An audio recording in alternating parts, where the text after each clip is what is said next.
morally sound positions is worth pursuing anyway. And that's how a lot of people work in this world. If they can't see the immediate benefit for themselves, they won't do it. See it hurting them, then they don't really consider it as a danger. Yeah, exactly. Another And there's one, a little bit, and then in that group, there's a slightly smaller chunk who say, "I don't care if it hurts right. other people. If it doesn't hurt me, I won't do it." Yeah, so they'll do things that they'll turn a blind eye. They'll turn a blind eye to it. They'll make their money working. It's really obvious to the smart people that somebody is duping us deliberately and every day, all day long. But yet, even though we know that in our hearts, we don't. You know what I'm saying? It's like we're not reacting to it. We're more like in shock that it's actually true, right? It's like I'm still in shock too. It's like sometimes I wake up in the morning and I look at and I watch, and I'll see something or hear something, and I'll just sit and cry. I'll sit here and cry like a baby. Like, what is going on in this world? Why are people so damn angry? And where did this come from? Is this really because we all stayed home and played video games? Like, I'm seriously, come on. There's more to it than that, guys. Come on, Sure. Listen, I'll pop in again later on. I've got to go now because I've got family around me. So. All right, man. Talk to you later. Take care. Bye. Anybody else in here? Just for the audience, that was like a 15-minute conversation with a Globe Earth believer. Subject was not even addressed, and everything was cordial. It's amazing. Just pointing that out. Something that's not directly flat Earth, how we all get along, and then suddenly you talk about flat. That's got to be that's symbolic. It really is. If you don't see that there's something there, then I don't know what else to say. I mean, I'm sorry. It's like you see your car keeps running out of gas, and so, but if you never go like, well, maybe I should put gas in it, then there's probably something wrong with you, right? It's not really the car, it's you. You know what I'm saying? Like, I'm sorry, but it's just like, I'm not trying to be rude or like sound like egotistical, but it's the truth. Like, you have to be honest with yourself and realize it. At some point, when your psyche starts telling you something's wrong with this, and I feel like I'm right, but yet I know I'm wrong because everybody else in the room seems to be looking at me funny. That should tell you something. You know what I'm saying? Like, it's not always true, but sometimes you have to look in on your own. You have to look in your own psyche and think to yourself, what is really happening here? And why would people like us do what we're doing in a positive way in the first place? See, and that's why I get angry when people are negative about it, sharing it. It's because it gives them an excuse to say that we're crazy and that we're just being mean. And why give them that reason? Like, if that, we're going to do it right, let's do it right.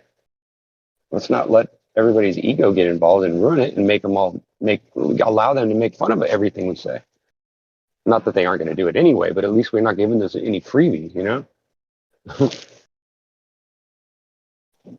The flat Earth is important. It does matter. And if it didn't matter, then people wouldn't be in here trolling. People wouldn't be in here asking us questions. And I wouldn't be sitting here right now talking to you. Don't you guys all agree? I agree.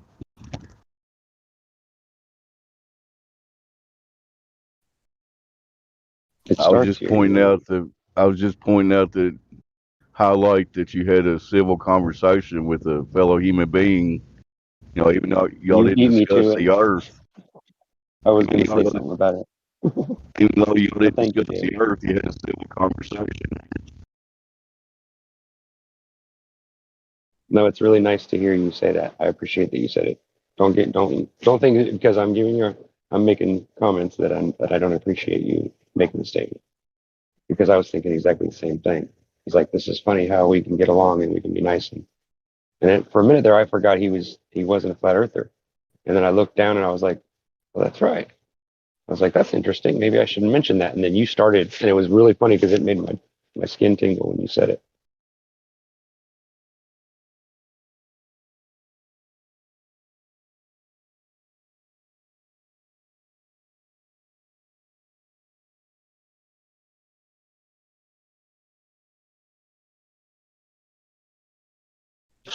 Another thing I wanted to say about being positive and more moral, or you want to call it moral or whatever, that's an easier word for you. When you're nice and you're trying to be nice, in your mind, you don't have to second guess yourself at why you were doing something or why you said something. You don't have to explain to everybody in the conversation because you know what you said and you know what you said was genuine, right? It's real simple. It's like, so when you go into somebody comes and attacks you, even if there's 3 or 4 people, and you know that you're right, and you know where you stand, where your ground is. You know, you've researched what you've guessed, and you found out the information that convinced you. That's all you have is your witness, right? It doesn't matter whether any of that information is true or not. It's how you portray it and the positivity that you put out with it. And most people that are angry won't go to that extent and be nice about it. That's the reason why I think that the best way to do it is the polite and nice way and respectful. When at all possible. When somebody goes rogue and they start acting crazy and being distraction, then sometimes you have to make a joke and make fun of them to get them to go away and or mute them or whatever. That's what you got to do. You know what I mean? Sorry. Yep, that's well said. We've been joined by fellow globe deniers Get Beget and Glat Flow. What say you, either one of y'all? Hello, everyone. Hello, family. I will be back shortly, but hello, and I love you. We love you too, Yeah, man. nice to hear you guys Don't back. you lie to us. You better come back. What's up, Get Beget? I was home about an hour, 2 hours ago, and it was so quiet in here. I was getting so bored. Yeah, it was only the bot playing. Is it better now or worse? Yeah, when you guys are in here, it's much better. I was almost panicking, like, where is everybody? I do the same thing when I see there's only like 8 people in here, and I know that they just keep it. Mm. They just stay in here because they listen. You know, they're at work Yeah. or whatever. So. Mm. Wow, look who we have. I'm afraid times change, and yeah, I see the mods and the golds pushing this. Hey, stop talking about this and that and that. Man, these times are crazy. Oh, I don't like it. I agree. Yeah. I know I get off I'm. subject, and I do that a lot. Yeah. I get off subject, Mm. but I'm just trying to keep the stream from being boring. That's all. Yeah. I Me guess that's what too. it is. If I make a mistake, let me know. I'm good with it. It has a value, this server, to me. Like, it was my first place of choice, to join. I knew what kind of people are here, and when I came, I knew what I'm coming from for. But sadly, I was prophesizing that we will uh, have this free speech.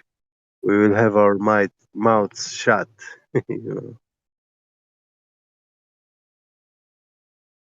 Here we are. You know what's so terrifying about it is we talk about zombies, and there's all these movies about zombies, and I always wondered, as Yeah. silly as an idea as the zombie movie is, why does it keep getting pushed every day? It's like every time turn around, there's another zombie movie. Yeah. It's more than Dracula even, and Frankenstein. Yeah. It's kind of weird, right? We are living worse than the movies, Because in the movies, the zombies are so easy to distinguish among them, But in reality, Yeah, but if you're the 3%, I guess you would think that way anyway, wouldn't you? yeah. We're just on the other side of it. I guess we don't see it. We don't see ourselves as being that. We don't. It's hard to wrap your head around that. To be honest.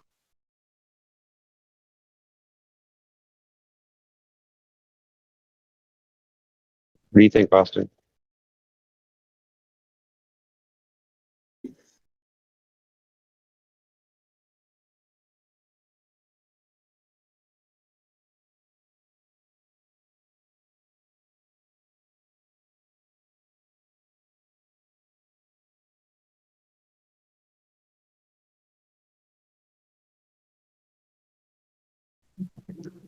You're talking, we're not hearing you.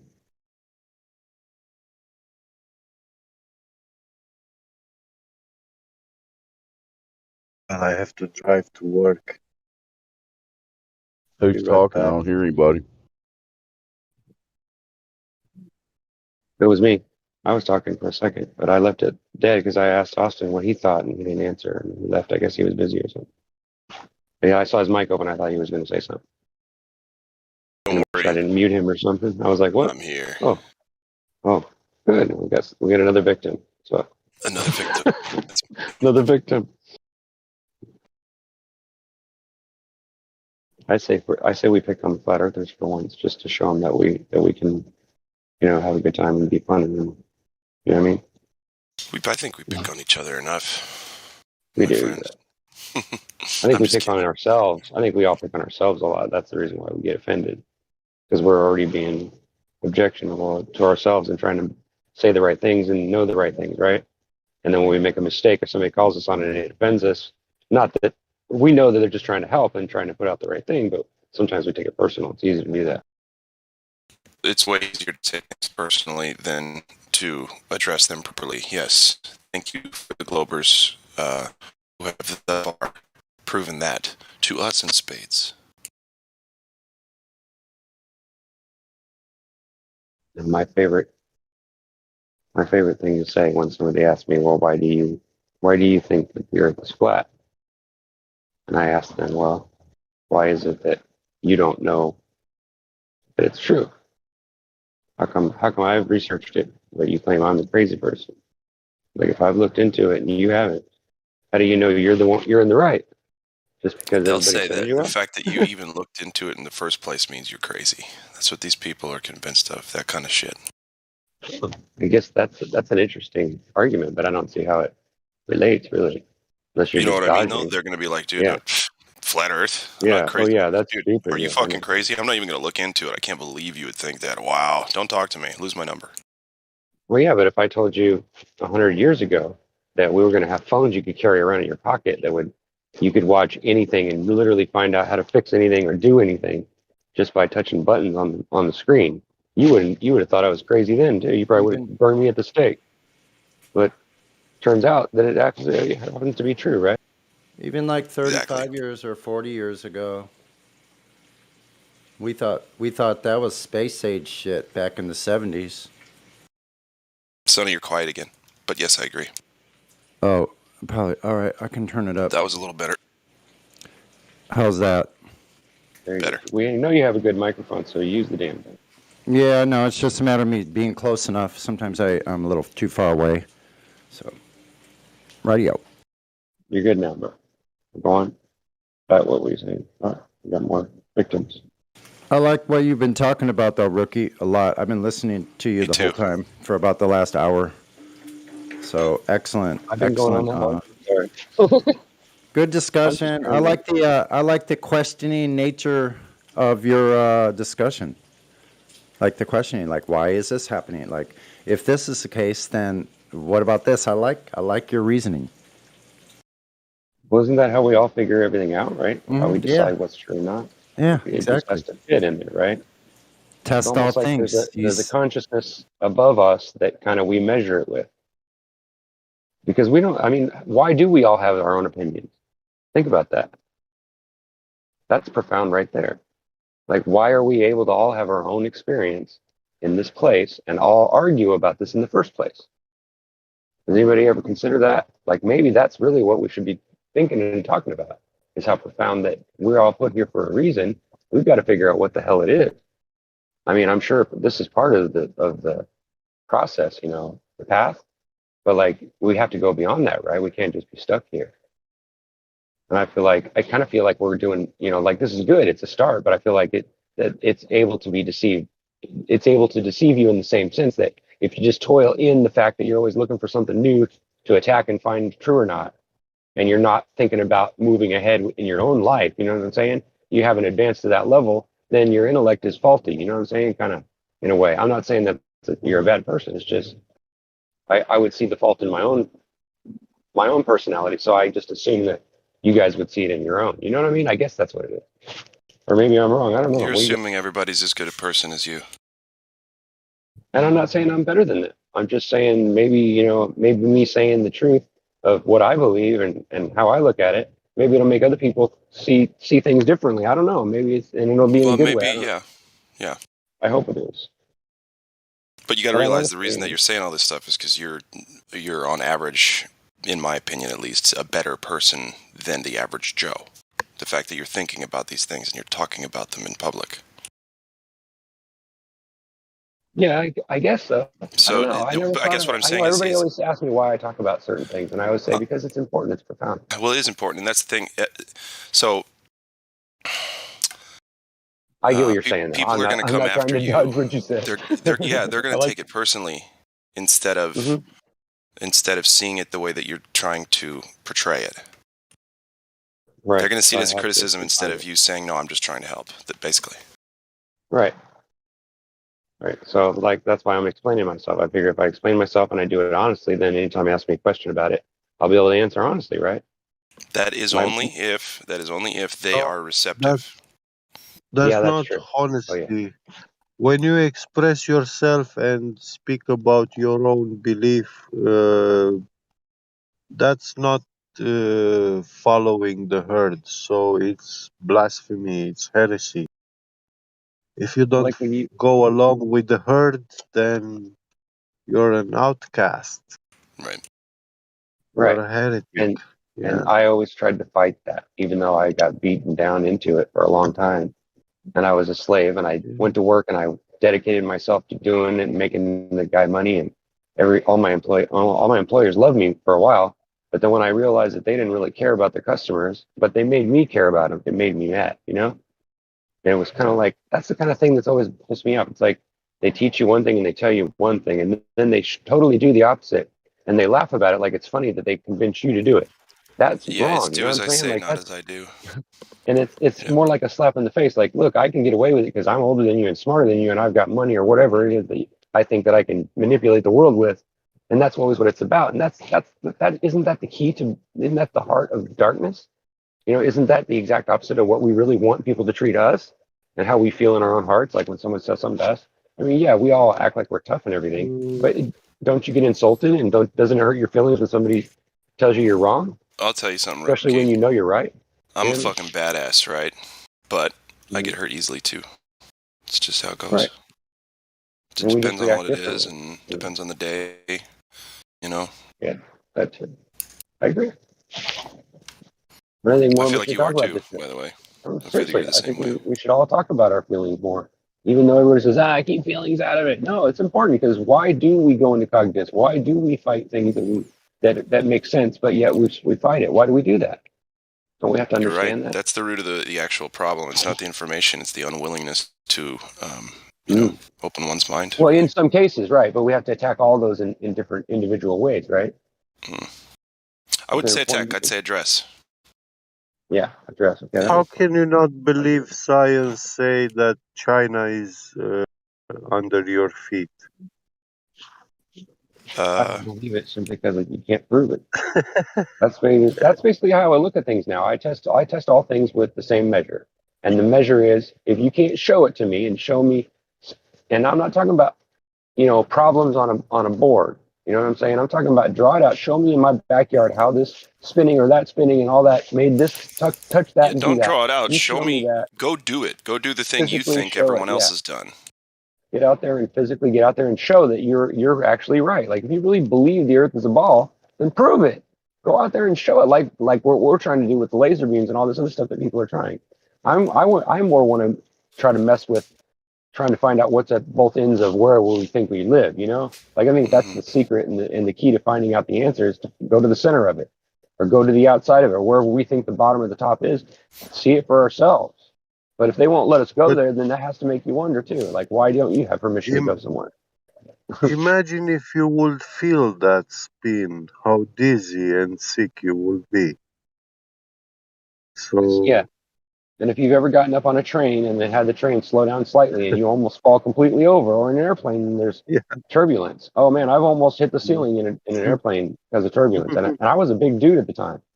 And I literally hit my head on the ceiling, and I didn't expect it at all. The plane just dropped, and I didn't. It was weird. And they were like, "Ding, put your seatbelts back on." I'm like, "Yeah, thanks." I'm glad I went to the bathroom before this happened. But like I see things in a different way. Like every time I got on a plane and I would step out the window, I would always tell the adults, because I always flew by myself, right? I went back and forth from California to Missouri, where I was born, to here to stay with my mom. So I did a lot of back and forth. And every time I would, anyway, sorry. Every time I would go back and forth, I would look out the window. And even though the windows had a little curve to them, I knew when I was seeing it. I watched it go up and I thought, I would always ask people next to me, I would just say, isn't it weird how no matter how high up you go, the end of the earth is always in the same spot? Like, how come it never it never made sense to me? And I asked that question, I don't know how many times when I was on a plane. I'd ask kids about it. I'd ask adults about it. And, most of the time I was a kid. Now I'm grown up. But it's interesting, like No, how man. I knew then that it was flat. I mean, come on, it was flat, right? Listen. The further you go away from the fireplace, the warmer it is. And the tilted you are, also, yeah, right. And the closer you are to the, yeah, I know. it will Right. affect how warm you will feel. You're confusing me. Yeah. That's what's weird too, is I think that's what causes some of that reaction when we get angry and we make fun of people. And it's like we're having an intellectual conversation and somebody throws that wrench in there. It's like, what? Really? Get out of here with that, I get it. That's why I feel like we have to pull them up to our level. We have to pull them up, like bring them along, like teach them something. Like I've got some ideas on paper I've been thinking about. I haven't written them all down, but got these ideas on like conversations that you can lead someone into that is going to troll you, right? And you lead them in by making them concede on certain points in science and what have you, right? And if you do it carefully, I'm not saying that it's going to work, because now I've just ruined it by saying it out loud, but you know what I'm saying? Like, I believe there's a way that if you practice, kind of like Witsit does, like that's what I respect about him, even though I don't necessarily agree with every single thing he says. The good part is that he's positive, bro, and the way he tells you and the way he knows what he's talking about is important, and it scares people. You know what I mean? Yeah. You don't gotta lead anyone into the trap if you have the truth, bro. No, that's why I mean, but that's what they're going to do. That's what I'm saying. When they're trolling and we know that they're just going to argue, and from this point and that point, there's a way to deal with them in a positive way and then kick them. Well, yeah, I guess you're right. Agreed. Hey, real quick, Brada, you're quiet.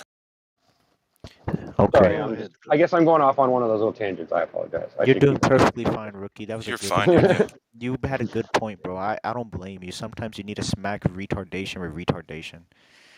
Right. Yeah, kind of. Yeah. It's like make fun of it, but in a way that like makes fun of everybody. Like, well, I think you're all idiots. That's what I usually do. I'll come into a conversation. Well, the thing is, everybody nobody yelling, should like, be singled. Nobody should be singled out for this stuff like this. How else are you supposed to match insanity? How else are you supposed to match? Yeah. How are you supposed to match that? You can't. You make yourself crazy if you try to match it. You're right. You got a point.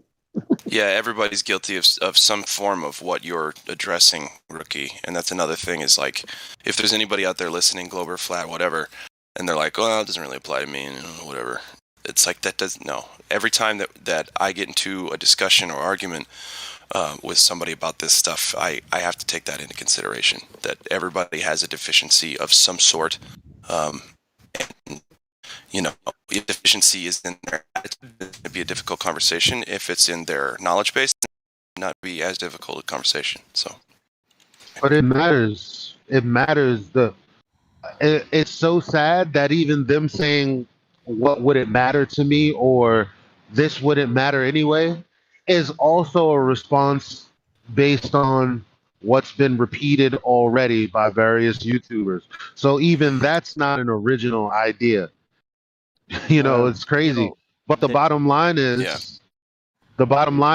if you ask people, would you want to know if you were currently being brainwashed and mentally suppressed? If you were, they would say, Elijah, yeah, of course. I asked myself that question, and I intuitively said no. I don't want to know. That's the fear of the truth. And I don't blame you.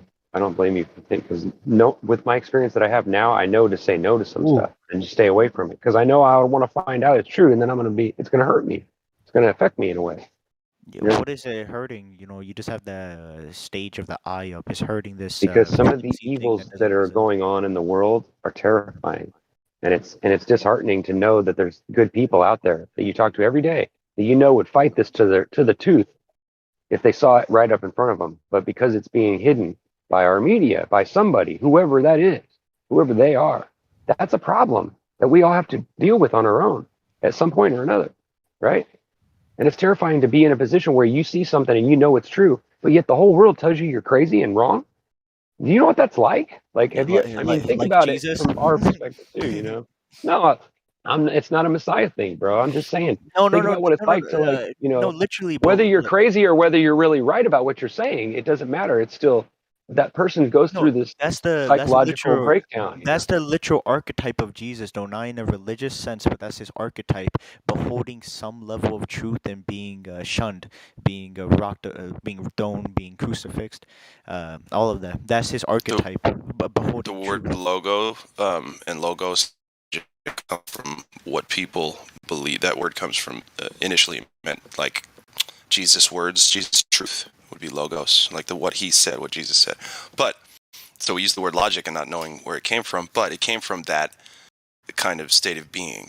Like when I use logic, I'm going to be using the most pure of thought, given the circumstances. As fact-based as I can. Anyway, go ahead. Right? Well, I usually go into mediation. It doesn't have to be a. It doesn't matter if Jesus did it or not, is what I'm saying. Yeah, Everybody it doesn't have to be a religious thing, but seeing the nature of his existence is a very powerful thing, because I feel like I'm not a Christian, but I feel like I've been crucified. I know you felt like you crucified what you believe in, and I'm not trying to make it religious or anything. I'm not even Absolutely, Christian. in I'm lots not of that ways. again.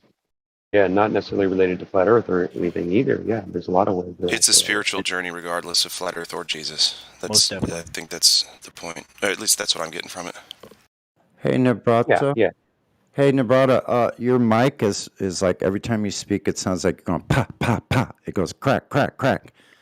Like, I'm not sure why the settings, but it's like, yeah, it sounds like it's, anyway, not to Might be be, picky. Nimrod, I are can you still using one of understand those? you. I can still understand you, but it's just crackling a lot, so you might want to check your settings. Yeah, what's your mic setup, your physical mic setup, Nibrata? It's like a headset, or is it on a mic stand, or what do you got?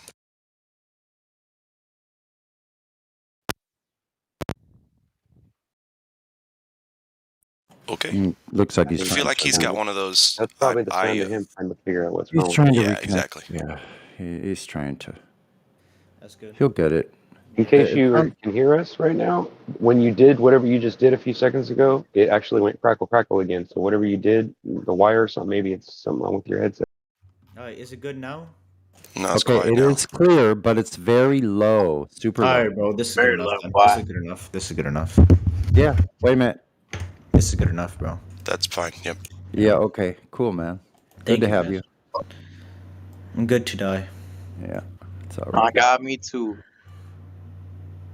So what brings you in? Just chilling. I'm on break. What brought you in here? The weather. The weather. The weather brought you in here to a flat Earth server? Bro, I've been here for like 3 years, bro. That's fine. I was just curious. So is the weather? I haven't met you. I apologize. Yo, yeah, I'm kind of tired. You're tired. Okay. Cool. So you're a flat earther, though? No, not really. I'm just vibing. You're not a flat earther. What? Hey, Capra-san, you're hot micing unless you have a question. Sorry about that. No problem. Do you have any questions? I mean, I'm just here to enjoy my time. Okay, I have a question. What are the philosophical effects of living on a flat Earth? What philosophies of life stand out? What can we weed out if we live on a flat plane? I don't really understand your question, to be honest. So the shape of the Earth makes a worldview. You could say the scientific worldview of a globe Earth came with evolution, came with other concepts. The heliocentric model came with other philosophies attached to it. So, what is the impact of what type of philosophies can we weed out if we live on a flat plane? Well, I mean, you may say that because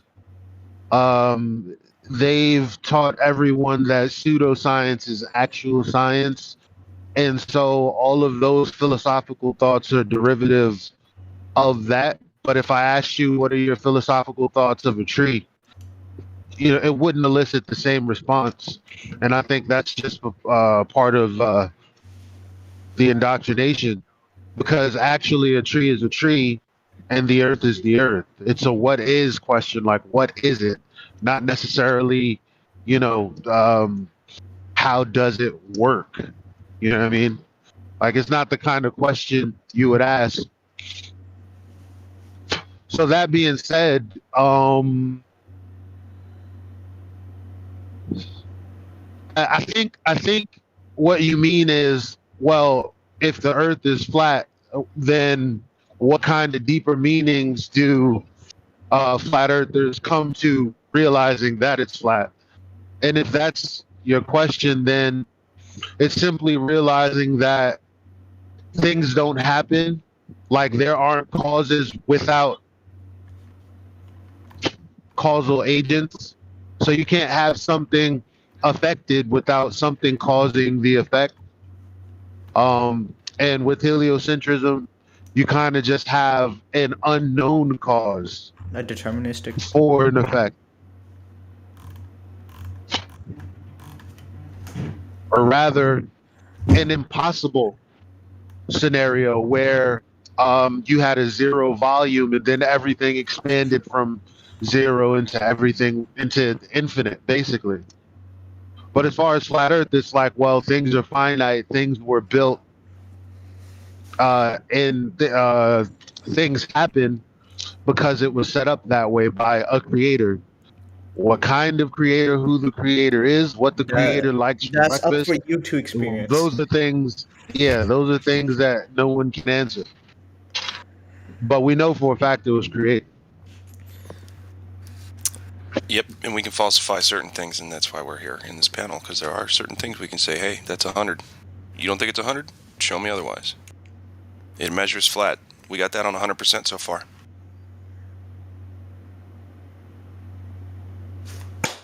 Yeah, flying, military needs,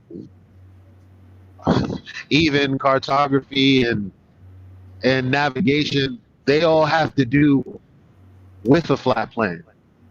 So I guess if you want to call those methods or philosophies, well, that came from the understanding that the Earth was a plane. None of that came from the understanding that the Earth was a ball. People believe that, and they may say that, but when you look into the methods, you'll realize that that's not the case. But it would take you doing research and looking into those things rather than a Google search like, can celestial navigation only work on a globe? Like, so that's not how you research. So we have like the physical structure, right, of our bodies. Would that physical structure differ if we lived on a globe compared to a flat plane? I'm sorry? So we have our physical structure, right, our bodies. Would you mean the Earth? No, our bodies. Like, I'm talking about your body. Like your body. Yeah, I don't think anything would change. So I would think there'd be a difference, bro. Does it match our physical structure on the ground? Well, why does that make sense? Like, before thinking of what, there being a difference, imagine what things would be based on the logic that you're employing right now. Like, because based on the makeup of our universe, everything that we see is supposedly spheres, right? Everything in the sky is spheres. We live on a sphere, and it's the most complete shape, or the most, I don't know, adorned shape. And the bottom line is, why aren't we spheres then? Like, but that's dumb logic. because a shape of one thing has nothing to do with shapes of others or the biology of us. That's ridiculous. I think you're missing the point. If our physical structures will have a different impact, no matter on what type of plane we live on. Yeah, I'm asking why, because I'm just saying I don't know what something's physical structure would have to do with biology, but you can tell me why you think that. I'm just asking a question because to me I feel like there'd be a blatant idea of looking at our physical structure and putting it on a globe. There could be contrastions that don't line up on the way things. Well, how can we know the answer? We need a globe to test it on. Well, we have the flat Earth, so we could talk about our situation, see how it could line up there. Yeah. So the way things are working here right now, the way you've experienced and the way every human has ever experienced this life here on Earth is it's a flat and stationary plane. So you are on a flat Earth. The way things work on a flat Earth is the way things are exactly working right now, this very minute. That's how they work on a flat Earth, because it is measurably flat. It's not a questionable thing. It's not a philosophy. Once you measure your table, you can go anywhere else, leave the house, go down the street, go visit grandma in Indiana. Your table, you know the Earth, that table is flat. You don't question it anymore. You don't sit there at grandma's house in Indiana thinking, gosh, I know I measured that table, but I'm just not sure. Is it a ball? No. So that's what we've done. We've gone out and measured the surface, and we actually falsified the radius claim. That's not a philosophical, that's not a debate, that's not an argument. It just is what it is, and that's what we stand on, is the reality that we all live in right now, this very moment. There'd be a definite biological different structure if you lived on a globe or a flat plane. So our structure right now promote that behavior, and looking at it, my personal research, bro, that the way the human physique is built, bro, a globe wouldn't make any sense. Yeah, exactly. You're right. And here's my preposition on that. They say we're spinning at 1,039 miles per hour at the equator. Do you know that's 1,500 feet or 3 football fields whizzing by every second? Bro, I'll get on a roller coaster and get dizzy. So I'll tell you what. 50. So I'm trying to answer your question. Hold on. So if that's what they're saying it is, so how would your physique be different? You would be dead. You could not survive in that kind of situation at all, ever. And that's only one of their motions. There's 3-4 different vectors at increasing speeds and equaling up to a terminal velocity of about 1.5 million miles per hour. You'd be dead. That's a lot of torque. Yeah, Did you say torque? A vacuum where the air that you breathe would seek equilibrium if that was real.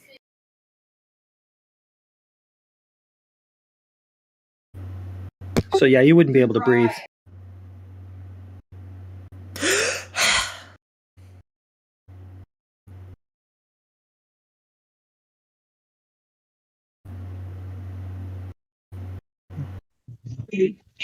Are you interested in how the Earth measures flat, like directly? Oh yeah. Or how it doesn't measure to be a ball? Yeah, that too, bro. All right.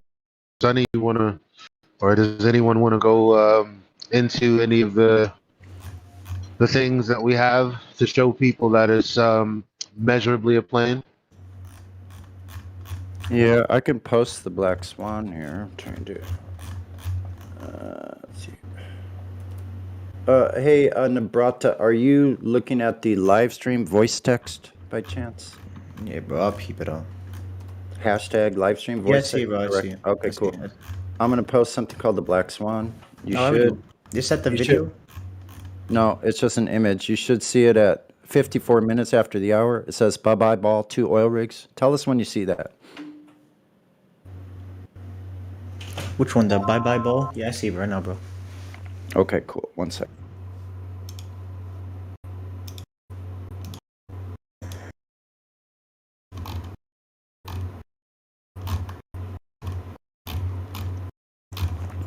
Okay, now if you zoom in or enlarge that picture, do you see the top part?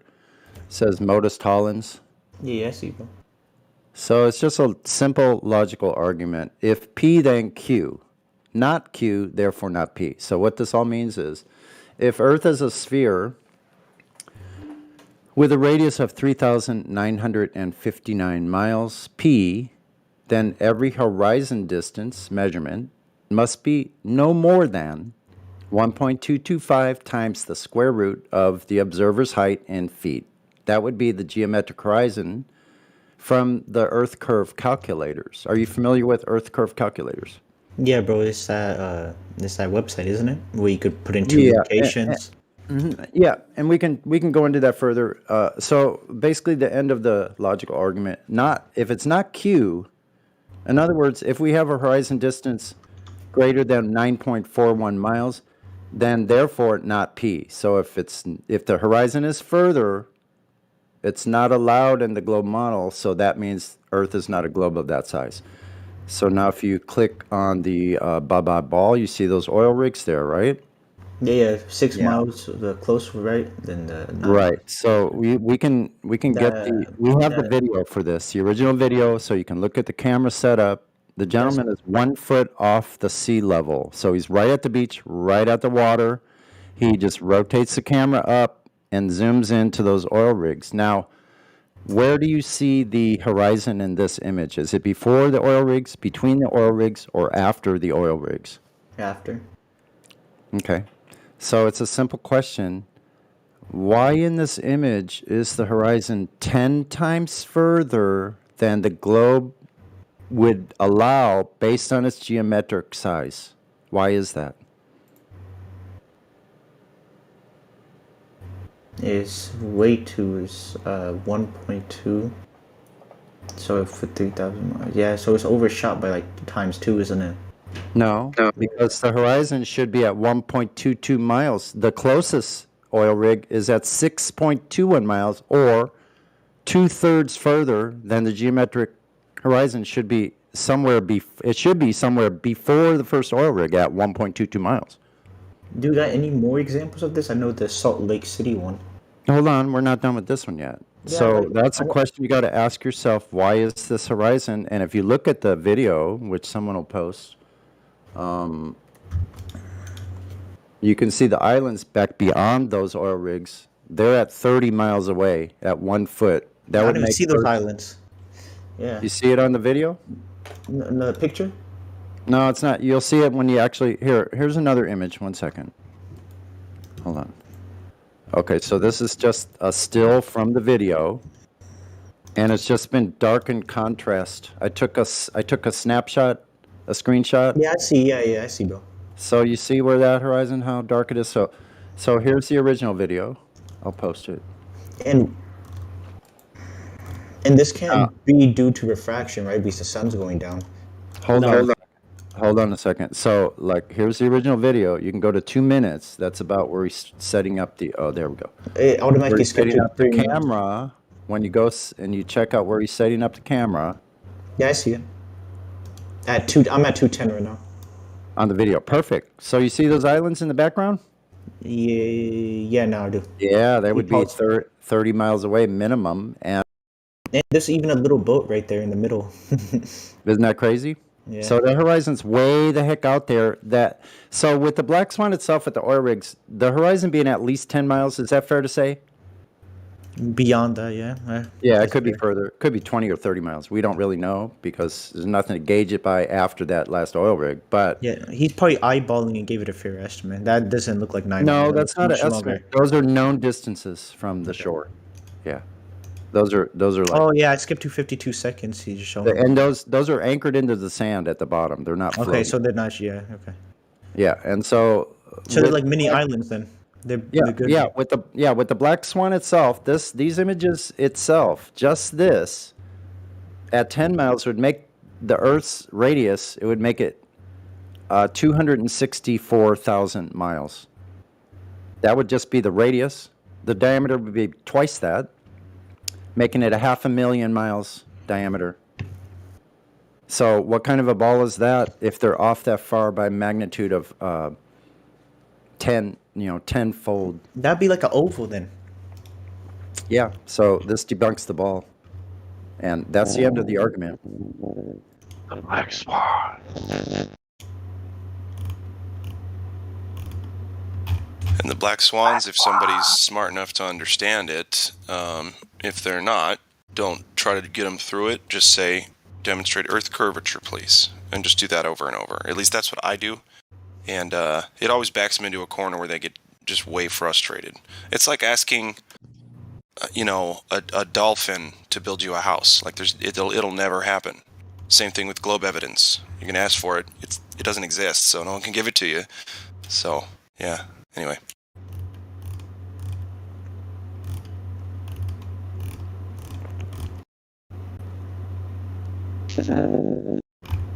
So what's the new guy's initial impression of what Sonny just presented to you there?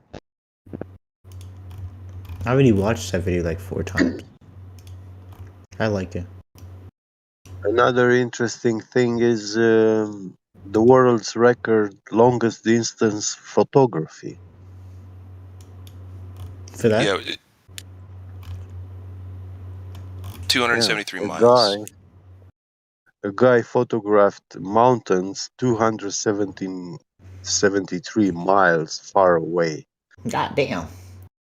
Yeah, the curvature bulge of that distance of the ball, on a ball, What's the peak of the should mountain? be hiding the whole entirety of Mount Everest.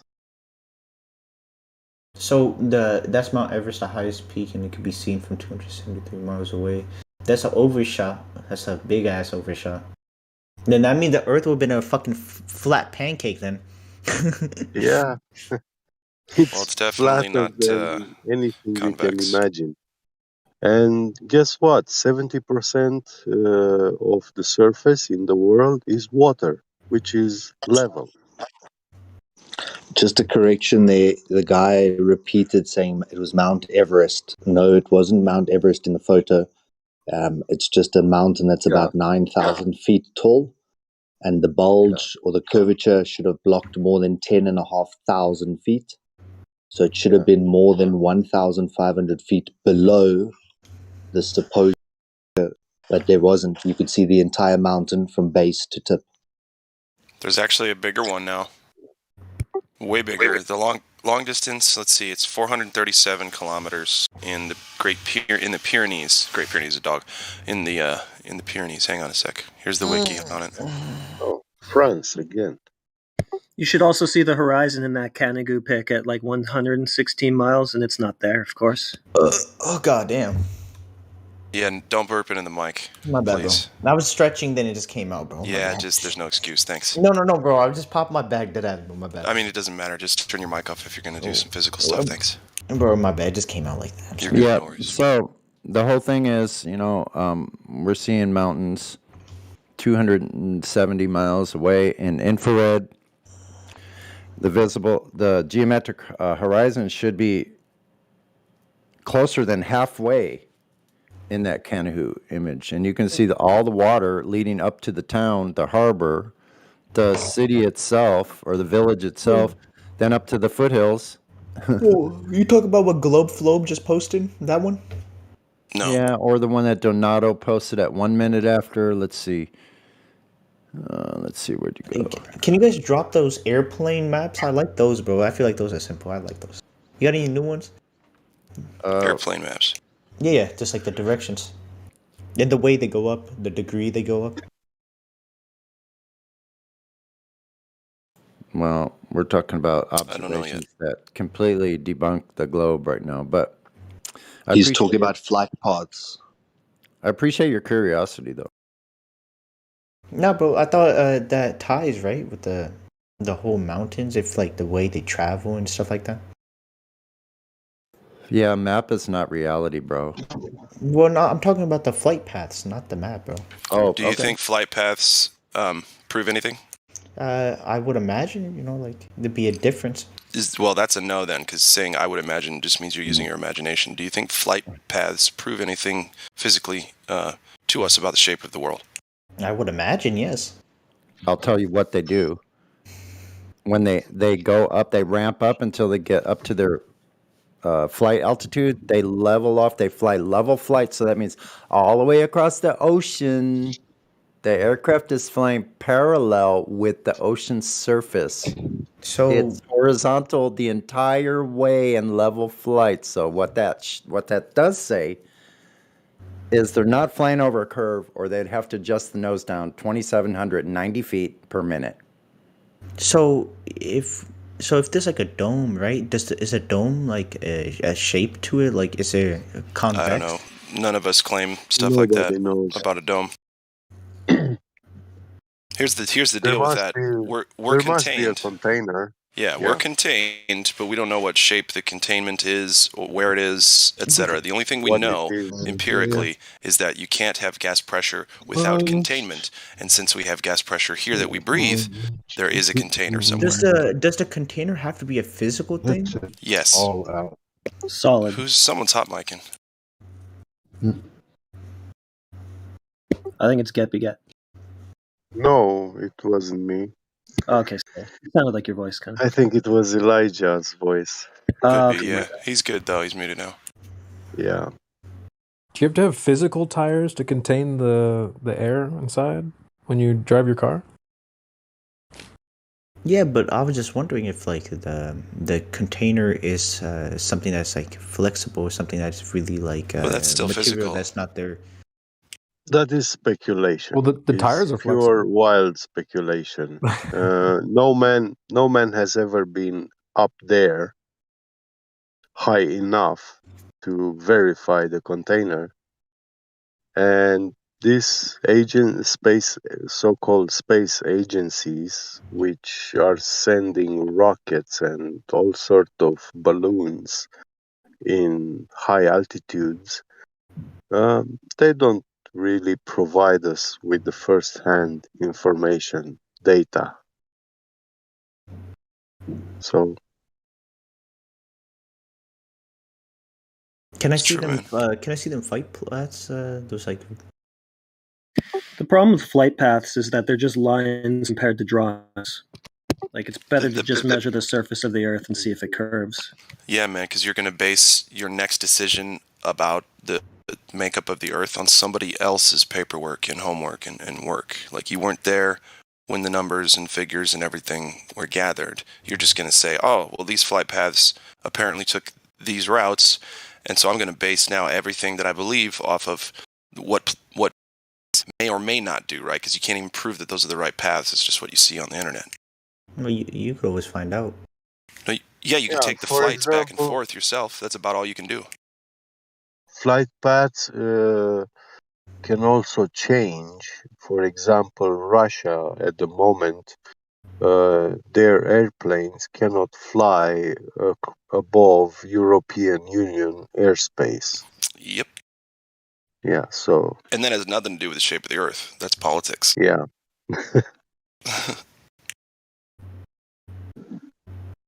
It doesn't prove it. They don't prove anything.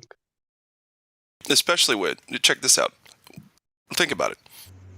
If we're trying to talk about the makeup of the ground beneath our feet, how could planes ever matter? Right? They're way far from the ground. The direction they head, I imagine, or how they travel. Well, they say they like to use flight times, distances, travel route, etc. But again, it's just lines on a computer screen or numbers on paper. Like, how do you know? How do you know? That's the thing. Do you think there's an issue, like you can't take a sphere and perfectly make it flat? Do you think that that's a red flag?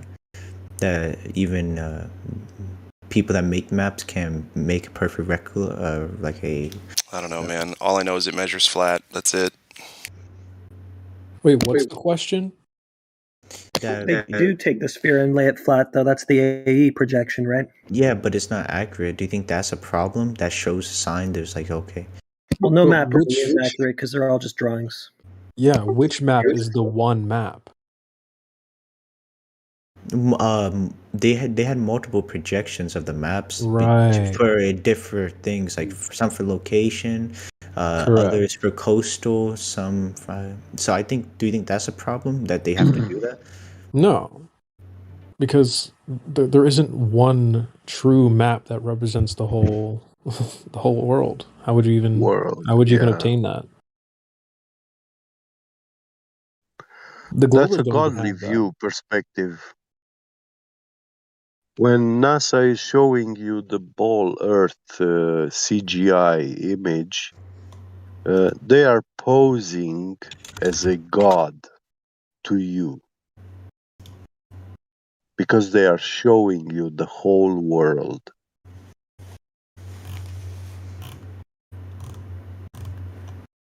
What do you mean by that? But that, well, no man because can that's see something only the God whole could do. world in front of his eyes.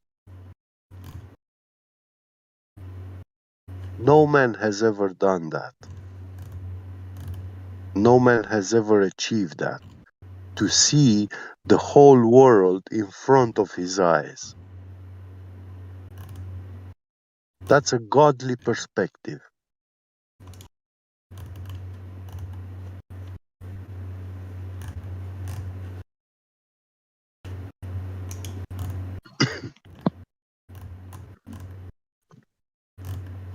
And NASA did it by hiring Photoshop artists, yeah, to take all these high altitude drone pictures, yeah, and he took these thousands of pictures and he stitched them onto a virtual sphere in on a computer software. Yeah, It is photoshopped. It has to be. yeah. Robert Simmons, the famous NASA artist. He created the ball image, blue marble, the way he imagined people, the world, look like. The ball world.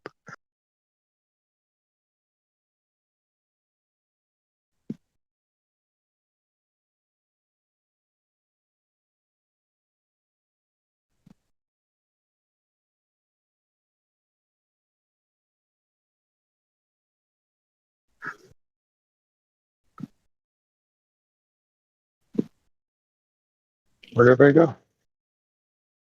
Gave up. I'm You here. I'm give just up? working on some shit. I'm listening though. I give up on these globes. Just kidding. We should reach out to Robert Simmons. He'd be a good guest on here. I'm sure he would come visit us and talk to us, wouldn't he? I like that idea a lot. Maybe he could clarify for us how he was drawing that globe. Well, it has to be.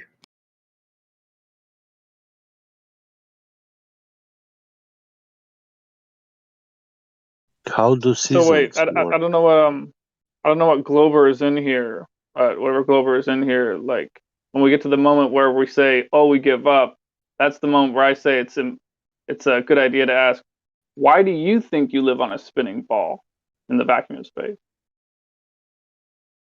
But it's has to be. I was just kidding about giving up, by the way. Oh, so you I'll don't never, give up never at give all. up.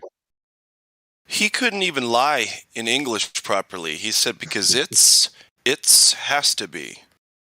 Yeah. What? This poor guy. But it's has to be. That's like, come on, guy.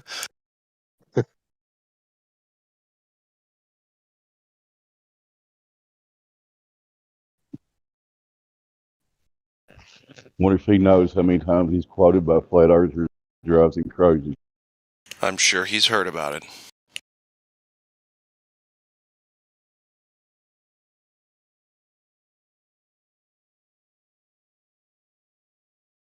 Hell, I'd be honored.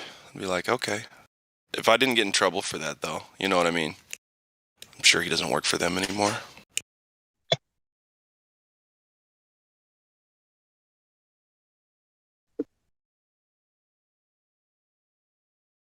Hey, Jeppy Jet, were you going to say something? I was kind of cutting you off. No. I was thinking, I like it when they ask, how do seasons work? I feel like they are telling me, look at me, I'm all naked. I got nothing.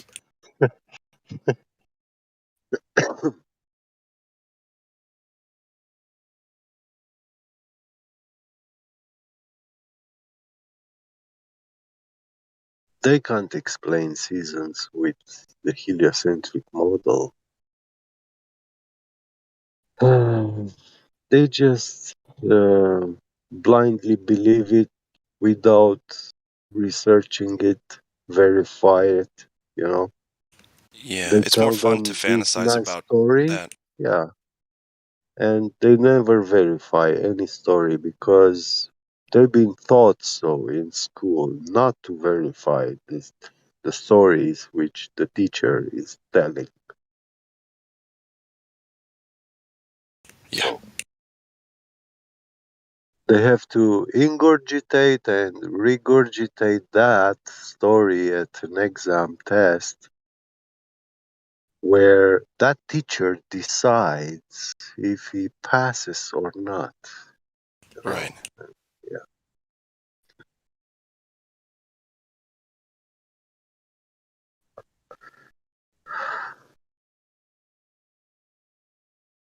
It's funny. Qualified strangers to help you raise your kids. Public school. Yeah. It doesn't sound weird at all. When you say it out loud, it's really weird, right? But then when you go to a school, it's like, this is normal.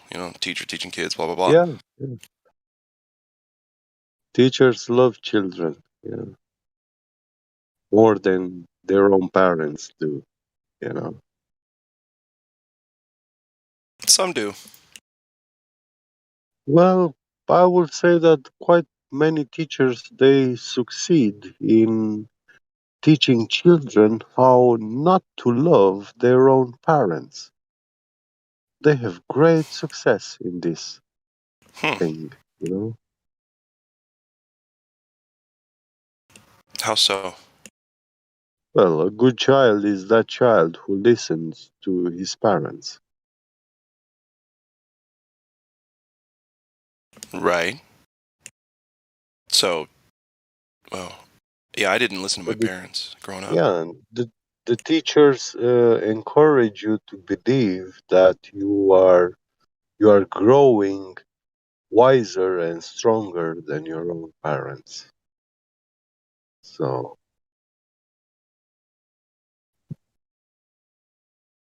I don't know if I'll ever be those things. I'll try. My parents are pretty great though. Even though I just said that anyway. I mean, given the circumstances, my parents did great.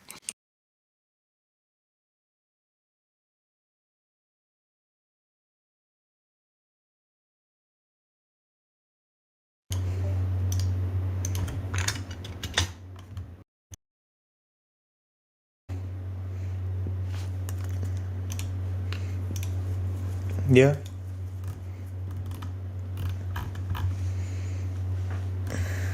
There's a video that I posted in a live stream voice chat of a guy going over memes, and he was hearing a whole bunch of other shit. A lot of it didn't make any sense. He was a globie.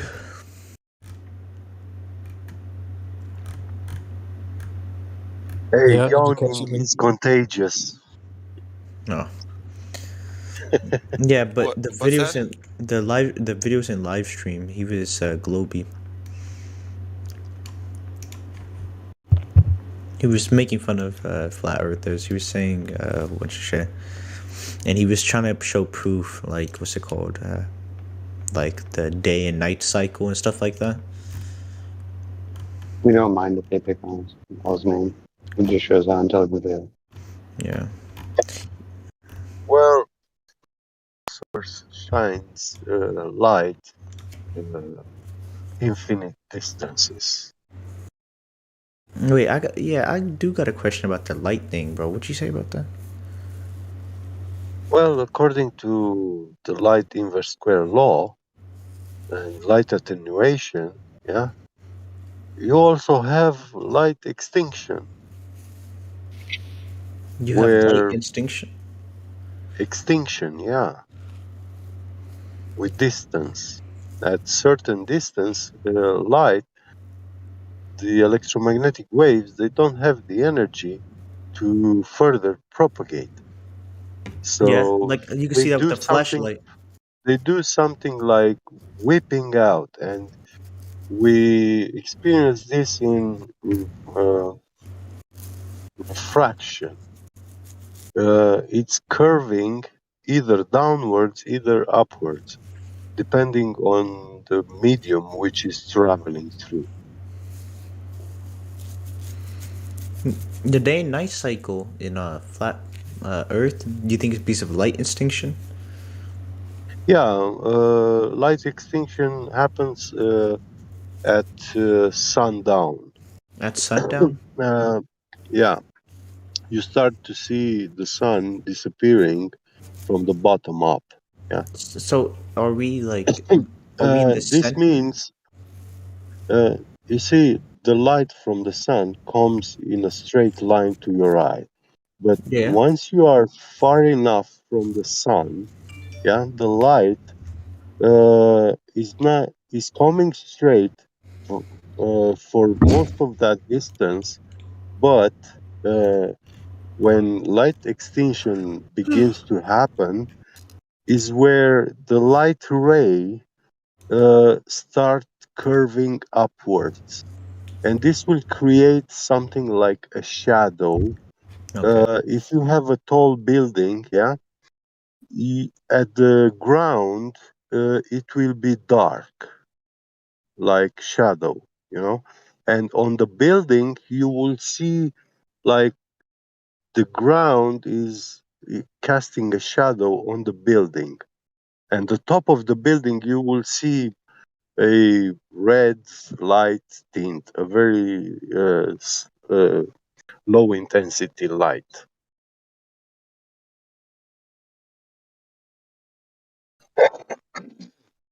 It's just like when you have a very long whip string, yeah, and you whip it once, and you see that wave propagating through the length of the whip.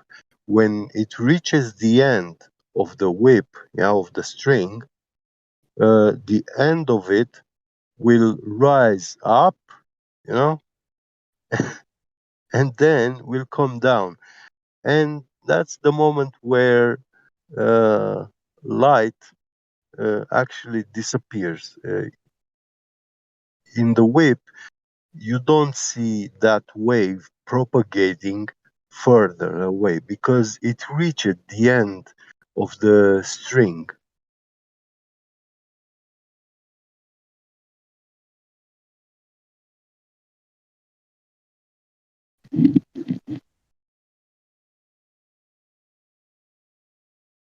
But what if the string was refracted?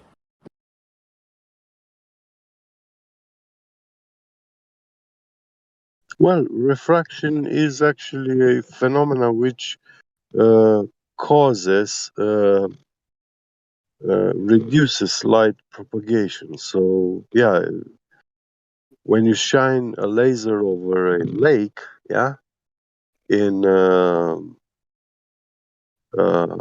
high humidity uh, day weather conditions, meaning you have a higher refractive index in the air, yeah, you will, from the other shore, you will see that laser like it's coming in a straight line from the shore all the way to the middle of the lake, but somewhere from the middle of the lake, you'll see that the laser beam curving upwards towards the sky. And yeah, that's refraction.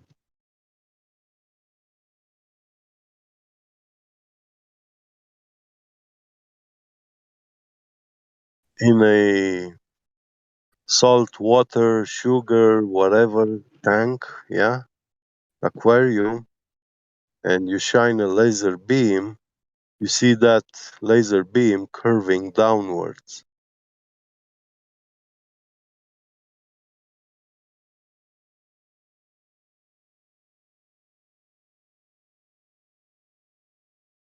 So his question was, can refraction cause that wave to travel for a longer distance? And the answer is no, because refraction is usually a blockage. So it would actually cause the extinction to occur quicker. Yeah. But exactly like the guy said, it's the flashlight example. How far can your flashlight shine?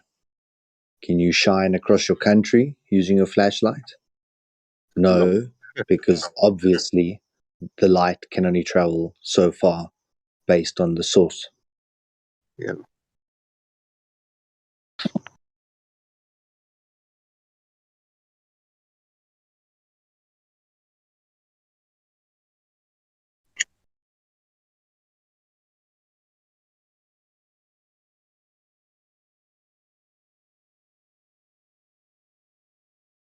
Did the guy leave?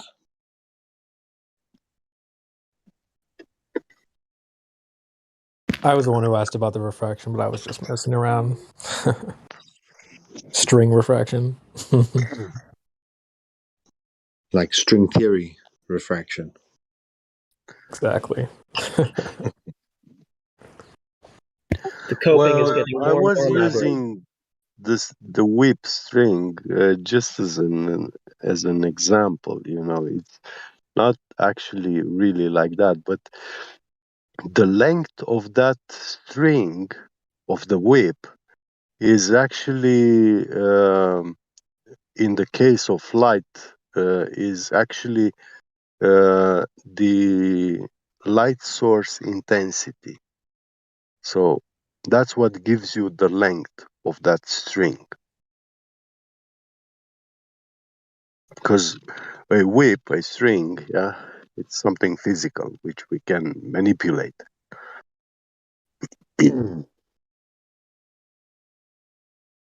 And yeah, if I take a 100-meter string and I shake it, I create a wave, I can follow that wave propagating throughout all the length of that string.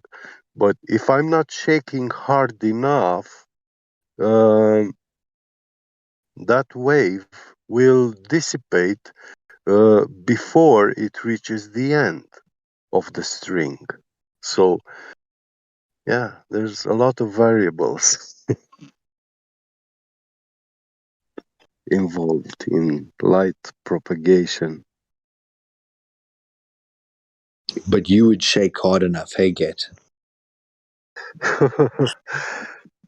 Well, I prefer the metal chains because, yeah, if you put a wave in it and at the end it's going to be whipping, like just generally you yeah. prefer metal chains, or for this specific example, or let's be specific. Yeah, there are these nice gifts with metal chains where these guys they whip them, and at the moment when the end of that chain breaks the sound barrier, I mean, it's a metal chain uh, moving with the speed of sound. It crushes almost anything. Yeah, they're very dangerous weapons.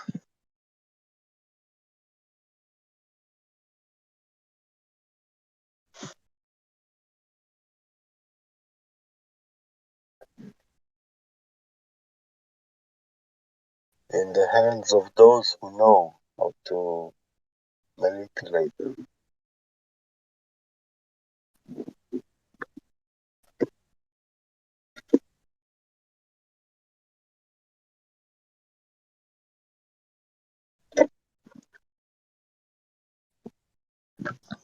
The same kind of weaponry that light waves can be used as, or EMF radiation. Yeah. Once you get them moving at such a high rate of speed, they cause damage. Yeah.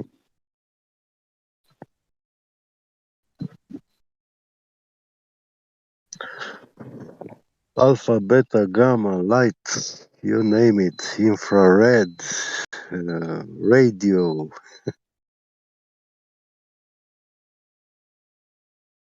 Beta!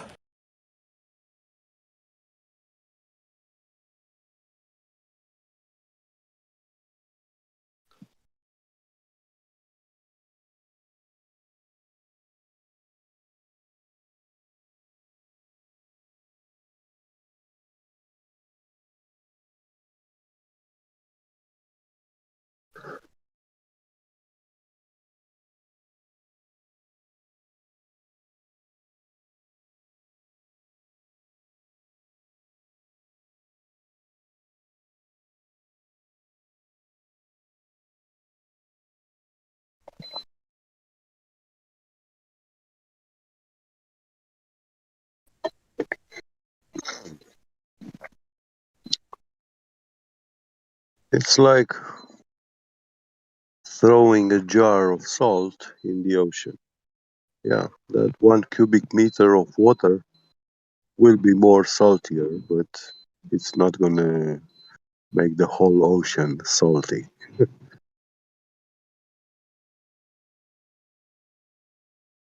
Light intensity.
These moments of silence brought to you by the lack of globe proofs.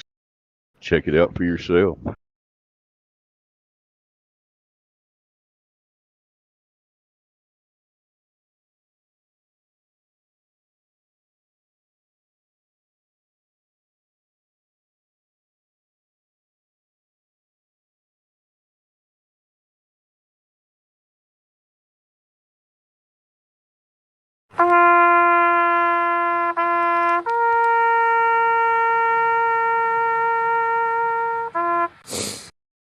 Did I miss something?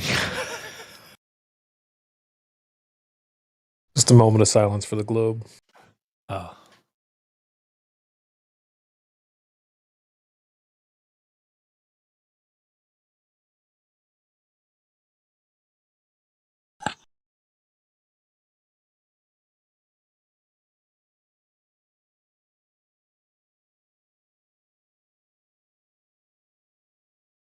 We'll have to give it a proper burial.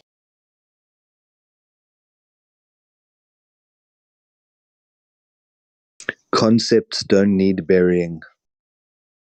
But they can be bent and warped, so why not buried?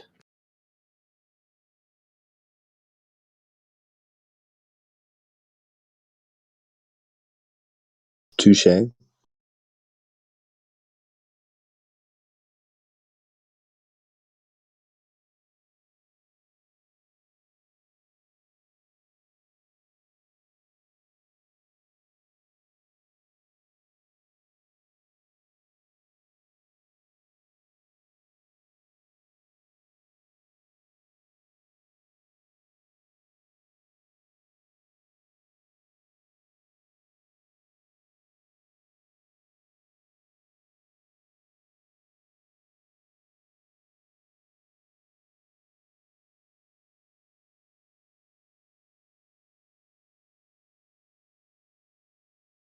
If we bury them, they'll just argue for zombie gravity and zombie concepts. Came back to life.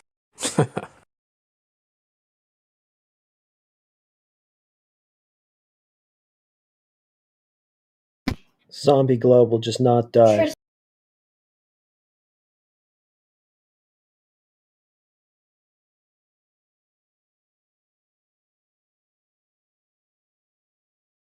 It already is a zombie globe. Pretty much. Headshots only at this point, fellas. Headshots only. It is dead, but it just doesn't stop getting back up.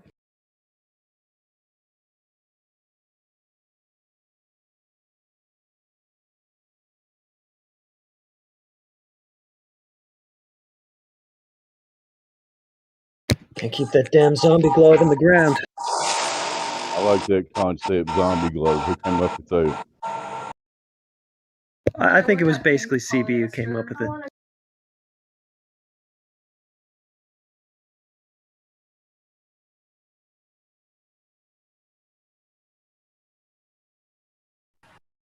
Fetch me their soul!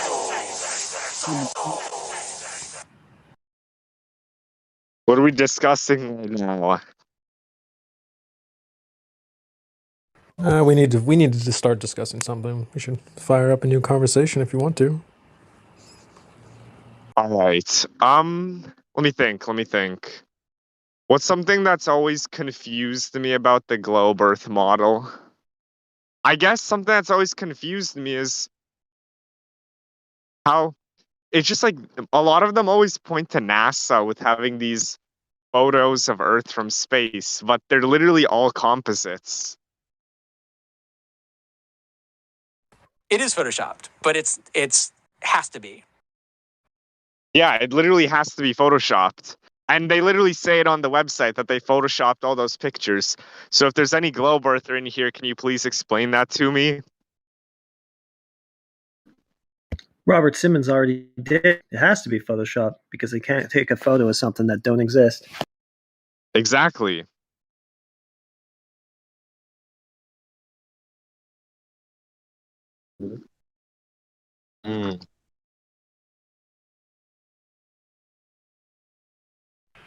Yeah, I mean, some dude the other day, he kept saying, "Well, it's proven. There's so much proof," and I was like, "Well, just send me one proof, right?" And he just Googled Earth and sent me the first two, image results. It's like, really? Yeah. Come on, man. You gotta love that. There's so much proof that I can't show you any of it. Right. Let me just Google some up real quick. So much evidence, so much that here I am not showing you even one bit of it.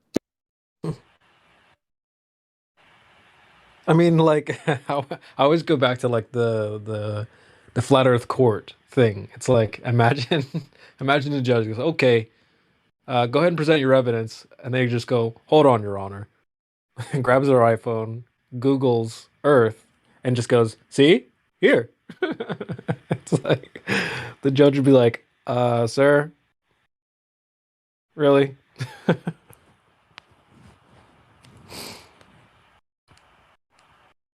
Yeah.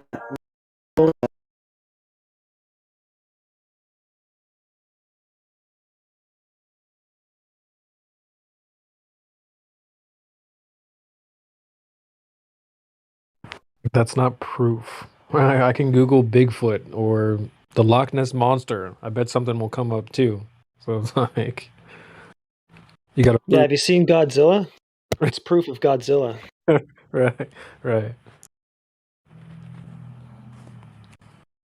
I think in a court of law, it would boil down to we observe the Earth is flat, it measures flat, and then the judge might ask the other side, do you have any measurements to the contrary? Like, no. Like, okay, well, we observe it as flat, it measures flat, then it is flat. Their measurement to the contrary is assuming that a satellite, which is orbiting the Earth, can take measurements and thereby has taken measurements, and therefore here's the satellite data that shows the measurement. And if the judge at that point was simple-minded, he would accept that as proof. That's why we need a good judge. I think obviously not everyone's qualified to be one, right? So we need some people from our side that are fairly reasonable, unbiased as much as possible. And then we need some people on their side that are also the same way. Go ahead, Dave. Why not put it in front of Judge Judy on TV? Would that work? I actually got invited to go on one of those shows many years ago when pretty crazy story, but like my apartment at the time everyone had like a paid parking spot, and the parking lot had a retaining wall with a garden in front of it with the apartments right behind. And one day I wake up and the wall had like collapsed onto my car. And so it was like a 9-month thing going to court and all that stuff. But Judge Joe Brown, I think it is, I got a letter saying that like we could take the case onto the show if we wanted to. But of course the like my landlords declined. They didn't want that smoke, you know what I'm saying? But it was really interesting when that did happen. But Judge Judy, that's hilarious. Why was there even a case? I mean, it's like you were asleep in bed, right? Yeah, they tried to fight it. They tried to say that like they were like, well, it was an act of God and all this stuff. And I after speaking to one lawyer, he was like, so who built that wall? I was like, yeah, good point. Yeah, great point. But no, I won the court case easily. I didn't even get a lawyer or anything. I just represented myself and won. But yeah, they tried to fight it.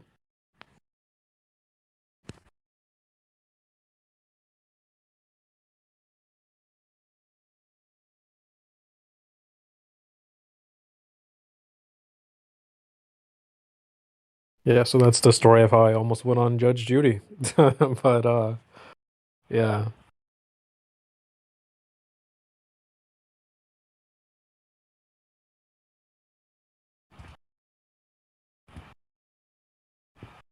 But yeah, man. I think the court idea would be awesome. Maybe we could even like repackage the arena, change the Coliseum seating to the jury.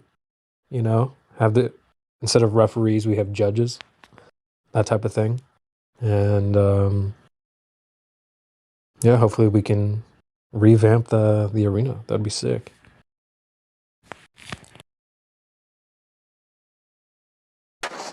Has anybody been experiencing internet issues? What kind of issues are you having? Like my whole phone and internet, like my like my Xfinity, right? It's having outages, and also my phone, and like can't do anything practically. My Discord's being a little bit laggy, but I don't think, other than that, no issues here so far. I've been getting randomly kicked out of here, but I always get joined right back. That's about all I can say. Like it took me like probably like 3 minutes trying to get in here.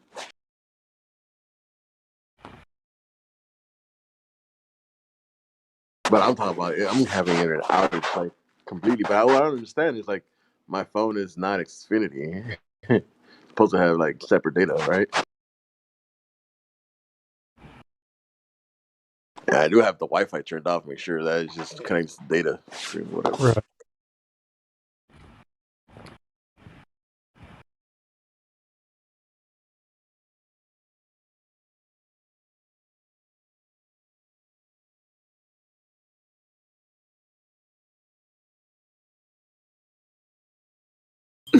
Hello, everybody. Happy Mardi Gras.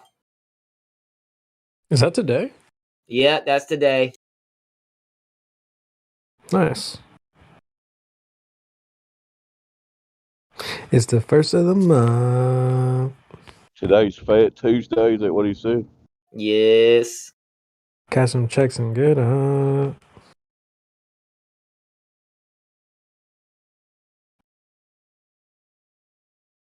They're partying down on Bourbon Street, and pearls are being thrown. Wrist exposed. Oh, seriously? Oh, those people are great to flat smack, especially later in the evening. They get so freaking drunk. They're just a captive audience. They're like, yeah, the earth is flat. Go look out there at the harbor. See the lights across, all the way across in Shelter Island? Can't happen on a ball.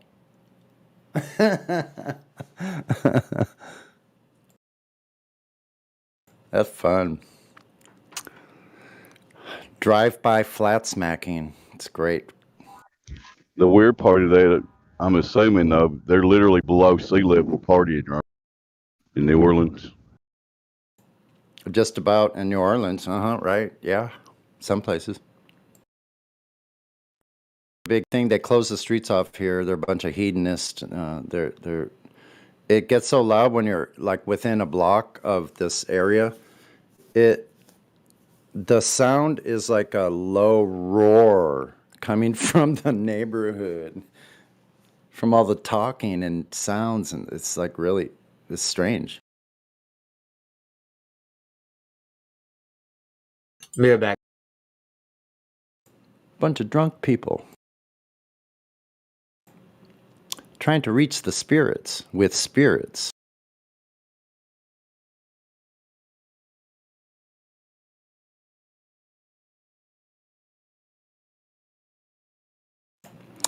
Well, I wonder if Gladflow made the drum beat for not my song, for the Pink Floyd parody. I need to get back to work.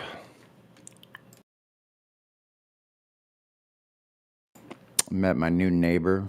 Very nice. So cool to have like cool neighbor. Move in versus the nightmare that lived there before.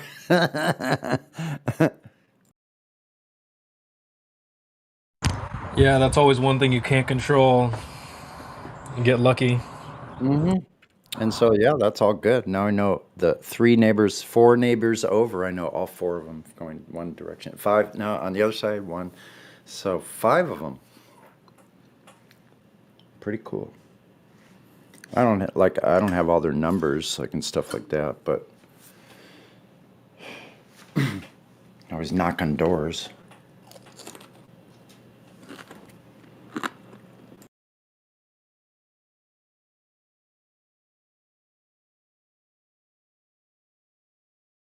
Oh yeah, last week I flat smacked some witnesses semi-successfully. Nice. What, did they come knocking? They knocked on my door. They regretted it like 15 minutes later when they left. Hopefully, but they got some information. That they got information, the kind that never goes away once you hear it. That's how I see the globe earthers who join the lobby. You'll get the ones that just type "Earth is round," and like I just picture them coming knocking on the door, like, "Would you please care to believe in our globe?" Like, I already started on my new neighbor. We talked just a few times in passing, but like, she invited me in to like offered me a tea. I'm like, thank you very much. So I like told her like, if there's anything you need, like if you need a cup of sugar or a cup of milk or anything, like just feel free to knock, and exchange numbers. And then I was like, we had this talk about the building we live in because it's really old. And I said, yeah, just here in this building, I met this girl. Like I met all kinds of interesting people. This one girl lived in Georgia, or I think, is it Alabama or Georgia, were the Allman Brothers? I forget. But she goes, I lived in the same neighborhood as the Allman Brothers, and that family, the Allman Brothers, were always saying the moon landing was bullshit, that it was not real, even way back then. And that's what I just told my neighbor. And I said, and then, you believe this? Then they lost all of the telemetry, 14,000 reels of tapes with all the information of the most important incident in human history, just about. They lost it all. And then I just left it at that. Didn't say anything else. What was her response? Just kind of like interesting, or? She kind of like laughed. She was kind of smiled.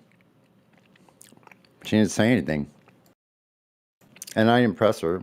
I didn't ask her opinion. I was just making a statement.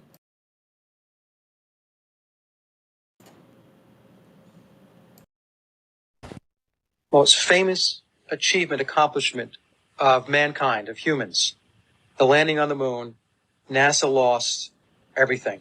They're claiming there's nothing in their archives, nothing in storage, nothing in a cardboard box someplace that has anything to do with the Apollo missions. It's all gone.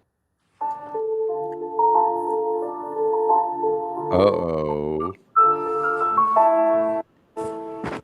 What a sad story at NASA. I was always picture that day at NASA when the intern comes in. All right, boss, what do you need me to do today? I need you to destroy all this technology over here. Making sure nobody really sees you do it. Just go ahead and destroy all that. Yeah, and go ahead and get a hold of all your contractors to make sure they destroy all of the information they were using to build the widget A and widget B. Because, we don't want to be implicated.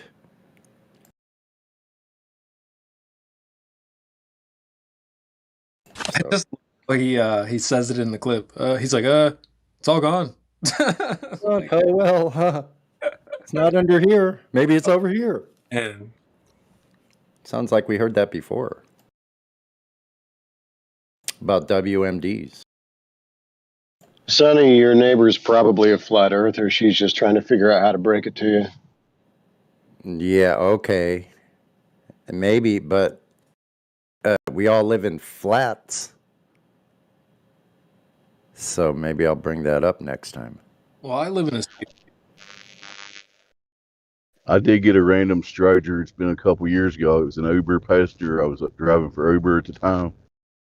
And I got a guy on the moon landings with just one sentence. I was like, I forget how the conversation led up to it, but I just told him, just think about this fact. We went to the moon 6 times under 69 to 72 under Nixon, been 0 times under every president. Does that make any sense? And you can see it in the guy's face. Never met him after that, but I bet he's a flat earther now.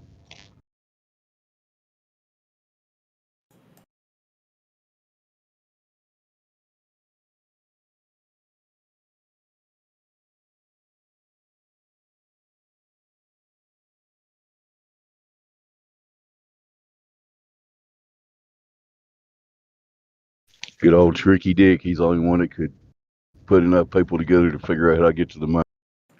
The rest of the presidents are dumbasses. Ticking away the moments that make up a globe day. Frittering waste the hours in an offhand way.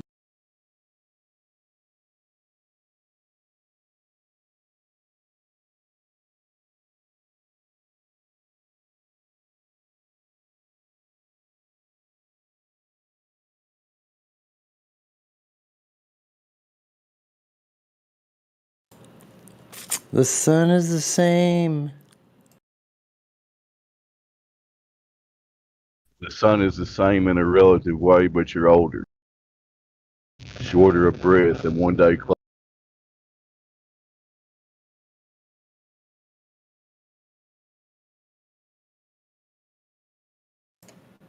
Oh yeah, so we could do that. Like, I think a lot of the Pink Floyd songs would be like perfect candidates for parody.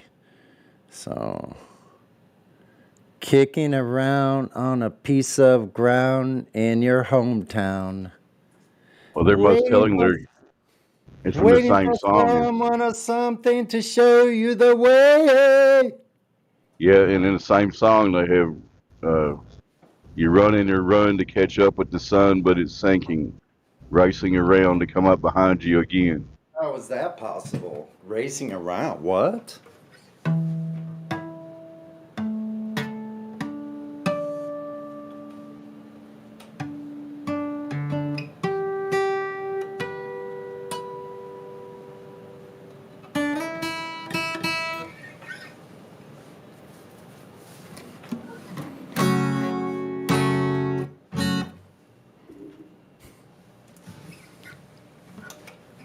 Taking away the moments that make up a dull day.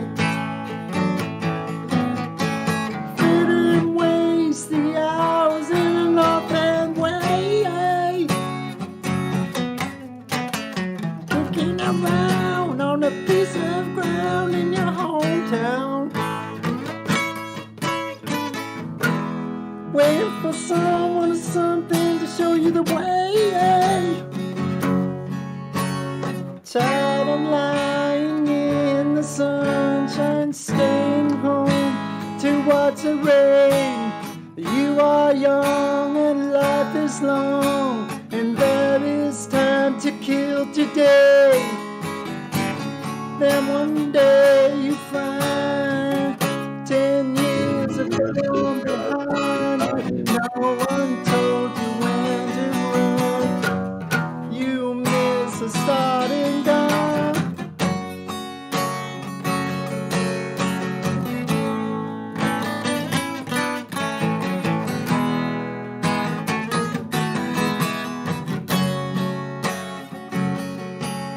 And you run and you run to catch up with the sun, but it's sinking. Facing around, come up behind you again. Sun is saying it's your way, but you're older. Short of breath, one day closer to death. And every year is getting shorter, never seem to find the time. Plans that either come to naught, a half a page of scribbled lines, hanging on in quiet desperation is the English way. Time is gone, the song is over, but there's something more to say.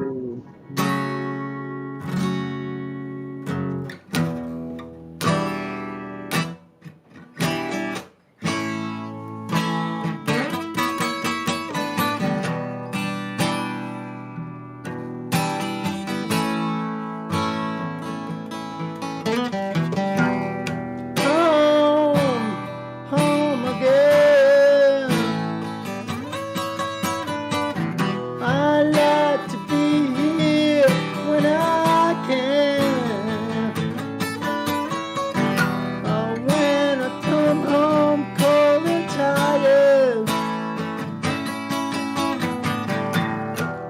good to warm my bones beside the fire. Far away across the field, holding on the iron bell, calls the faithful to their knees. Hear the softly spoken magics.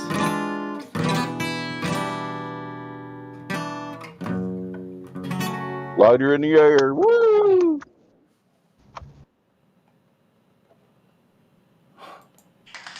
Condition, son.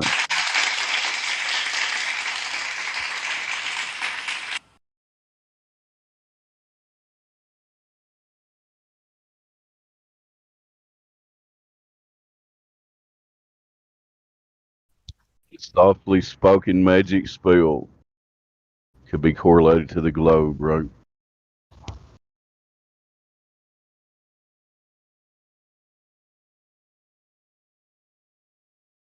Sorry about my funny sounding voice. Like, Good here. Sounds like better than me singing. alrighty. Thanks.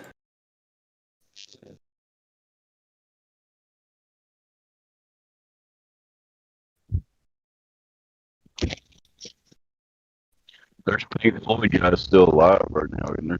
How many of them died? What's that? Did any Pink Floyd people die?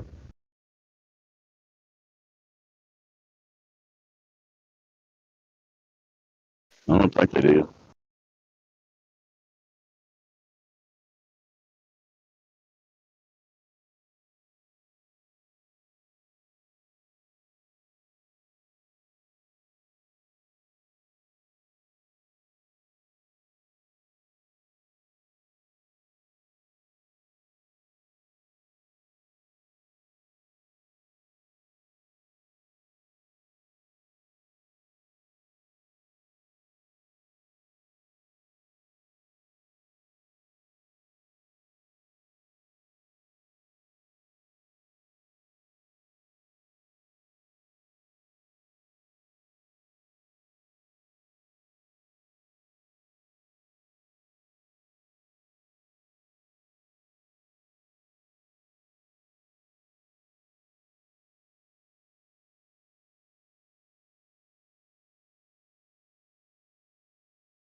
Are you ready for your mind to be blown? I'm here to tell you that the Earth is not a globe. Oh yeah.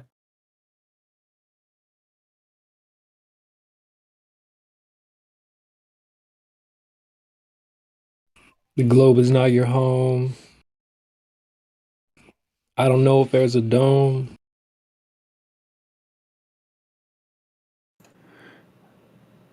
You know, the globe is not your home. You know that when we look out, all we see is the plane. Everyone, it's all the same.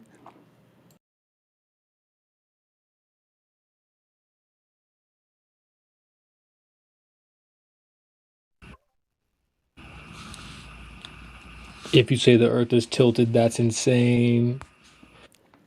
And I think you need to do some. No, hold on.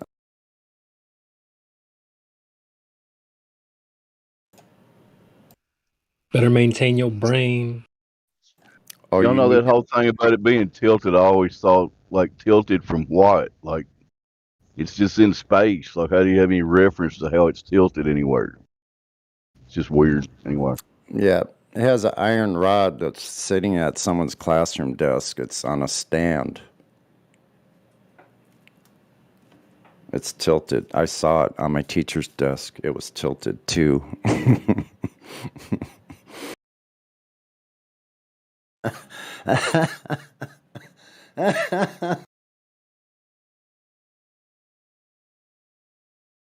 And the crowd breaks out in hysterical laughter about the globe.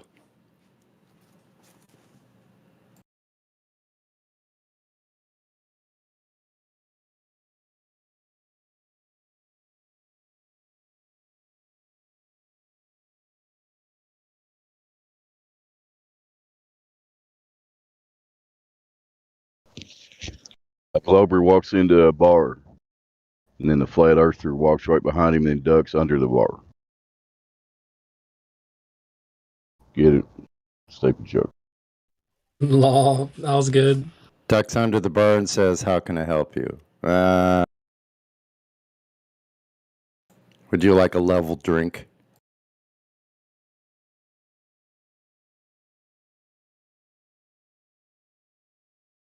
I'll even give you spherical ice cubes.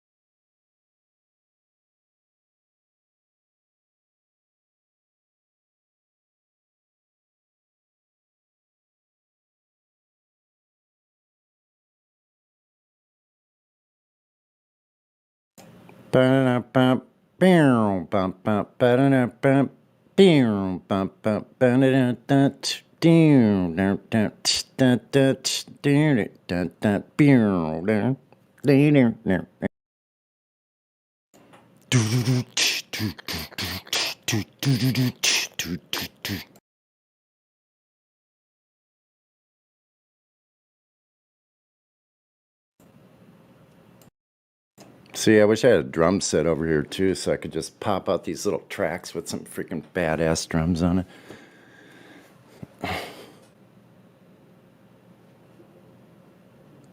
That always inspired me when I heard a drummer playing. Like, I immediately started hearing like music.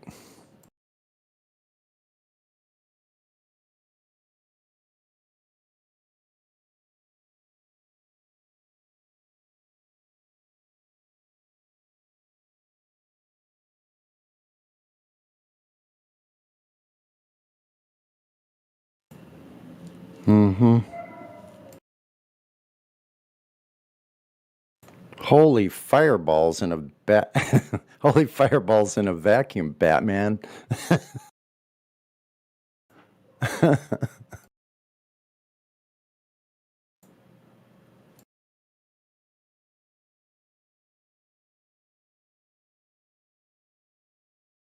What do you mean, hold my balls in a vacuum?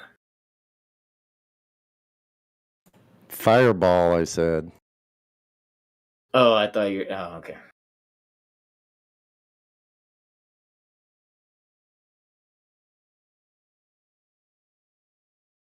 Okay, I gotta get outside for a little while.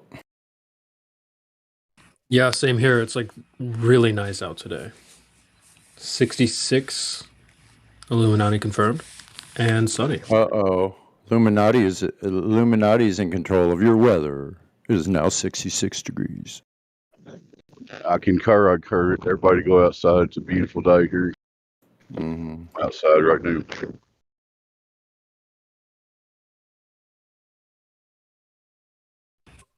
Starting to feel like spring again.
Astronauts to the moon.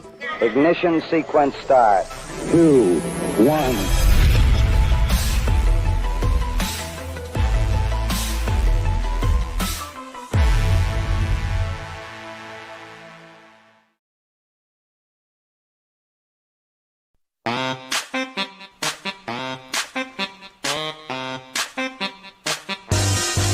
You've had your time, now you gotta go. So withdraw, pitch and yaw, algebra, don't you know? No need to frown, but you gotta go. Cause what we saw, so bizarre, NASA nah, ugh.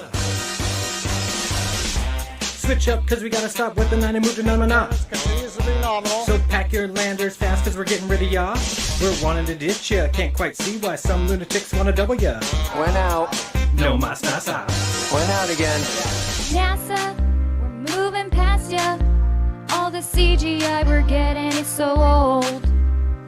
Mama, Trump or Obama, all these sloppy, choppy crappies gotta go. NASA goes nowhere. NASA, if you care, yes, we want some new face. NASA, listen here. NASA, take a chair. Yes, we want some new face. New face, new face, new face, new face, new face, new face. Round up those lives from long ago. Adios, idiots. Take with y'all the lunar modula and the rover. Don't you want to let Apollo go? I say yes. You say yes. Oh, yes. Come back down. Falcon 9 first stage. Enter Elon. He hails from Africa. Picked by NASA, so you can bet that he'll be faking ya. Keep an eye in the sky for Elon before he steals another billion, or launches or lands another rocket full of billion. Ilona, gonga kota, hamdu namsa namja noya gunu funsa. Simunkwa, hoku tsioda, ponantusa nimpusa utila. NASA goes nowhere. NASA, if you care, Yes, we want some new face. NASA, listen here. NASA, take a chair. Yes, we want some new face. New face, new face, new face, new face, new face, new face. Hey, we want some new face. Hey, we want some new face. Hey, we want some new face. Hey, we want some new face.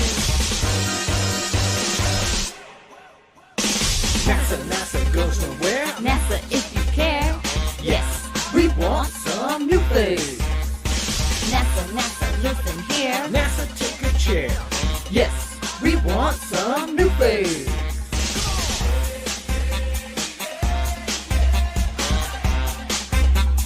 New face.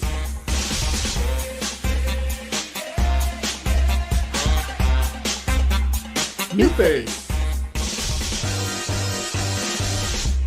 New fakes. The fakest fake ever faked. Sedun katsa. Sí, por favor. Porque yo necesito ir al baño. And now look at you, you're all wet. How'd you know that? The pool, you fell in the pool. Oh. Wow.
Hey,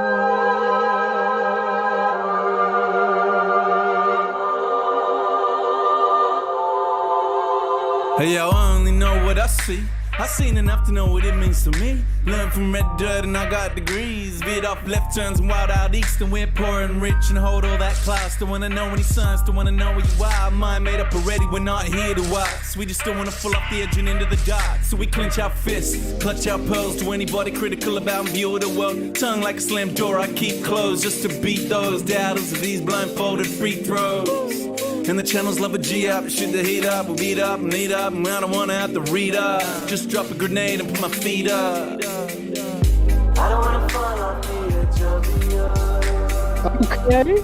Don't wanna hear nothing. I wasn't really fixed, not what I felt. Is a filter it out. Don't tell me what to believe or accept what I cannot see. Fuck you and your facts, I'm free. If you don't like it, leave. I didn't even wanna walk in your shoes. What about me? Flutter, flutter. Flutter, flutter, flutter. World gone mad and it's too PC, and they're trying to take away the freedom that I wanna speak. Click, click, cut them off, run them out of town, shut them off. Shh, I don't wanna hear another beat, but my gut got this, then my head take note, cause I know when this story's a slippery slope. So stay in your lane, son, stick to your songs. I don't care where you're coming from, just a simple answer to confirm a doubt, and then baseless opinions that come out of my mouth. In a nerd tell me I don't know what I'm talking about, but when the so-called experts ever sorted this out, when we're swamped by Muslims, swamped by Asians, different time, the same old station, crowd ovation, whip up hatred, that old chestnut, that vocation, do anything to truth but face it. Woo! I don't wanna fall off the edge of the earth. Don't wanna hear nothing. I wasn't really fixed, not what I felt. Is a filter it out. Don't tell me what to believe. Fuck you and your facts, I'm free. Don't tell me what to believe. Fuck you and your facts, I'm free. Don't tell me what to believe or accept what I cannot see. Fuck you and your facts, I'm free. If you don't like it, leave. I didn't even wanna walk in your shoes. What about me? Flutter, flutter.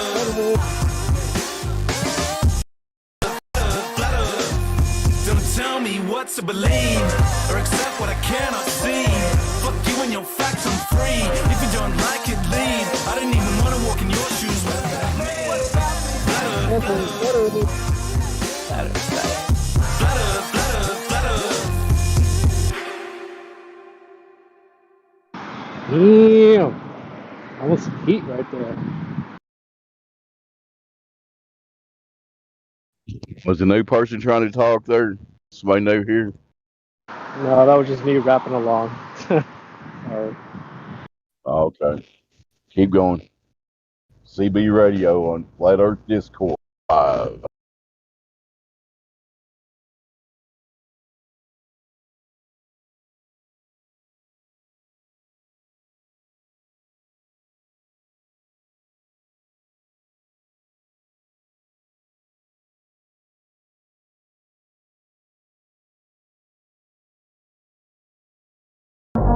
Nobody claims that what you're observing when you're seeing the horizon is the geometric horizon.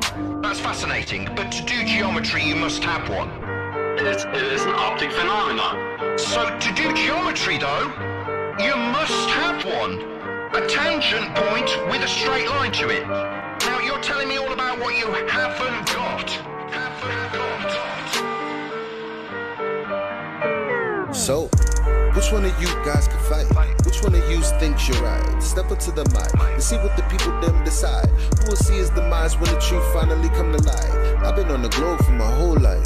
Something in my nose don't smell right. Meditating, feel a slight breeze in the wind, but I know I ain't moving, this is no ride. How you gonna tell me that the air that I'm breathing, that the PSI I'm feeling, it contain, motherfucker? How you have gas pressure next to a place 10 to the negative 17 to a space, motherfucker? What did Nixon say? One small step for man is one giant leap for mankind. And at the same time, the cannon tuna landed on the moon while the Vietnamese died at the same time. I ain't got time for the life MLM. Helios, flame out, breaking down the dam, crushing all false gods in the program. Believe when he say that I am that I am. I am that I am.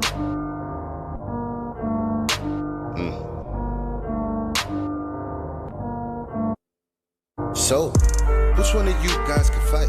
Which one of you dies tonight? Step up to the mic and see what the people them decide. Who will see his demise when the truth finally come to light? You should raise them to be free. If not, they might rebel. You are not an educator, you bringing me down like an elevator. Better yet, an escalator. You keep gumming my shoes so that I never make it. I'ma put you down like you a tire levitator. Speaking of the elevation, the black swan, why is the horizon 10 times further than the geometry you predicated? Probably cause you never did it. Never did, never will. Now Globe, tell me how you really feel. This is not a globe, this is the appeal. This is not a globe, this is just for real. This is for your soul, something you can feel. Saying you won't change, but I know you will. Here's your Dr. Bill.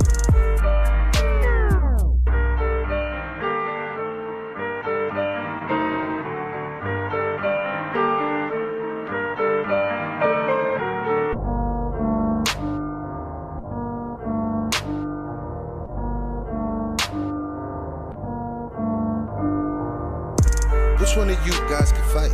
Which one of you thinks you're right? Step up to the mic and see what the people them decide. Who will see his demise when the truth finally come to light?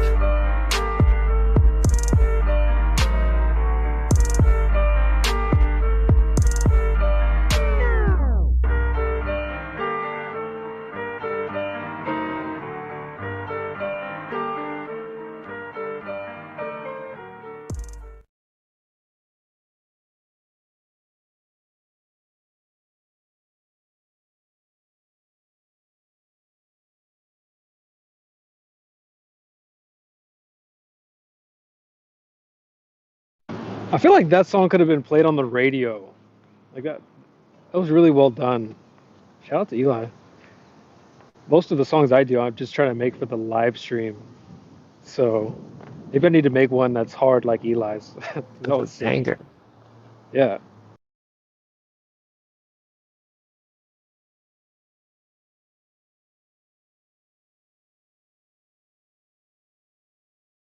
I think all the rappers that are played here are top-notch, phenomenal, and you know, they do it on minimal budget. It's like, I don't know, it's dope. That's all there is to it.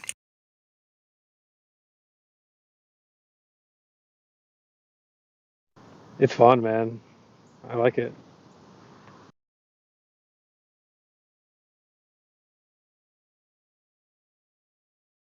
Keep it going, KJ.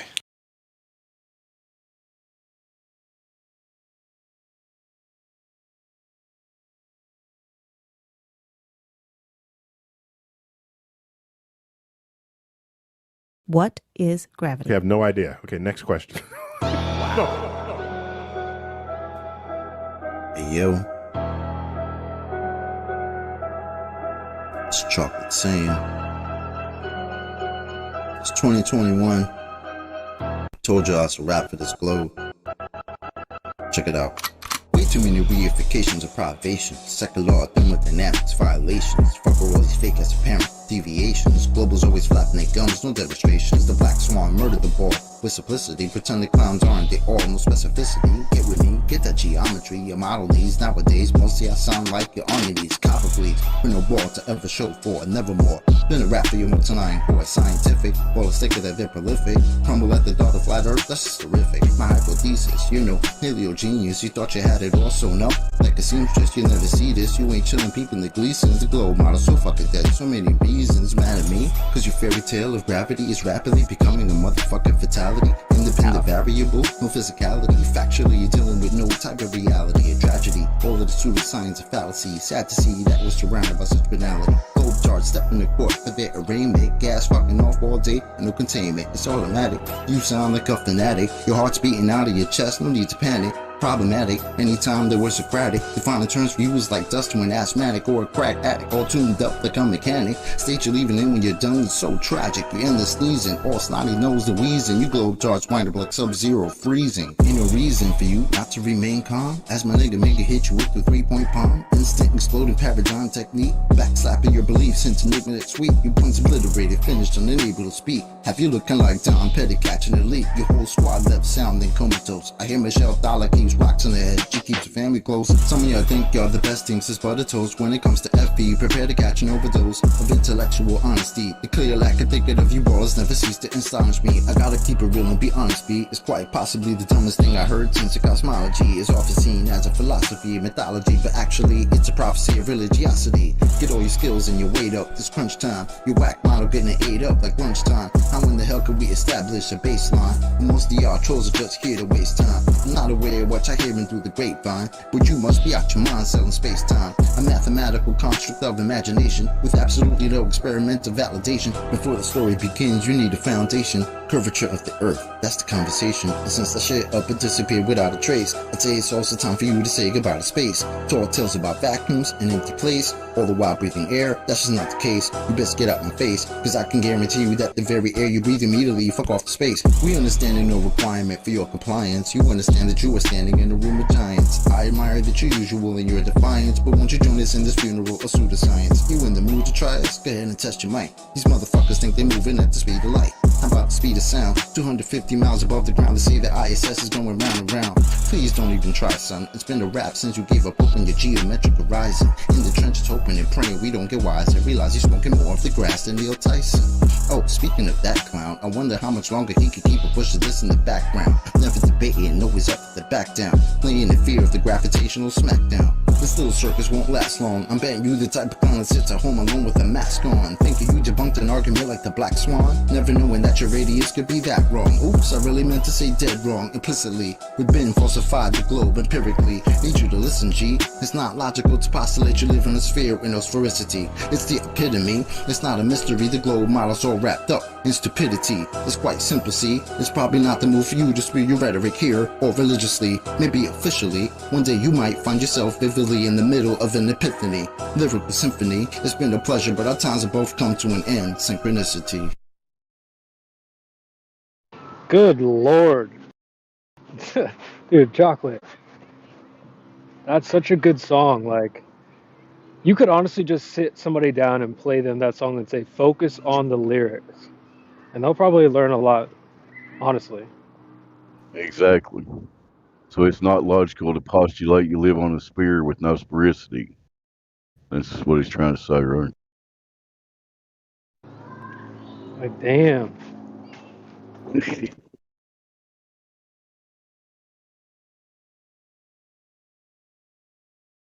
like we've had the conversation so many times that you just put it in some lyrics and it's the same conversation. Man, I'm impressed. Just offhand, I can't think of any base of the argument covering that song.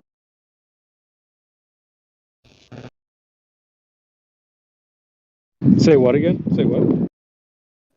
I can't think of any basic part of the argument that he didn't cover completely in those lyrics. Oh, right, yeah, exactly.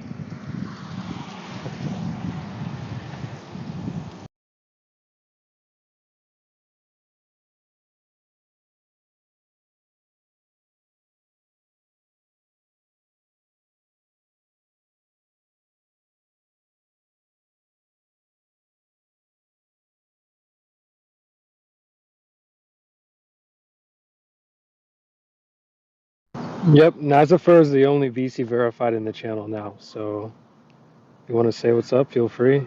If not, maybe we can play another song, KJ.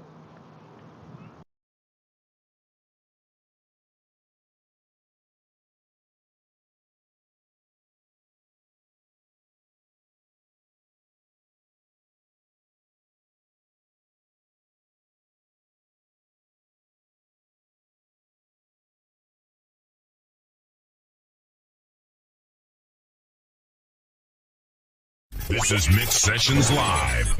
Get 'em. We making moves, man. Y'all waiting on spaceships. Scotty, come beam your boy all the way up. All the way up. All the way up. I run from my problems, they never gon' solve them. Till Scotty come beam your boy all the way up. I got what you want, I got what you need. They told me spit a verse, I'ma plant a seed. Rappers got beef, I'm trying to say to cows. Spinach leaf salad, no Thousand Isle. Go ahead, do your thing with your grown self. Quit worrying about that man, worry about your own self. You got a lot of questions that ain't nothing to stress about. I got a YouTube channel, you should check it out. I got what you need, I got what you're craving. Leave your girl around me, she gon' become a vegan. Yeah, doctors want you sick, man, how that sound? Fuck you, Monsanto, won't stop till bad health rates go all the way down. All the way down. All the way down. Fuck you, Monsanto, and no, I won't stop until these bad health rates go all the way down. This question made Neil Tyson have a heart attack. If the earth round, how the hell the water flat? Dropping microphones trying to get his nerve back. But what a curve at, nigga, what a curve at. Now when I hear space, I'm thinking terabytes. Passing cell towers, some call them satellites. Some call them astronauts, I call them parasites. Scientists are just actors who hide paradise. You know I gotta give it to you real. You know they've been lying to us for years, what they faking for. You'll never find the curve. Even if you get in a spaceship and go all the way up. All the way up. All the way up. I run from my problems, ain't never gon' solve them till Scotty come beam your boy all the way up. Oh, all the way down.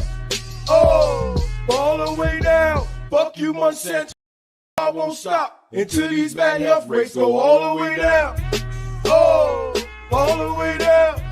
Oh, all the way down. Fuck you, Monsanto, and no, I won't stop until these bad health rates go all the way down.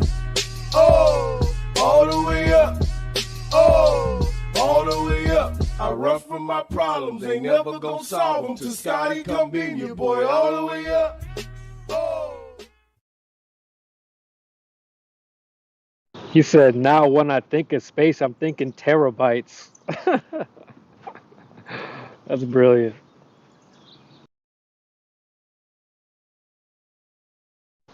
All the astronauts, some parasites.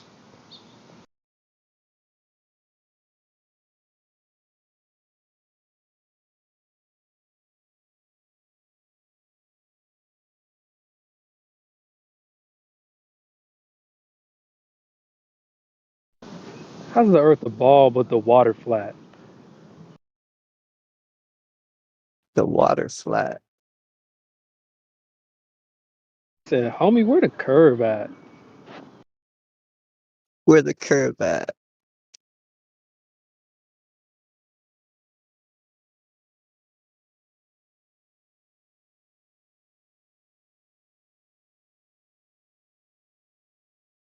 Yeah, Bro Sanchez is mad funny.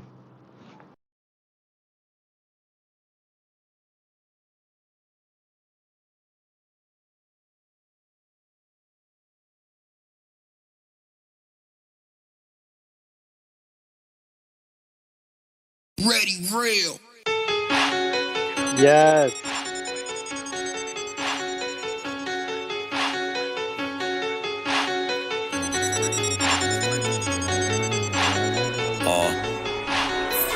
CIA be lurking, I be in the turban. Little ones stay cursing, older ones out twerking. Talking about lack of education, streets are always dangerous. Bluetooth speakers playing, do you really hear what they saying? Do you know what that mean?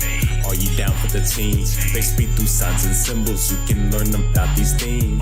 Live by 9/11, Club of 27. Once you think that they in heaven, nah bruh, it's a legend. It's all according to the code. Them Illuminati with my mind, body, and my soul. That's why they snatching bodies, everybody in a Holly Grove. Deception is a hobby, switching roles with the auto close. We call that an auto hoax. Man, what you trying to prove? Don't you know we've been around the globe and been to the moon? Forget it, that's an auto hoax. You tripping, times two.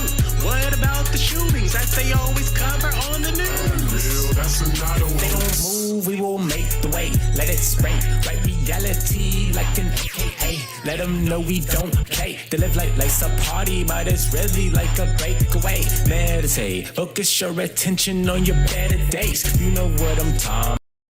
Let These slimy narcissists, the antichrist out there, turn your eye. Freedom of speech is actuality. That's why the truth must spread by word of mouth, word of mouth. It's all according to the code. Damn Illuminati with my mind, body, and my soul. That's why they snatching bodies, everybody in the Holly Grove. Deception is a hobby, switching roles with the auto clone. Let me turn on my auto hoax. Not even a proven fact. The floor curves into a spinning ball, and you can test for that. Globe is an auto hoax. Man, you must be trolling me. Scientific theories aren't what they are shown to be. Yep, that's an auto hoax. So what you're saying is you don't accept the claim that's missing proof, then you label it. Exactly, it's an auto hoax. Wow, sports is scripted by the number code. What do I really don't? Let me turn on my auto hoax. Squad. Let me turn on my auto hoax and look this stuff up when I get home. Cause boy, I tell you, these kids today is tripping. I ain't tripping, he must be tripping. Cause I am not tripping, not one little bit. I know my things, I know my shit. That one's like top 10 for me. It's not super flat earth focused, but the beat is really good. And yeah, I like that song.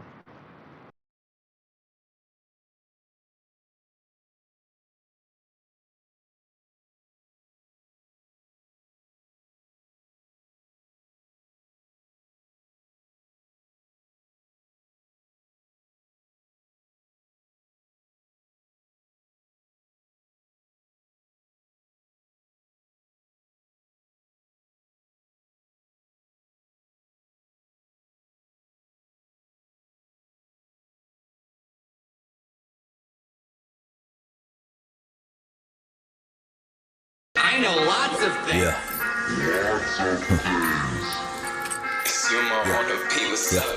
I do not care about your raps. I do not care about this track. I do not care. I guess I am rare. Yes, I hear the trash. Take it out back. Oh, you can't hear it. You must have your ear to the cash. I'm itching a spaz. I do not hack, but yes, I'm still with the mask. Snatch a beat right out the mainstream real quick. Fuck around, yeah, we gon' remix it. We got you spinning, and now you dizzy. You looking like Disney, seeing sixes. All these agendas and all these false flags. How many times till it gets familiar? They've multiplied so many times they form in a line to normalize the pedophilia.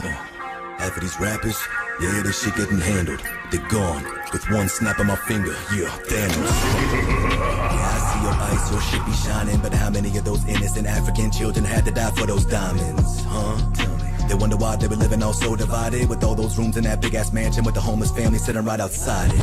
1,000 bodies. Hey, is this anything to do with the flat earth, bro? Your favorite celebrities got blood on their hands, Marina Abramovic. Hillary Clinton, she's gonna send out a hit if you leaking those documents. If you a holistic doctor, they gon' pop your toss you secretly off a bridge. Exposing them, smash the internet. Cause we don't fuck with no fake shit. Nah, NASA images. Yeah, for paying the scientists. Yeah, you kneel for the anthem, huh? But you still play for the Zionists. Damn, yeah, they trying us. They splash subliminals. The Super Bowl, the halftime show. No, that's a ritual. Global warming, climate change. Next year will be a new name with a new tax and a new op and a new fear for a flu strain. Oxitex, the new Dr. Moreau, and they teamed up with the synagogue of Satan. Yeah, I see what you be doing, Q, but I still don't trust the administration. Nope. They drinking adrenochrome straight from a child's throat. You sitting down with that vegan meal, but you still drinking a diet woke. Lady Liberty screaming, covered up in that black burqa. They looking at me like I'm the devil, but I don't see him though. Matt Murdock, all these dark occultists and globalists, the ones causing a mass murder. They try to swerve at me, throw the curve at me. So I had to flat earth them. Listen, boy, I don't care what you say and all the bullshit that he said, she said. All I care is about you waking up. If you don't, you gon' get hurt and you need that. Let the 5G spread, and you gon' see there's a bunch of pissed off and stressed Americans. Say hi to my friends, they're all domestic terrorists. Damn, I've never heard that one. Said ain't no curve, had to flat earth them. Nice. Nah, I heard was him talking about terrorism. That song's been played a bunch on this station. It's good, quality rap. Right. Cool. Terrorism. Well, he made sure to talk about flat Earth. What do you mean terrorism? I don't know. That's what I heard. You didn't listen. Apparently, that was I didn't. one word of thousands. Yep.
eyes on anybody that be stepping too close to my job bubble. Trouble is always a stone's throw. Learn the hard way, even those close will turn cold. Now the child's grown, I can see the world around me's vicious. This is a world when fathers rape their own children, when men smuggle trillions and somehow get away with theft, treason, murder, trafficking of slaves, where little kids are violated inside cages while crooked politicians getting paid.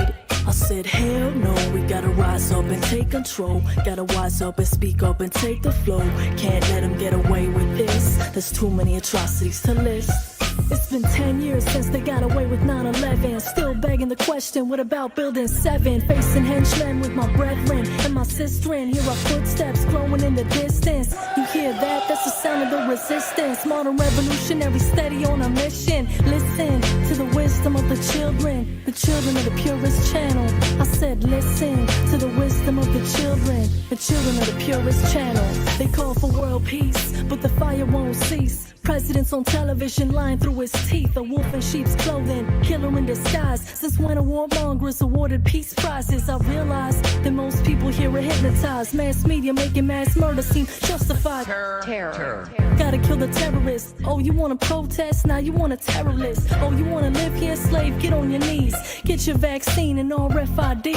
See, your freedom here has its limitations. We don't wanna see no protests or demonstrations. A cops will lock you up with no hesitation. And we make money off you rotting in a cage.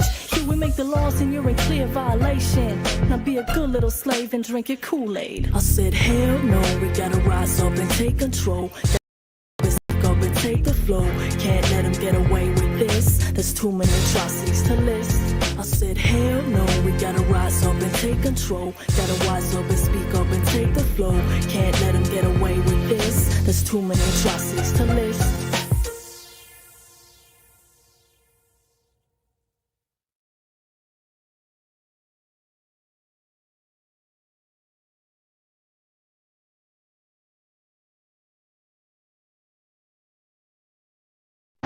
So, KJ, when are you going to do a song?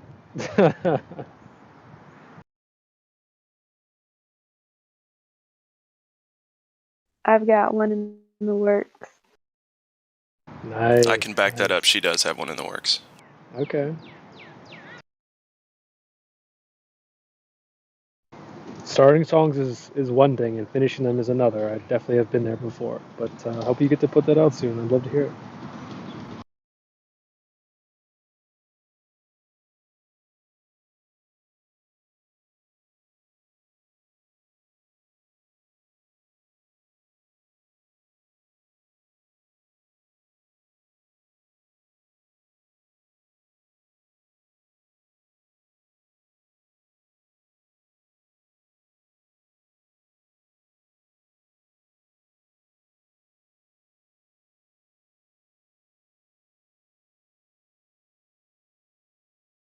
That's how we get ideas. We listen to our friends hip hop, how good they are at spreading a message.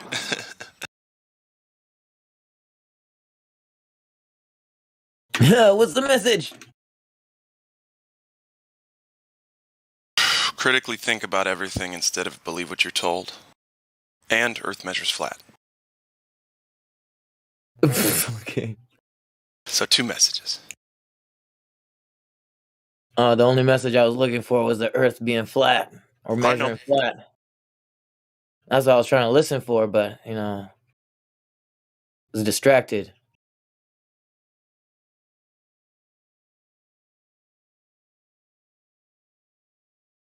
Do you have a song suggestion? No, I just I thought it had to do with something with the flat Earth, but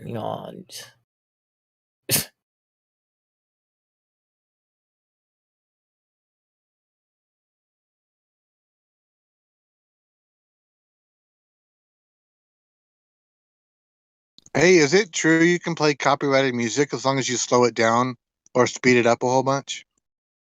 Maybe. Yeah, I mean it makes sense.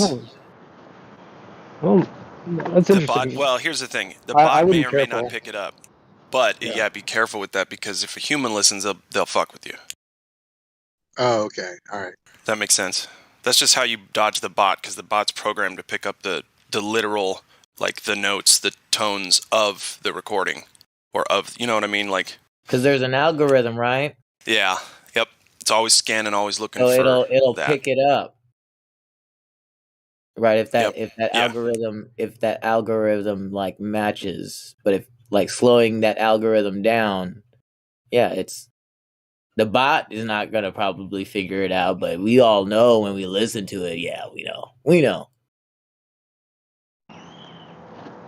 And the only way to speed it up or slow it down is to like manually do that with something like a Logic or a Pro Tools or something, and then upload it back on the internet, and then play it through the bot, because the live stream bot doesn't. I don't think it can function like that. But why even try to think about that, right? Like try to think about trying to beat the bot or something. Like we should be, playing songs about like flat Earth, about the Earth being flat, or the Earth measure flat, or zero gravity. There's no gravity. You guys know the routine. For sure. That's why it's fun to do the flat Earth raps, because you can use instrumentals Right. to like popular songs. Just replace the lyrics with flat Earth, and then boom, it's done. Parodies are accepted. So they can't copyright the music, only the lyrics, or how does that work? Well, if you're making a parody of something, then you can generally get away with fair use.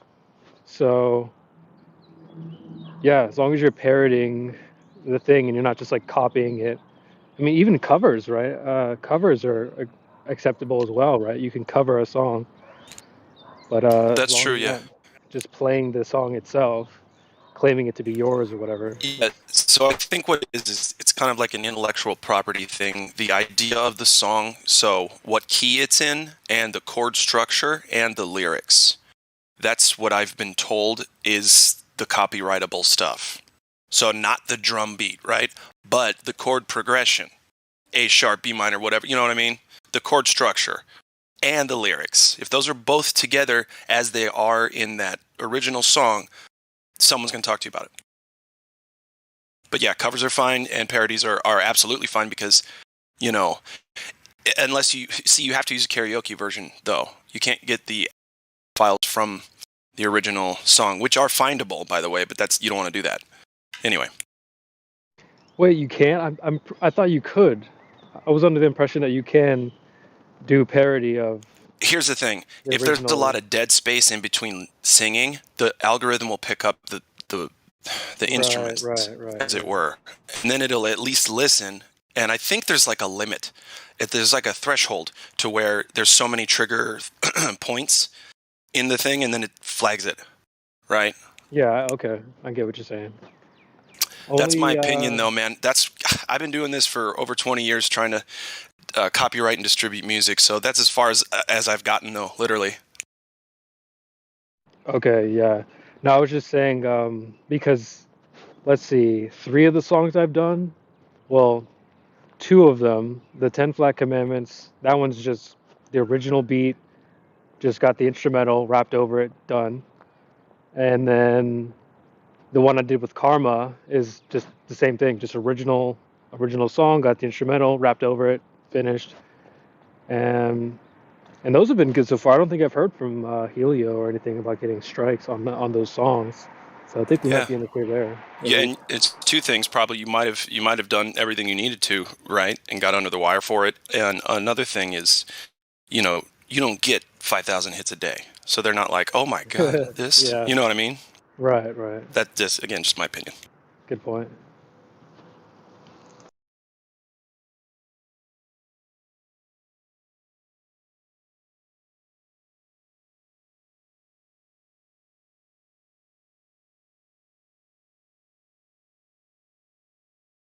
KJ posted a playlist for VC radio playlist with all the songs you've heard and more.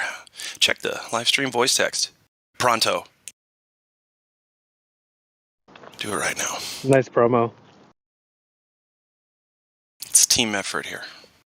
24/7 Flat By Earth the Discord. way, CB, do you have a playlist or something for your songs on YouTube, or is it just SoundCloud? Yeah, I guess I could probably move them to YouTube, but everything's on SoundCloud, and I haven't made a playlist, but I could package them into one so that they could be grouped together and posted as a link. I know you like YouTube better, Okay. right? I was just wondering. Yeah, that's the one playlist that I have that's the biggest. On SoundCloud, I only have like 5 songs for the Truther music. So I was just wondering. Okay, yeah. I'll make that a little side project to upload them on YouTube. I got you. Okay, cool. Thanks.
So, medical news today posted 11 hours ago.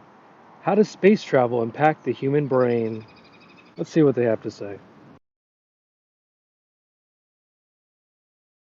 Oh dear. Can you post that, please? Coming right up. Thank you.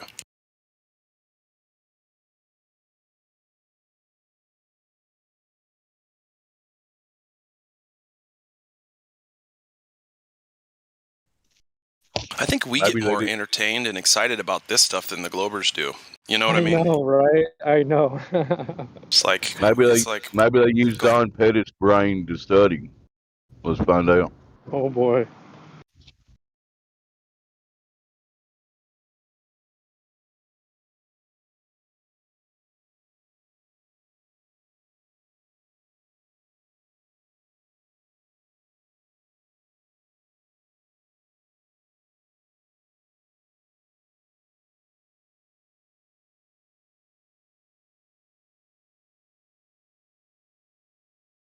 So for the audience listening, we just came across, because of CB, Creation Bear here, how does space travel impact the human brain? New research identified changes in the white matter of astronauts' brains following long-term space missions. Now, since we know that's fake, they're trying to justify how Looney Tunes all of these astronauts are, the ones still alive. That's what they're doing.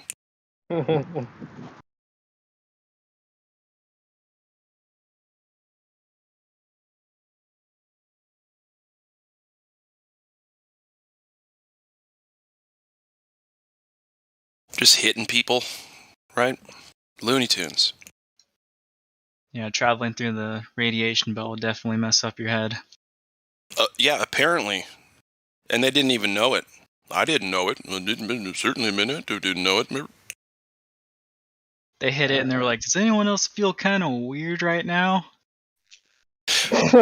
Well, Chad just turned inside out and back again. I don't know what that's about, but That wouldn't affect them because I didn't know they were there, so that wouldn't affect them. Exactly. Or like they blacked out during it, right? To keep their brains safe. I mean,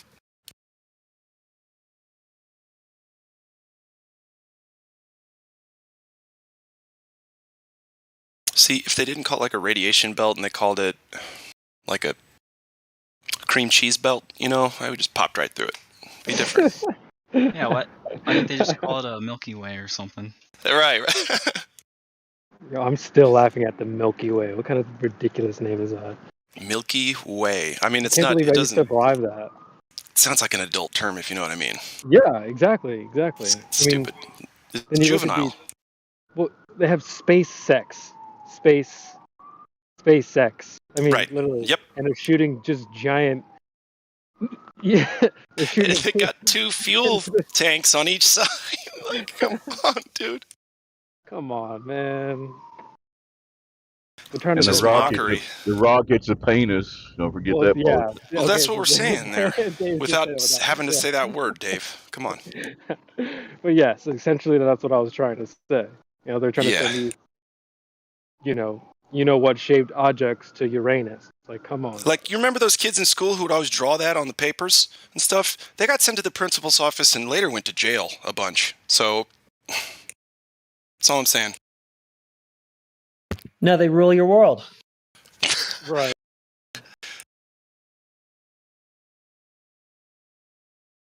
We'll wipe your record clean if you lie about aliens. Go. Ready, go. Seriously? Yeah. And you've got some bad ones, so I suggest it.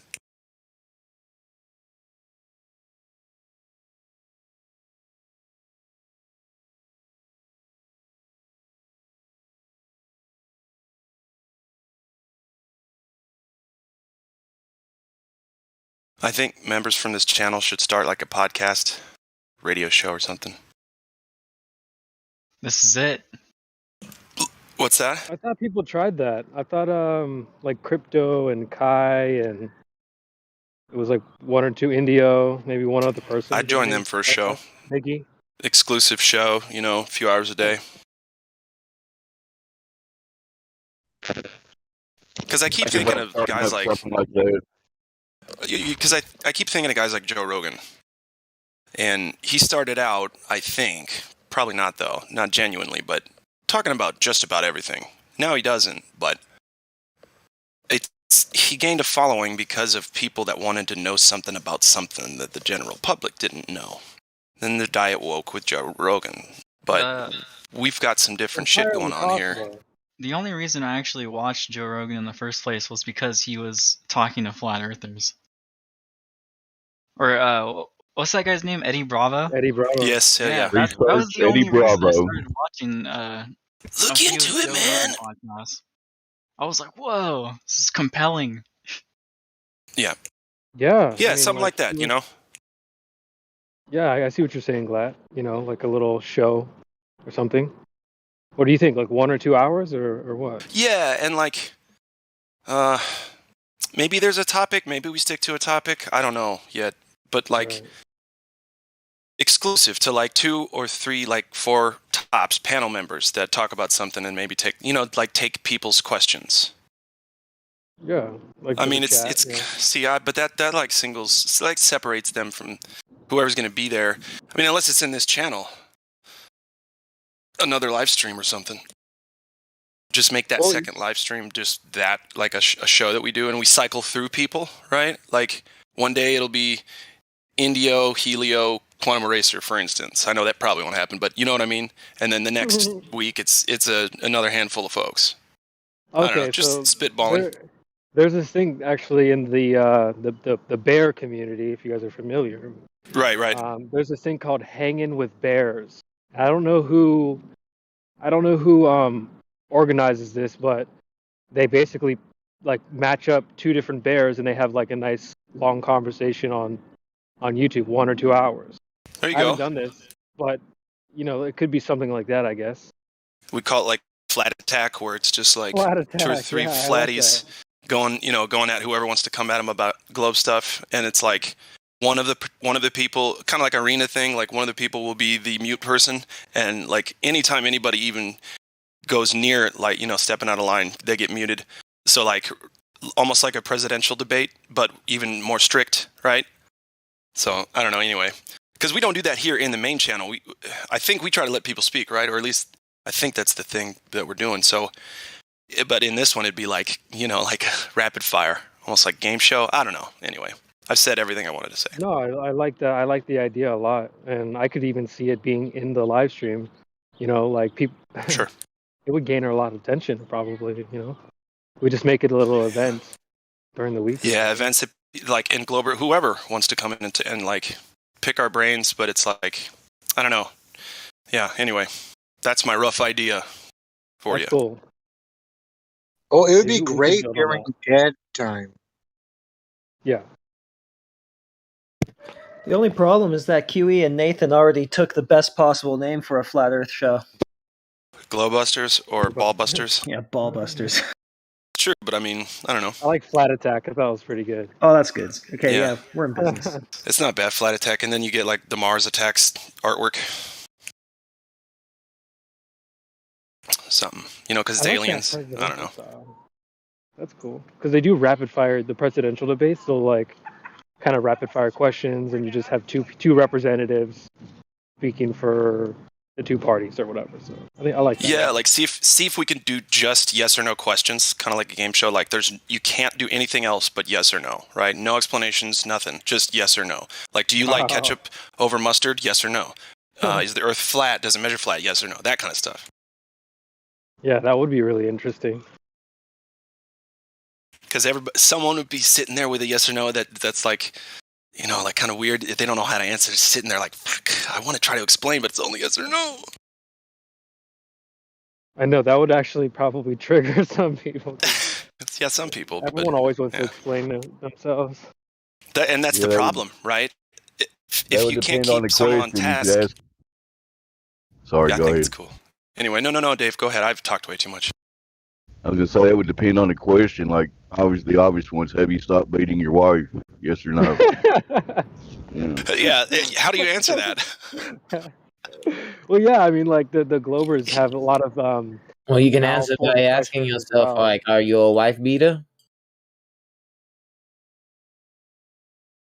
Yeah, but I think the point is that like a lot of them. It also depends on the questioner because a lot of you'll notice the globe earthers will ask malformed questions, right? Well, if it's flat, how come the sun doesn't light up the whole earth? It's like, well, your question is just not even aligned with my argument. You know what I mean? Loaded questions. Exactly. Yeah, exactly. Yeah, I think it'd be fun to do something like that.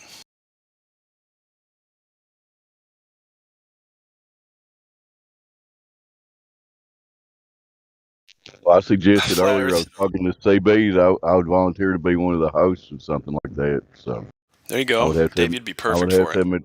I'd have to have material to work with. But dude, your character is your character's Dead Air Dave. Swear to God, and you just milk it. Just get into character. I swear. Yeah. There you go. DAD, Dad. Get out of here. That's great. I love it, dude. Oh, that's great. Yeah, me too. Me too. So if we all get a character, you know what I mean? Develop a character and then... I don't know, man. Just make it fun. Because Flat Earth isn't going anywhere. That's the other thing. This isn't a fad or a trend. We should have fun with this stuff because it's our reality right outside. We can celebrate it. Let's have some fun with it.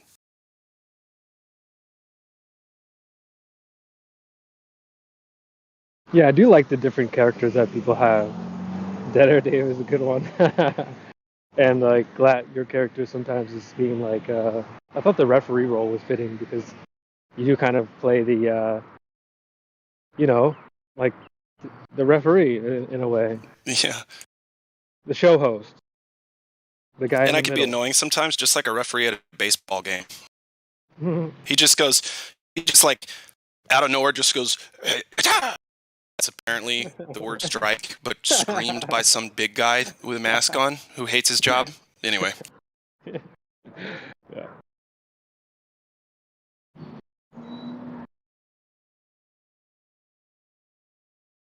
And then, you got guys like Sasha, the baker, like he always leans into that too, which is really funny. I am baker. Then we need a butcher and a candlestick maker to go with that one. We had a Glober join the other day. He said he was a blacksmith or whatever. He wasn't here to fight, guys. Oh yeah, that guy. Yeah, he just wanted to talk. Yeah, that was pretty interesting.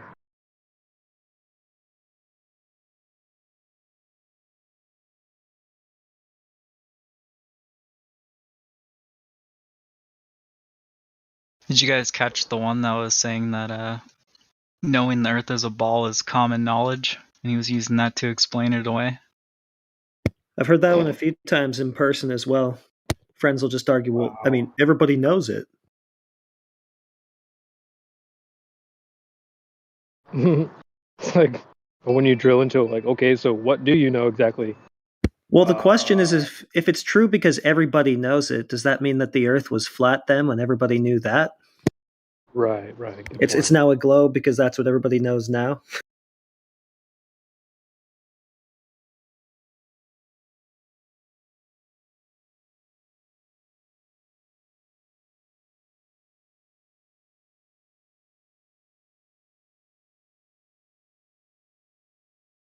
Well, everyone else was doing it, so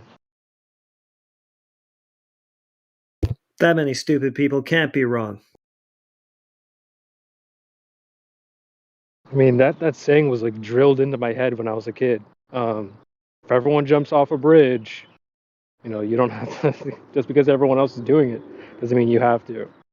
Like literally one of the key phrases that I grew up with. So it's kind of funny to see this whole world doing the exact opposite. Yeah, so the whole argument is just literally groupthink.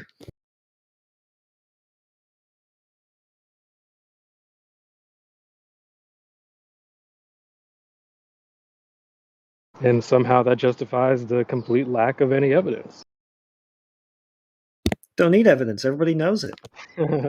And this is exactly why I like the flat Earth court idea, because you can't tell a judge, well, Your Honor, everyone believes that my client, it's like, no, that doesn't work. And there's just so much evidence, so much so that I can't show you any of it. Yeah, judge would be like, okay, could you present something to the court to the courtroom, please? Well, I mean, you wouldn't accept it, so. Yeah, I present my proof, but you won't like it, so. Oh man.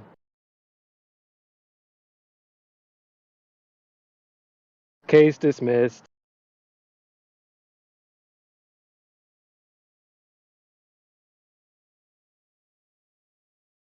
Yeah, I think Glatt's questions thing would be good practice for when you cross-examine, because you got to ask questions. If you're good with your questions, you can lead them in a certain direction, that type of thing. So, yeah, I'm like the two different ideas: the yes or no questions from from Glatt, and the court idea as well.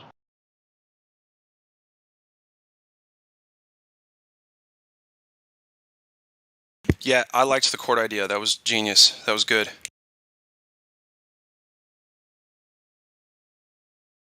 Justice for the flat Earth. Yeah. My question is, who would be the judges on our side? Who would we elect as judges, you think?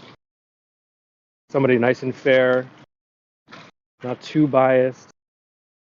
Crypto? Crack villain. Yeah, I can see that. Helio. Oh. Come on.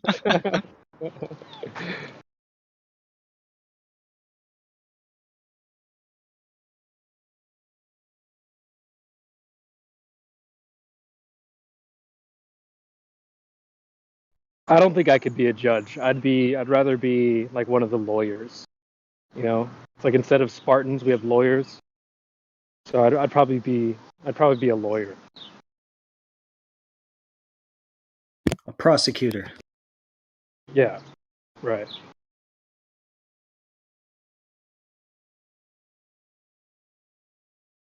And then yeah, anybody can be jury. That's the people listening on YouTube. That's the people in the room, the chat. So we'll see. Globe on trial. I love it. It's got to happen. Yes. Yep. And I think we do need a few, because there's got to be different judges. Like we can't have all flat earther judges. So I think we need like a couple people on the other side who get it. Matthew learns. Yeah, that's exactly what I was thinking. Matthew learns, or I even talked to I think it was either Pazza, maybe Pazza.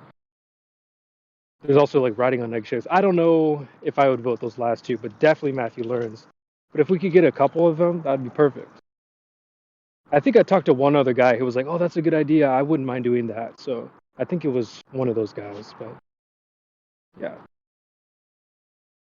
judges would be crucial to have. Got to make it seem fair.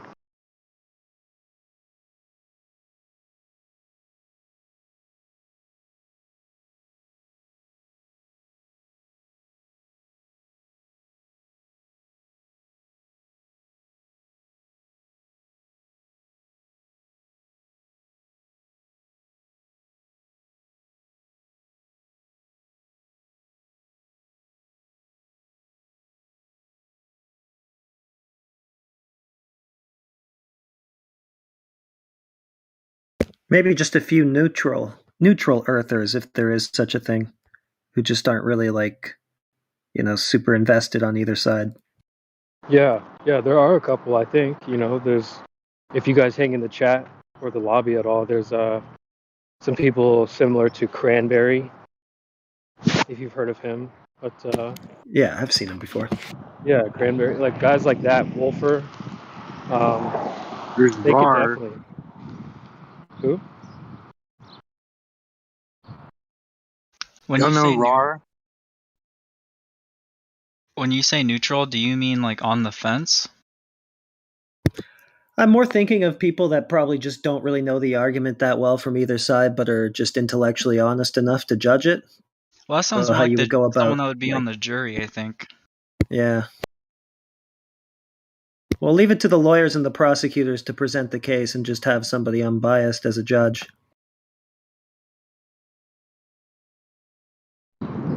Yeah, right. Like, like I don't think I could be a judge. I'm a little biased, right?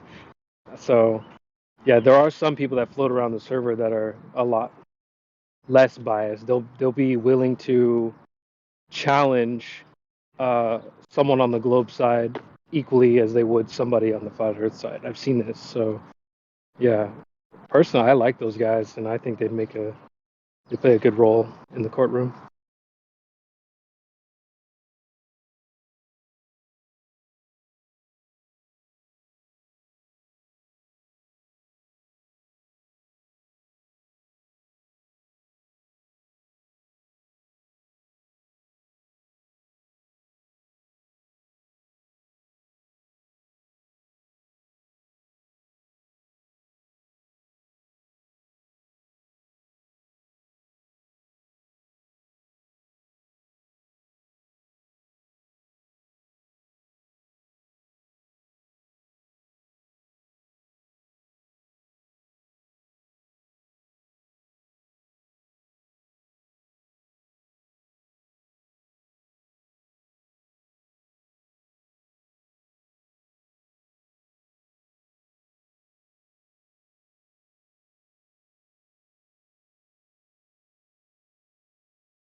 So, space.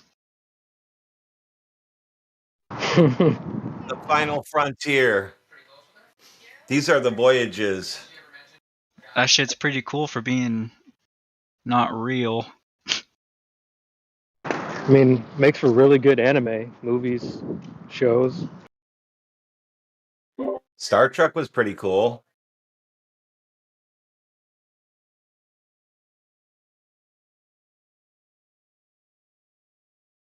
It's funny you brought up space because I was literally just thinking how,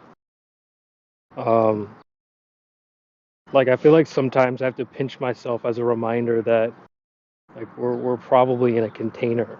You know what I mean? Like that's really interesting if you step back and think about it.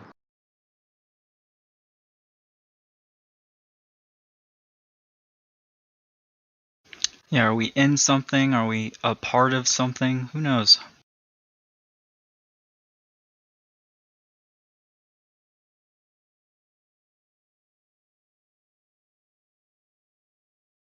I'm gonna say part of something. Yeah, that makes sense.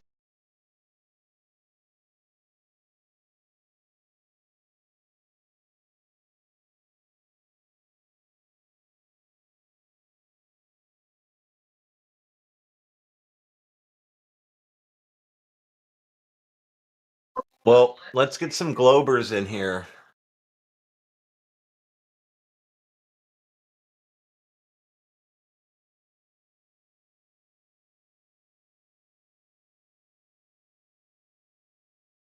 They do not want that smoke.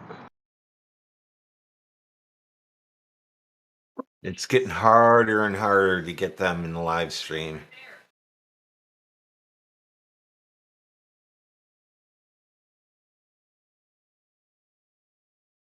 That's because there's no globe. So that's like trying to get unicorn trainers in here.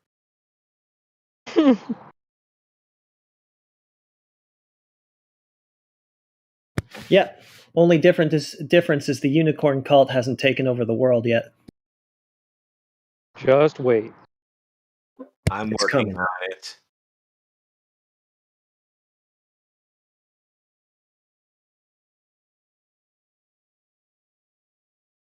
Yeah, they're working on Narnia first.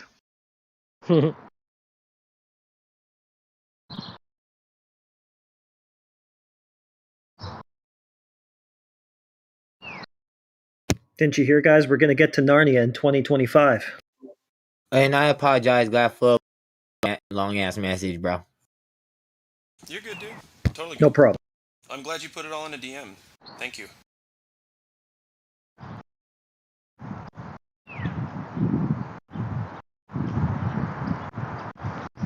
Yeah, no worries.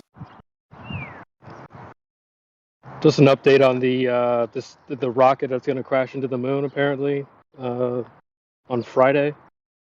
Nature.com. Space junk headed for moon will add 60 plus years of lunar debris, posted 1 day ago. So really messing it up for us all. Where am I focusing my camera at? Well, I think they're saying the other side of the moon. Yeah, they're saying it's going to happen on the other side, and nothing's going to be able to see it. Even they're saying that there's a a satellite out there, but it's going to be out of the view, and stuff like this. Well, we'll be able no to one's see gonna it at least from the satellite, right? They're saying it's going to be hidden from the satellites, the orbiter. What about the They're saying it's gonna Japanese one that goes completely around the moon? There's a live feed of that. Guess we'll have to find out. It's going down this Friday, ladies and You gentlemen. wouldn't really tune in. be able to see it anyway, right? Even if it was on the side of the moon we could see. What do you mean? Like, how could you see something so small on the moon? Well, we should be able to see the rocket heading there, right? You would think. We should be able to follow this rocket around know. the Earth as it's getting ready to leave orbit, right? With all of our cameras. I mean, supposedly we could see the ISS. I don't know. Also, they claim we can see a 50-mile wide crater on the moon. All right. I mean, don't people say they can see the flag or whatever? Like, I can see the flag on the moon. Like, really? First of all, that didn't happen. So what the hell are you looking at? Yeah, those people are schizophrenics. Yeah.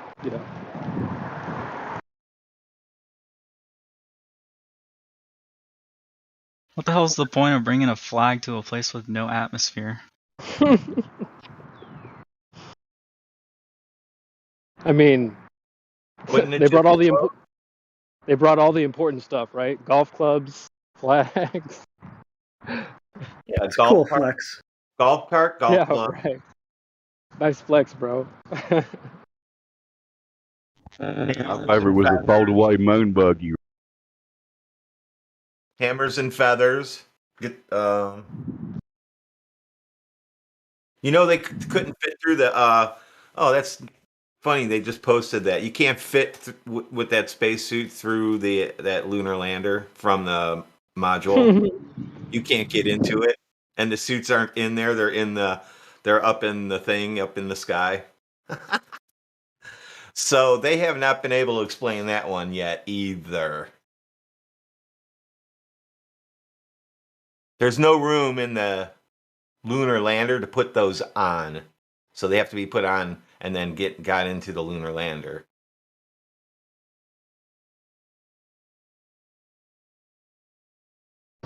Checks out.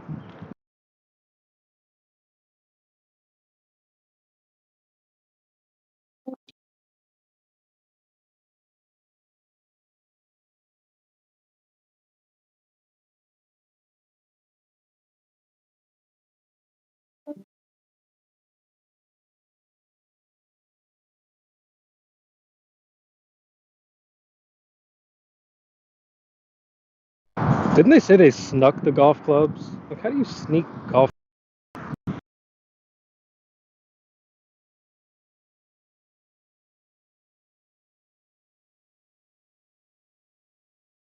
I mean, you don't need the full set, so you could probably put one in your leg. Is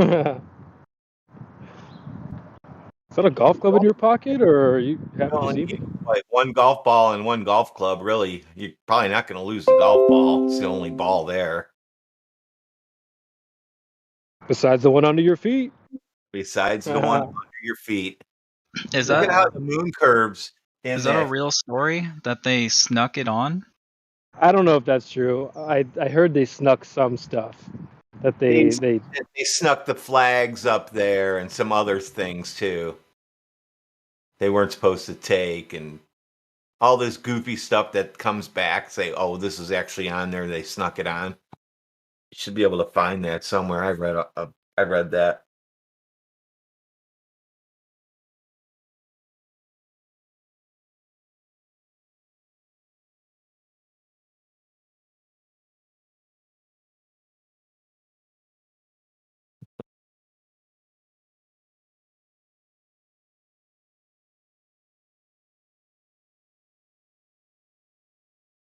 Chugga chugga. Speaking of which, I think I should go to the bathroom. Then I'm going to get some coffee. I was just gonna say that, like, the stories are always grabbled. You know, people will say things like, "Oh, well, see, they snuck it, therefore it's more likely that it happened," and stuff like that. Like, what was it? Pazza the other day, he was saying, "Well, Copernicus was threatened to be burned at the stake for the things he was saying, so the things he said must be true." You know, it's like they always have a story like that to sell you with. And yet, his foreword is dedicated to the Pope. Right, exactly. Yeah, someone did hit on that afterwards. So sneaking things into places. So we have clean rooms where I work, and I write things for those clean rooms. So when I go in there, I have no intention of sneaking anything in because we can pick that up. It'll show up in something. So I don't know what they're talking about sneaking shit anywhere. I know, like, you would think there'd be an inventory and, yep, you know, fuel calculations. Yep. Yeah, so if they snuck anything on, they should have never been able to make it there. Right, you threw off the orbit or whatever. It's Occam's razor, bro. It's more likely that they went than they didn't. More likely that they went through thousands of miles of radiation and deadly thermosphere in a lunar lander with walls the thickness of 4 sheets of tinfoil than they just made a movie. Yeah, it's easier to just go. It's really hard making movies. And you know what that tape? It's not actually duct tape. That's why it keeps bothering me. That's gaff tape, black gaffer's tape. It's like stage tape because I use black and white for around my drums when I'm oh yeah, I know that stuff. Mixing boards, you tear a strip off, lay it on your board, and write everything down. Pull it off; it doesn't leave any gum on there. Yeah. That's what it is. That's stage gaffer's tape. That's why it's not shiny, so it doesn't have a reflection. I used to do live sound. I know this stuff. Yep, that's what it is.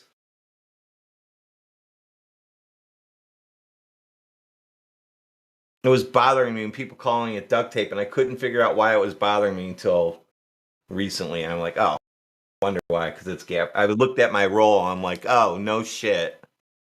That's funny. I actually didn't know this.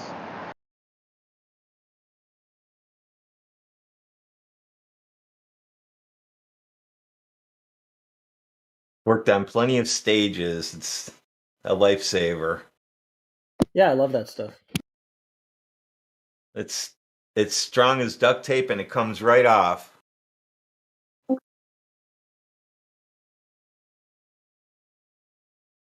It's expensive as shit. It's like $22 a roll. Damn. Even worse for me in communist Canada. How is NASA going to be able to afford it? Well, that's big breaking budget. space budget. They only make $67 million a day. I mean, I guess they're going to have to erase the original moon landing tapes. No other choice. They can't get the tape. Got to erase them and reuse them. They just, they don't have the budget for new tape.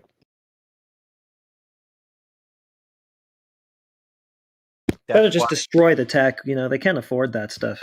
You just re-roll it up then, because it comes right off. Fairly easy without tearing. You can reuse it?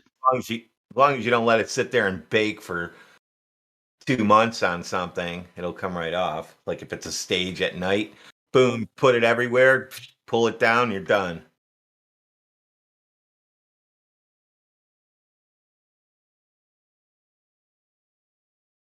What's NASA doing with the stage tape? No, that's what maybe because they didn't invent duct tape yet. They only Staging the globe. That explains it. Okay, Ray, when you explain the tape, now explain the gold tinfoil. Okay, go ahead. Oh, you want me to? Yeah, if you're, So, well, that's when Mylar was out for quite a while at that point. So they just had to use gold Mylar. Said, oh, look we have gold foil. That's why it's all wrinkly and crappy looking. They have so much of it because they make their balloons out of it. That's what that big silver one was. That first satellite.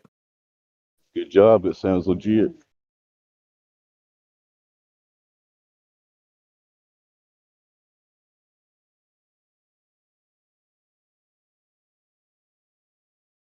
Yeah, when I saw that big satellite, I was like, no shit. So they probably actually really did happen where they lost one of them big ones over there in Roswell. And they didn't want people to know they were putting satellites up so that they could pretend space was real. They didn't want to know they were putting balloons in the air.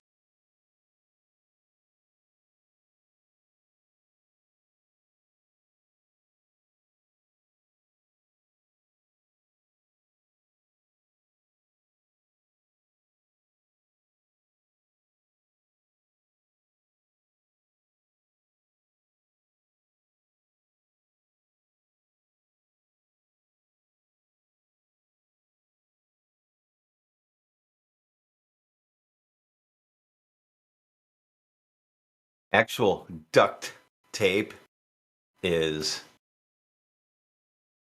nowadays it's aluminum foil sticky.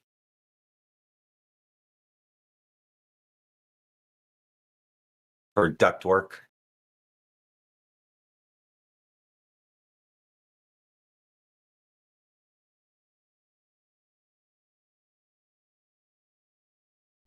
You think NASA's still using the stage tape? No, it'll bake right off. It'll dry out and fall off. What's the last thing NASA faked? ISS stuff. They haven't done anything since. They do got that 24/7 ISS stuff going on. Isn't the James Webb thing a NASA thing? I don't think they have much to show for that. That's a NASA thing, but they just did that recently. Yeah, I know, but how do we consider that the latest thing they faked? They've been doing that same one forever. I guess. I mean, any new things that they've tried? That's what I was thinking.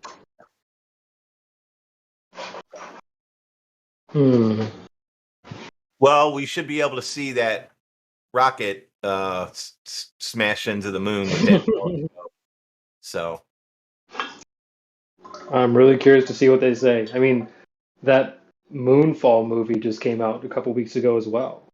is that the Perfect one with timing. who's in that movie? I actually didn't watch it, but That I'll one where pull it they up. supposedly filmed it on the ISS? I thought what's his name was going to do Mission Impossible or something on there. Oh, it was Mission Impossible? Okay, I didn't know I if he think was that in was. Oh. They've been saying that, like, oh, we're going to do the next Mission Impossible in space and blah blah blah. So yeah, that was Tom Cruise. That was just said to, I guess, to say shit so that words came out of people's mouths. Yeah, Moonfall, 38% on Rotten Tomatoes. Just came out February 4th. So saying the world stands on a brink of annihilation when a mysterious force knocks the moon from its orbit and sends it hurling towards a collision course with the Earth. And here we are. We're like days away from them saying something's going to crash into the moon. All right, that's great. Then we should be hopping next week. Hopefully. Yeah, hopefully. After that movie comes out, people should be running in here. You guys, I mean, they're going to have to do something pretty big to make it seem like space is still a thing. Something real theatrical. That's my 2 cents on it.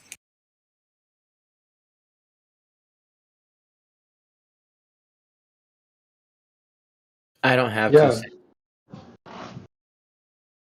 Yeah, that was my last 2, by the way. I'm broke, but yeah. I mean, they just pump stuff out, space stuff out like all the time now. Like my new thing has been to just go read space news. Like a few days ago, they said there's like glass on the moon again. There's marbles on the moon, apparently, on the dark side. Well, some Chinese rover. Dark side of the moon. As a matter of What is- fact, it's all dark. That was a good album.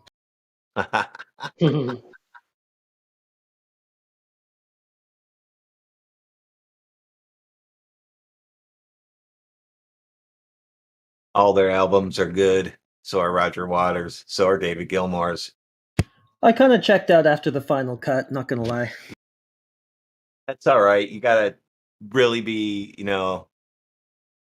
I'm into that music, so I can see why some people aren't. I don't love everything they do, that's for sure. Roger Waters Amused to Death is just phenomenal. Amused to Death? I'll check it out. Oh yeah. You play it from beginning to end, of course. It's one of those.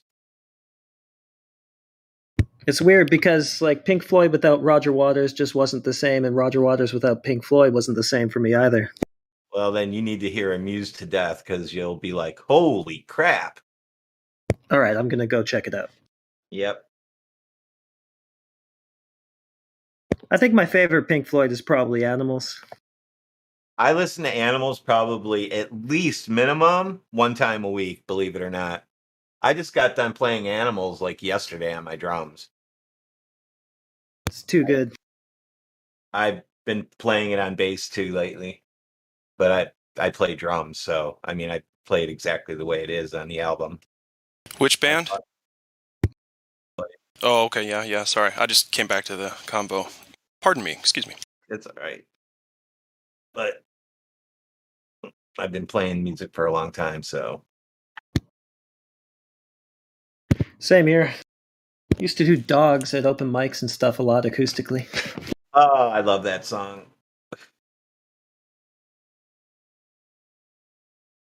I'm a career drummer, so I didn't really do much acoustically. A couple djembes here and there and stuff, but not really. Well, drums are acoustic. Well, yeah, technically, but you know what I mean. Yeah, I gotcha. I'm not going to book a show, Sean drum solo for 3 hours. I've done that before at parties of mine, and even though some people liked it, usually the people on hallucinogenics, but mostly everybody left the room, found a different place the house to be in. Speaking of drummers, I just sold or traded in my Grush kit and all my cymbals for what? For a new Roland kit. Okay, nice, dude. I need to get one of those too, man. I've been slacking, and then the Mexican beer hit, and I was like, dude. All I can say is it's fucking amazing to play. And every time I sit down and play it, I don't want to get away from my drums. How's that? My old set, I'd only played maybe 15, 20 minutes. Yeah, man. It takes a lot of the effort away, right? Like you don't have to try as hard physically, so you can do a little bit more, use what's in your mind a little bit easier, play faster, a little more, you know what I mean? But then there's also the nuances that you don't get from the acoustic kit. So anyway, I do need to get an electric kit for sure. Yeah, there are nuances, and when you got 6 levels of a hi-hat, you can find all those nuances. Yeah, 6 is pretty good. It's pretty good. And I remember when they only had like 2. Oh, I was like, I'm never gonna get this, and now it's like sit down and play a Roland set and put headphones on, and you'll shit yourself because I do. Yeah, I'm gonna post a video of a guy doing a Roland V drum thing. You know who he is? I can't think of his name right now. Hang on, I'll find it. This story will become kind of true in a second. So yeah, I'm a Neil Peart drummer, by the way. So double bass, double kick pedal, double kick drum. Double pedal now. Actually, I have more than that. If I put my set back together with my Elisa's drum kit, my electronics, so that would give me on my feet 6 pedals. Plus, I have 2 more bass drum triggers that I use for triggering other things. I used to use it for triggering through my set list, so I'd have one on the side. Yeah, I did that too. Yep, it's quality to do that, man. It's right there. Mm-hmm. If you got the inputs, I just get the pedal, and then I had so my hi-hat would have a trigger for like hand clap, then the hi-hat, then the bass pedal. So there's 3 on the hi-hat side, and then my right foot had my regular bass drum, and then next to that I had another trigger for another sound. So and then I had triggers in between my acoustic set. That's how I played. And then I finally just said, screw it, get rid of the acoustics, just go all electronics. It's amazing. I gotta watch this.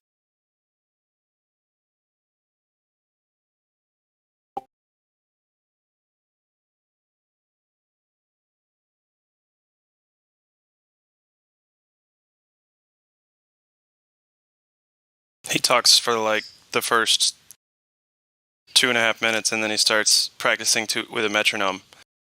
This guy in the voice text, the video I posted, Tony Royster Jr. A lot of people might know who he is.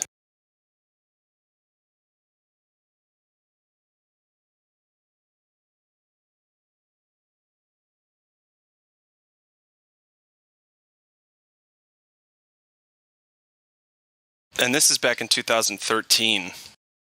So these drums sound so much better now.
Yeah, drummers. The only reason I'm a drummer is because of Bam Bam from Flintstones. That's it. It's the one reason. No, there's more, but that might as well be the reason. So who's the best rock drummer of all time in your float? Hang on.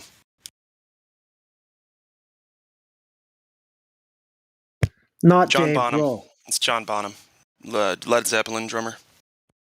I was going to say that too, but I thought it was too obvious, so I was trying to think of something else. Well, the reason it's so obvious is because it's true, right? It's a cliche. Yeah, there you go. Yeah, it's true. So, and John, he was one of my main influences, and you can tell. Speaking of Dave Grohl, that Bonham was his main influence. Yeah. Right? Or not Bono. Dave... What did I say? John Bonham or Bono? Yeah, John Bonzo. Oh my God! I can't believe I just said Bono. Wow. I was thinking Keith Moon. But I need to break it. Yeah, Keith Moon's sick, and I would say both drummers. I think all the drummers back then were all feeding off each other and trying to, not just upstage one another, but do rock and roll in their own way, like their cohorts, their peers. I like Nick Mason because he kind of sucks. Who's that? Pink Floyd. I mean, he doesn't suck. He does the job perfectly. No, he doesn't suck. Band, that's the thing. It's genius, dude. It's genius. It really is. And I used to trust me. I used to feel the same way, but as I've progressed as a person and a musician, it's what? Godsmack. So anyway, Pink Floyd drummer, he's amazing. He's the only one who could have done. Have you seen Godsmack live on stage? I'm sure the drummer's great. The band's horrible band. But yes, the drummer is probably great. Listen, all the drummers for all the popular bands that you listen to are phenomenal. Some of the best drummers you'll ever fucking see, no matter what they're playing on stage. That's the gig.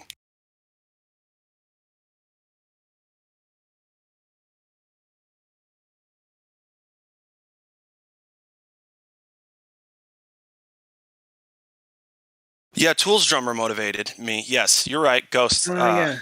Danny Carey. Danny Carey, for sure. So that jersey, right? And he's got all the sacred geometry stuff. I got a buddy who's a Freemason and completely obsessed with Tool and the sacred geometry stuff. I keep trying to tell him it's Diet Woke, but he doesn't care. So, all right, well, whatever. Yeah, Tool's amazing. Yeah, that's where it begins when you're like 16. Yeah, Tool. I did Tool and Biscuit Corn, right? That was mine. So nobody's mentioned Phil Collins. Is he not any good? I think Phil Collins is a better songwriter than drummer. Not a bad drummer. I was just going to say the same thing.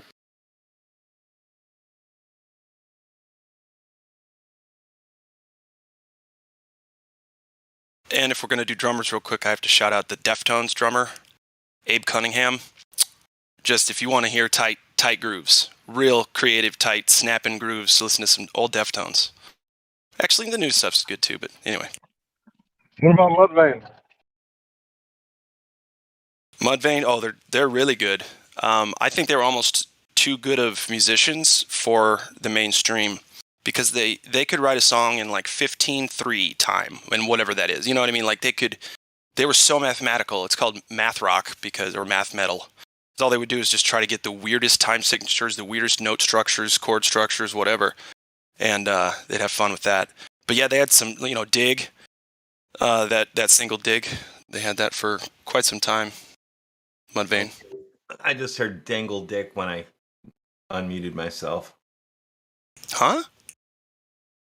I heard Dangle Dick as soon as I unmuted my ears. No, you didn't.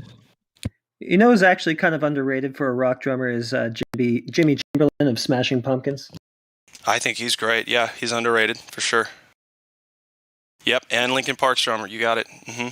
Oh yeah. See, all these guys, they're like, I mean, Chad from Breaking Benjamin, outstanding. Yep, outstanding. Yeah, dude, his drum parts are incredible. Both of the drummers, they had the initial drummer. He was really good, and then the guy that replaced him. I like his bell work, the ding, the dings he puts in between shit. Ugh. That's Chad. Yeah.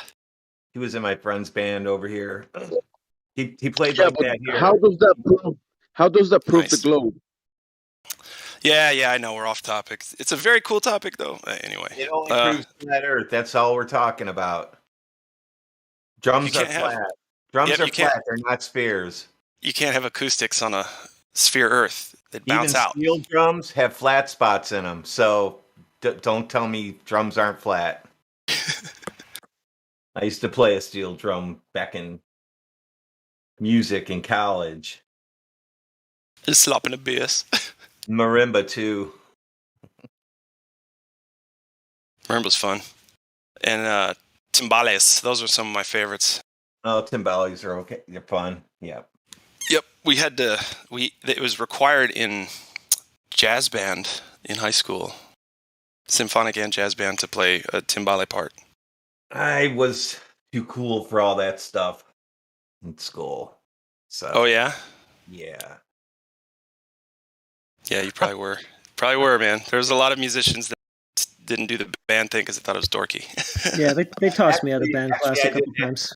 I didn't have time for it because I would run home and play my drums for like 4 or 5 hours a day after school. And that's not even a joke. It would be like 10 o'clock, 9 o'clock when I would get off of them. Yeah, man. I feel you. I'm right there with you. Did the same thing. No homework, drums. Then, yeah. And then I was playing with bands, and then it was... Yeah, anyway, go ahead. Yeah, sorry, I didn't mean to interrupt. I was saying I could relate, man. I did that with video games. I can relate. I did that with ice cream. And boxing. I did that with video games and boxing. I do that with weed and drums. Oh, I was doing that with too. Weed, boxing, and video games. I can relate. I did that with what? Pokemon cards. Pogs. Oh, I remember Pogs. Those were sick. Oh man, Pogs is awesome. Yeah. Oh man, I just wanted to collect the big smashers, right? The mashers. I just wanted those big metal ones. I didn't care about the other ones. Oh man, I had one that's named Alexandria. Oh, you know what I'm talking about? The ones with the names on them, and it comes all shiny. Yeah, man. Pogs were just, and they were so dumb. No, they weren't. Yes, it was. To the adults watching, come on, to the adults watching, the adults were like, really? Cardboard circles, and they're just throwing them around. Slam them. You get to slam them on the ground and flip them.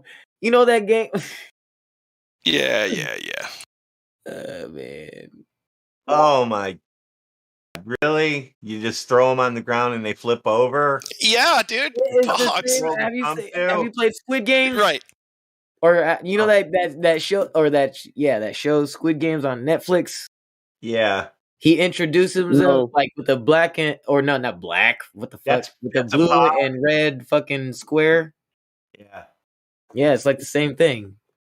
Same concept. Flipping off over the other person's square. But except with the square, it's a pog. And with the pog, it was not just one pog. You know, you had to you can do it with one pog, but you would have to, that's why there was like so many other pogs. You would have stacks.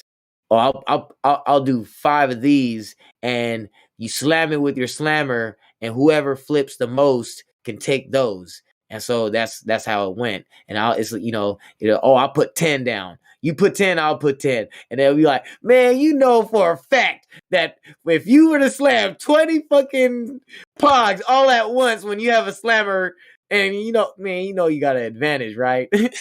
No. Oh man. Yeah, the bigger slammer, the bigger point to the weight, yeah, and then you can flip over the pog. You flip over the pog, you take their pog.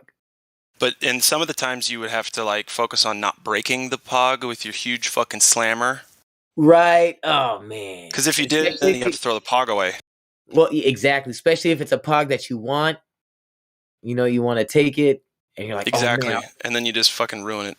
Right? And hey man, but there was those dickheads though too, bro, that would come along and just break your pot. Like, oh, I'll battle for that pog, and then they'll battle for it, and then they'll fucking slam it purposely just to break it, and then well, I won it anyway, I'll throw it away. Yeah, you could easily fuck with hate people and that cheat. shit, bro. Hold on, Master Chief. Sorry. Mexico? Go ahead, Jimsy. What? Where you guys grew up, in Mexico? No, they play dice in Mexico. Grow up in Mexico for that, man. They do the street dice. That's not what we do here.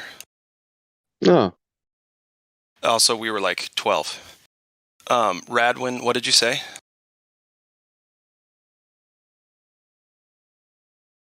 He's playing the drums.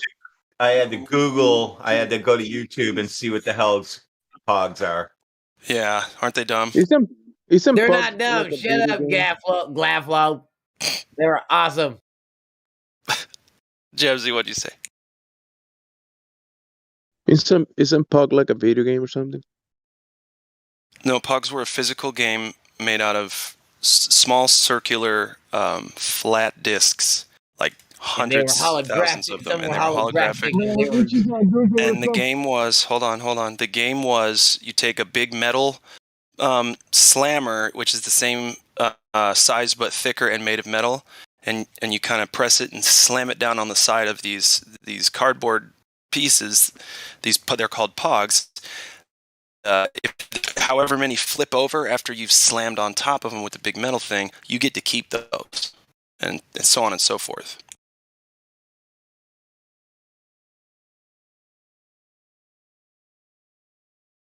I'm gonna Google it. Oh man, Master Chief, I can't believe we got two people who'd never heard of it Googling it. They're going to be so disappointed when they see it. It's just dumb. Well, I think it's hilarious. I had so much fun with those. Look at all that. Right? I did too. They missed out. You right. I wouldn't do it now. Go buy them, man. Go buy some up on You see, Pug Marvel. Amazon. It's a video game. No, bro. Is it? Come on, man. Come on, dude. You trolling. I mean, I don't find anything what you're talking about.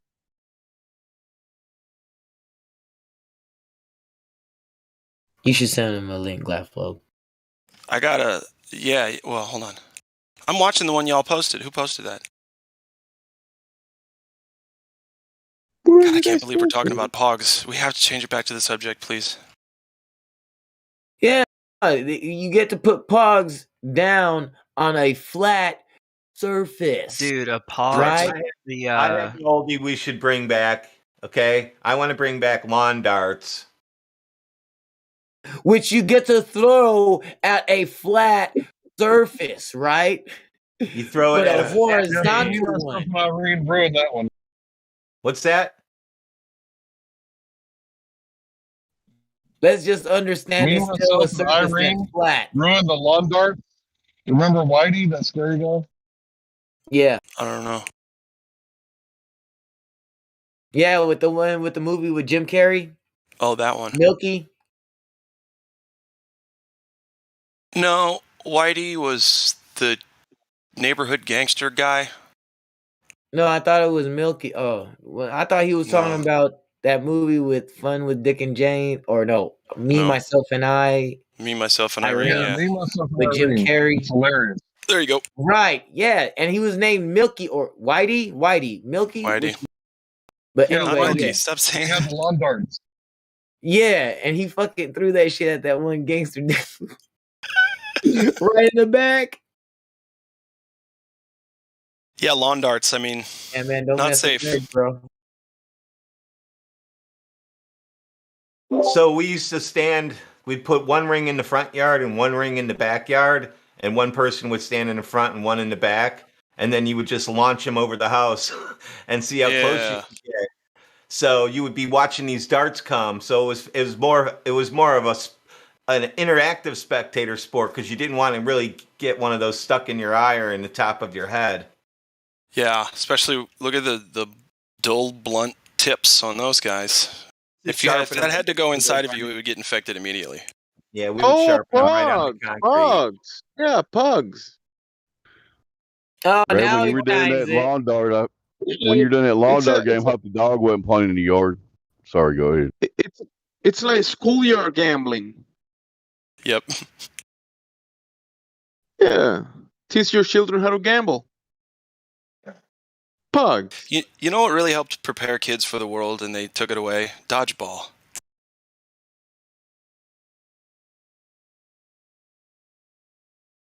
No, If you can nobody. dodge a wrench, you can dodge a ball. Getting hurt by the ball stinging them when they get hit in the Well, that's what I'm saying. Like, you got to pay attention to that kind of stuff in life. Took it away. Huh? What do you mean they took it away? There's not much dodgeball in elementary schools these days. I'm sure they have it here where I'm from. Well, I'm sure they still have it in a lot of places. Well, I guess what I'm trying to say is I noticed it when I was leaving public school. When I was graduating high school, they started to take away a bunch of Probably stuff uncommon in like art. California. Yeah, art and a lot of physical exercise stuff and all that. You're in California? I'm not, no. I'm in Nebraska. I love dodgeball. It's fun. It's so much fun. I would now be the guy throwing the wrench at you guys, but it's still fun. When I saw that first time, if you can dodge a wrench, you can dodge a ball. That's like the way I think of things sometimes. If you can do this, you can do that. Look, a wrench is coming at you, and it made sense to me when I saw it in the movie. I was laughing my ass off. Yep, it like seemed like a solid philosophy at the time when you're watching it. Yeah, you don't. After the first time you get hit by the wrench, you're very aware of what's going on around you. Should be solid, yes. And if you're not, the second time ought to do it. Yeah, the second time is definitely gonna keep you focused. And actually, when the first time I see somebody get hit with the wrench, you have my attention at that point. No shit. Scared straight, right? Yeah. I'm catching it when you throw it at me. I know, and you'll be lucky if I don't throw it directly back. And I won't, but just this time. I can catch sticks when they're moving and spinning. Right, exactly.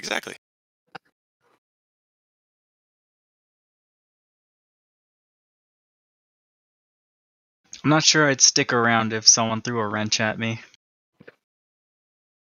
If you wanted to be on a very good dodgeball league and with a very good trainer, you would let me throw wrenches at you. Yeah, we dodge wrenches around here. Dude, the baby steps, they start at wrenches, then he goes to swords, and then he goes to fiery branches, and every kind of thing. Bats, then swords, then fiery sticks. That's what I'm saying. Then chainsaws. You're going to have to throw the chainsaw. And then next is the axe. All that. It's a serious business. Yeah, you get good when you can dodge things. Metaphor for life, I'm telling you. It'd be interesting if look at our live stream right now. The Globers are dodging this place. It'd be interesting if they tried to make them dodge or catch the wrench. Why? Because if you can catch a wrench, you can catch a ball. You can catch the dodgeball, yeah, and that's the best thing to do is catch it, yeah. Yeah, because the other guy's out. Right. If somebody throws at full force a wrench at you, you should go teach martial arts or something. No, you just get out of the way. Are you serious? No, yeah, exactly. But if you can catch that fucking thing, I'm saying that's I would talent. definitely try to, but if it touches you, you're out. So you either. I'm not talking about the game. I'm not talking about the dodge wrench. We're not playing. Well, I would. I'm just comparing it to my reasoning behind trying to catch it or not trying to catch it. How's that? I'd get out of the way to the step aside, and then as it's coming around, then you got to decide: do I want to try to knock him out so I can throw this at the other guy, or do I want to be out? Or let it go by? I don't even know, because at that point you're talking about felonies. Well, what happens in dodgeball stays in dodgeball. What is that supposed to mean? Whatever. If you can dodge a wrench, you can dodge a ball. Exactly.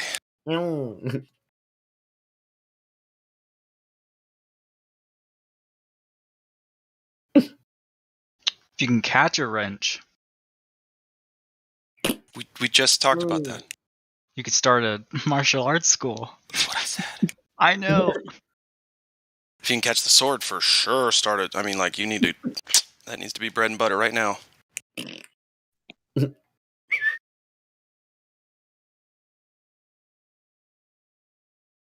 So yeah, we went from sword fight to gunplay. But guns can only happen on a flat surface, on a flat Earth. Only on a flat surface. Yeah, and it never curves down. Check this out. The bullet never curves downward. It stays facing straight forward and just falls until it reaches until the ground catches it, to be fair. Prove it. It stays parallel. It stays parallel. Nice, normal gun. You shoot a musket. Coriolis effect. Coriolis doesn't exist. We just got to put it into consideration that it does. It's a theory. The effect does exist. The question is the Earth doing it? No, it's a spin of the bullet. Right, okay. You don't spin that bullet, it's not going to fly nice and fast and straight. So you're going to have a little bit. Take a ball and throw it and put some spin on it, see which way it curves. Same thing. The fact that it spins, why? Why do you think it spins? Because it's barreled to spin that way. Right. The barrel is how thin? How small? What do you mean? Well, that's the caliber size of the bullet. It's being shot out of a barrel, and it's making it spin because of it being projected. Yeah, and it puts grooves in the bullet. Because there's grooves inside the barrel, which makes it spin as it comes out, so it keeps spinning. Right. That's what I'm saying. So the pressure, the impact of the hammer when it hits, right, it causes it to spin through the barrel. It's called rifling, my friend. That's what I'm saying. So what are you trying to say, Master Chief? We got that. Are we all on the same page here? I mean, yeah. Are we arguing about the? I think we're arguing about the same thing. Yeah, I think we agree. Is what I'm trying to say. No. I think you're trying to disagree, just purposely to disagree. No. I agree. You're definitely disagreeing. Okay. No. Alrighty, let's move forward. And talk about what do we talk about, guys? So more receding hairlines. Let's keep it moving. I disagree that y'all are disagreeing. To disagree with our disagreement. So I agree with all that. You need to keep your disagreements away from our disagreements. I agree with all your guys' agreements or disagreements. I agree with disagree with my disagreement or my. The time when being diplomatic backfired. Agreeing to disagree. So we took all the laid it on the table, and we were all Canadians in here. That's why. The what? We got a room full of Canadians in here. Don't call that is. me I keep forgetting that. Oh man, now we're gonna. Y'all know this is why Russia invaded Ukraine, right? This kind of thing. Oh, what? Because of our right. Yeah. Yeah, Canada, you're next. So they can't pick up what's being put down. We're gonna invade you guys. Then get out of the lion's den. We're gonna take all your hockey rinks and igloos and Eskimos. Yeah, all the Eskimos, round them up. We're gonna take all of your wheat, Canada. The only thing I'm worried about is the pelicans. We're gonna take your caves, your bears, all the trees. Those poor pelicans. The mountains. Yeah, we're gonna flatten those out. Use that. Dibs on the maple syrup. We're gonna take the river. We're gonna flatten those out. Oh, we might need to talk to the penguins. We're gonna round up all your Bigfoots and put them in a zoo. Yep. So we don't need to hear about big feet anymore. I got a question. More evidence for a big. I got a question.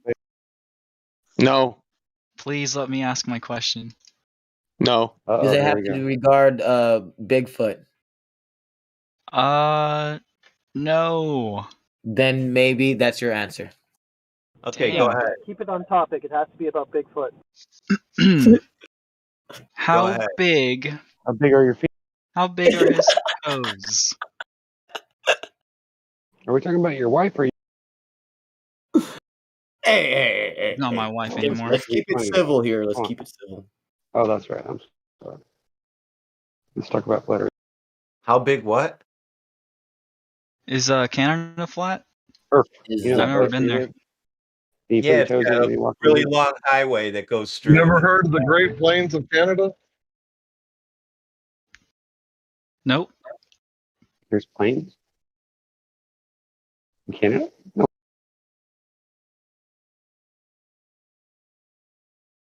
Yeah, Plains.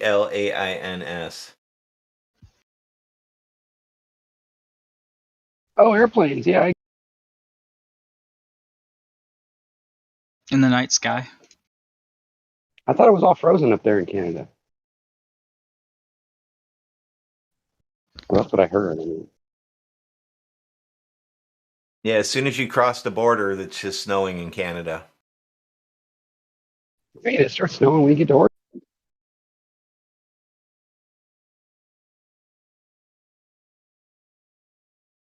We have a new person, Sentient Arthur, no roles. Moderator. Hi, Sentient. How are you today, Arthur? I got this. What's up, Arthur?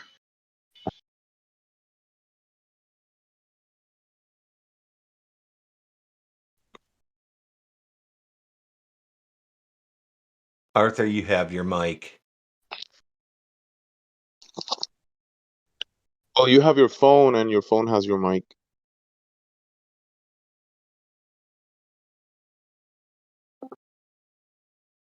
Hello, Sentient Arthur. Welcome to the server.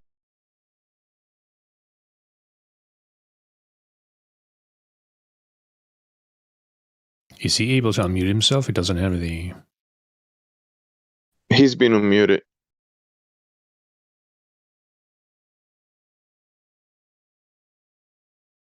He just refuses to speak. Sorry, I was making tea inside the room. You get a Nazifer as well. Arthur, have you ever cut yourself while handling Excalibur? I heard him talk for a second. You scared him off with that question, Jimsy. Good job. Damn it, Jim.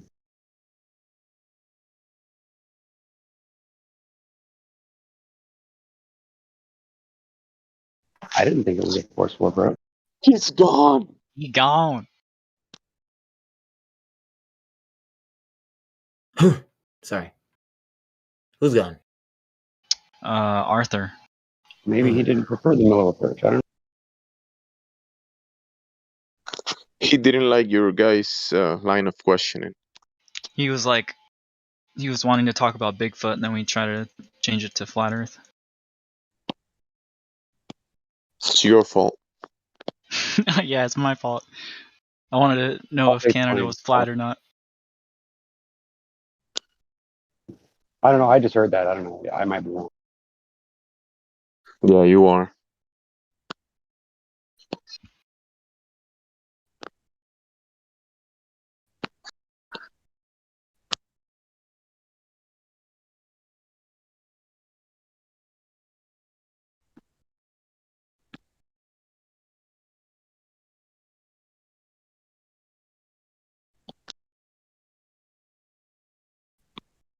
So can you guys hear me okay, or is there a lot of wind noise?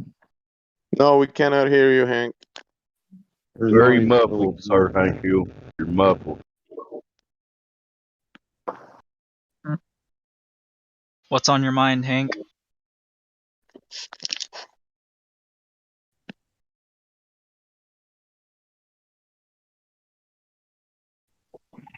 I sprained my ankle, so I'm riding my motorcycle because I'm tired of sitting at home all the time. I hear that.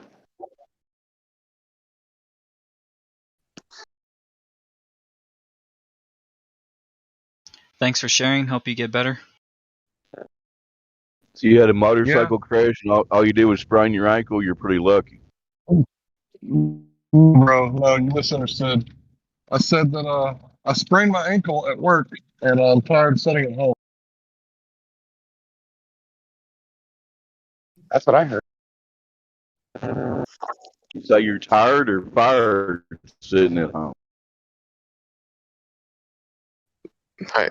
We're glad that you were able to do your groceries and bring it home. He said he's tired of sitting at home. Yeah, he got the good Chinese rice. You got a good price? What? Yeah, you know the price of rice in China is cheaper than here. You get a good deal. Oh, really? Yeah. That was tea.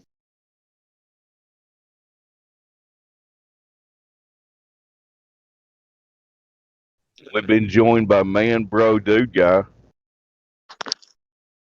Nice. Man, bro, dude, and guy, right? Hey, what's up? You're like 100% man. Yeah, 100 times 4, I guess. Can you guys hear me? No. I had a quick question. Anyone here from Ukraine by any chance? Yes. That's on the flat Earth, right? Yeah, we don't talk about the Ukraine unless you can admit that it only exists on a flat Earth. That's racist. If you want to talk about Ukraine. What?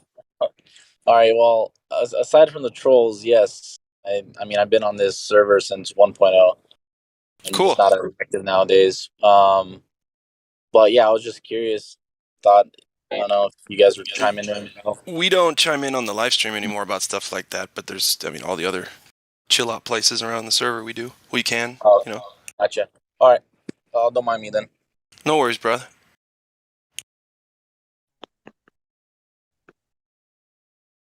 I mean, I hate to do that, but you know what I mean? Gotta do it. Yeah. Yeah, we don't talk about rock. We don't talk here about rock and roll and drums and pugs. We don't talk about any of that shit. See, but that's not off limits, like, to talk about in other places, so that can probably happen. You mean those dogs? You can't. I don't know, though. I could be wrong. We don't talk about playing instruments in here, okay? If somebody's offended by that, they need to restart live. Hit the reset button there. Anymore. Streams are gonna get the channel banned. I don't know what that means. Have there been any Globers this chat today? No, I don't think so. We got Matthew Learns every once in a while, sometimes daily, a few hours. There's a new guy. We threw them all off the edge of the world. Oh yeah, I like that one. First we muted them, then we. More like they ran off like a bunch of sheep. That's my favorite pastime, by the way. And, you know, since the edge of the Earth doesn't technically exist as far as we know, they just disappeared. They just don't know where they went. Vacuum. What? Yeah. Turn a stone, maybe.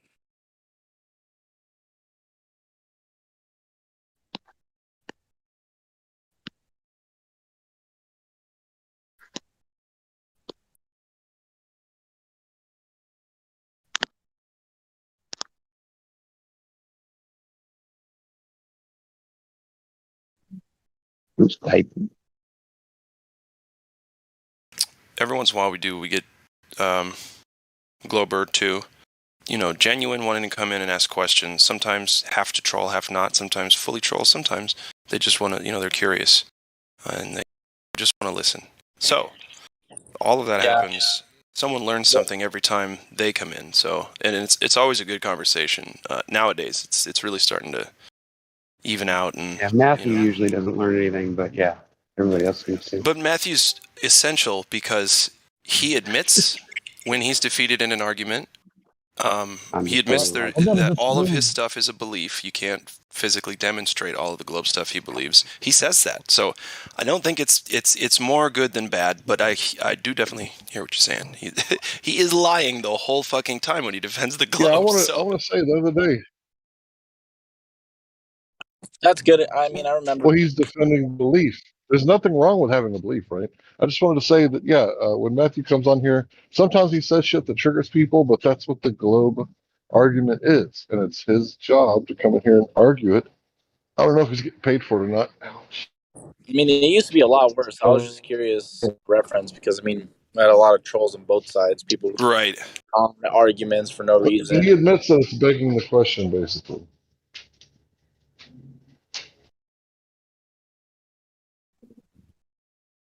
I think what some of it is they're trying. The people who are here trying to catch us in a vulnerable moment where we may or may not, or we may not be solid on something we're claiming.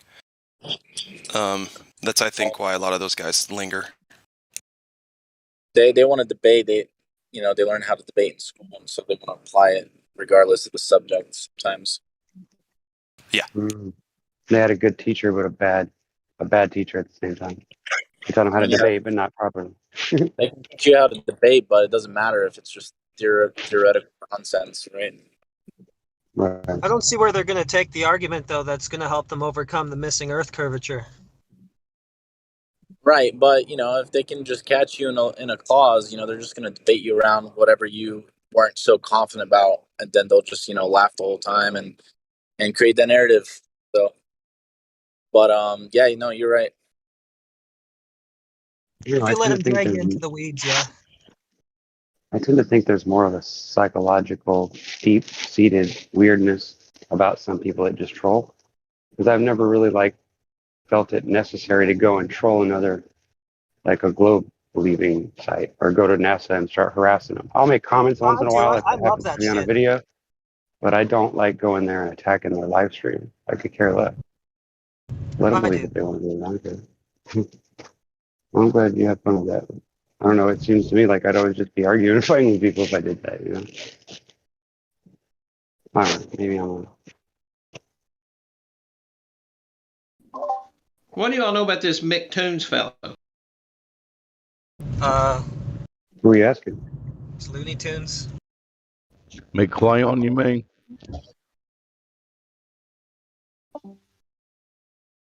Yeah, somebody recently sent me this video of him with Alex Stein, and that's really all I've seen of that cat, and I didn't know if he was completely a joke or if there was some seriousness to him or what. I really don't know anything about him other than I saw that, and then I saw some kind of sextant challenge, though I didn't waste the time reading whatever that was going to be. Yeah, he's offering $10,000 if any flat earther can prove something about the sextant on a flat Earth. I didn't read the whole thing either. What is it? Because we can. What's the challenge here? My sextant should be here any day. Yeah, I watched about one video. It sounded like he was just talking about triangulating, just basically what you do with the sextant. So I'll link the video in a sec. 1 sec.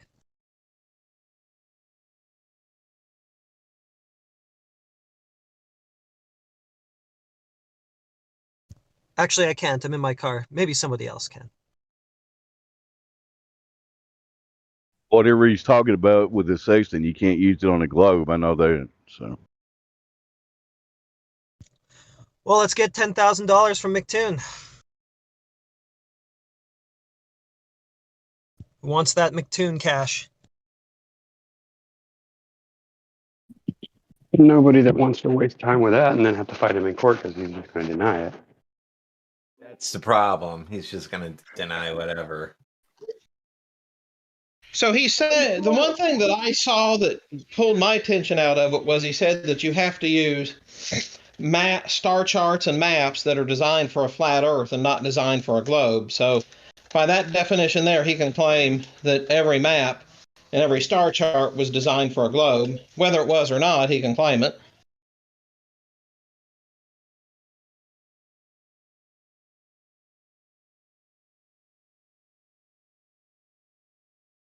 But I really don't know enough about sextants to really understand what the challenge was, other than it was something about 3 different stars at 3 different locations.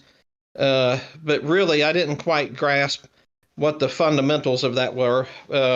Why 3 stars? Why 2 or 3 different locations, or how many ever it was? And like 3 readings of 3 different stars, you should be able to triangulate yourself. Yeah, it was though like each place to do it, like you had to take the readings of the 3 stars, like 2 or 3 different places that were like 25 miles apart or something like that. But I didn't quite exactly understand all the particulars other than that. And then what stuck out to me was that he said you have to, pretty well said you can't use any map or calculation that's designed for a globe or any star chart designed for a globe.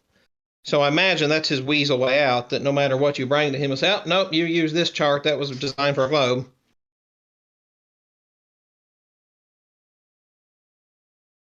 Somebody's already got that covered. I'm not even going to talk about who it is or what they have, but there's something coming out about that. So, sextants destroy the globe now. Yeah, we know that, but of course, the devil's always in the details, and and who he's talking about, like there's some sort of arbitration panel, other sorts of stuff, and I didn't quite grasp exactly. I guess the judges it was saying like were navigators, and like I was sitting here thinking like, okay, so when it comes to that part, the people who are going to be judging it, I was sitting here thinking like, who are you going to? How many are really going to just go judge a $10,000 giveaway for the fun of it?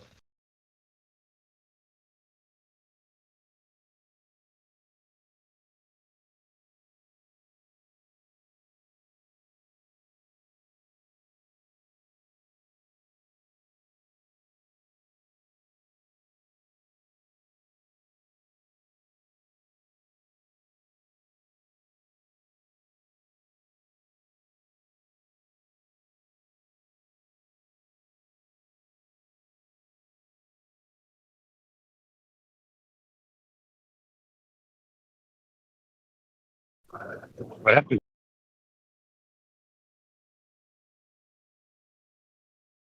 Everyone gave up.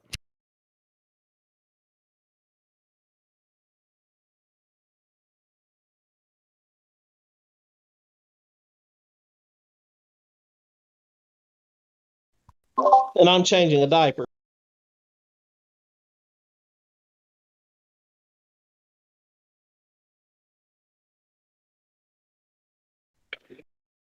Hopefully not your own. I'm just kidding. Well, I'm almost ready to run for president, I guess, in that case. No. Thankfully, not for me yet, for one of the twins.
So I was talking to this globalist the other day, and you know what he said?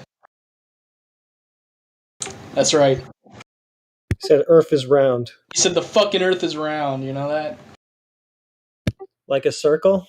Like a fucking circle, man. I see no problem with that. Like a 3D circle, you don't understand.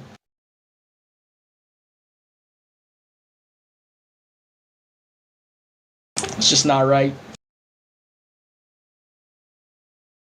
Well, we do have 3 dimensions, so any circle in the world would have to be 3-dimensional. Yeah.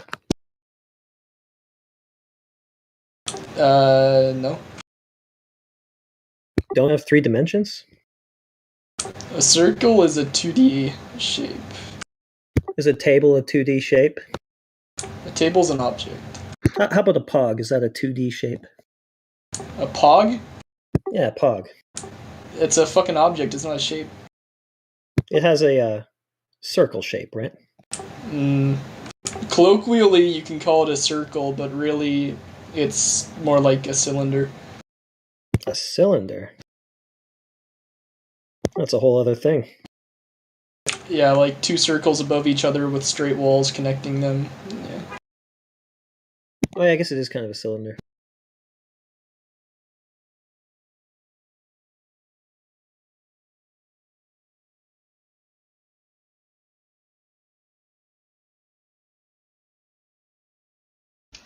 So he said it was round? Yeah, so this fucking globalist, he comes out here, his head was a little fucking round, you know that? Let me guess. This guy, did he believe in space? Yeah, next thing you know, he's telling me, look at the fucking stars, something, something, the Earth's round or some shit. I tuned most of it out. See, when that happens, you got to ask him, is space-time in the room with you right now? Yeah, I should have said that. Is this globe here on Earth with you right now?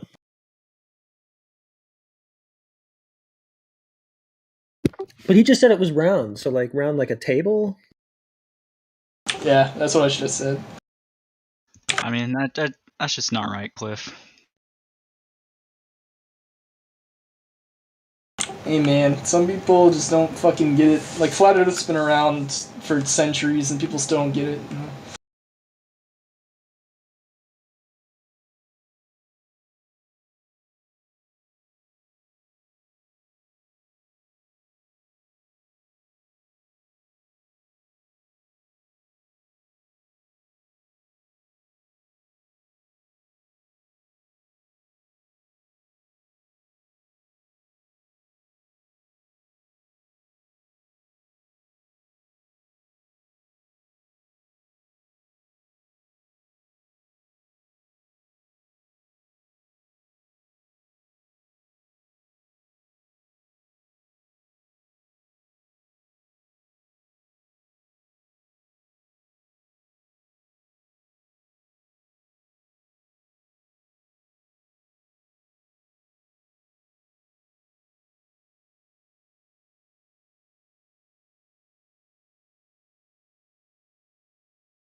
Yeah, there's a lot of people with a mass formation psychosis.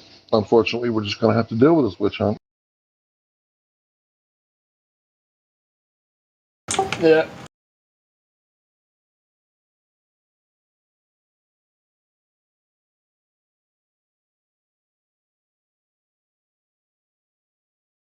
Damn, I support the current thing.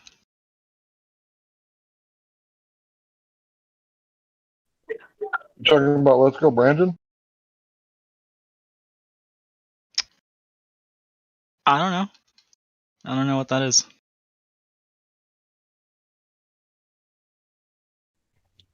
You said you support the current thing, which is kind of vague. So I assumed you were talking about the president. So what's the Flat Earth take on the Ukraine crisis? No, it's just a meme.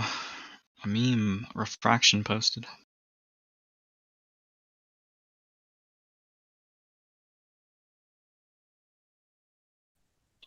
Are we talking about Ukraine or no? Nope.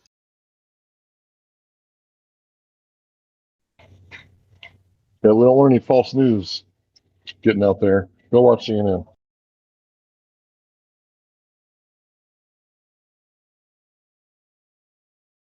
Yeah, I saw they started adding to Twitter, like, they put all the people who work in Russia, they put under their name on Twitter, this is Russian state media. It's pretty funny.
You all have the right to remain silent, but do you have the ability? Shut up. Some of us like the capacity. Again, Snowflake. Can I get your badge number, officer? Hey, rookie, you better shut that girl up, man. That's my 11-year-old daughter, dude. She could kick your ass. Oh, never mind. Sorry. It's funny how it's okay if he assumed that it was the wife. You know, Yeah, that I it's thought it was so- wife. I will throw you out of the window if I have to. Judo toss out the window. Got him. Sayonara.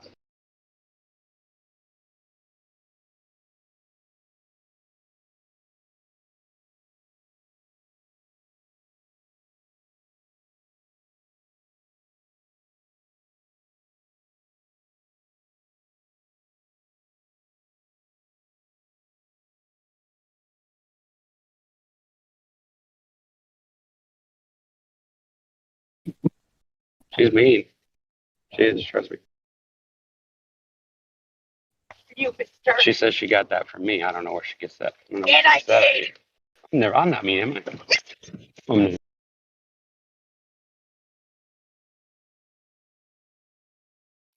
Whoopie's A's.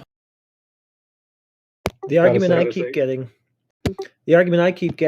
that the Earth's a globe is because everybody knows it's a globe. So was it flat when everybody knew it was flat?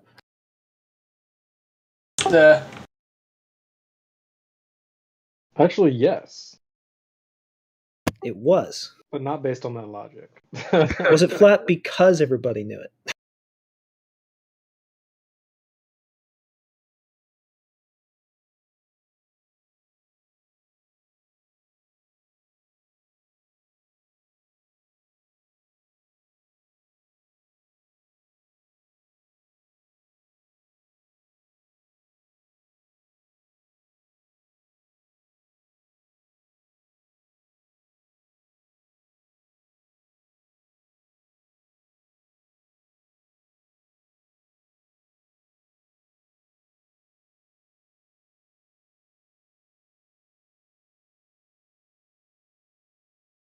So, Cliff, you're our only VC verified.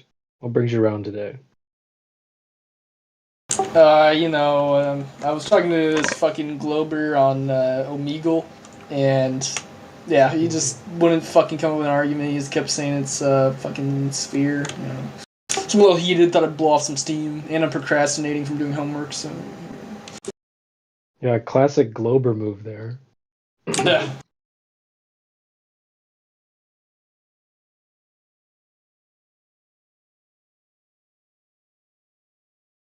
Do you always flat smack on Omegle or just that one guy? we got to talking about like philosophy and stuff, and it came up. Nice. Right on. Dragging a simple geometric matter into philosophy.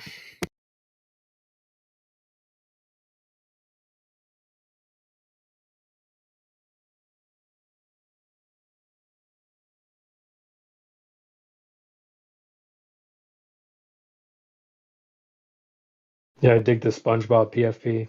I think that's pretty cool.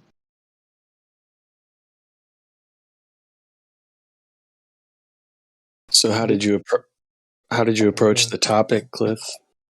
What were you laying down on him? Give us the rundown. Well, my argument is that you got to start from your default position, which is I don't know anything, and then you observe things like everything looks flat, and then you add your knowledge. And I haven't had anything added to my knowledge that would lead me to believe it's spherical. Well said.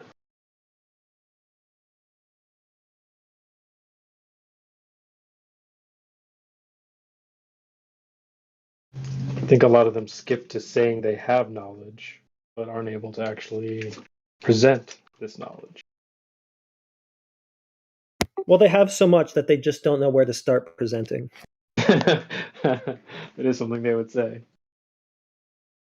But you know, they're always trying to build a house from the roof down, you know.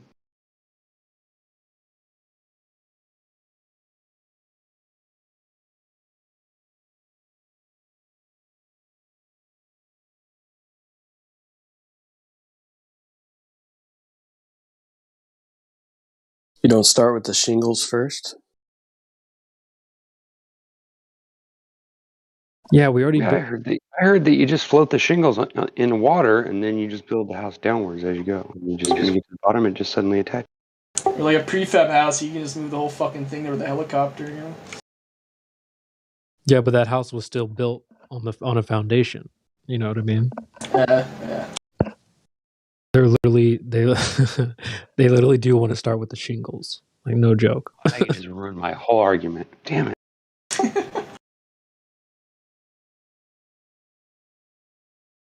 Prefabs, I think you do drop them on a foundation or something.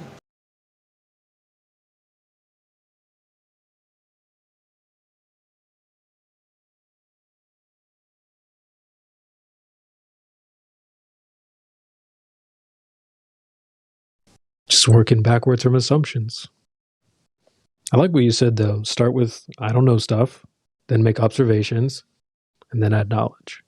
I think that's brilliant. Thanks.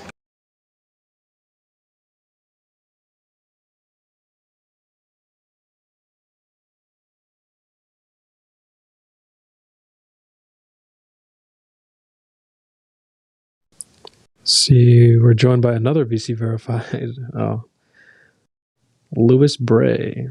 Louis? Oh, that's pee drinker, isn't I was it? gonna say, did you have a shower today? Hell no. Are you crazy? Preach his pee again. Oh my goodness. I haven't used soap in 8 years. Leave me alone. The earth's still flat. Pee drinker has been so persistent that there is now a pee drinker role. I like it. Congratulations. He's so inspiring.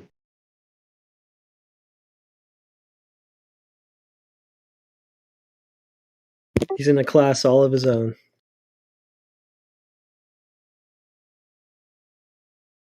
Gotta give him points for originality, I guess. Yeah, he's probably my favorite troll here.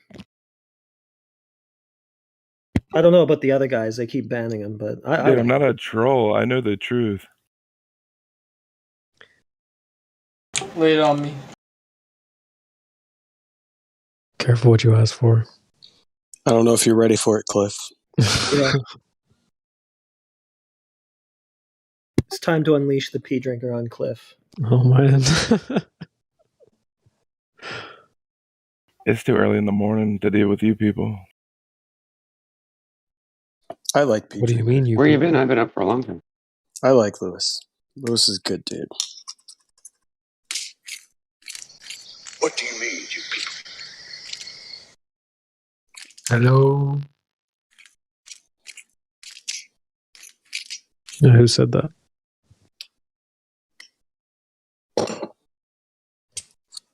Hello? Demi? Do you hear me? Yeah, Demi, we can hear you.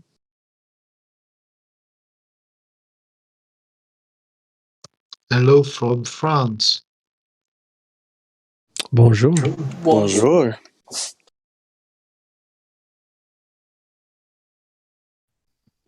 Buongiorno. Bon appetit. That's all my French. Yeah. La terre est plate. Oui. Tabernacle. That famous line from Inglourious Bastards. Buongiorno. Buongiorno. I think, Dave, you might have to say it. Buongiorno. Exactly. I think he's supposed to be from Tennessee in that movie. France is pretty flat. Born. The Alps. C'è qualcuno che parla italiano? Sì? Chi? No? Hablo espagnol? No. Así. No bluey, no habluey, no habla.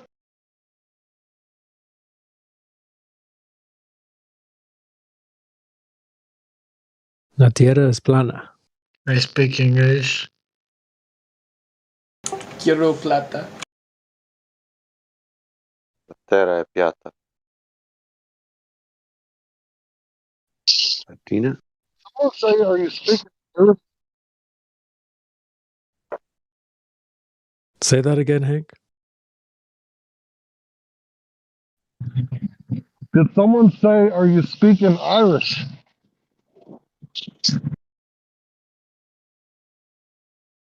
Irish is not English.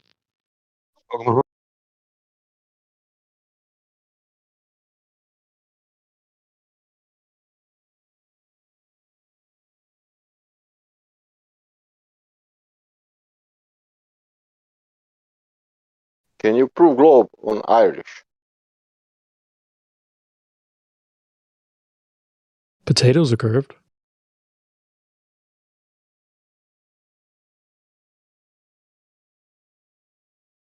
Oh.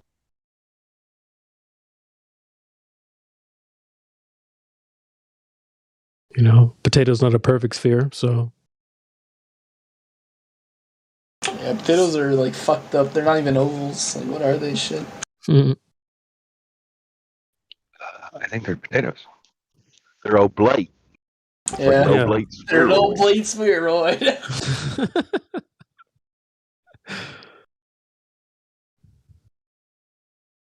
little chubby. Yeah, chubby's a good word. A little chubby. A little chubbier. Yeah, chubby's a good word. It's like pear-shaped. Yeah. That's definitely how it looks in all of NASA's photos. Right. Thanks for your input, Neil. Always appreciate it. Yeah. Yeah, I'm a roll thick like earther. You say a thick earther? Yeah, I believe the Earth is thick. Nice.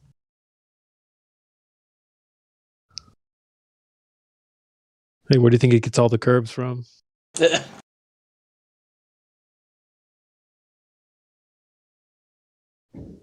So this oblate thing, is this a cope for the latitudes getting wider beyond the equator? I think so. Must be.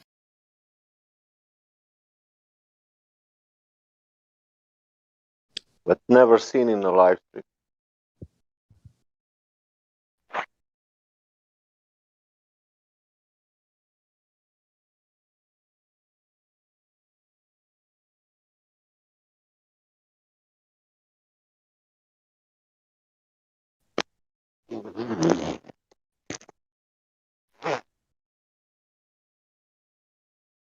Somebody said that the NASA pictures were actually for children. The perfect spheres. They were like, that's for the kids.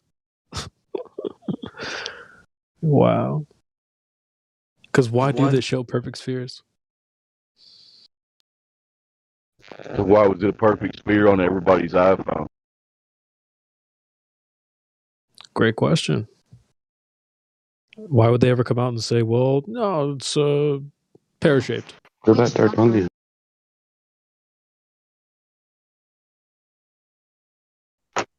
Sort of like how they say gravity is space-time curvature, and then they teach kids Newtonian gravity. Yeah, total doublespeak, right? I don't tell them that they're two different things. Because they are not ready for Einstein. Fundamentalists. Right, but they're ready for sex education in junior high, right? Y'all are rumpus and Alexa. Do it again, C-Big. That wasn't me, actually. That was somebody else. What was she saying? I don't know. I heard something about an orbit. In the background, my bad. You guys think the people in charge of NASA are flat earthers because they know the Earth's flat because they have to lie and say it's not? You ever think about that? Who's in charge of NASA? Probably the head of NASA. Yeah. If I had to guess, I'd say it's a very small percentage. Very small. Yeah, but even like the top leads of NASA, they have to be flat earthers because they know. Flat Earth is reserved for their knowledge. It's not for the profane. Yeah, I could see that too. But it's like there's also higher ups than just people at NASA. Like who's in charge of that? The Bilderberg Group, the Trilateral Commission, the Bogdanovs. I speculate that there's very few people that have a lot more information about our environment than we do. The Rothschilds, the British monarchy. Ooh, those nasty little words.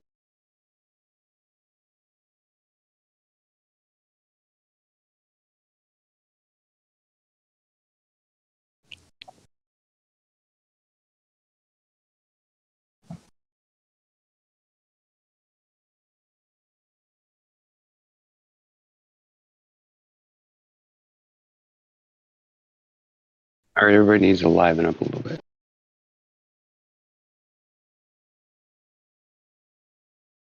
I was just thinking about that though, like who does know and what do they know? They probably don't know it to the extent that we've kind of collectively come up with here, but I wouldn't be surprised if some people actually know some things. I would say it's a small group, like probably less than 5% maybe, but I wouldn't be surprised if they think that like space is fake and stuff like that. Yeah, I mean, like the presidential book of secrets they passed down. Line 1's probably, there's not a fucking globe. right. I mean, why do they push it so much too? And I don't know. The more you push something ridiculous, the more people are going to see through it. So I think, yeah, some people probably do know, but just what are you going to do? Come out and say it? You know, you're cashing checks. Just keep your mouth shut.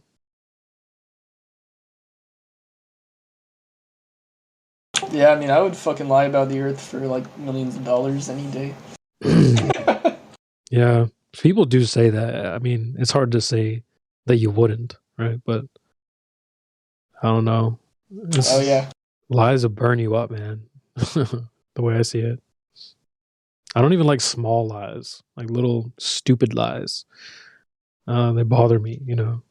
A big lie like that could really like burn a hole through your soul, probably. It's not about you though. It's your family, man. I mean, like, yeah, it sucks to lie. No one likes lying, but yeah, your family's like well off. You know, I'd fucking lie. Yeah. I wouldn't be mad at somebody. I wouldn't blame them for doing it.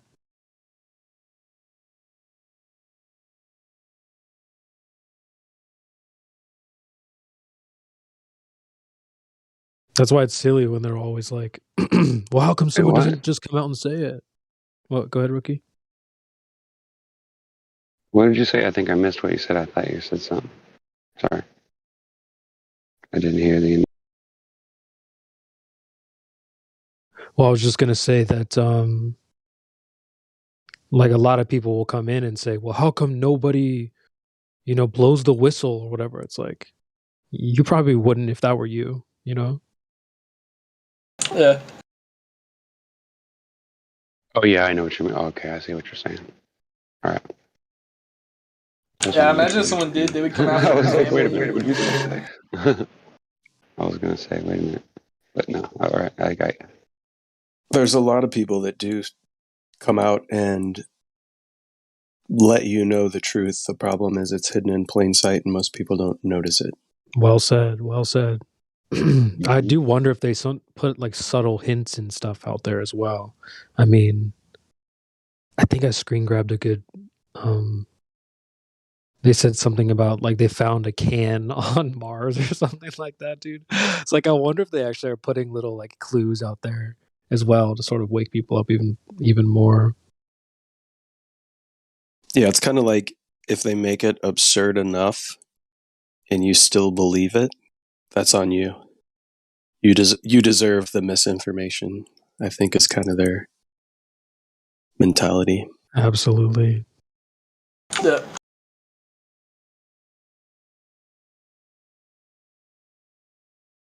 And it's getting more and more ridiculous too. Like, I've been talking about how they found like glass on the moon and stuff. Like, We found glass balls on the moon. There's a rocket gonna crash into the moon. Like, it's just getting more and more stupid.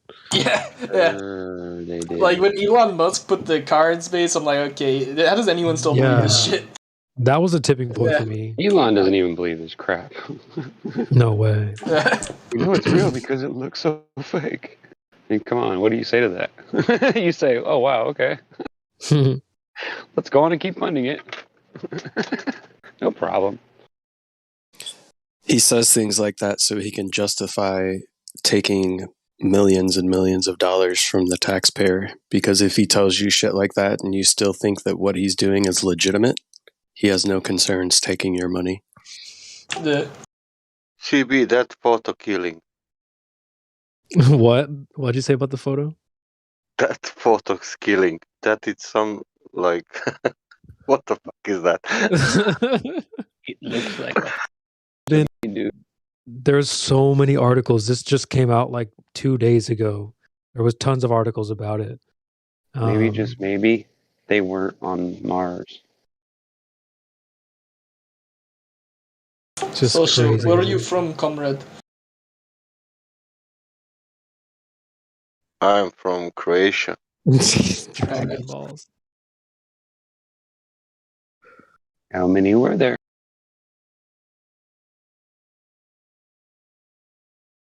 What the fuck is that? Yeah, I found the post about Mars. They said they found a drill Dragon Ball. bit.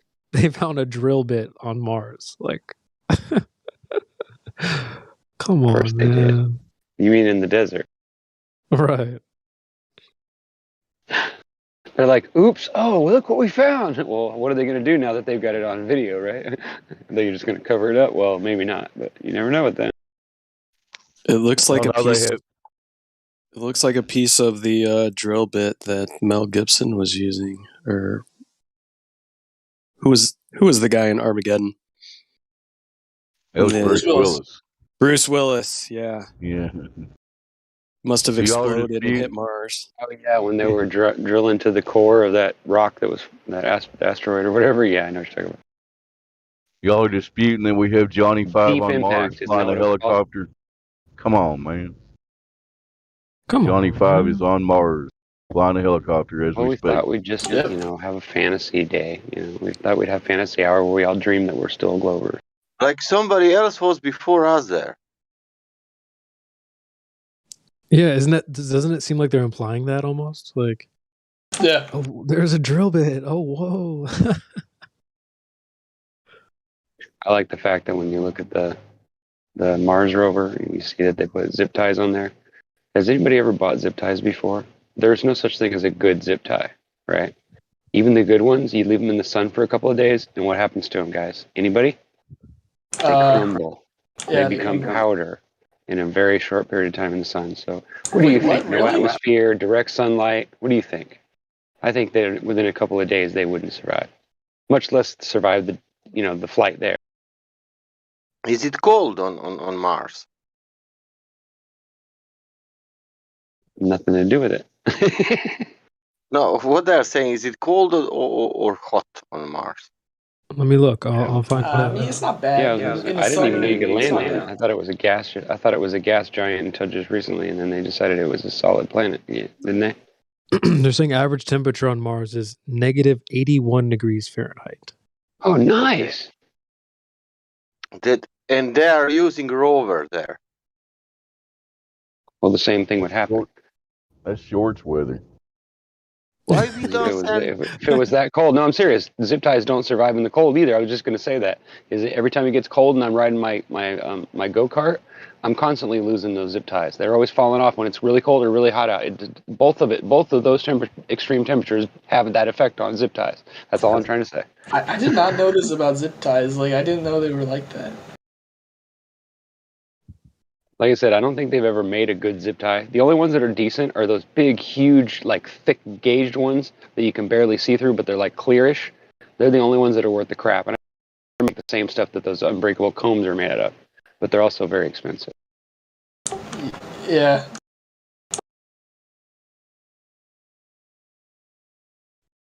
But these look like always those black ones that you get at Harbor Freight, that you pay $1.50 for, 100 of them or something. And rookie usually zip about a ties. third of them. Zip ties always work in the movies when they kidnap somebody, and I know, zip tie right? their hands and stuff. Yeah. Maybe they can prove curvature And duct on the tape Mars too, right? if they cannot hear. That is I something mean, they I would get say, it. though, Sasha. We proved curvature on Mars, therefore. Yeah, because Mars is spherical. Does anybody ever notice that when you look for like stuff that everybody knows isn't real, like ghosts and things, you always find the same like group of videos over and over and over and over, and they just keep using the same ones to make more and more videos of the same thing? You ever notice that, or is it just me? Because I've actually looked at some of these things that people claim are true and taken it seriously. Like I told you guys earlier today, I kind of been trying to do that, like see other people's side of it, because maybe there's some things that really trick people easily, and maybe it's not as obvious to me because I don't see it that way, like. But it's funny that I find that a lot of people have the same little issues. It's like the same problem in their head, even though they don't know anything about it. They don't understand why that's happening.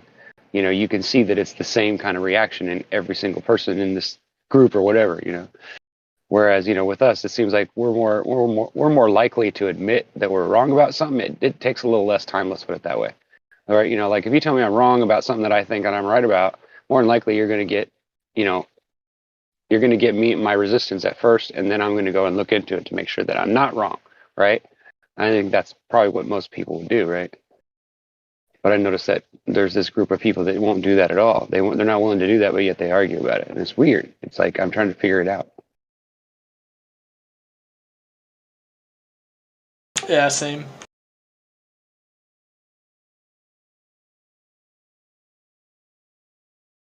Like the Ghost Hunter shit, that's just a distraction for real conspiracies. Like, the people controlling us and the flat Earth and stuff.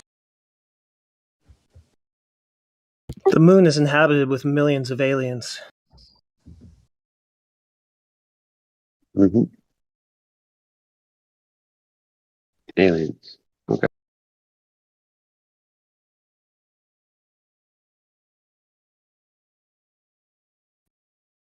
Yeah, if there were aliens on Mars, that's exactly what would happen.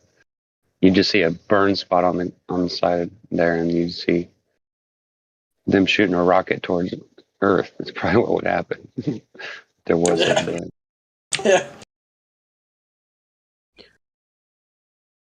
I know if I was in a spaceship somewhere in the middle of, in the middle of space and couldn't find, life anywhere, and I came upon a planet, I don't think I'd run down there and try to land on the planet and then turn my lights on and try to beam anybody up. I think I'd probably sneak in there and kind of take a look and make sure everything's cool first.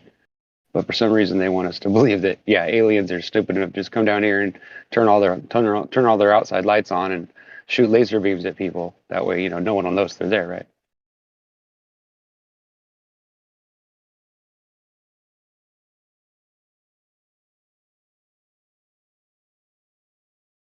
Did I lose you there? Hello? No, that makes sense. Like, why would the aliens who are so far ahead in technology be leaving all their lights and shit on? I feel you.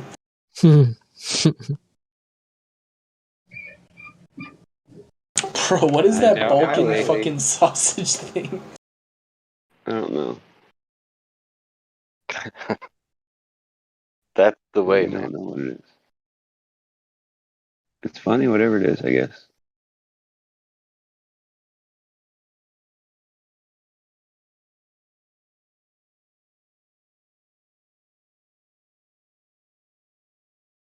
Looks like a drain cleaner on steroids or something.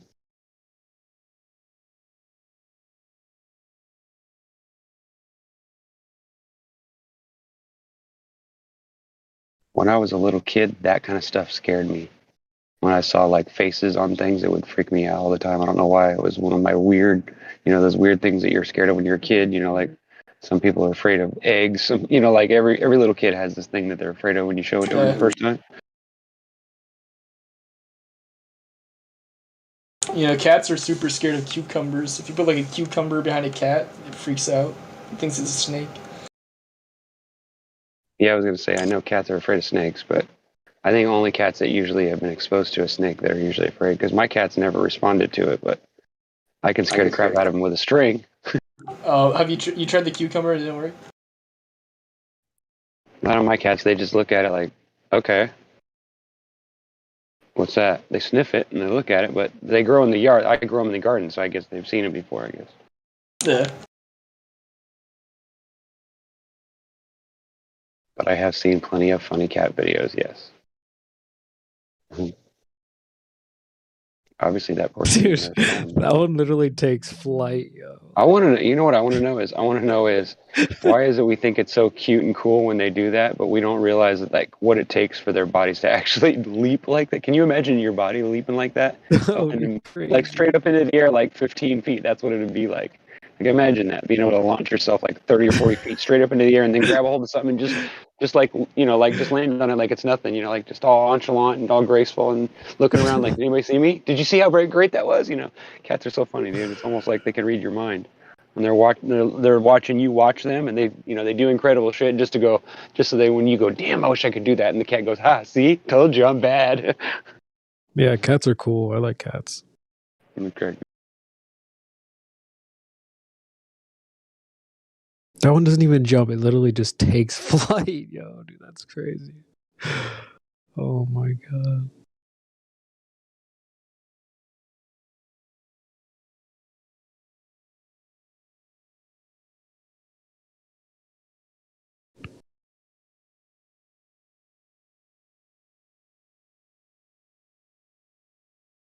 What's he looking for? Curvature? He's been looking up there for a long time. Did he find it yet? Gonna be a while. Man, your eyes would get tired, don't you think? Surprised his wife hasn't come up and said, all right, George, get those things out of your eyes before you go.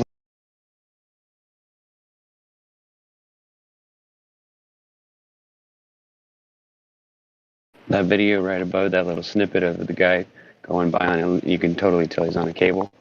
I showed that video to my mom the first time before she came to the conclusion that the same thing that I did. I showed her that, and I go, Mom, pay attention. I go, where's the little thing in the ceiling that's actually holding cable? And she was looking, and I go, and when he first went by, she goes, I don't understand what the big deal is. You know, they're in space, Ryan. She's like, you know, they're in space, and they have to get around, and so that would probably be the best way to get around without bumping into the walls all the time. I said, well, if you're weightless, wouldn't you just be bouncing around weightless, kind of like falling, you know, on a trampoline, except, you know, for the part where you're bouncing back up again, you're almost weightless, right? And she just kept arguing with me. And then I showed her the part where the one guy fades out, you know, before he goes around the corner, he fades out. Yeah. And I showed her that one. She's like, I don't see what the problem is. I go, Mom, don't play games with me. God. I said, you're starting to make me wonder if you're actually lost your mind. I said, he fades out, Mom. That doesn't happen in real life. Have you ever seen any person fade out before they went around a corner? She goes, oh, well, no. And I said, well, think about that. She goes, I never thought about it. And I go, are you serious? You never. I'm like, Where's that? Where's that video? I forget where it is. I'm sure somebody can come up with it, though. Yeah, I don't know. Oh my God, that's a creepy looking cat. Is that a cat? Looks like fucking Nosferatu. It looks. Yeah, it's a hairless cat or something. It looks like someone holding a cat up in the air, like, and they're wearing like a green screen suit or something. They put a background on it to make it look all weird. And the cat's like, what are you guys doing? Like, what's the problem with you guys, man? Why are you holding me up here? Isn't that a fascinating ball? Look, and it's metallic. It's in the middle. It's molten. Well, how does it stay warm, I wonder? Yeah, they're saying they found out gravity, that it's a super ionic state. Yeah, but how does it stay that way? How does it eternally stay hot and keep spinning like that? It doesn't make sense. But anyway, we all know it's not true. So, oh no, don't read it, please. I really don't want to. No, I'm kidding. Go ahead. If you think we can learn something from it, let's do it. No, of course, we're not going to learn anything. It's just No, we just go around Mr. Opposition research. Yeah, I I'm know what gonna kind of I'm garbage gonna they're oppose what spewing. you said because I got yeah. You're right. That's funny. I also need to work on my Glober anyway, so it's a lot harder. How than far you down think. is the core? I mean, 1,000 miles, 100 miles, 10 miles. So I think we've only gone like what 8.6 or something miles down. There's a new person Cola. with no rolls. Castro. Oh no, really? Hi. No rolls. They can't say hi to you. Moderator. Got him. Casgro, would you like to say something to the panel? He does. He definitely does. I got this good feeling. Don't be shy. If you have any questions, there's a whole bunch of people here.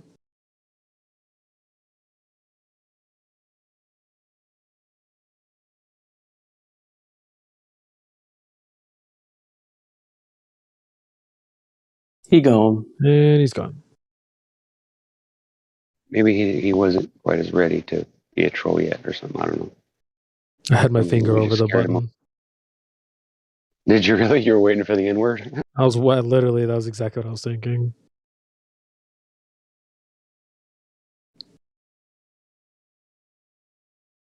I did the same thing, only I don't have a button. I just sometimes get horrified when I think about. Yeah, I was ready to cover my ears. I just my hands were at the ready. Yeah, so the only thing in this article that really has anything valuable, it says scientists aren't able to directly study the Earth's core directly to make their findings. So they're just basically saying, it says they cleverly turn to earthquake data. So because earthquakes, core. Because we know so much more about earthquakes, right?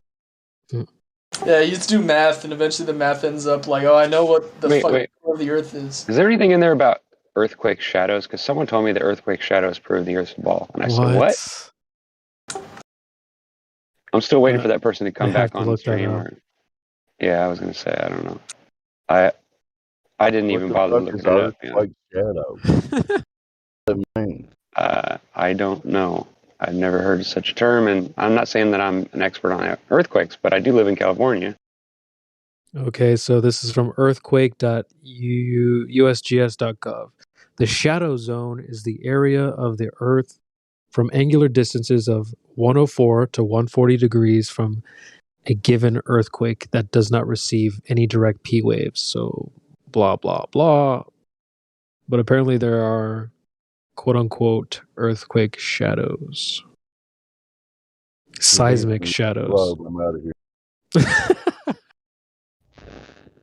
And how do you detect a shadow of something that's under the ground already? I don't get it. Well, P waves and S waves, of course. Oh, and what's that mean? No freaking clue. Is that like waves when you pee in the wind or something and it forms a... I don't get it. I'm seriously like, maybe it means something. P waves and S waves. There are two types of seismic waves. I'm hoping that the S doesn't stand for you know what. It says, go ahead, Napalm. I was just going to say, or an O wave is. Rookie. I was just going to say, if Lewis is still around, he could tell us about the P waves, but I think he's gone.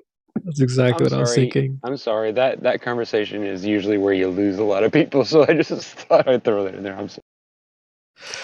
So, primary waves and secondary waves. Primary waves, also known as P waves or pressure waves, are longitudinal compression waves similar to the motion of a slinky. Okay. Secondary waves or S waves are slower than P waves. Slinkies disprove gravity. Y'all know this, right? Yep. Drop a slinky, the top falls first, not the bottom. How's that prove anything? Well, shouldn't gravity pull the bottom? Yeah, you would think it would pull it equally all the way down, not just at the top. Or not the top first, you wouldn't think. But then again, I didn't think you could make a screwdriver levitate with a blast of air out of a compressor either, but I proved myself wrong. You can actually do that.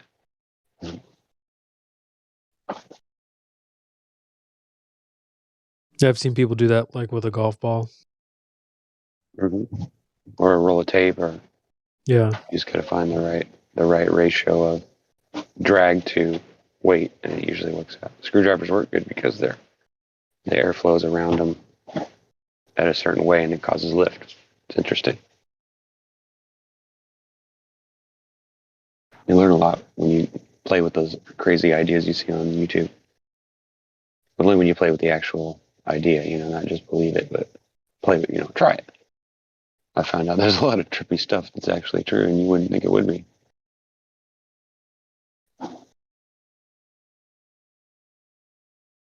Yeah, that's awesome.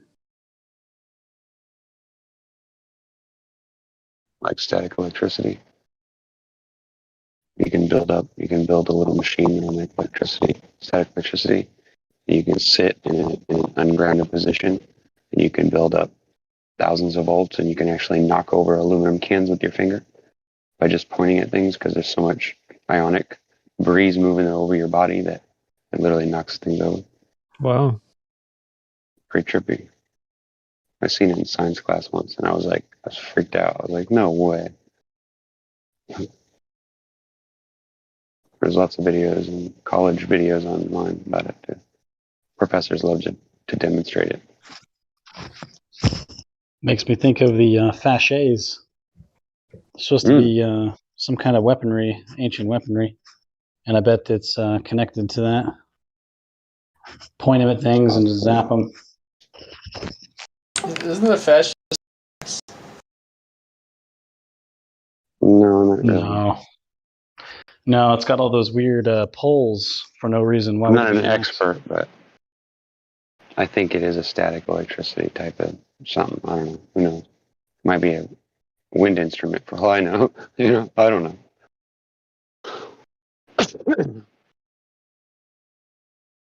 But it sure is weird. It's an axe bound with a bunch of poles. It represents how the leader can lead the nation if he has everybody going along with everything he does, right? It's like subordinacy. I thought it was a native. The people represent the poles. So it's like a bundle of sticks? With an axe in the middle. Okay.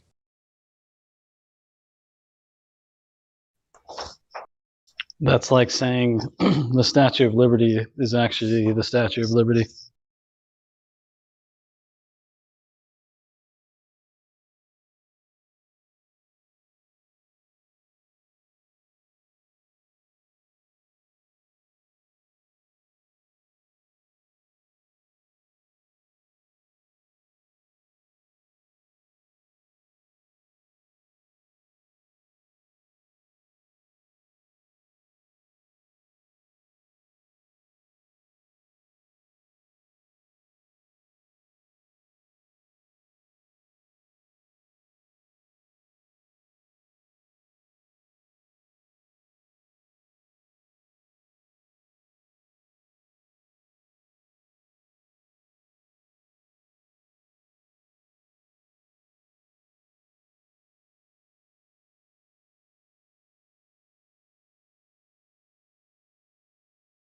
Yo, Miguel Sosa, I'm gonna need you to turn up the memes, man. They're a little weak.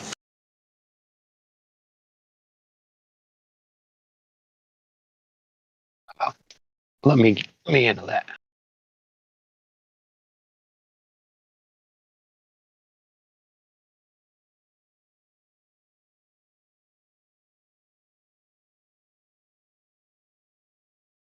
Hey, there we go.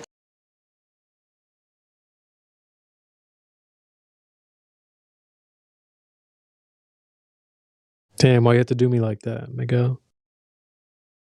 Just playing.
happened?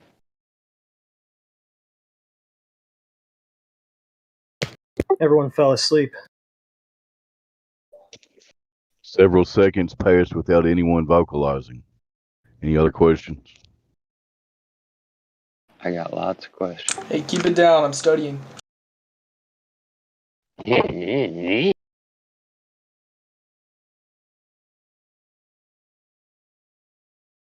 We've got a glober in here. Jenny, why do you think you live on a globe?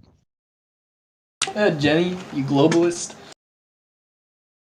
Earth's a globe. TV said so. Everyone knows it's a globe. Fair enough. Shut the server down. Well, it's nice knowing y'all. Yep. Guess we'll see you next year. Time to pull the plug. Wait, so am I supposed to believe it's a pair, or what are we going back to? We don't care anymore. You can't just leave me hanging. I'll be throwing technicalities into this. Details. But I need a model. There's a beautician school down the street, so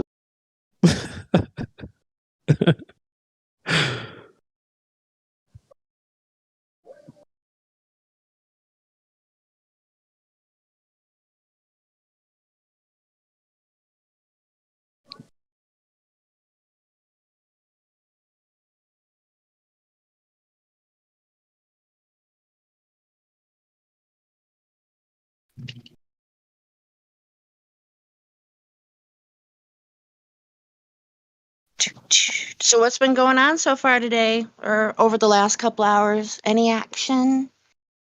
oh, lots. Worthy of mention? You've missed so many awesomeness things. Yeah, so many awesomenesses. You missed so many globe proofsies. Those guys are being deceptive. It's been boring as hell, Jenny. Yeah, today's been a little bit quiet. How dare you? Screw you guys, I'm going so odd. It was a nice day today, so maybe people are outside enjoying it, hopefully observing this flat and stationary plane. Woohoo! I would second that because it was really slow at work. So I'm gathering that, yeah, people are outside. It's the first of the month. I guess your checks and get up. Everybody's grilling outside.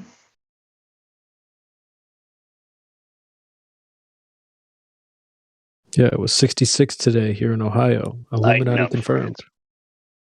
It was like over 70, like Wow. 73, 75, and it's going to be even nicer tomorrow. And I have the day off. Nice. Enjoy that. I am. I will not be on Discord tomorrow. Maybe tomorrow night, but. Like what region? Sorry, go ahead, Sandro. Well, I wasn't really going to say anything useful. You guys go ahead. I'll say it after.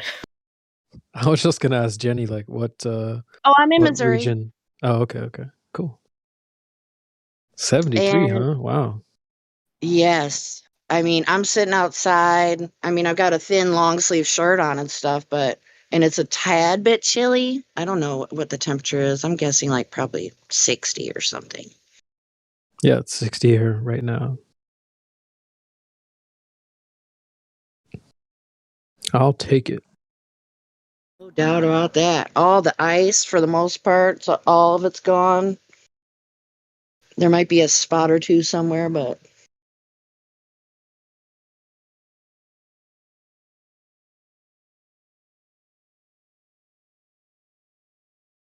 Yeah, so maybe gravity is still coalescing the Earth into a ball, so maybe globe proof is still forthcoming. Maybe that's why they have to Photoshop it for now, but later they'll be able to take a picture of it.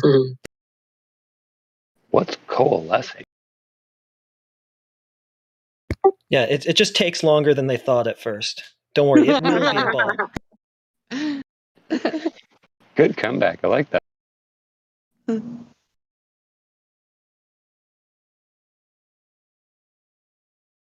let me look that up for you on Google.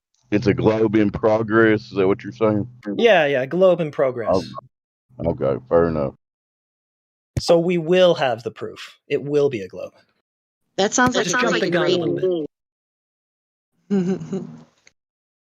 Somebody was saying something. Name that fallacy.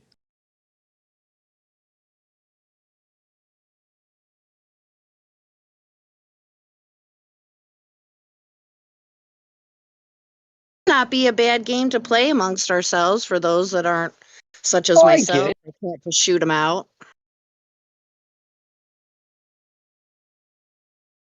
Kind of like name that tune, but name that fallacy. Or if you've ever seen Pokemon, they have a segment in between like commercial break that'll be like, "Who's that Pokemon?" So yeah, what's that fallacy?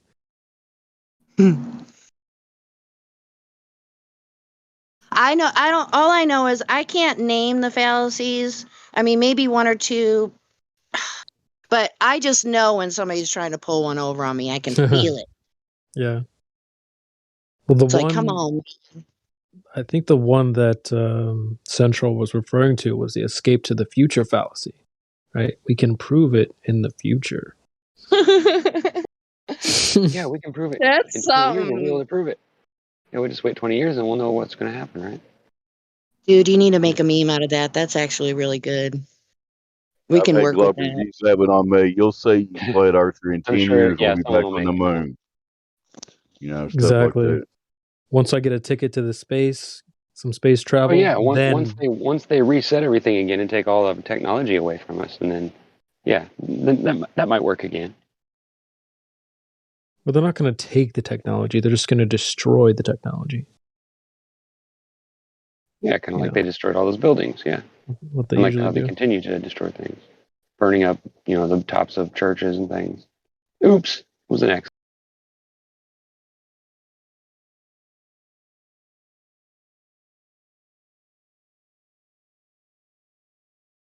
But I'd say we must be in the end times just based on all the miracles that we've had.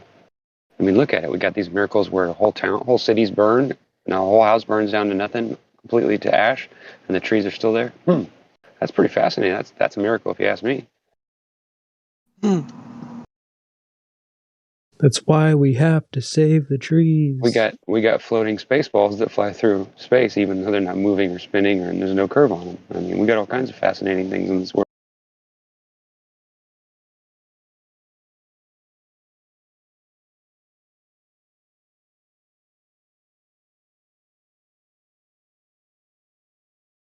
Sorry, was I too facetious? No, I mean, you kind of touched on a question I was going to ask. It's like, what are some conspiracies that you might be on the fence about? Like, I know people talk about the no trees on flat Earth thing, or the moon map thing. Love that. Yeah, those are both really interesting. The plasma moon map. That guy's really got his shit together because he's got a couple publications with It is that. an interesting idea. I mean, don't get me wrong. I mean, yeah, sure, it's far fetched, everybody's ideas. Yeah, they're far fetched. but So are ghosts and aliens, but they're popular too. You know? well, I don't have my notes in front of me to speak well on it, but he has like 4 or 5 different bullet points that he does comparisons and measurements, and it just seems coincidentally similar. With time does, zones. Yeah. I agree. I've seen the whole series. Yeah, I think it's great twice now. stuff. Yeah, it is. There's a lot of interesting stuff in there. I agree. But CB, were you asking about conspiracies that we don't contend with? No, I mean, like, those two examples are some things that people like to speculate about. Like, some people will speculate about other ponds, or outer lands. It's like stuff that we don't normally get into, but I'm sure people have thought of. Well, when we can't explore, yeah, it makes us wonder. It makes us all do that. Yeah. I would think, I believe that there are lands unknown, and that's where, if there are quote unquote aliens, that it would just be from outer lands, not outer space. Yeah. Yeah, that would be, how crazy would it be if we found out that there was like other people somewhere else outside of what we know. That'd be insane. And then what kind of like technology do they have, That would be insane. That brings in a lot of questions. Like, do they know about us? Or, that would be interesting to know. Do they have another son? Like, how does that all work? Well, yeah, along with the plasma moon map, so far as far-fetched speculative theories, conspiracy theories, you also have the cosmic egg theory model that Martin Kenny built with his own hands, and then he collaborated with Norb's World. That's the name of his channel. That's what it was. I think he changed it. But so he made a CGI rendition of the model, and it's pretty incredible. Yeah, I've heard about the cosmic egg. Yeah. I mean, when I think of cosmic egg, and it almost makes me think of, I can't think of anything like definitively like particular what scientism spouts out to us, like Michio Kaku saying there's like different bubble realities, like an infinite bubble of realities. Yeah. Who knows? Maybe that could be true. Far-fetched as it could be. I mean, Right. There's always that little sliver of truth in the BS they give us all day long. Definitely. Yeah. I can agree with that. Getting into speculating realms of, I can't remember who said it, but there was somebody that was speculating that what if they're lying to us to protect us because what's outside of us is something so horrific, or we couldn't deal with it if we knew what it was, kind of thing. Yeah. Possible. That's a possibility, right? Of course. I would say. Like that Radiohead music video where the guy's lying on the ground and you can't tell anybody why he's lying there, and then when he does, they're all lying on it too. Maybe it's something like that. You just can't know, or else it's just going to be the end. I don't think that's why we're here, is to figure out all that. I think we need to know some of what it's important to know the truth about it, but I don't think we need to know all the beyond parameters because we're supposed to be here. I mean, that's why we're put here. Yeah, I like that perspective. I know not everybody agrees with it, but I mean, it seems more logical to me. There's also, I've heard people say that they think that, maybe God created us into a real world and the devil came along and trapped us up inside of this little place that we're in now, and that we were originally somewhere else and that he's taking us somewhere. I don't know. I've heard all kinds of crazy things, but yeah, I mean, anything's really possible, it really is. For sure. It's probably well beyond human logic at the grand scheme of it. Yeah. Incomprehensible to our minds, I'd say. Yeah, that seems to make sense to me as well. Okay, I'm looking through my note cards from FE. And I should have been a little more detailed, but maybe you guys know where I got this from. But it says on the card, it says NASA touched the sun. Yeah, that was fairly recent, right? They said they did that like maybe a few months ago. Okay, I'll have to look that up. Okay. I think they sent a probe to the sun or something like that, right? Yeah. Yeah, at least they got a claim video to. of some kind of a plane flying through the sun. They sent Neil Armstrong to the sun. Damn. First man to walk on the sun. Might as well be walking.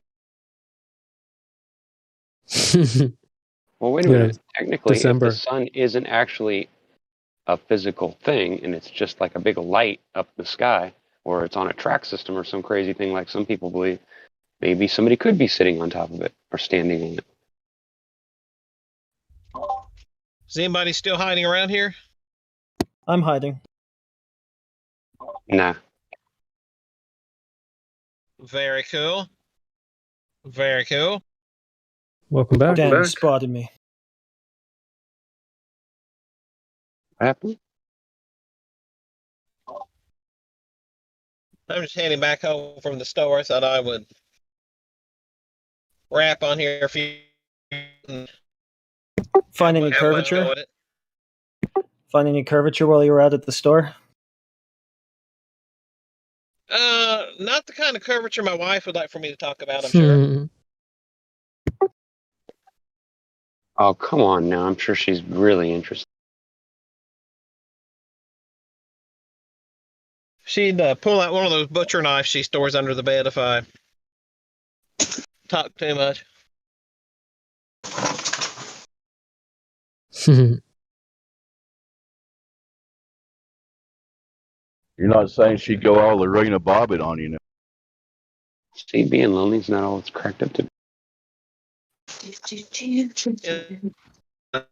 Start learning and continue there with like a million little bitty cuts. Just like Earth Curve, you got to pretend. Okay, you guys, I found my notes. All right, so he did an extensive circle of latitude survey. So what he investigated was, what he did a comparison with was time zones, seasons, flight paths, and distance. So it's pretty extensive stuff. Who is this? Now, since I'm a latecomer, who's this guy? Somebody else is trying to say something too? No, I was just saying, since I just tuned back in, who are you talking about? I'm talking about a YouTube channel called Vibes of the Cosmos, and his name is Sturgios. Sturgios, yeah. Moon map. The plasma moon map. I think that's what he calls it. Yeah. And then also what I thought was extremely interesting, and it's been a while since I've listened to his material, but this is just from my notes. There was 2 different types of distortion through the firmament. So, the idea is that it's supposed to be a flipped reflection superimposed with 2 separate layers. So, people comment that there's all kinds of distortion in the land, well, for lack of a better word. So he said that the picture was taken, well, however the image on the moon was captured, however that was done, that there's going to be some distortion because when it was created, it had to go through the firmament. And then also when we view it now, we look through the firmament once again. So I thought that was interesting. Hopefully I explained that good enough. Makes sense to me. Yeah. I wonder if... I don't think everybody got it, but I think I get what you're saying. I wonder if the distortion... Watch Lost History of Flat Earth Part 7, the Emor documentary, if you want to know what she's talking about. It covers it. Yeah, I think I have that link handy. Hold on. I wonder if the distortion also, has there's anything another to good do. series that you guys should check out if you want to understand like the magical electric and static properties of plasma and stuff. There's a series called The Primer Fields. Take a look at that series too. I'll see if I can find it and get you guys a link. So Crow 777 talks about the lunar wave. I wonder if that has anything to do with whatever distortion that he may be talking Lunar about. wave, I think, is a refresh rate on. They think that the moon is just an image on the sky.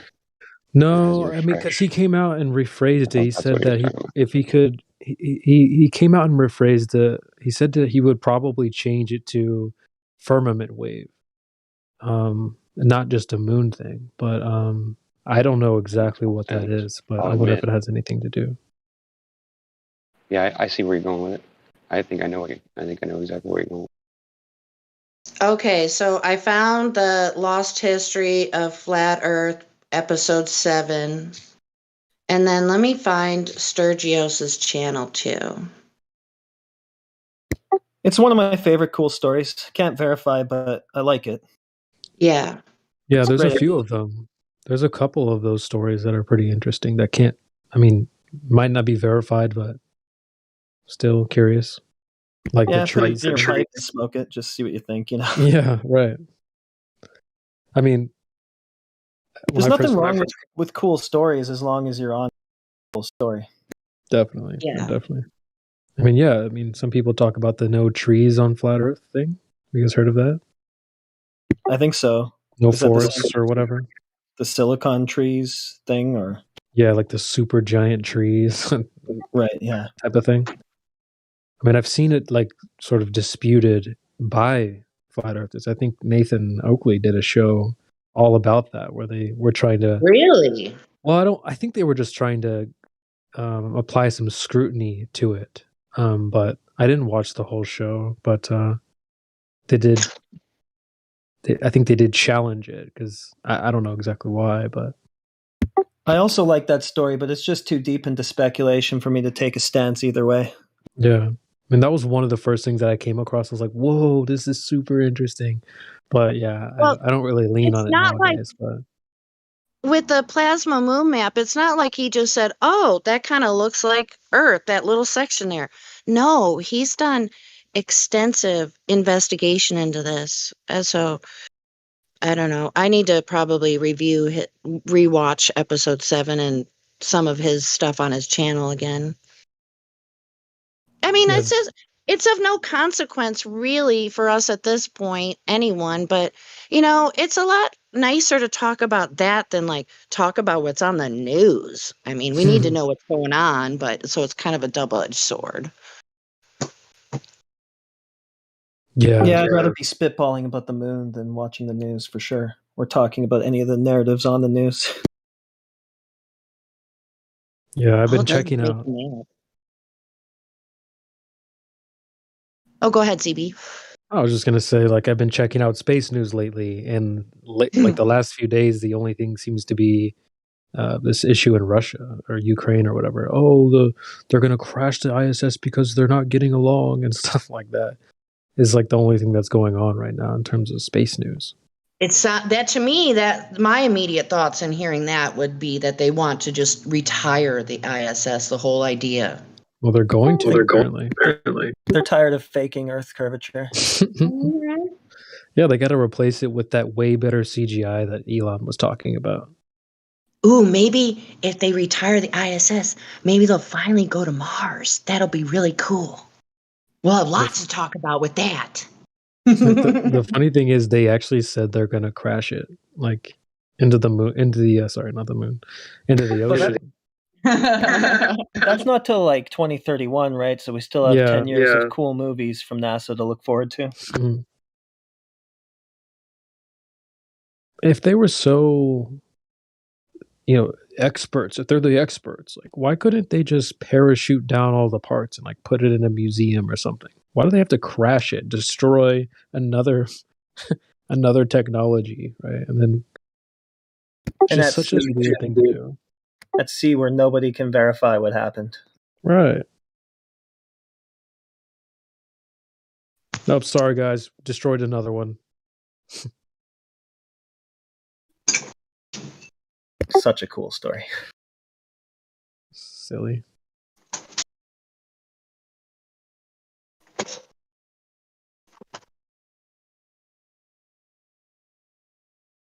I love the fact that there's a guy called Refraction and he's got an NPC avatar. That's amazing. Yeah. Like, I would instantly, but I want the Globers to say my name. Peacock! Fraction. That's right. Say it, bitch.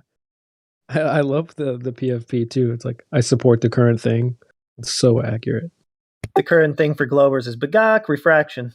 Yep. Okay, so looking through my notes again, you guys, I got this little quote from Justin, and I forget what was discussed beforehand before he said this, but he said, they can't even use the sun to measure the sun. Mm-hmm.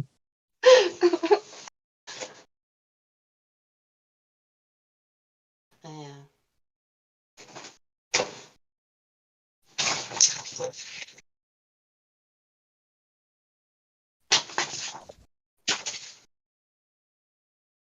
No, we just use our assumptions to measure. Let's see what he did. Well, the Earth is round because gravity, and gravity because the Earth is round.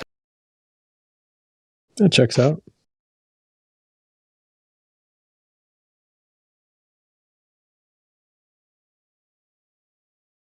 What I was looking up, Jenny, you said something about like this touching the moon, NASA touching the moon or whatever, and the first result. Yeah, the first result popped up. RepublicWorld.com. This solar probe touches sun yet again. Cruises past the corona 2 days ago. Got to get the gravel in there.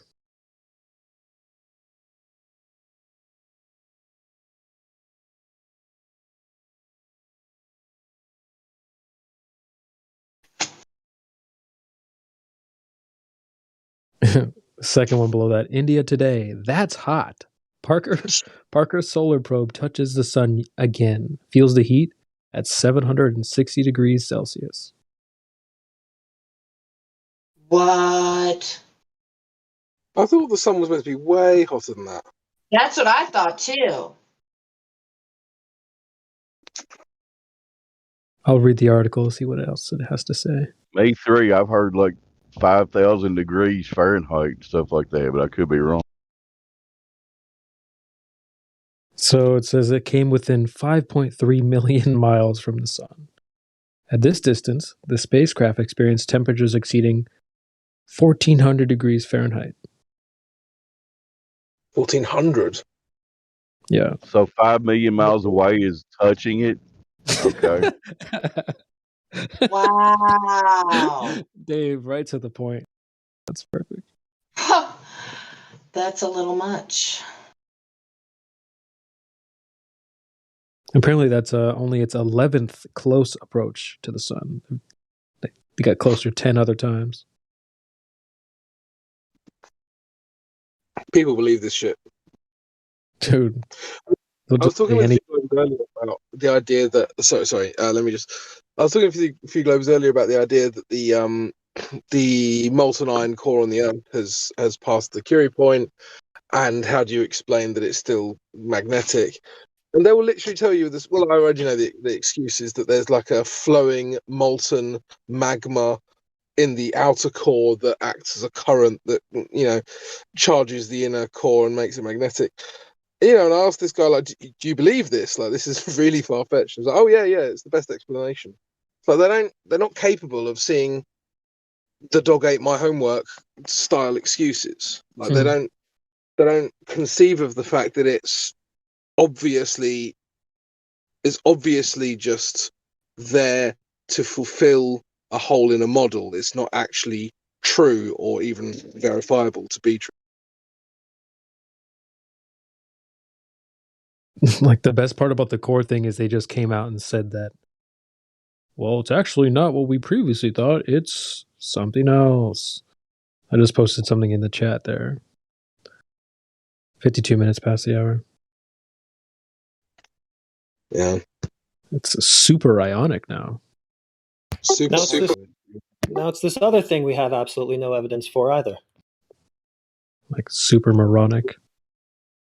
But they've got us chasing different, completely impossible stories. Yep.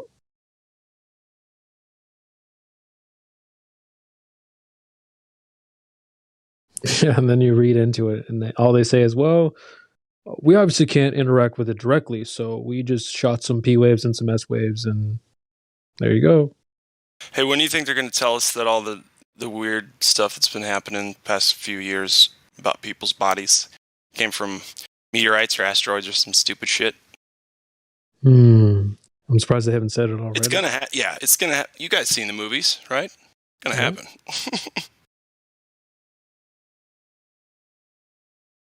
Killer clowns from outer space. Attack of the... Right? Remember that movie? Jeez. Whatever you do, don't Google 1992 space movie. For real, dude. Oh, man.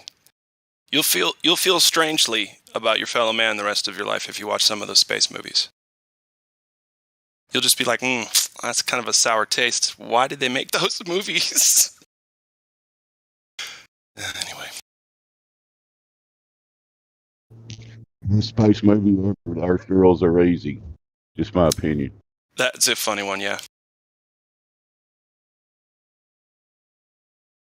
Who was the chick in that movie? The lead female? Gina Davis, I think. There you go, yeah, Gina.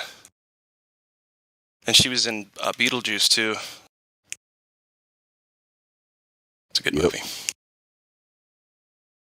Hey, we might have a Glober. I'm gonna go and check in. I'll be right back. Awesome. Come on. Oh, the sun count guy? No, that's Pooch. Remember him? He's like a really weird flat earther. Oh, okay. Thought of a way to get more Globers in here, but y'all aren't gonna like it. I honestly don't care how you do it. It's I think my favorite system. Yeah, you go need ahead. To bring somebody out, you have to bring somebody out of your real life onto the Discord, or you're not allowed to log yourself. How about that? Yeah, I brought someone in.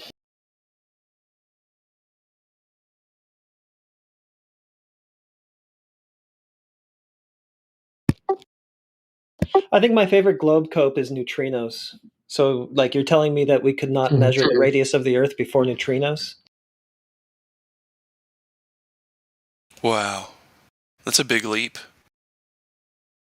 Yeah, like it has to be done like that? Well, so much for Alberuni, Eratosthenes, and all the rest. Yeah, guess so, huh? Ooh. Shot their foot on that.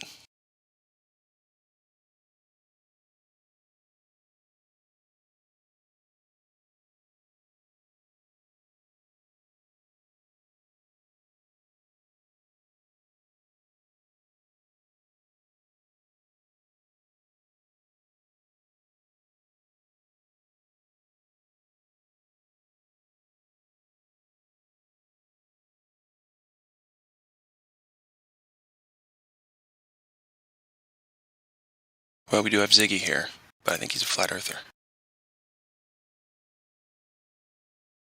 Hey, everybody.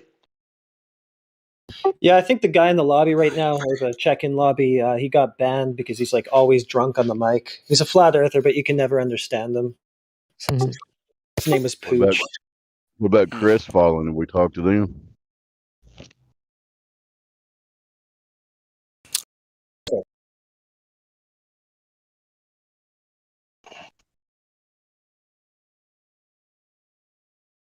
Whatever you do, don't talk to Dave Hinkle.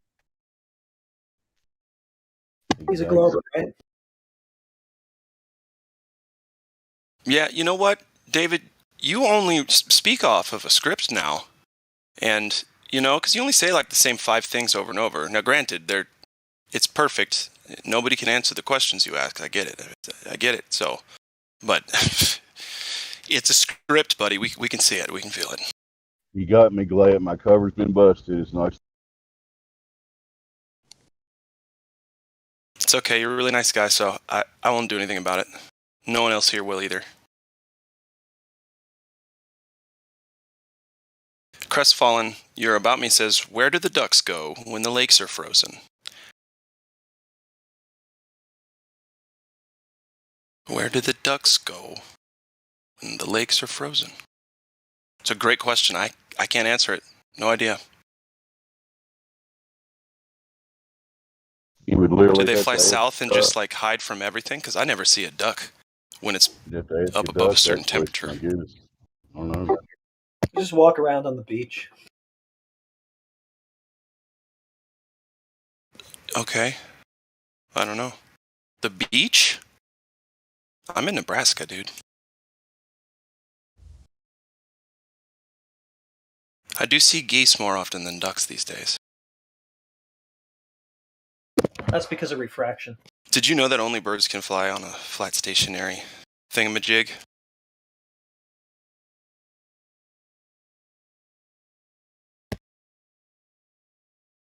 The bird's migrating patterns would indicate that the globe is not in motion.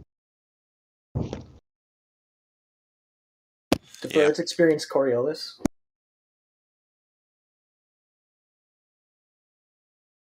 They would tell you no. Oh, right. There's just that one pendulum that experiences Coriolis, right? I think that's why it's so popular. Cool toy. the one part of the world where physics just doesn't work. The one thing the Earth rotates under. Well, yeah, sure. See? There you go.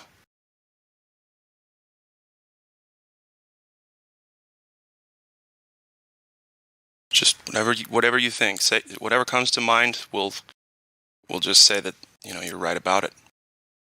Any science, any effort, is factual. Anything as long as you call it science. That's what I'm saying. Yeah, any science. Yep.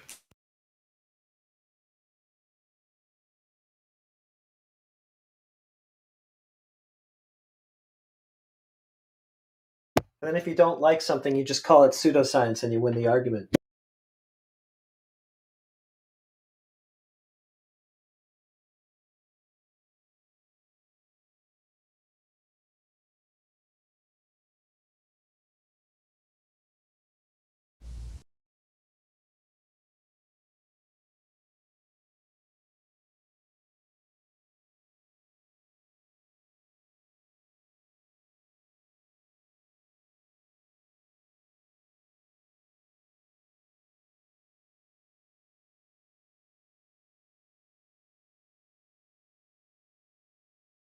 CB, maybe we should try to get that unknown guy in the debate lobby in here. Yeah, good point. Like, this guy... Jeez, man.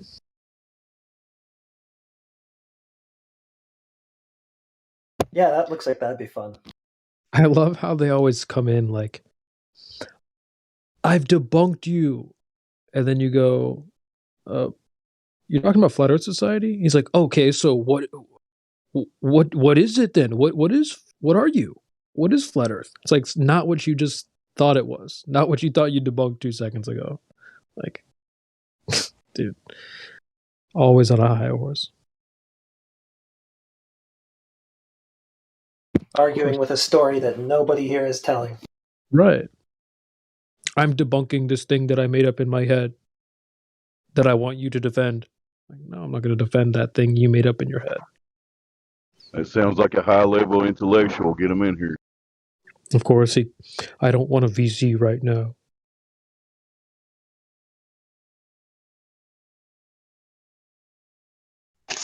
I mean, it's just like the flat Earth version of "Why are you gay?" Hey, you nailed that perfect, Crypto. Good. Thank you. I think.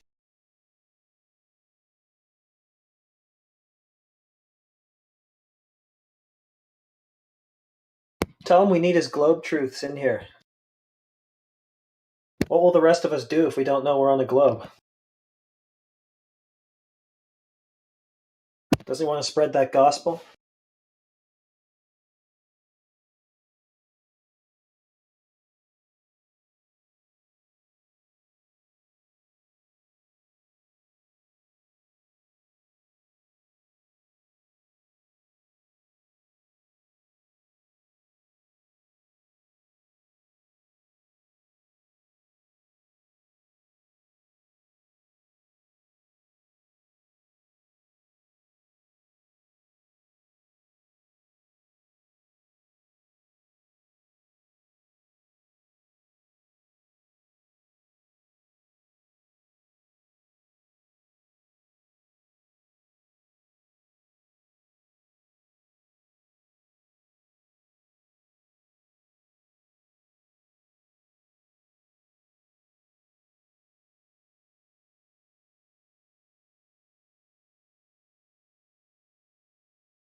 Oh, our old mucker Pazza is in the house. How's it going, Pazza? Yeah, not bad, you. Yeah, not bad, mate. Don't worry, I'm not calling you out to debate you or anything. Wired. Are you in? Whereabouts? Are you in the UK? I take it. Yeah, I'm in London. Yeah. Okay. It's getting late. Sound like you might be in Devon or thereabouts. Sorry? You sound like you might be in Devon or thereabouts. That's just my accent, mate. I'm in Hampshire. To be fair, people from Portsmouth sound a bit like that as well, so you're not too far out. They do. It's yeah. It's not a lot. It's not a lot of people on the south coast either sound like a Cockney or like a Western yokel. The farmer, yeah, basically. Yeah, exactly. But what I've never understood about the South is that these two accents kind of just both exist, and there doesn't seem to be any reason for them. Like, you got your Devon accent, you got your Cornwall accent, and all the rest, and you've got your London accent. But in Hampshire, you'll get both accents. But Hampshire it'll never have its own accent. It'll just have these two accents in the one area. It's kind of strange. Yeah, it is a bit weird. Hampshire hog, they say, don't they? Hampshire hog. Hampshire hog. I don't know why. I don't know idea. I think Portsmouth sounds more London. I think Portsmouth sounds more Londony, and Bournemouth way sounds more. Well, it's Dorset, so you know. And then anywhere in between is a mixture. Yeah. Yeah. Are you in the middle of the you're in the middle of the smoke, or are you the outside of the M25? I'm inside the M25, but I obviously don't want to get more specific than that. No, I just wondered. You're on the tube, should we say? yeah. I definitely have access to the tube. Do you work in the middle, or is it just you're nearby? One of my cousins works right in the. Well, it doesn't work far from St Pancras. He spends his time there. Yeah, I mean, I don't actually have like a traditional job. I'm self-employed. Cool. And so I'm like, professionally, I'm a DJ. All right, really? Cool. Yeah, so I moved to London just to kind of, because where I was from originally, there's no money. So I thought, well, either I need to take this seriously and move to London, or I just need to give up on it and get a boring job. So, did your DJing take you like Balearic way and that kind of thing? Was it just in this country mostly? It's all been in England so far. I did do a wedding in South Africa once, but that was kind of a friend of a friend, and they had a lot of money, so I was like, yeah, cool, let's do it. But mainly in London. Cool.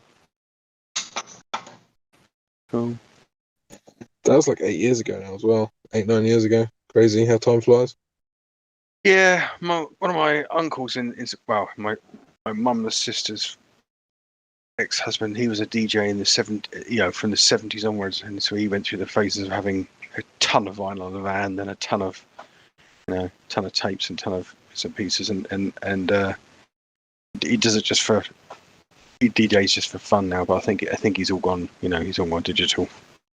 But he was a I think he was working for Marconi as a radio, a researcher in radio stuff. So he was quite academic during the day, but in the night, he was mad. He was passionate, mad about with music and DJing.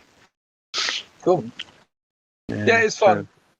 It's a fun lifestyle. I can't knock it. It's a great job. I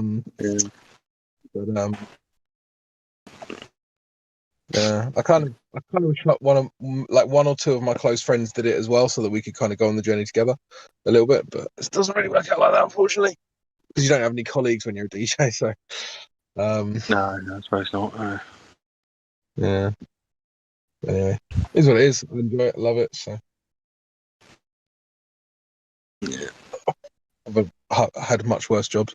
What about you? At the moment, I'm working on. I've probably mentioned it. I don't know. I've mentioned it before. I'm working on capacitive touch devices for phones. Basically, when you touch the glass on your phone, I'm one of those teams that are working on the stuff that detects your finger and where it is and where it's going and that sort of thing. Yeah. Complicated task. I don't do all the. I'm more software than hardware. The guys who work out how to get the. I take the measurements that are made and processes, but the guys who actually manufacture the kit that does all the the measurements and generates all the signals, they're like way they're like a different species, frankly. What they know, what they don't know in that field, But I mean, you call them programmers or engineers? Sorry, Would you it's a call mixture them of both. They use they use computers and programming as a means to an end for them. You know, they're working out. Effectively, they're building mathematical models, and they only really use computers to, they're using modeling software on that to get algorithms built, which someone else then transposes into software, and also to build frameworks for actually driving prototype hardware so they get signals out. So they're not, there are people who just do programming, and these people just do that as a, as an ancillary part of everything else they do. But they're real, there's a team of guys who, I'm not going to say who they are, but they go around like Apple, and they go around, they help. They're like, there's a group of 8 or 9 people in that field, or half dozen, whatever. We're like experts, and they just name their price in the design in the design sphere. They're on merchant bankery type, contract rates. Absolutely preposterous. Yeah, I knew one briefly. I knew and worked with one briefly about 4 or 5 years ago, and he basically worked. He worked. He said that I think he was doing he worked 3 months flat out a year, and then he didn't do any more. Even the rest of the year, he did what he just mucked about and did what he wanted to, and it still worked out that he was on a hefty six-figure salary equivalency. Nice. So some of these people are top of their game. And then prior to that, I was working on satellite equipment. What else I worked on? Map making stuff in the past. Machines that all kinds of machinery. No, you just triggered half the room when you said I work on satellite equipment. Yeah, it's a bit of a trigger subject here, for obvious reasons. Bastard. Yeah. Yeah. What do we have to get over the flat side then, Pazza? Sorry? I said I wasn't going to debate you, and I promise I'm not trying to. But what would convince you, or at least give you, legitimize the idea of flat Earth in your mind? What do you need to do? I don't know really. I didn't really. I came here out of curiosity. I was never really, I would never really call myself a, what do you call it? Like a Glober? No, I would definitely. If you classify me, then I'm definitely that. But what I'm saying is, I wouldn't call myself I wouldn't lead a race. I'm not leading a campaign or anything like that. And I was brought here more out of curiosity because I wanted to see the depth of discussion really, and I enjoy it here because there is a degree to and fro, and obviously a lot of people here have you're passionate about it, and a lot of people have read a lot of stuff, a lot of people have evaluated a lot of stuff. I don't necessarily. It's not that. I don't know what would convince me. It has to be something that I thought myself. I'd have to go away and think. If something said here, to be honest, if something said here, and I thought myself, well, yes, that's the only tangible explanation. Then it would probably be the foundation of something. And I think that's probably the case for most people, where they put the mark in the sand and say that's the only tangible is a personal thing. Obviously, some people come to it from a different perspective anyway. But you must understand. I've been in engineering and science and a background for years, so it kind of it's there on the back burner all the time. It's there on the back burner all the time. But it's. If I was asking a question honestly, I say I wouldn't know, because a lot of the things that people say to assert one way or the other are inconclusive as far as I'm concerned. In so much as they're not definitive, there's a bit of grey area in lots of things. But that's the true of a lot of science and a lot of mechanical and physical observation systems, anyway. So. So you're here to observe us? It's not even that really. I'm not observing. You know, I'm not observing you for. You know, it's not like that. I'm listening. Sometimes I get heated. Sometimes I heated by what people say, or I get heated, and you know, and other times I just listen to what people are saying because it's interesting to see what. It's also interesting to see what I have realised is when I came in here, I wasn't like shouting, "Oh, the Earth is round," you know, from the rooftops and everything. But it's interesting to see the amount of people who do come in and just have absolutely no idea why they believe what they believe, or have absolutely no grounding for believing that the Earth is the shape it is, or whatever, or they go through the same clumsy rationale. Which So, what's your foundation of the Earth being a globe? I've done an awful lot of work with satellite communication equipment. Well, let's put it this way. So you work with satellites? I have in the past, yeah. All sorts of equipment, not on satellites themselves, but I've worked with equipment that both transmits and receives from them. Now, you know, radio antennas. Satellites in space, satellites? Yeah, satellites. So you Telecommunications. put satellites in space? No. I've not worked in the military or the telecommunications. Wait, so the military has to deal with the satellites now? The military have always had satellites in space. Right, who put it up there? Well, then, like when was the launch? When was the launch to have them up there? There's been countless launches over the past. When? Can you put a citation, please? You want me to give you what? You want me to give you a citation for schedules for like Ariane and? I know. I want you to put a citation down like that. You claimed what you said that they had launches of satellites, and when did they put them up there? I can give you a link to a site that gives you a schedule for rocket launches. No, I want you to present a citation. Yeah, go ahead. Well, why don't you just look at Wikipedia? That will give you a list of satellites in space and when they were launched. No, you said that, right? You said that you worked with satellites, right? I worked with satellite right. communication. You worked with satellites, though, right? Yeah. I worked. You were out in space working on satellites. You're not listening.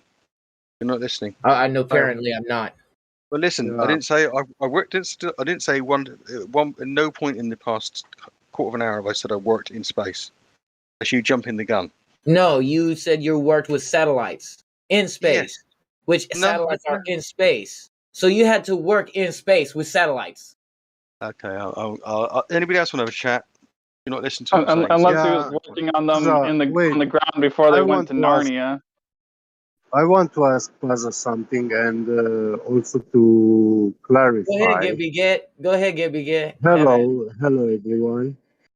What's up, brother? Plaza, when you say you work with satellites, you mean that you were working with satellite telecommunication systems, yes. Meaning, the antennas, the parabola receiver and transmitter, but you do not know. No, wait. You do not know exactly where is that signal being transmitted. You know that it's being transmitted somewhere in the air, yeah, at a certain angle. That's all you know. Thanks for the lesson. Lesson. Yeah. So, am I correct? No, not at all. No. If you say I don't know where the signal is coming from, then that's fine. Yeah. You can say that if you want to. If that's what you think, that's fine. You can tell me what I know if you want to. That's great. Do you have any evidence to to the I'm not contrary? telling you what you know. When you install any satellite antenna, you have certain. Let me get a pen and piece. I haven't finished. Pen and paper. I haven't finished. No, stop. Let me get a piece of pen and paper and let me write down what you think you know about satellite dishes, so I can. No, I'm not saying what I think I know. I'm telling you that when you are installing a satellite antenna, This is what a you know, satellite okay. telecommunication system, This is you what are you know, is it? installing an antenna Yeah. and you have a certain technical details, specified. Stop a second. Let me write this down. Technical Yeah. details. Okay, right, go on then, carry on. Because I'll have to go away and So, read all this online and learn it all, obviously. according to Carry those on. technical details of that Okay. antenna, they will Yeah. tell you to connect this antenna Hold on, stop. to a certain satellite. Hold on, so I've got to connect the antenna to a satellite. This is all good stuff. Carry on. I'll have to go Yeah. work out what this all means, obviously. Yeah.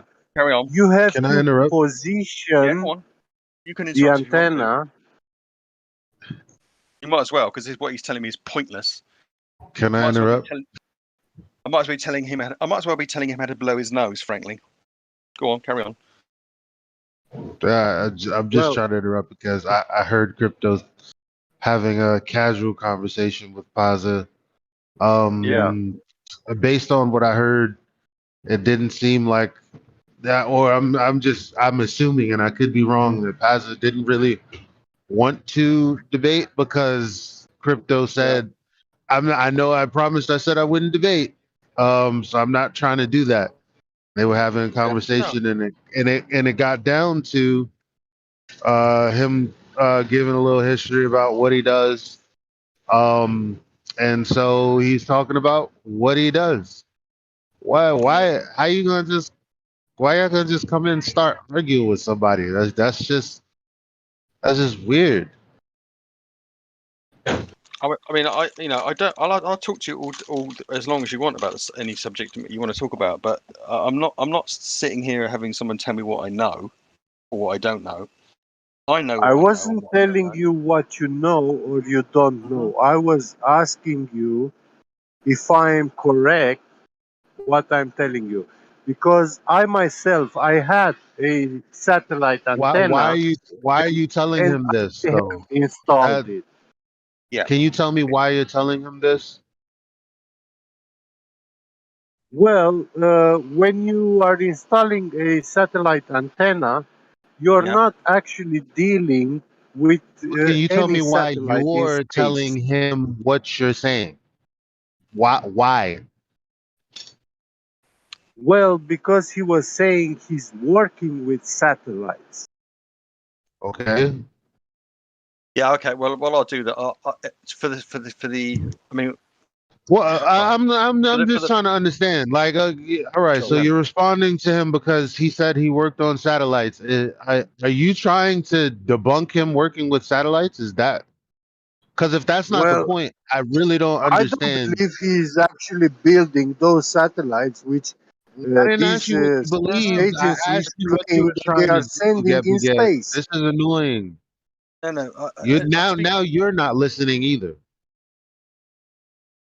What are you trying to accomplish with this conversation? Are you trying to debunk that he works with whatever he worked with? Is that what you're trying to do? When he was talking with Enoch. Yes or no, Get. Fuck. Yeah, I need to understand what is he actually doing. Because I didn't he ask said you he's what you working need with to understand. satellite. I asked if you're trying to debunk him doing a job that he says he does. Is that what you're trying to do? I'm asking you because I don't know why you're questioning him. I don't think you know why. I think you're just speaking emotionally. I don't actually I don't know why you're doing what you're doing. But I don't don't take understand it how this fact is emotionally, fruitful. but it's just hard to believe that he's actually working with satellites. So what are you gonna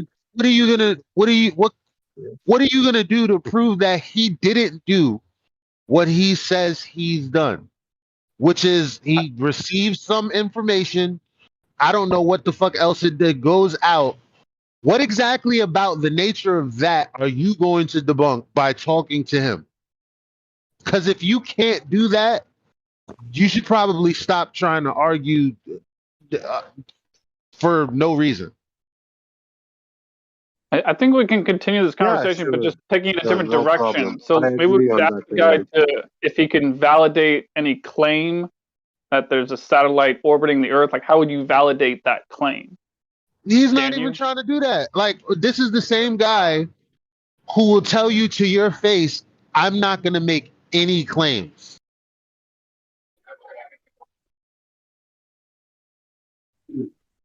Well, he made just the had claim we had that this he's conversation working with yesterday, satellites. and maybe he is.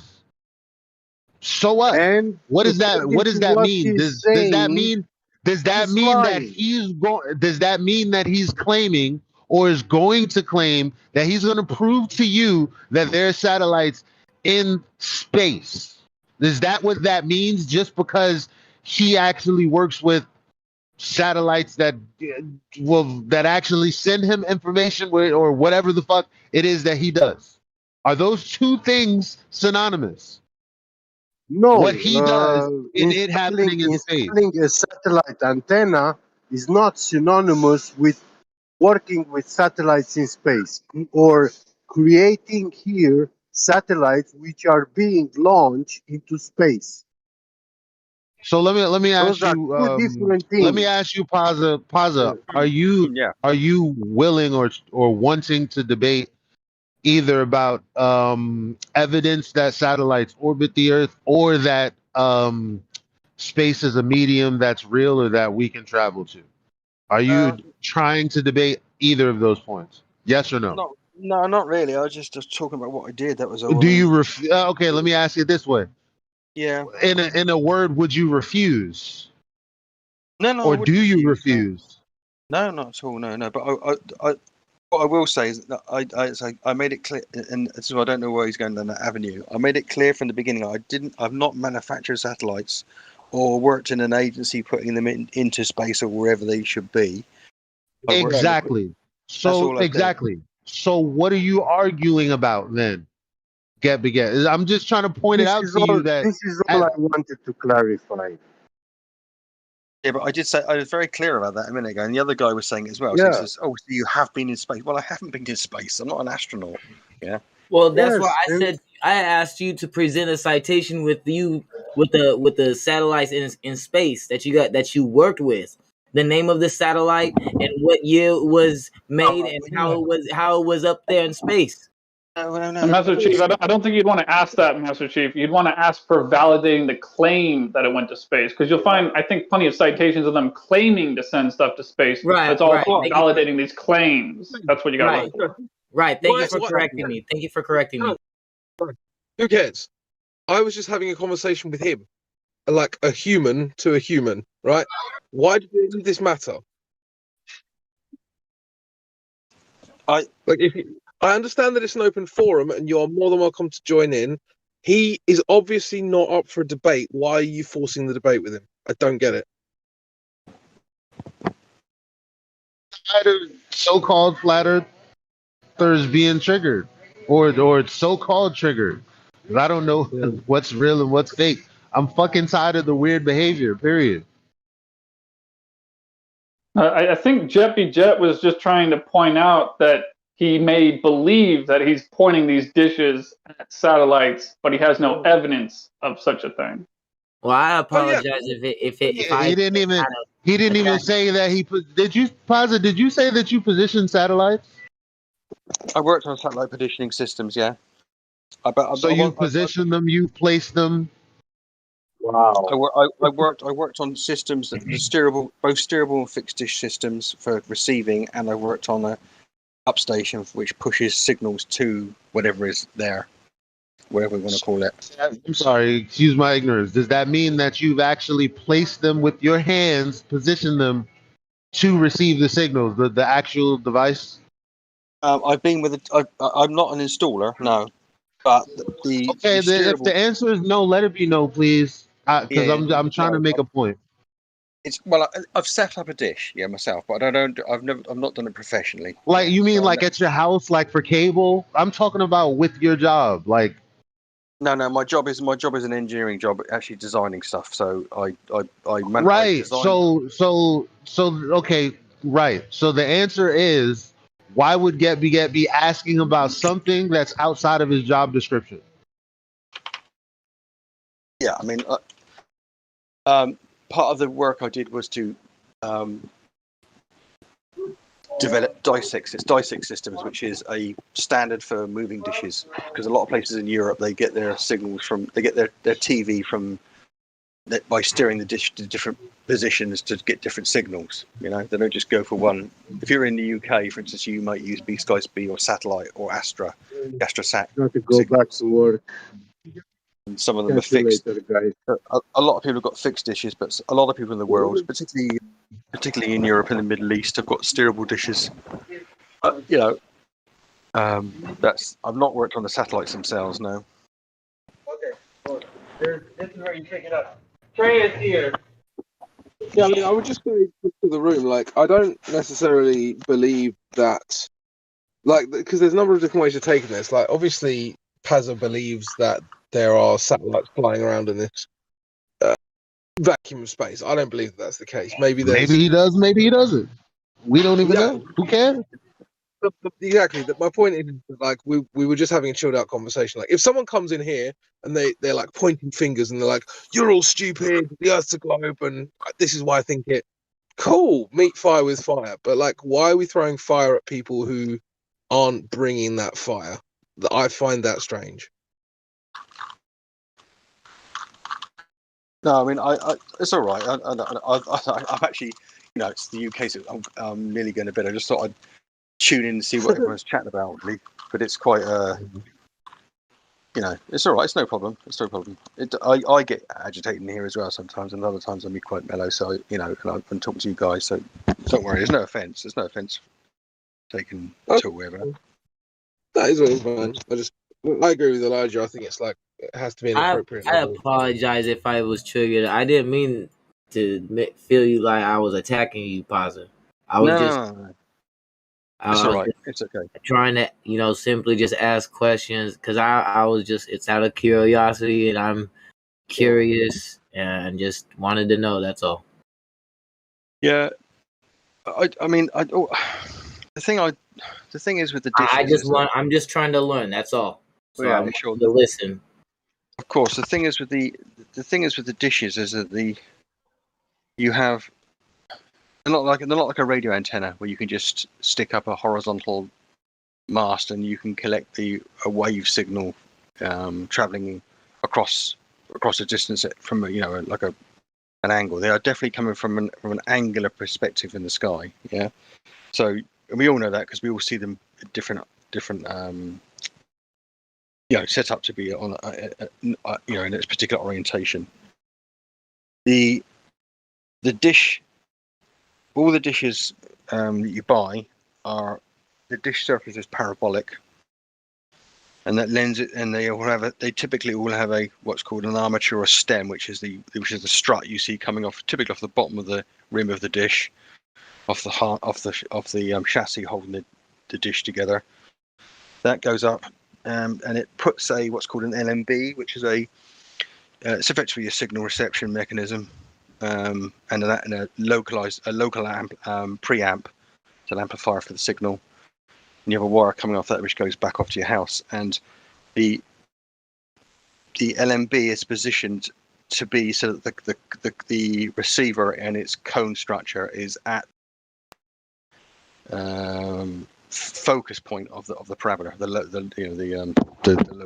of the parameter, so that any signal coming parallel or near parallel to the dish is effectively bounces off all the surface of the interior surface of the parabolic dish and is focused down to that single spot. So you get you take the signal area that's effectively the surface area of the dish if you look at it from a distance, and then basically just amplifies that down into a single, as close to it can, is as tangible to a spot right in front of the receiver. Now, the dishes themselves have got like because when you tip a parabolic dish, there is I can't remember what it is, but there's an angular range where it still behaves in the same method. It's the same way. In other words, if you tip it slightly one way or the other, or up slightly or down slightly, it still manages to focus all the signal to that spot. But then if you tip it far enough, obviously what will happen is it will lose that focus on that LMB which is sticking out in front of it. So Do you think you can present a GIF of exactly what you're explaining? Right? Yeah. I'm sorry. No. I'm a visual learner. So what we can say is there are antennae you can attach to your house that get a signal from a specific direction. They can. Yes, they are. Yeah. Okay. Now the trouble I have here's the thing. Yeah, is that for a given location in the world, you point it to a satellite, and the satellite is always at a fixed orientation to where you are. These things aren't in what we in a variable orbit like geostationary. If they're there, they're geostationary. If they're balloons, they're tethered. If they're wherever they are, they're not moving. Their position is relative to the ground directly underneath them must be relatively consistent, because a lot of these dishes are just bolted in one spot, and that's the end of the matter, Gotcha. Yeah, I see no issue there. Yeah, no. Now, there's two, as far as I'm aware. There's if what they say is true, there are two types of satellite. There are those that are in a moving orbit. In other words, they're in an orbit, which means they are traveling some distance over the surface at any given time. Typically those kind of satellites are what they call GPS, or and most of the GPS satellites have got, if the narrative is true, have some underlying military implication, because GPS was developed for the military first off. Yeah, it was a way of them positioning artillery, tanks, and equipment in warfare without being able to know where they are on the terrain, sort of thing. So GPS was GPS we use in our cars and we use on our mobile devices. It's irrefutable that the effort to develop that was all done in the military sphere. So the other type of moving satellite, if you take what they say as red, is military satellites doing image collection or data collection, or some spying satellites effectively. And the reason that they would move is obvious, because you want to be able to at some point, at some juncture, take imagery of a certain position. Again, all born out of technology for warfare, working out where silos are, working out where tank movements are, working out where where nefarious things that your enemies are doing are going on. So back into the realm where I work, they everything has an apparent stationariness to it in terms of its position.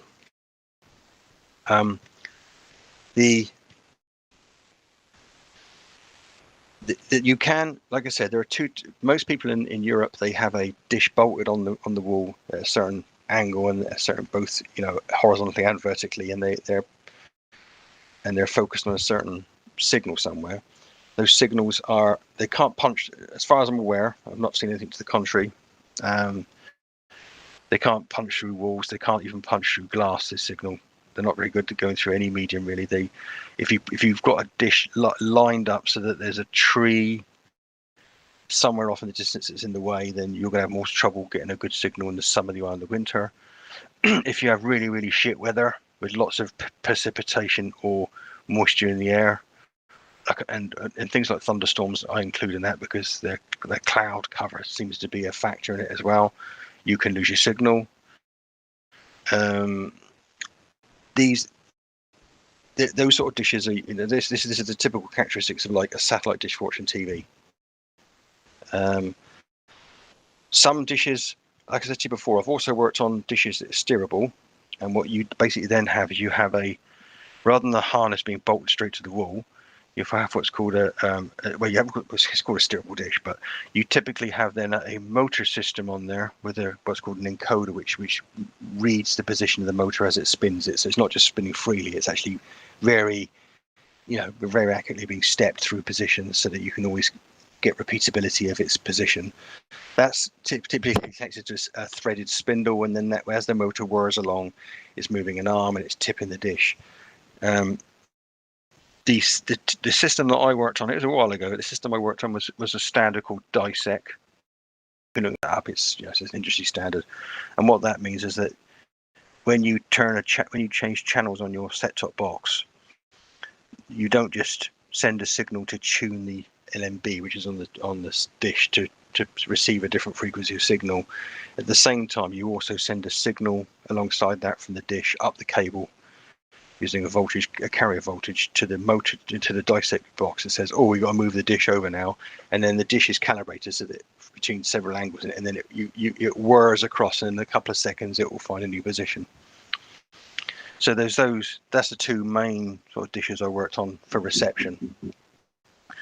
The set-top boxes were basically they started off as like just a piece of circuitry, but then nowadays they're all literally PCs. They're just Linux PCs in a box. So if you're aware of Linux platforms like Ubuntu, whatever, you can get free ones. They're stripped down versions of a Linux platform, a Linux OS, and they boot into a software program that just basically gives you a menu of things you can do and connects to the dish up, and then in the signal that comes. I can tell you about the satellite signal. The satellite signals, it's all digital, by digital TV for obvious reasons, and when you're pointed at with your LNB tuned at a certain frequency and certain characteristics for the signal processing, you will get, there's typically there's what's called it's a carrier signal, and there's typically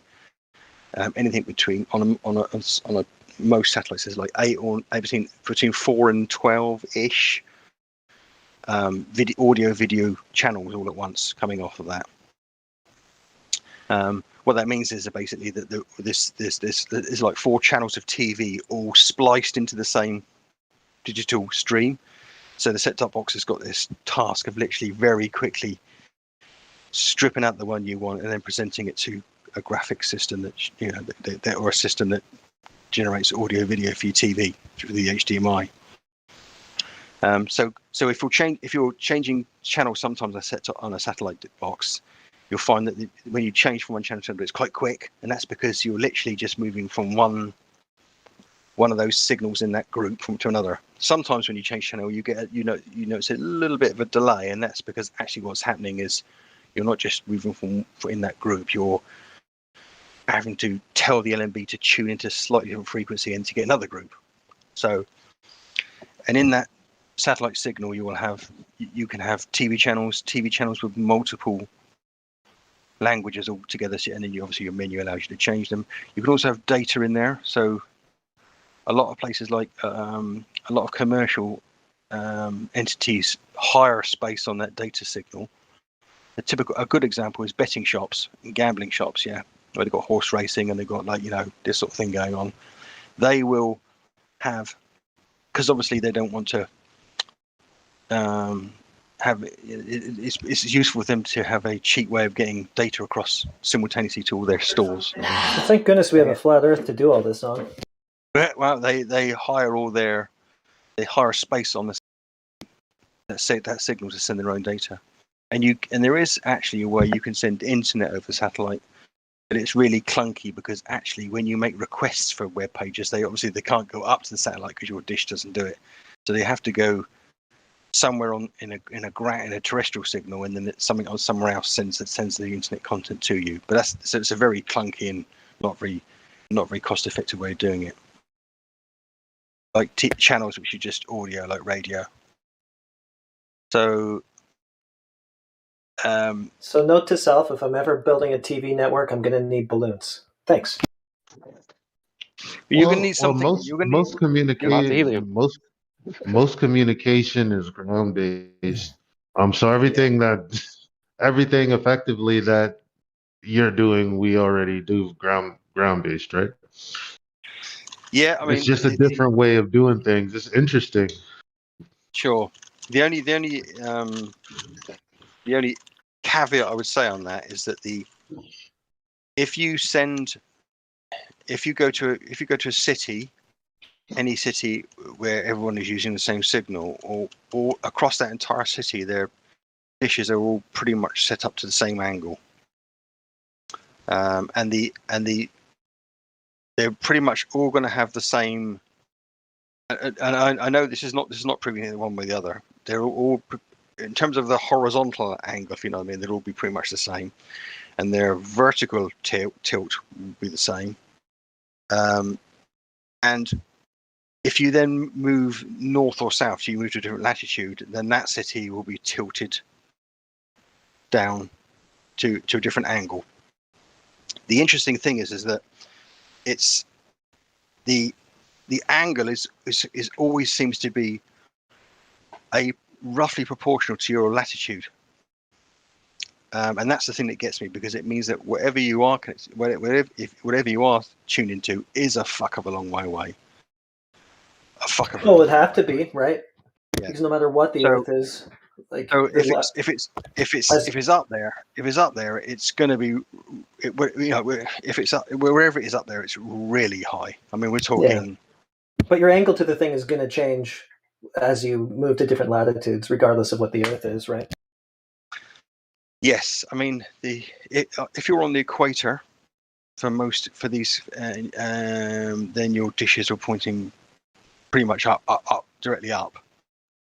And if you're like in London or Washington or New York or San Francisco, Los Angeles, the angle will be roughly equivalent to the latitude. It's because they've got most of the quote unquote geostationary satellites at the equator, right? Yeah, but that does seem to be the frame of evidence, definitely. As you go north, if it was something very close to the ground, then by the time you get to the Arctic Circle, you're kind of fucked, because by that point you've got as much chance of seeing something geostationary at the equator at that level as you would have seeing equatorial visible stars. So, but you can actually go beyond that slightly, because you can actually go beyond that slightly. So you're, and the trouble is, of course, is that when you get to like places that like Scandinavia or in northern Canada or parts of northern Russia or whatever, then you're much less likely to get a half decent signal, and you're going to need a bigger dish. And a lot of places up that high on that you see on commercial dishes can get anything up to 12 meters in diameter. And it's just you got to have you can't just strap that to the side of your house. It's just not up to it. But even the ones you have on the house, they tend to be half the size, twice the size again. And the LMB, the block that you see sticking out, goes from being like the size of a Rubik's cube to more like this size of a 3 or 4 times that size, because it needs to be it needs to be much bigger to have the competency to have the extra power to get the signal out of the sky. So so that's basically the basic facts of how digital TV reception. When it comes to the upload stations, typically they're run by broadcasters, and they have and these are facts you may not know, but they have an upload station basically uses a fuck ton of power to push to it. Typically they're usually near a significant internet source point. There's a lot of data bandwidth, so they have to, because they're pumping anything like 300 digital TV channels with 30-40 megabit streams in each one into a signal up to these things, and so the the uplink satellites are quite significantly bigger. The technology on those back ends, as they're called, which are effectively pushing all the data up, they're quite sophisticated, because they have to, whatever is, I do know that they alongside all the signals they push up, they also send, I can't corroborate this with citations, but I do know that from I've heard that they send information to whatever's up there to assist them in working out where it is and what status, they manage those, whatever is up there, basically. The interesting thing about those satellites is those systems that send the signals, is that you can, if you've got the right equipment, you can actually sabotage satellites, and it's been done in the past. Because they're pushing these signals up to the reception mechanism, and because the power used, the strength of the signal is quite hefty, and the distance to wherever it's doing it is quite a long way away. The other end has got to have very sensitive equipment to be able to pick up the signals, because obviously wherever it is, whether it's in space or in the upper atmosphere or whatever it is, you can appreciate that it's not connected up to a main supply. It's got to generate its own electricity, or it's got to use some sort of electrical system, so it's efficient. So it has to be quite sensitive. What that means is actually you can sabotage these satellites. You could, in theory, build your own piece of equipment. You could pump a high-strength signal to them, and you could actually blow them out like a fuse. You could blow out these systems with a fuse. So what they actually, it's not widely known, but the satellites in the sky, they actually have a cluster of reception mechanisms on them, and if any of them are compromised or mucked about with, the satellite itself, or the bit of kit, is strategic, and it shuts everything down. It assumes it's under some sort of attack, and then puts itself basically just it does a hedgehog, and it curls itself up to defend itself. Basically, everyone gets a disruption in signal. It doesn't happen very often, but the risk of a terrorist threat, a cyber attack on satellites is a very real one. But usually the location of the upstations, I mean, if you live locally to one, you'll know it's there, but it's not something that they broadcast. There's not something they want everyone to know. It's not something they make. It's not a secret, but it's not. It's not something they don't make an exhibition center out of the place and let people go around and do tours and stuff. It'd be cool, like it'd be cool if you were like some of our engineers in here, or some of the chemists I know who are flat earthers, because then you would be speaking. Well, you'd be trying to figure out what exactly is going on. You'd be looking at it from different angles. No pun intended. No, sure. I mean, that would be valuable. Yeah. But it is what it is. Yeah, I mean, the thing is that I can't remember the exact figure, but it's there. I used to know much, because I haven't worked on this for quite a while. Since I was working on that kind of stuff, I've worked on machine production line inspection systems that check out, things going by. I've worked on a bit of AI. I'm now working in phones and you tend to, because there's so much, really, frankly, really boring information, you tend to push new stuff in and out, because if you're not using it, you just, it's just a bit techy and a lot of it's frankly it's boring, but there's an absolute ton of information being passed around. You imagine, you've got a 4K video signal. That's quite a lot. So that's basically a good introduction of what's going on in terms of the signals on the ground and the kit you have on the ground, and the kit. A brief discussion of the kit elsewhere that pushes the stuff up. The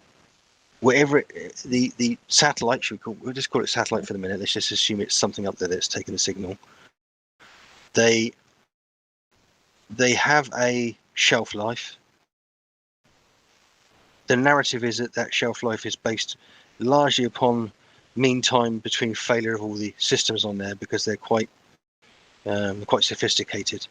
There's also, if you believe the narrative, an element of how much fuel they've got. They were told that the satellites in space usually use a solar array or a sophisticated energy production mechanism, not nuclear, but usually hydrogen, dry hydrogen cell arrays, solar panels, as I said. But they also need a quotient propellant, because they actually can be trimmed. In other words, if what they say is true, their orbit is largely once it's established, it stays where it is. But they tend to wobble around, or they tend to move, so they need to be trimmed, or so it's like just little squirts of thrusters to move them around. So again, I can't corroborate any of that, because that's the alleged model of where it is. If it was tethered to if it was a balloons in the sky, there would be an element. There would have to be an element of. There would certainly be a range which they can move about in. They can't, obviously they can't be blown around the countryside. They'll have to be in one spot, and they'd have to be tethered. And that in itself concerns me just a little bit, as much as any discussion, because I'd like to know what kind of medium what kind of material you'd use. You'd have to use to tether these things to great heights, because you get to a point where the tether starts to weigh a lot. So that's something that's always concerned me, if they are tethered. I don't see a possibility of balloons tethering and all of this. There's got to be something going on, but I don't know. I can't. I mean, drones are obviously able to stay stationary, Yeah. because of the GPS and whatnot. Yeah. Could be that. I don't really know. I mean, I don't know if you looked. I don't know if you. Go ahead, Hank. I don't know if you looked into it, but I mean, what they say is that. I thought it was that certain amount. They fill it up when it goes to keep it stationary in other ways, and not stationary, but per se, but really close to stationary. Is that they fill it up, and then when they get a certain direction, they let it go, which it goes under a certain, I guess, a different current of air, and it goes back, and that's pretty much they control the amount of air or something, and that's how they keep the balloons practically stationary. Sure. I mean, it's there's two factors really. If you're keeping something stationary, there is the element in which you keep it in a location spatially over the ground, because obviously everything's pointing at it. But there's the element in which whatever equipment it's got for transmitting its signal has to be kept aligned. So you can't have the thing spinning around or wobbling around too much, because the signals that arrive. Well, let's put it this way. If you've got a parabolic dish, this is what I do know. If you've got a parabolic dish on the ground, you've got it fixed on the side of the house that's pointing up, you can run a tube or you can actually point it through a hole of roughly the same size as the satellite at distance away, and it will pick up the signal. So everything. So there's a near parallel or near parallel element to the signal arriving on the dish face. I mean, but wouldn't it be worse to keep a quote unquote satellite stationary? Because I mean, the issue with that is that we're spinning, revolving, and doing all kinds of shit. And how does it keep up? Like I said, for me, keeping something in the atmosphere floating around on a tether presents some problems, and the notion of it being in geostationary orbit presents other problems. I'll show you an interesting sight from a point of view of signals. I'd say not being able to prove the place called space would be a problem. Wouldn't you? Yeah, I think this is. I know what you're saying, and I try and keep this conversation from a point of view of what I actually observe on the deck, because I can't obviously. So Let me just Well, just go find on. that. I mean, I want to hear I want to hear what you have to say. No, I'm trying to find something for you. So, for instance, there is a. Let me just try and find a. So, I put a link up, right, on the feed, and I'm just taking stuff off the internet. So that there, BingSat is a site that shows you that allegedly it gives you all the alleged position of all the that you can use to get signals. So if you've got a dish, if you've got a appropriate, and lots of people do it as a hobby, you can get a set-top box which is not manufactured for a particular broadcaster. It's just just a generic one. You can get a steerable dish, either on your side of your house or if you've got enough open space, you can get one of those. You can calibrate it. There's loads of magazines you to do it, and then you can literally have your dish move around to certain positions, tune into satellites, and literally tons of channels. Many of them are free. A lot of people, for instance, get sports from other parts of the world that they wouldn't get for free in their own area. There's a fuck ton of porn on there. Obviously, if you're someone living in a different part of, if you're like living in certain parts of the Middle East or Europe, you say Central Europe, and you're of Middle Eastern origin, you can tip the dish the relevant direction. You can get loads of channels from your home region, sort of thing. So that site there, if you actually click through on any one of those, you can get it will tell you this here looks like gobbledygook, but what is it? One more link up. When you're setting these dishes up,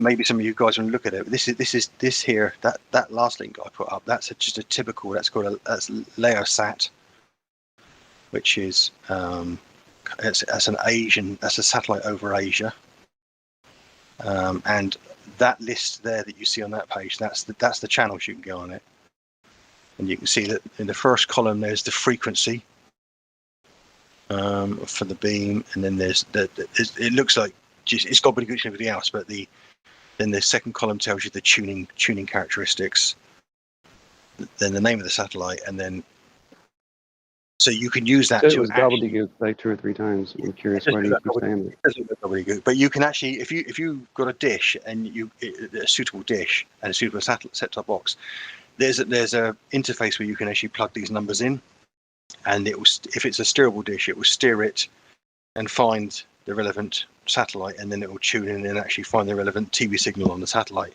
So there's an absolute ton of them up there. Let's put it that way. There's whatever it is that you're capable of pointing at.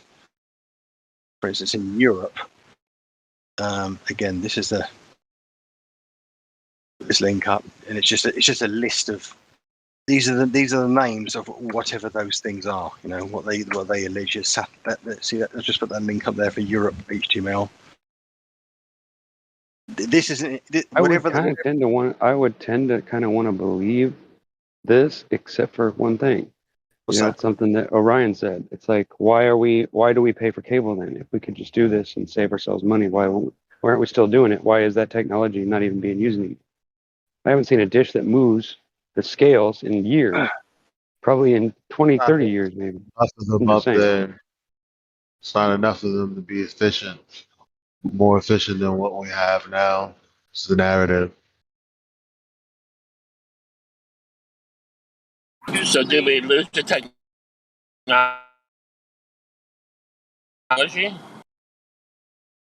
So it's a bit. I know what you're saying. You'd say why wouldn't you use technology? I know what you're saying. So let me just. Yeah, I'm saying I remember in the 80s when I had friends. I'd go over their house and I'd be all jealous because they had satellite TV. Yeah. And I saw they had this little dish, and it moved back and forth in the yard, but I don't know where it all was pointing. I don't know how it worked, honestly. That was back before my time of really understanding. But my point is if that's better technology, why are we bouncing microwaves off of why are we using anything but satellites for phones and things? Why are we not able to call someone from a certain spot on Earth when we can't, I don't know. It's a little bit much for me. I think we may Yeah. have lost the technology. Which this is what trips me out. Because I always look at Echo 2, right? Which is one of their satellite balloons, like NASA satellite balloon, which is an aerostat, which it's just a fucking balloon with the gas is lighter than air. They said that thing traveled 1,000 miles. His apogee is like 1,500 kilometers or whatever. 1,600 kilometers, 1,000 miles. Yeah, and that's with gas that's lighter than air. And this is built out of mylar. Sure. I mean, think about that. If that's supposed to be, it's supposed to be. That sounds even ridiculous compared to what I've heard. But I don't know.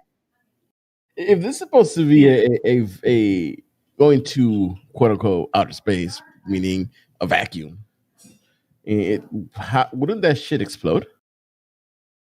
Yeah, it yes, it would. It's something like. And if they were doing this with fucking balloons, why would they change it? In the 60s, 50s, 60s.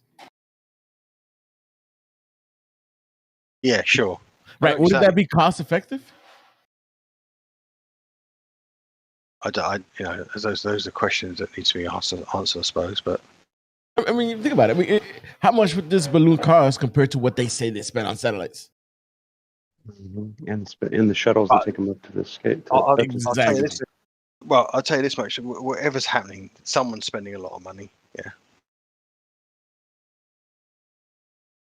In brand of independence, That's the argument. What do you think they spent like $19 billion on a toilet? Yeah. Which didn't they? They're expensive for the space station, man. Didn't you know they're like $3 billion each? I'm trying to find something ain't right. I'm just saying. They have a good reason to change this, so we don't catch on to what they're really trying to do.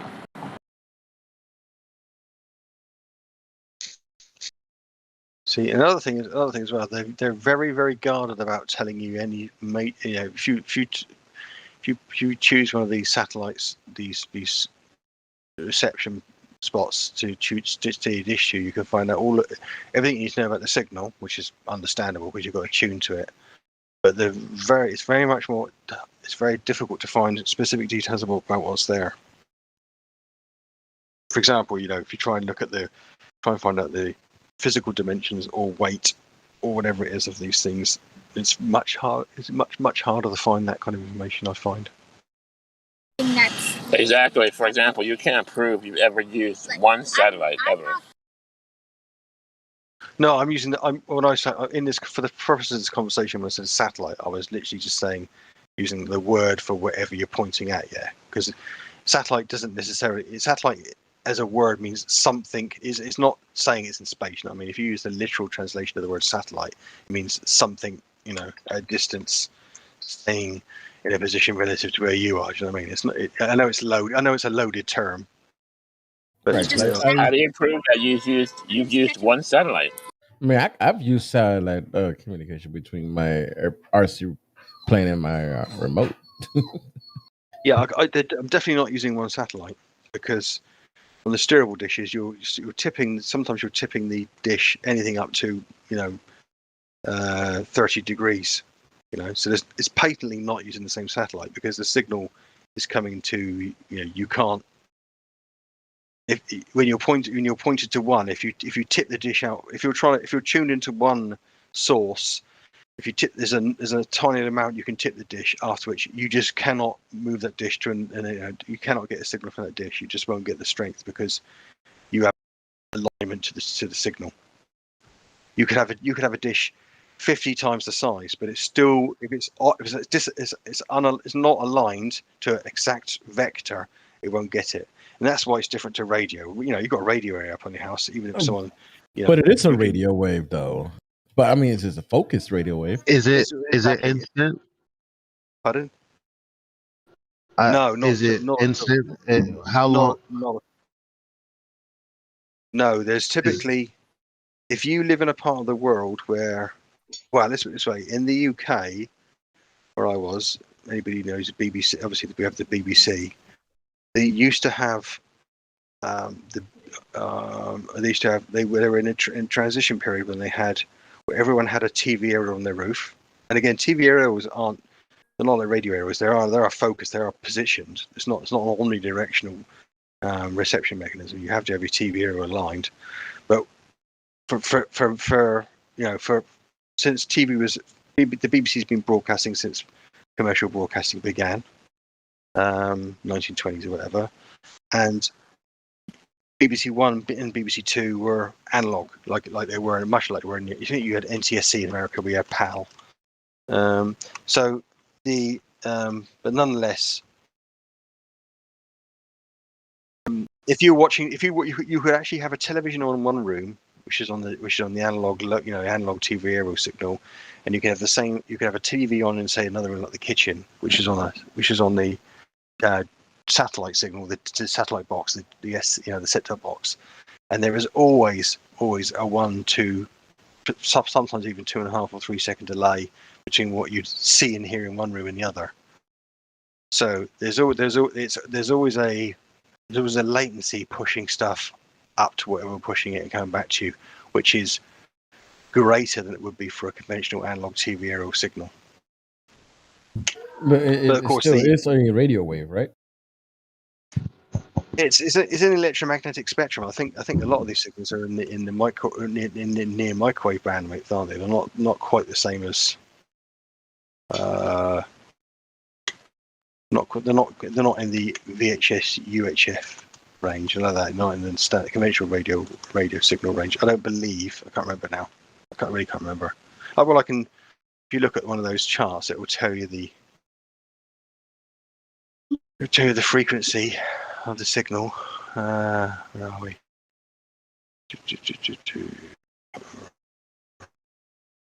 They're in the K. Yeah, they have 3 bands: KU band, C band, and S band. So if I look up KU band, and this is a KU band is a signal range. That's kind of, so you're looking at it's electromagnetic spectrum. It's in the mic.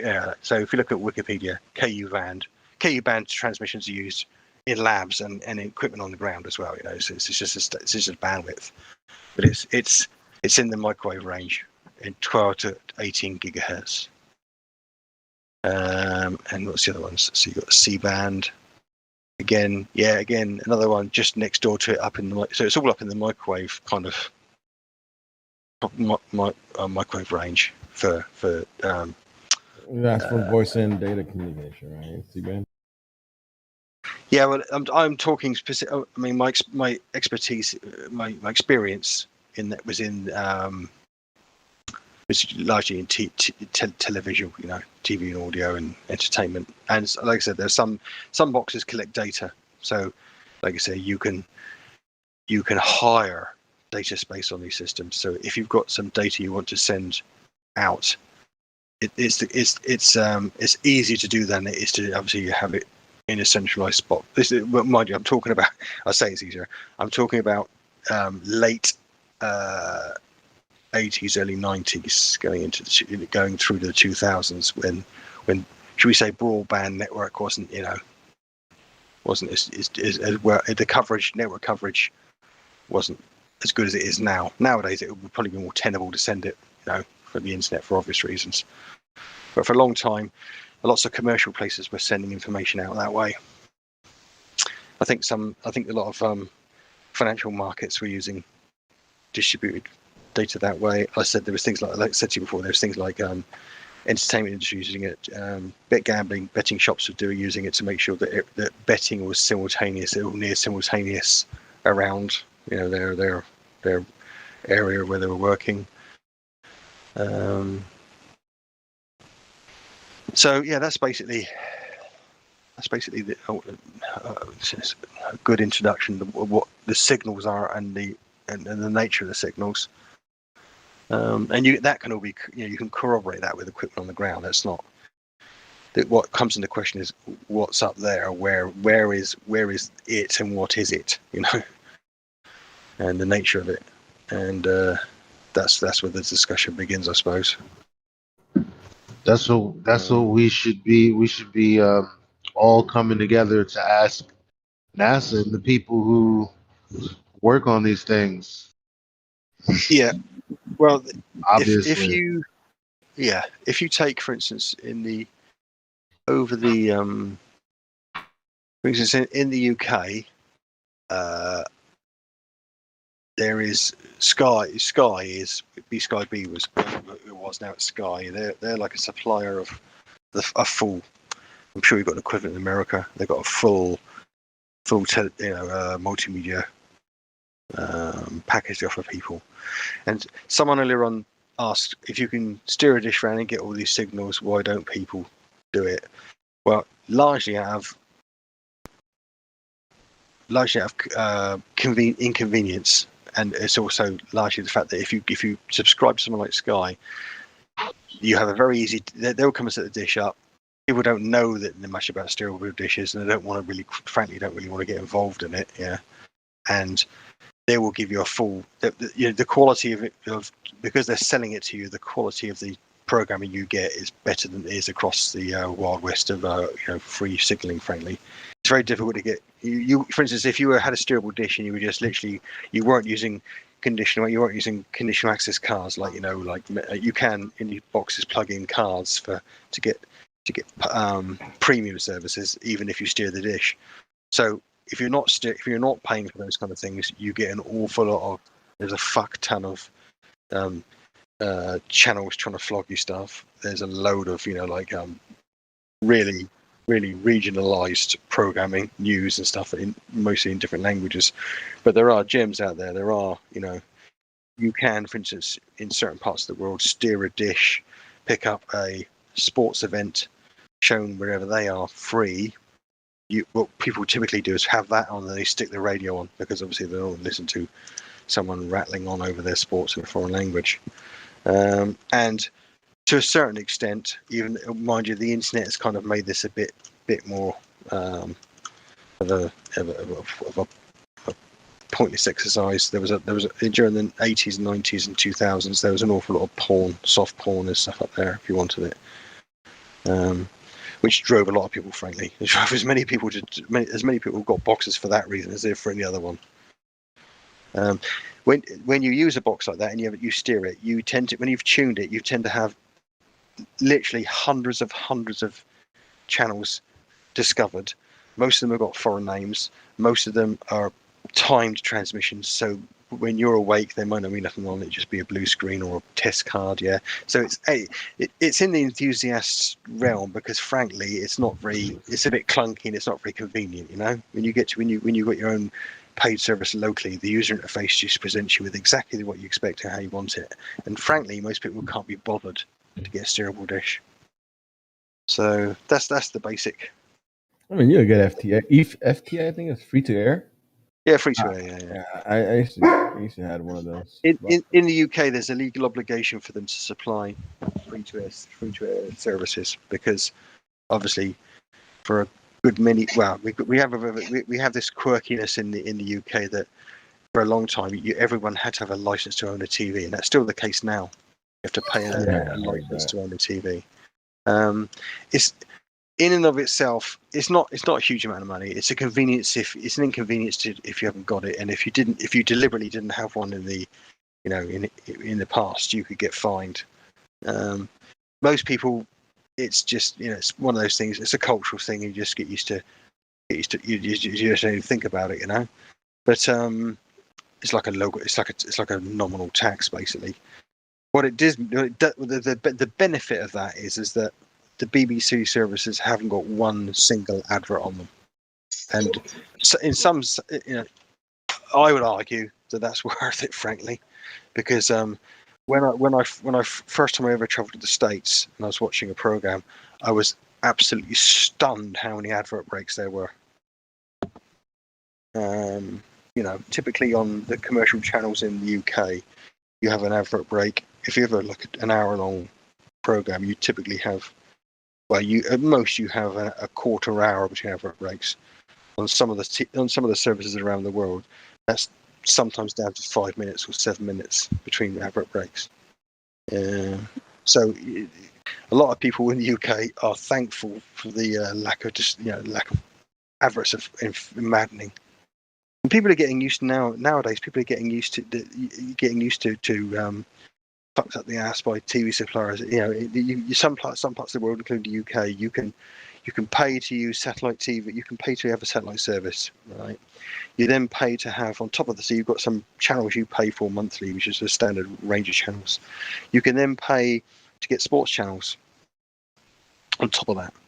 Then if they have like a massive boxing match on, a Tyson kind of type of heavyweight contender match, you have to pay for that. And then whilst you're watching that boxing match, every time between rounds, they'll ram adverts down your throat. So you're paying 3 times, and you're still being bombarded with adverts. And people are just basically nowadays are just getting used to that. But if you think about it, that's fucking outrageous, really. So there's a lot to be said to the UK's, as far as I'm concerned, anyway. A lot to be said with having some services paid for from the state's coffer. The government doesn't have any. Well, officially, the government doesn't have any control of the content, and although some people are a bit conspiratorial about that when they talk about the BBC, by and large, the BBC spends as much time criticising the government as it does praising it. So I don't think if it is a deliberate and Machiavellian attempt of the government to control, we see that they're doing a pretty shit job of making sure that it's not like a Soviet like everything go back home sort of arrangement. If there is any bias, it's quite subtle, should we say, and it's invariant as far as I'm concerned. And I'm always a bit conspiratorial, suspicious about the data we're fed, because we're living in a world now where we're increasingly being pumped information we don't need, the purpose of which is not for our benefit but for someone else's agenda. And I don't think necessarily the BBC, even with its, should we say, taxed revenue generation notwithstanding, I don't think it's any worse or any better than any other TV service around the world in that respect. But yeah, so there was a switch off of the analog here, and I think it's probably happened in most parts in Europe as well over the past quarter century, and now pretty much everything's going digital. Cable is not much different to satellite in so much as like all the signals are streamed together. They're what's called multiplexing, where the digital information doesn't come. It's all basically just clumped in together in little packets, and your set-top box has to unsplice them and then bolt them together to make a continuous stream service. So it's not much different. I was on the train. So what was your answer earlier to like the signal time? Like, I from my personal experience, when I observed it here, it was somewhere around. It was like 2 to 3 seconds, I think it was. It was. It wasn't like it was an echo. There was definite latency there. Yeah. And the thing is, the interesting thing. I'm thinking. I was just saying, I'm thinking that probably right there proves stationary Earth right there. Like, I'm thinking about it because I'm like, well, how the fuck are there things in the air that are stationary? That's pretty interesting. Yeah. But they can't. If it takes 3 seconds for 3 seconds for the signal, I mean, with the Earth traveling. Sorry. I couldn't say for. Here's the thing, right? Yeah. When you've got an old TV aerial, yeah, and you've got an old analog TV with a TV aerial, yeah, the reception of the signal is obviously, and the transmission of that signal to your TV and into its tuner is pretty, near light speed. It's quick, yeah, because it's an electrical signal. The TV itself, the bit in the TV that processes that signal is reasonably straightforward. It's not really much different than a conventional radio. It just has a level of sophistication that turns the electrical signal into driving a CRT, right? However, and I'm not refuting what you said, but bear in mind that when I say there's a 2-3 second gap, that's because there's actually digital processing going on in the box. You know what I mean? It has to, like I said, it's got to do some dog work. Yeah, I'm just asking how long, like if like a signal, like I couldn't tell you that. I couldn't tell you the exact. that's all I'm asking. I'm not asking about nothing else. I think of those 2 or 3 seconds, I would say that a good half second of that must. Hold on, sorry. Usually, to figure out how fast it travels, if you're talking about the speed of travel, it would be like the speed of light, which I think they say is 3.0 times 10 to the 5th kilometers per second or something like that. So that's like 3 with 5 zeros by it, or like 300,000 kilometers a second. So that's like 186,000 miles an hour, something like that. Yeah, exactly. Yeah, it's quick. Let's put it that way. It's a micro. 186,000 miles a second, I think. I forget if it's an hour or second. What I think, I know you. I think it's per second. I know I'm making an assertion here. What can be taken as read is that it is a microwave band electromagnetic signal, because you can measure it. You can quantify that. You can calibrate equipment off of that. So they assume that if it takes 3 seconds for it to travel, then it's gone that distance times 3, basically. So it'd be 186,000 times 3 for the distance that it traveled. If it took 3 seconds one way, or you divide that in half if it was 2 ways, because it would go half that way and that amount of time and half back. But he clarified, and he was saying it doesn't take 3 seconds. He was answering something else. Yeah. No, what I said is I couldn't categorically tell you what the delay in this signal is. I can only tell you what I saw TV to TVs, because the box, when you've got a digital TV box, it's doing a lot more making a lot more effort turning that signal back into a TV signal, because it's not just the signal you get. Patently, the signal you get when you've got a TV aerial and if you've tuned it to a particular frequency for like on an old analog signal, you tune your TV receiver, and you're literally just picking up one TV signal, one channel. That's what you're doing. Yeah, it's like tuning in a radio to one radio signal. Yeah, with a satellite dish, you're pointing at something which is passing you a much higher digital bandwidth signal with which contains a cluster of TV channels in it simultaneously. So you have to have a lot more effort on the set-top box to get that information out of it. You know what I mean? There's a lot more going on.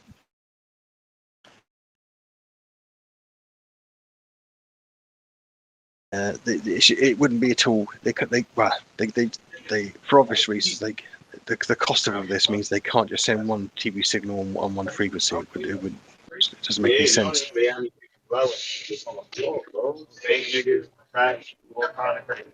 because if it has any kind of delay, it's a wrap. Yeah, but like I said, if that's why I asked if it's instant, because if it's instant, then never mind. There's nothing to think about. But if it's not instant, boy. I'm being honest. I couldn't tell you what the signal delay is, if there is a signal delay. I wouldn't want to assert that one way or the other. And you're right. It's light speed, so it should be. I would figure you'd know that. But then again, because according to them, it's always broadcasting. So I mean, they wouldn't be like, oh, I set it up and it takes me this long to actually receive it. I mean, if it's continually broadcasting, why would there be a delay? No, just said. I'm just saying the only characteristic I saw was a delay between watching the same signal on an analog and a satellite. They're coming through different mechanisms. They're coming through different transmission stations or whatever they are. They're coming through different they're coming through different mechanisms to get to you. I can't say if there's what part of that signal delay. I can tell you there might be a delay collecting the information to send it up to whatever they're sending it to. there could be definitely a delay in the set-top box from putting it from the satellite dish to your TV, which was significant. So it's very difficult. And I wouldn't have never. I had no. When I was working on satellite TV, I wasn't anywhere near analog stuff, so I never was in a situation where I had any requirement to measure. If you've got satellite TV, yeah, and you're watching it, and there's a 2-second delay, but you're not watching it, you don't know about it, yeah. You never know about a delay, even if it's a tenth of a second, or it could be, some people in the world, they could be watching. It's like two people watching the same YouTube clip. If one person's watching it 1 second ahead or 2 seconds ahead, and they're 100 miles apart, what difference does it make? So the delay is only when you compare one to the other. It's not. And the other interesting thing about the satellite stuff is that there's a data stream for the video and a data stream for the audio, which is separate. But because the video stream takes much longer to process, there's much more of it. They have to put markers in there for the set-top box to synchronize up the audio and the video, because there's an awful lot of effort going in, computing power to get the digital signal back out again. And bear in mind, it's also got typically it's been encrypted. If it's a paid service, you've got to decrypt it because it's encrypted. So you've got a processor in the stream there, which is actually is unzipping it, if you like, for a better word. And you've also then got on top of that a bit of hardware which is turning that digital stream into something you can push on the telly. So a HDMI transceiver or something which is pushing it back, not so much nowadays, but pushing it back to an RF signal so you can put it through your TV, a normal old style TV. So the point I'm really making, and it sounds like waffle, but the point I'm really making is that the old style TV didn't need a set-top box because the actual reception and display of the signal was relatively straightforward. It's just electronics of that era, whereas the new boxes, there is effectively a computer running flat out in there doing loads and loads of more complicated stuff. So on the face of it, it's very difficult to know where the delay would be. It's very difficult. You could get relevant reception equipment, but then again, the reception equipment would have to scrunch up all the information to get the audio out so you could tell where the delay was. It's very difficult. I think it's actually quite difficult to work out where the delay is. But if there is, how much of a delay there is, but it wouldn't be much because if it's micro signals, like you said.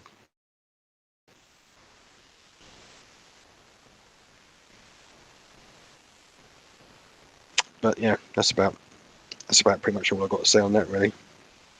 It's an interesting subject.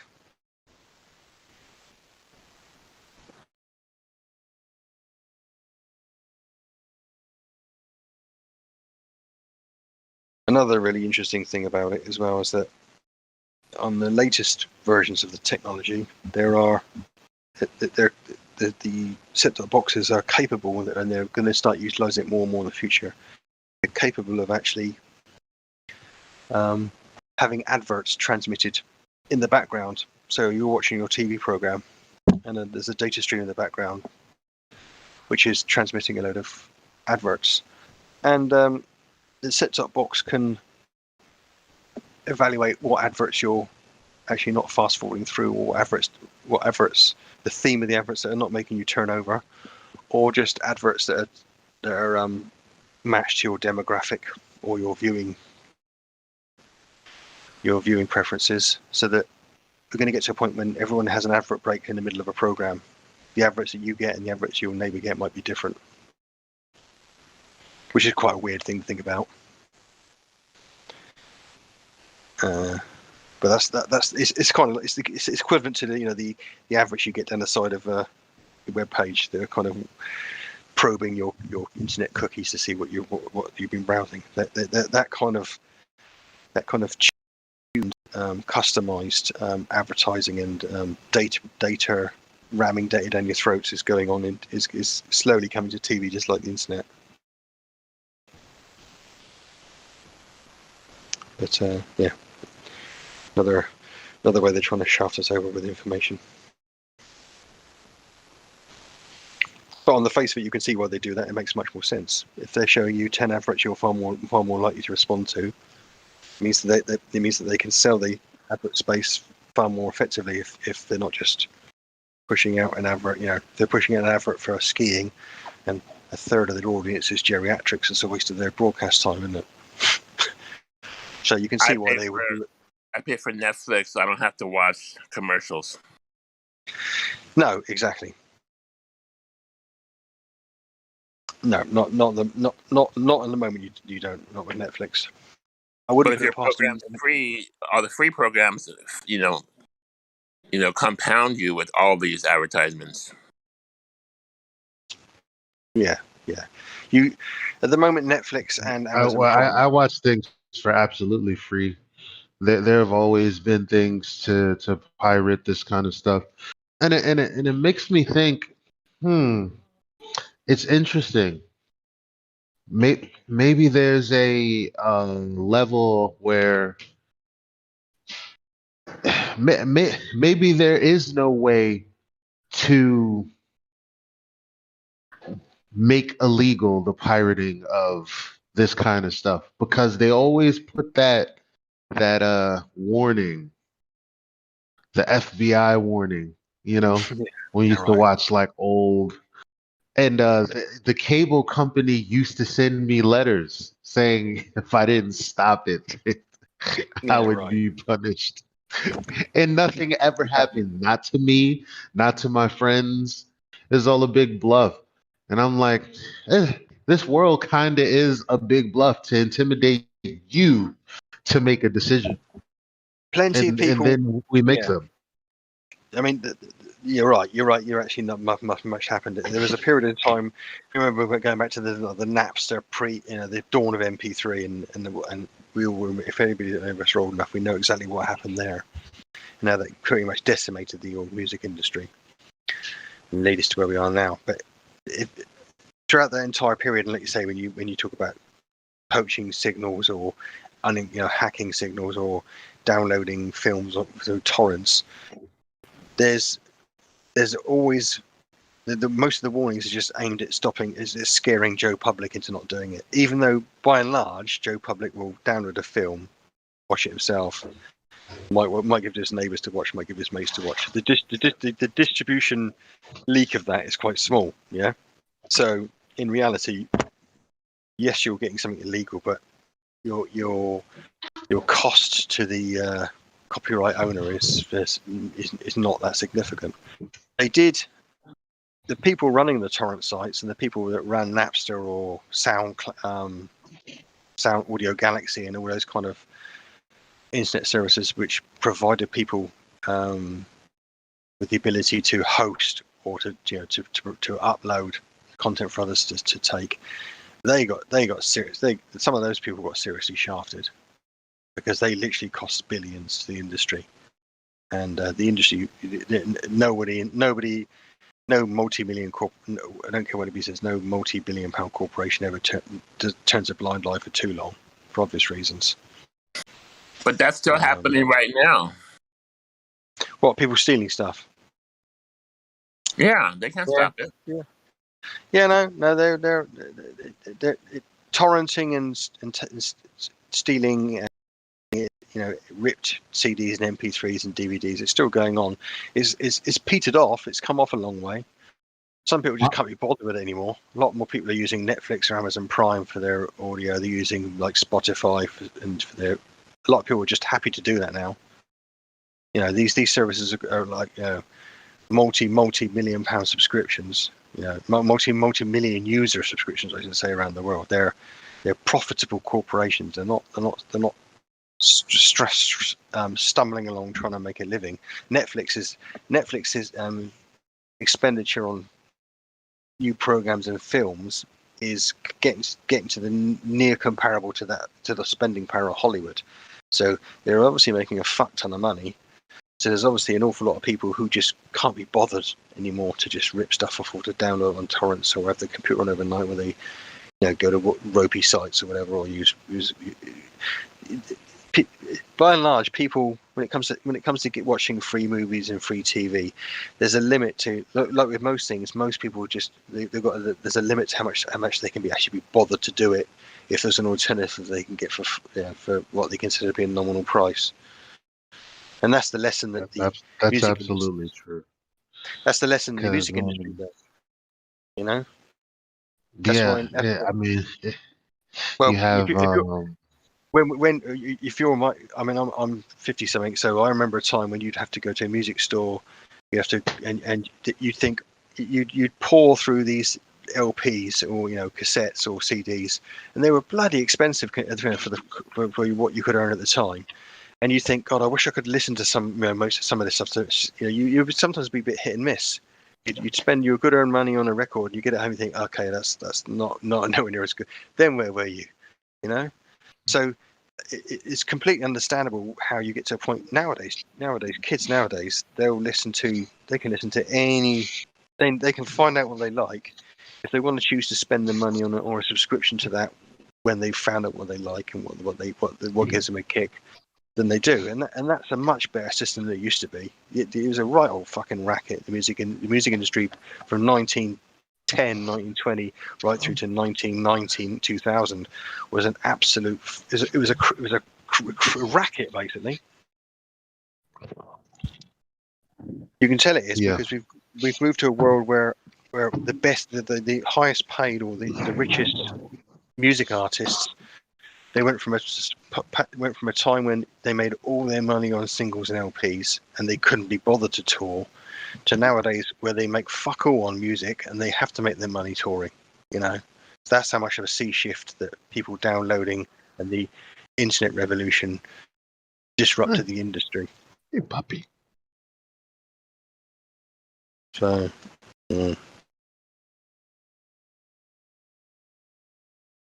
anyway, guys, I've got to hit the sack. It's fucking late now. Have a good night, right, man. Bye. Yeah, you guys. Take it easy. Speak soon.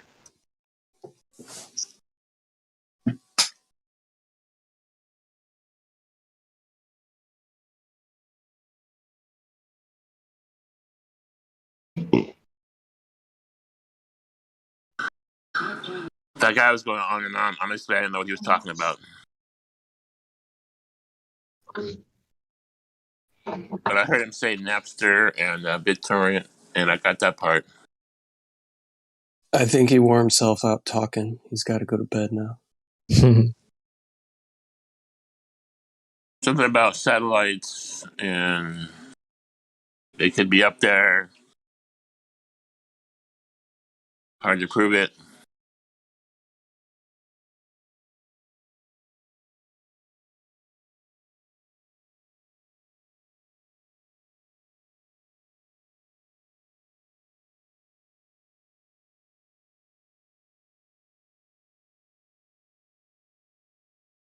Come on. I'm going now. Go.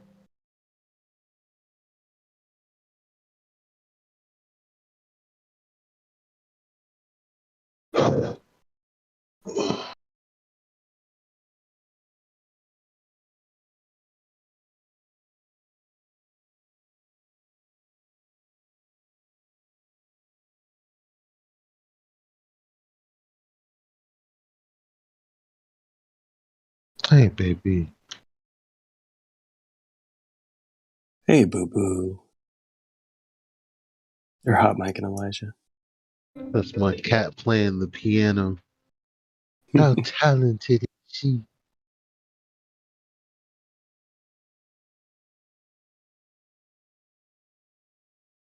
I'm coming.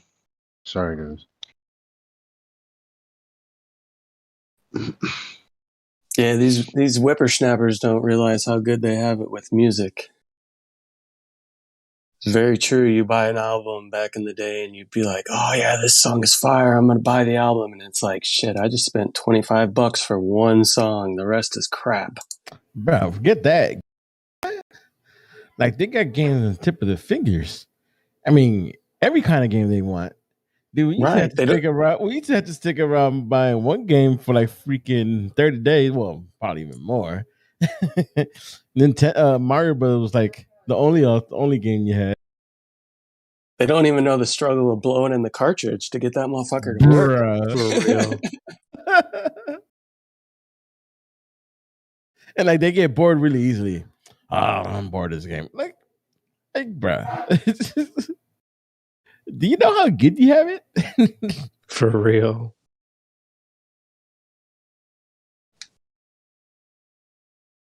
Yeah, back in the day, trash talking, playing video games, you could catch a fist to the face. 'Cause you couldn't do that shit from your own house, you know. Get multiplayer games and shit. I mean, unless you have people in your house. Get some heated games at Tecmo Bowl.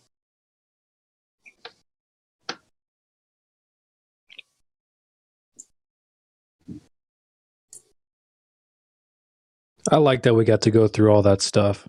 We weren't just handed a screen at like, infant age. No, I was handed an open screen door. Get out there and play. Yep. I was just gonna say that.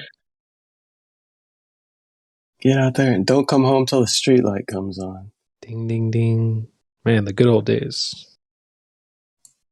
When that street light comes on, you better be home.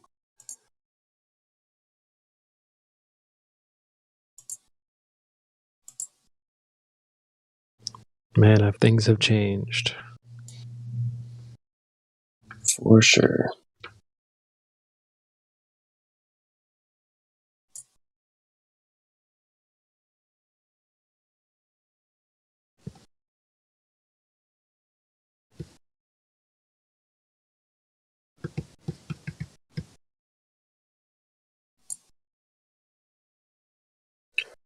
But the thing about it, though, is like even our parents back then were telling us how much better we had it than they did, too. So I used to have to walk 100 miles through the snow to get to school. Right.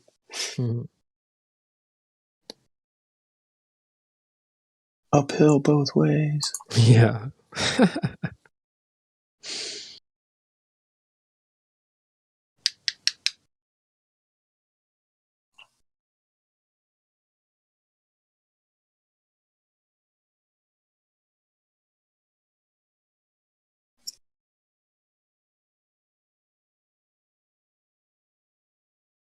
I was just wondering, like, we have guys like Matthew and Pazza who hang here in the Flat Earth server with us. I was just wondering, like, who are the guys that hang in, like, gem pandas that are Flat Earthers? Like, who are their favorite guys? It's not me. Yeah, I don't know. That's a good question. They'll have to come to a precious metals takeover and get questions like that.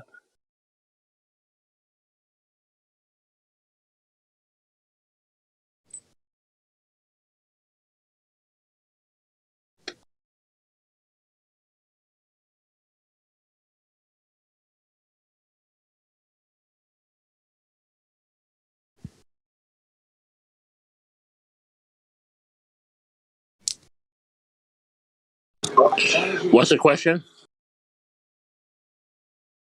Like, who are the notable Flat Earthers that hang with the globe side? Like, you know how Pazza or Matthew hangs out here mostly with us, and we like accept them, we like them, So like, I'm wondering who hangs there with them. That's a Flat Earther that they actually like. Well, they're more globers, right? Yeah. So that's one thing. We all know about Gemsy's server, right? So I go all over there, Gammas? but they don't really know me per se. I don't know if anybody hangs with them. Because it's just. I think we've won the conversation for the most part. Yeah, I think so too. They can only. They still can't give us any measurements. They can only say, basically, the whole defense is refraction and the hand wave. It's not really a satisfying answer, right? No, in fact, it's just chucking their geometry under the bus when they say refraction. Yeah, that's all they can really say is refraction. Some like to talk about Southern Cross and then the stars, and they think that that's proving it's a globe. Bro, don't talk about the Southern Cross around me, man. I've heard so much about it. Yeah, they do go to that a lot, though. Well, that's our only go-to anymore is the stars, the sky, the satellites, the stuff that's really difficult to be able to prove if you even can. You know, I'm so fucking tired of hearing Southern Cross. What's your rebuttal to that, though? Like, what do you say when someone says Southern Cross? I used to have stuff, but now I just get really angry. Nice. I mean, who what is that? is? Sorry, Napalm. Oh no, I was just asking who was saying that. I wasn't paying. That was Cliff, right below me.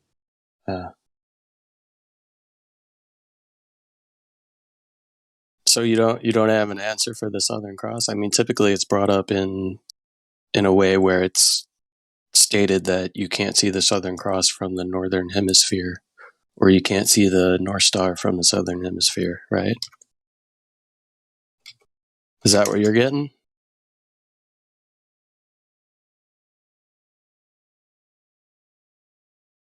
Do they say that the Southern Cross is like the South Pole of stars? Like they say Polaris is the North, right? Are they saying this Southern Cross is the South version of they that? say that. Yes, they say that. Okay. Well, that's incorrect information. I mean, if they're at least going to state something like that, they should try to use Sigma Octantis, which the Southern Cross isn't exactly Sigma Octantis, right? Southern Cross is further away from that point of rotation. Okay. Where is Sigma Octantis?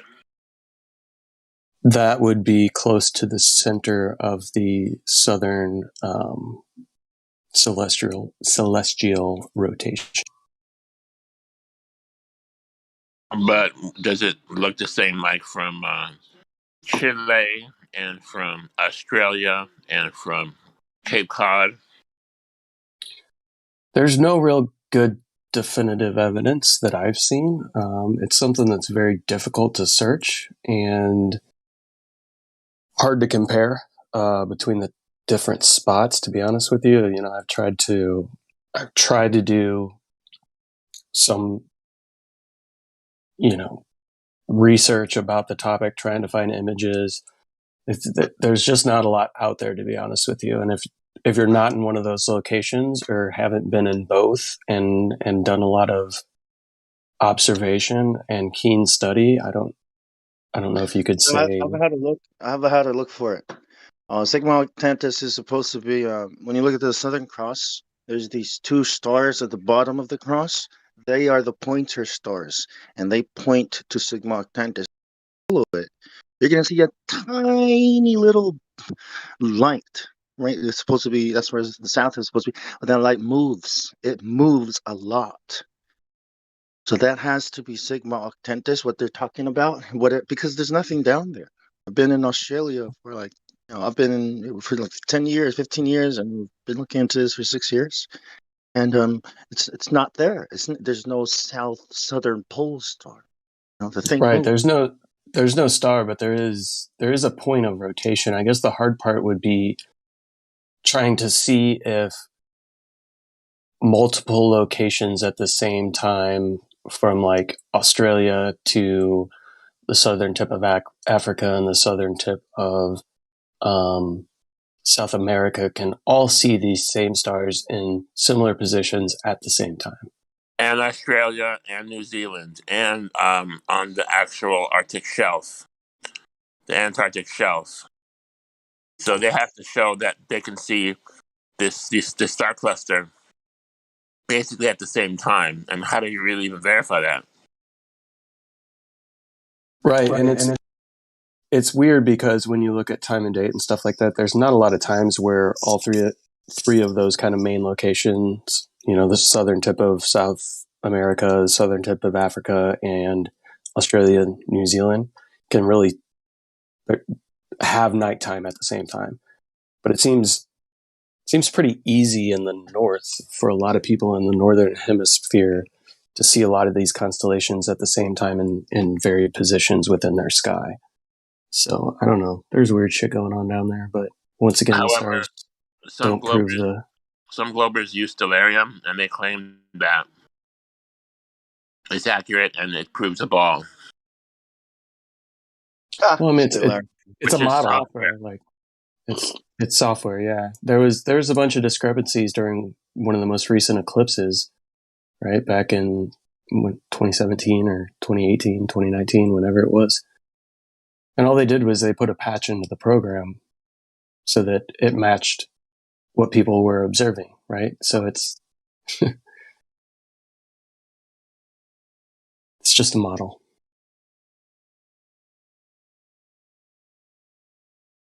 Hey, Elijah. Hang on, do you have a citation where stellarium is not accurate in 2017? I can look at. No, I don't. Elijah might. I can't remember who first brought that to my attention, but I'm doing work right now. But Hey, Elijah. What's up, John? Yeah. Yeah, what's up? EPA just beneath you. Can you code? Yo, is that the Elijah? Just hold on a second. Oh, brother. Elijah, could you EPA? Yeah, could you hook him up? He's a flat earther, man. He's squared away. Okay, got you. Appreciate that, man.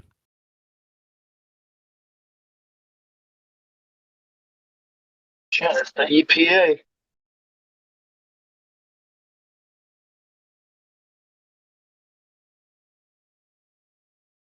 I thought you were bringing us fresh meat. Huh? No, he's old meat. Would you say he's an OG flat earther? What's an OG? Yeah, but is he still juicy meat? Oh, original, like one of the originals on the circuit. But not dead meat. I don't know if he's original, but he perm him up, man. Hook him up. I'll vouch for him. Hey, what's up, EPA? Welcome to the server.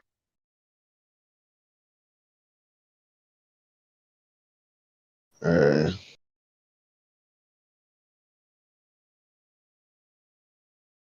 dang, I don't think I can get. What's up, that. guys? Yeah, what's up? Thanks.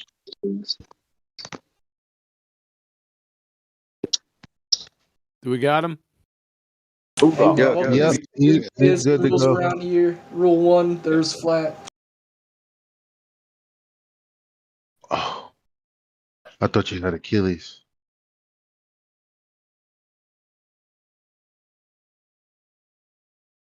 This seems like an absurd.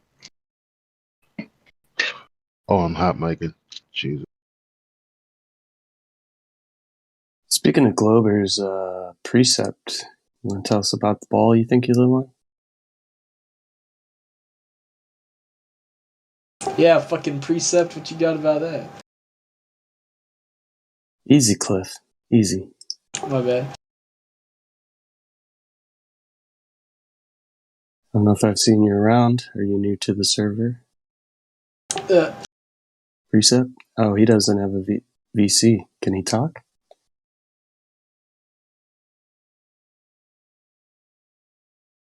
I'll see if I'll take him off mute. Yeah, Precept, you there? No. No. What's up, man? How's it going? It's okay. Yeah? Were you interested in having a discussion about the ball you think you live on? I mean, I know where I live, buddy. Oh. Where do you live? An eternal pleasure garden. Bro, did you change your name? Is this a different account? Yeah. Precept before, guys. How you doing, Precept? How you today, man? It's another day in paradise. Glad to hear it, bro. Where your grandma stay, Precept? At her house. These J-Trigs must have shifts. One leaves, another enters. What the fuckery?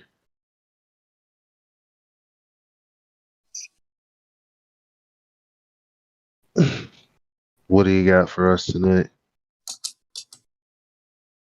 Hey, EPA, check your messages, man. Hold up, Elijah. Does EPA work for the EPA?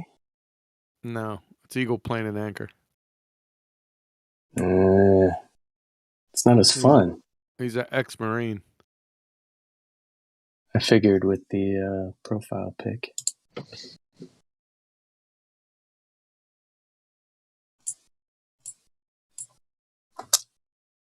I thought there was no such thing as a ex-Marine. It's a former Marine, right? I'm sorry, former Marine. Yeah, that's true.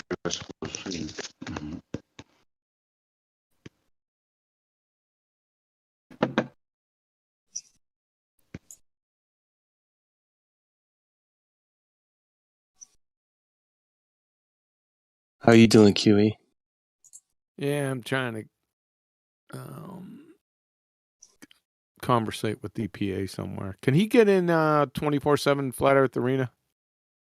Text chat? See it. He could. You could take him into interview too. If he can't physically go there, you could just move him from here into interview and talk to him No, there. just 24/7 Flat Earth Arena. Can he get in there in the text chat? That I don't know. Yeah. I'll send him You a should be message in able there. I don't even see it. I saw it before I joined, and now it's gone. It's weird. It's the very bottom. Yeah, at the very Oh, bottom. It's yeah, under I the see it. arena. Oh, but I can't text in there. Okay. I think you used to have a Spartan role. Yep. Or Coliseum. Yeah, Spartan his ass up. I think It we sure eliminated it. Actually, didn't. Yeah. Let's see, Spartan. Sadly. Where is that? It's gone now. Oh, it's gone. Oh, Does thanks for letting me know, because I just sat here looking through this list for like 10 minutes. Does Valued get him in there? Valued might. What do Maybe. I'm not sure what they changed it to. Roles. What do you have? Space herpes? Do you have space herpes? No.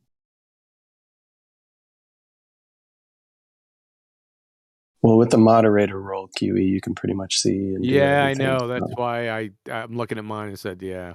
Jeez.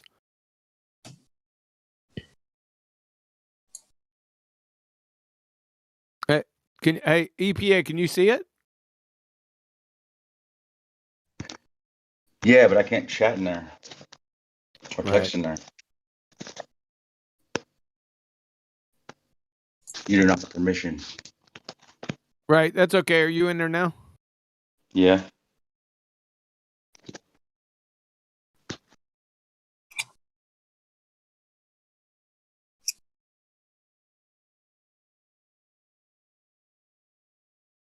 You can't do anything in there, though. You can't hit play, right? Maybe I can. I don't know. Wait, so I can interact. Yeah, I can hit stuff. I can click links. I just can't text or anything. Can you click that? I'll give him the valued role. I know him. He's definitely valued. And then, because it says on the side there, valued is, I think he'd Maybe be able take to. off verified. Maybe take that roll off. See what happens. Okay, I see it. Cool. Can you see it? Yeah. Is that you? That's my new girlfriend. Oh, shit. Nice. Let me know when you're done. Immediately when you're done. Hey, try again. Oh, yeah. I took off VC verified. Don't know what that did.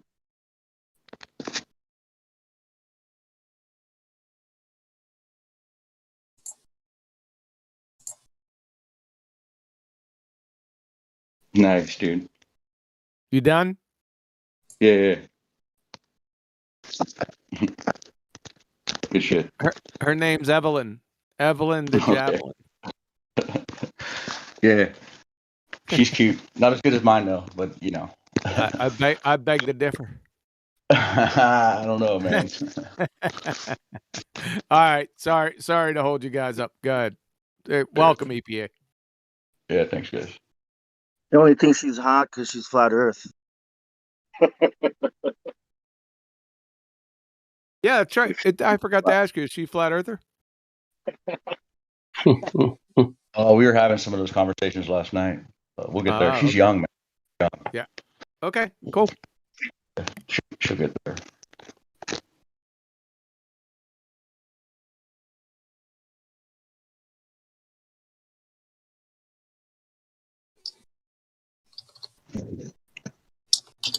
Well, I'd just Well, like to QE. say that my previous home in space is about 200 kilometers times however many seconds it took to complete this statement. So now I live in a completely different space because the Earth is moving. And all things not attached to it, like air, satellites, the ISS, shouldn't be traveling with us. In fact, I don't think there's any math for that. I don't think there's math for the rotation either, but definitely not for the travel with the sun through the galaxy, blah, blah, blah.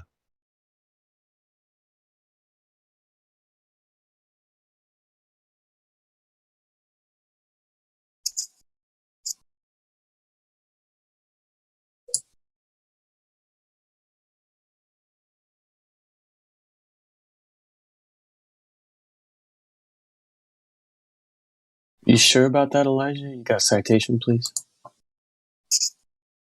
Google.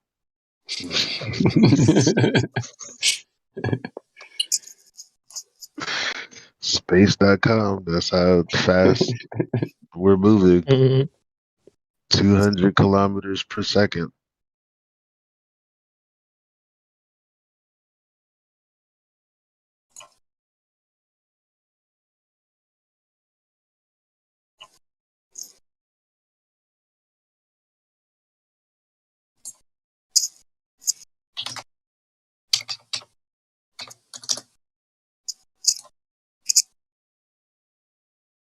Nah, you can't put gravity on that vector.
What is a model, and why do we create models? Like, what is the purpose of models? Like, why and how and why? Like, you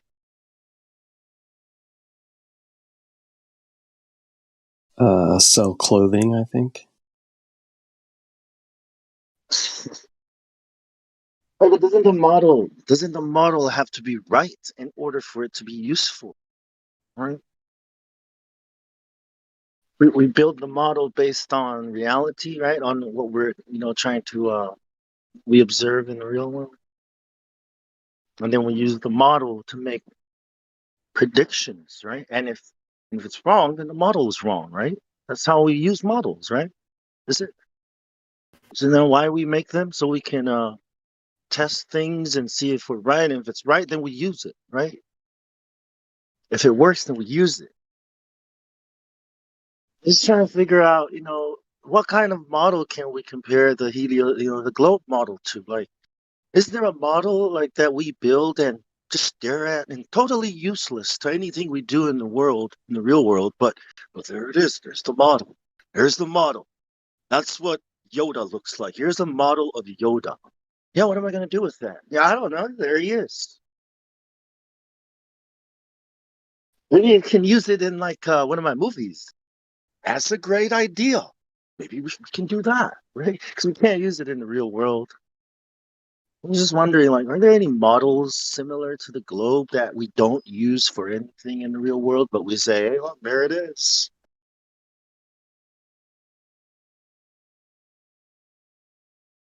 Models. In artificial intelligence, there are these models for producing images from sound, images from text. And these freaking images look real. Real. They look real. From a model, from data gathered from the internet. Yeah. So I'm like, hey, if this program requires the model to be right, and look at all these models we've developed, what the hell is a globe Earth model? Why? What's the purpose? What do we use it for? Why so many models?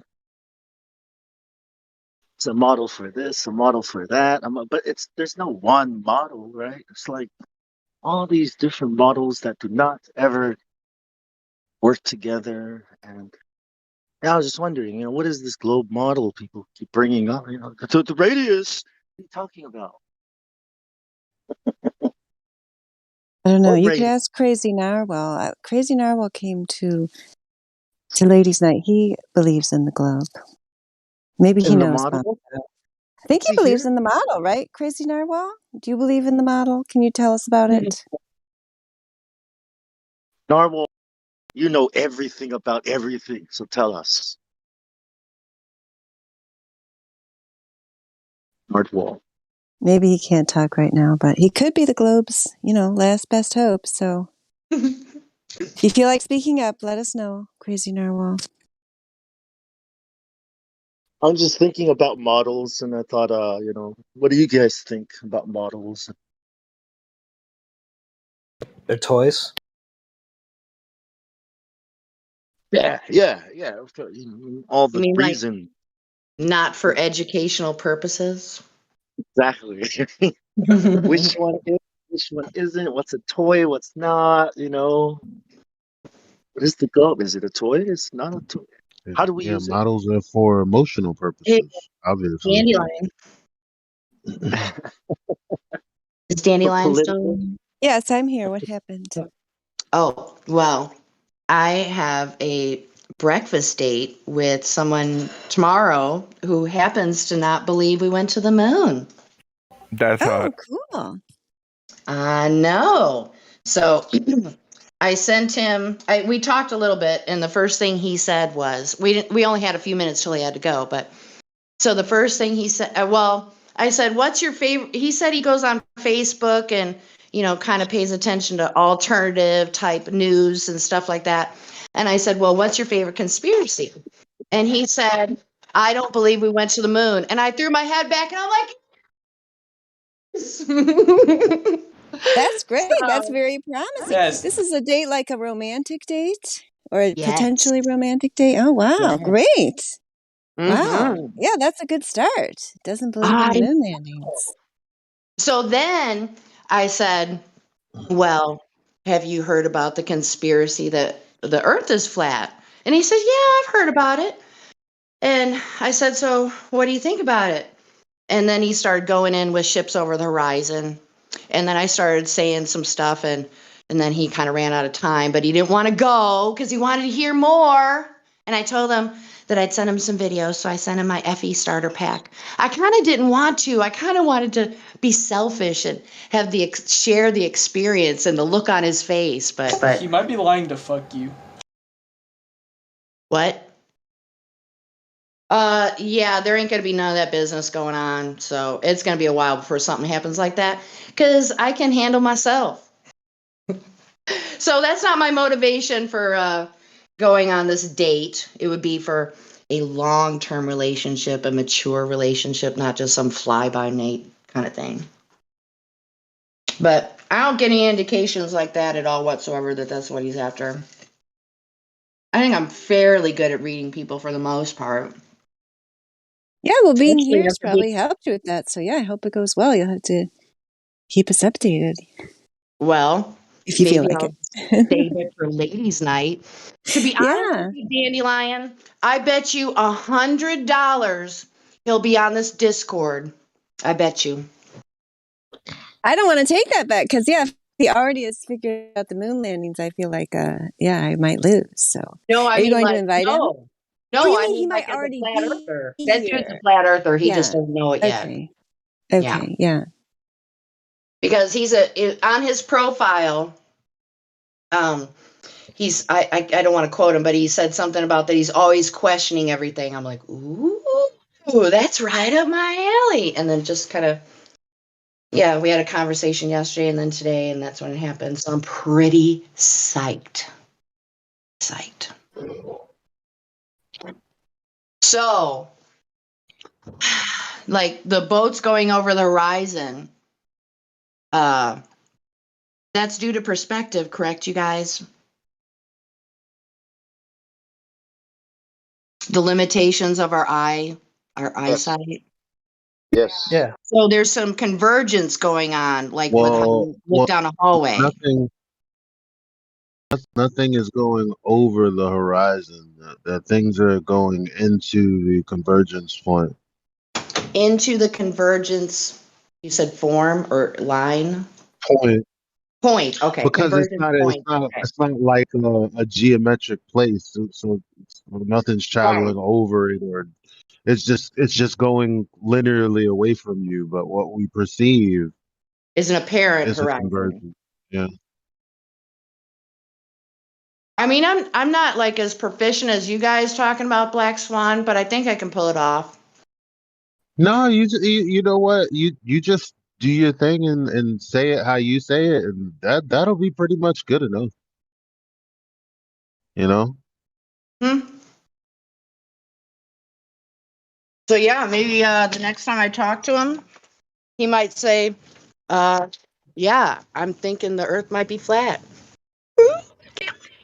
I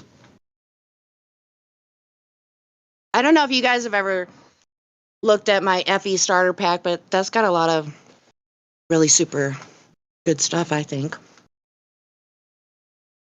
I mean, of course. I've seen it before, but your robot link up. You should put the link up again because not everybody might have seen it. If you've got it. She sounds drunk. Yeah, rejoin. Mary Mom, you roboty. I was wondering what was in your starter pack. I was laughing when you said that. It's like, ha! Well, okay, so I didn't I come don't up have with one. I didn't come up with the title myself. That was something I think I remember Mitty coming up with that. Oh yeah. Oh man, where's the video? Like I think probably like 3 years ago he came up with that. And after he came up with that, I started making up a list of different links that I thought someone brand new to the topic could digest. And it's just stuff I've heard, from here. So it's not anything I came up with. I just collaborated all into one page. Oh,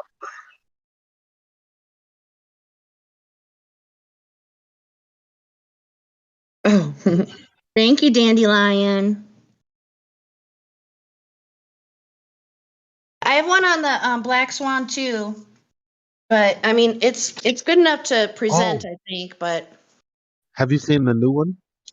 I saw you tagged me on that. I just I didn't reply because I figured it was way up there on the thing. But how many are there? Aren't there more than one than the one in California? Yeah. Pretty much any picture you can find where you have like something that's at a notable distance, but the horizon is beyond it. Like the example I like to use is the one right from National Geographic, because they should know better, you know. I remember slightly about that being talked about several years ago.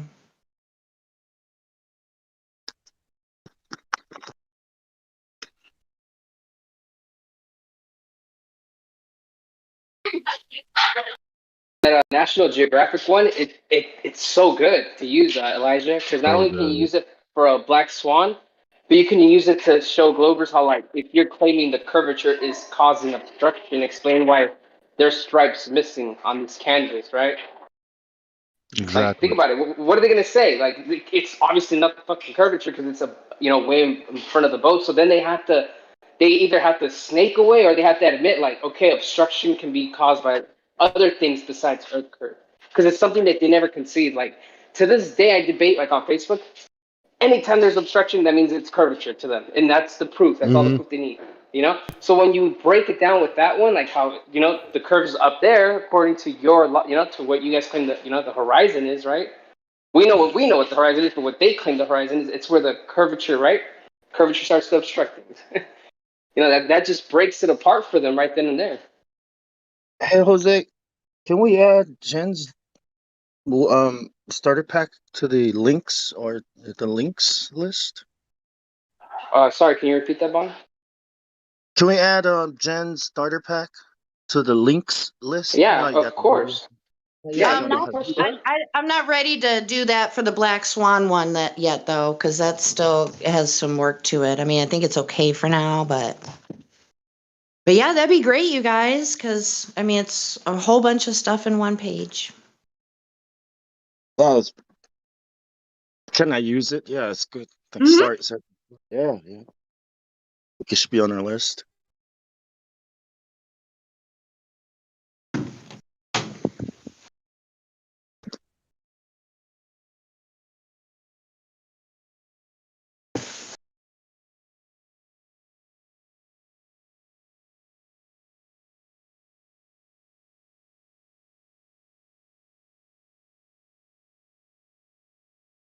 But yeah, if anybody has any feedback on the Black Swan one that I posted, please DM me.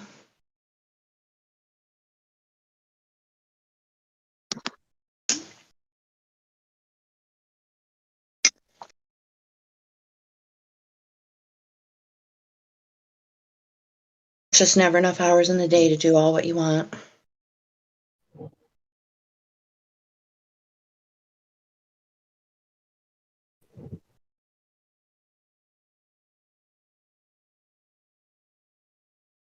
You built this? Yeah, okay, it's nice. It's really cool.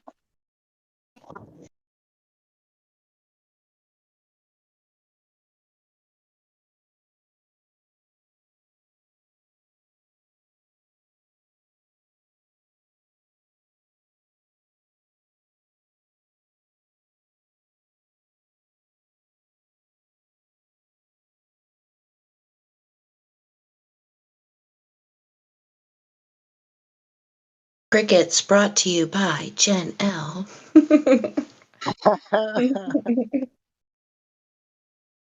I think it's impressive. It's very good.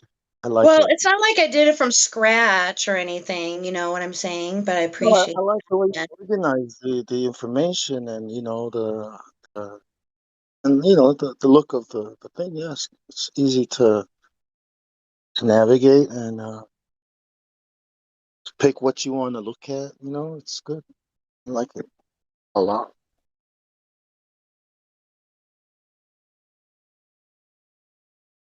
So you sent him this, so he's looking at this. No, not the Black Swan, the FE starter pack. Yeah, the starter pack. Yeah. Oh, okay. Yeah, he's a flat earther now. He doesn't know it yet. I'm pretty sure. He has a questioning mind. That's all you need. Yeah.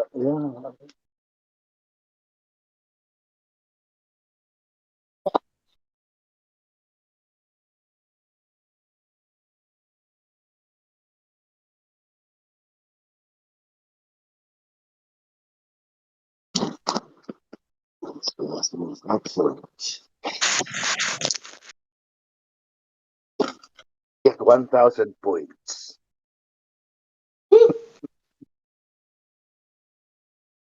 Uh,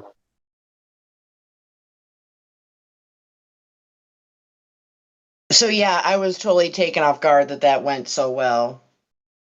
So yeah, I guess the easiest way, to kind of explain the ships going over the horizon, without getting. I mean, I guess I could get technical because it's not really that complicated. That your eyes converges to a point.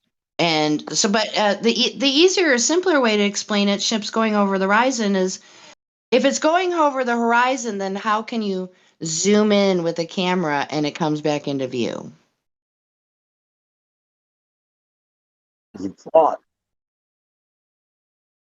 I mean, the camera can't go around the ball. I'm sure some would argue that, but. Or, I guess I could go over like the 3 points. So then he can discover that he's a scientism cult believer. Oh my God. that coin on the table example? Oh yeah. Yeah, that's man, that's all there is to it. It's just that when Dude, you I get too can do close, that tomorrow with him. see how when you get too close to the table becomes the horizon, and you see how the coin is disappearing over the curvature of the table. Wait, the table's not curving. Well, duh. Perfect. Right? So you just have to be eye level with the table. Yeah, yeah. And the table becomes it's all like a horizon. But then in the real world, when you look at the actual horizon, it's the same thing as looking at this table, at this coin disappearing because you're too close to the ground. Because if you move up, right, if you go up in elevation, if you stand up on the table over the table, well, the horizon disappears and now you see everything again, right? So, yeah, curvature of the table. Right? Am I right? Like, why do you keep saying the table is curved? Exactly. Exactly. Why do you keep saying the ocean is curved or the horizon is curved? Who's saying that?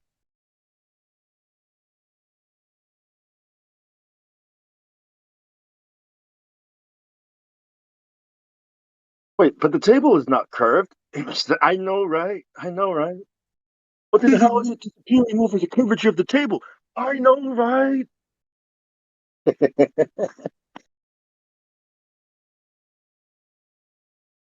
Table is not curving. It's not disappearing over the curvature of the table.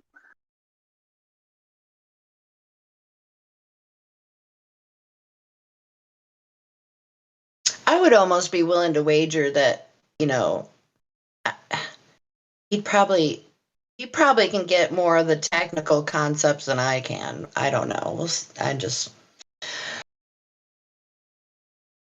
More guy? the person that's Yeah. doesn't know he's a flat earther yet. Yeah.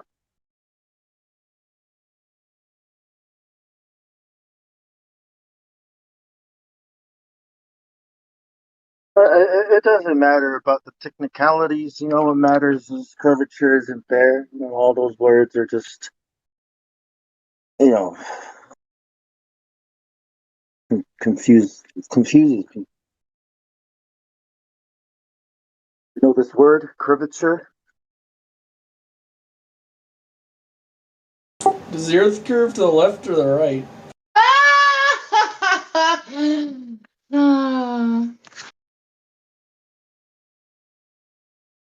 That's actually a legit question, though, right?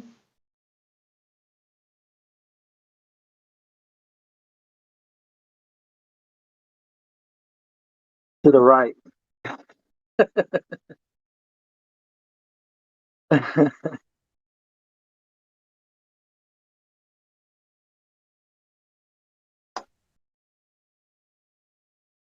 Okay, Box Ops, thanks for posting that meme. The last one.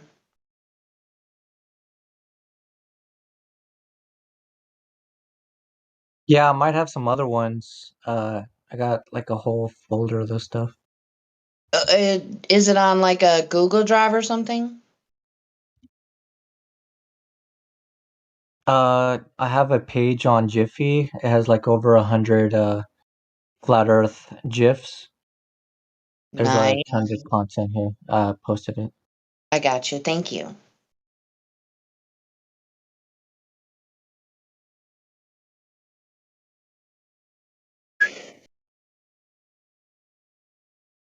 Well, you got a lot of GIFs. You got a lot of peanut butter. Hey, Kiwi. Hey, what's up, Denny? They're not GIFs. They're GIFs. Yeah, I was about to say, man. It stands for graphics image format. Yeah, they're graphics. GIFs. Like to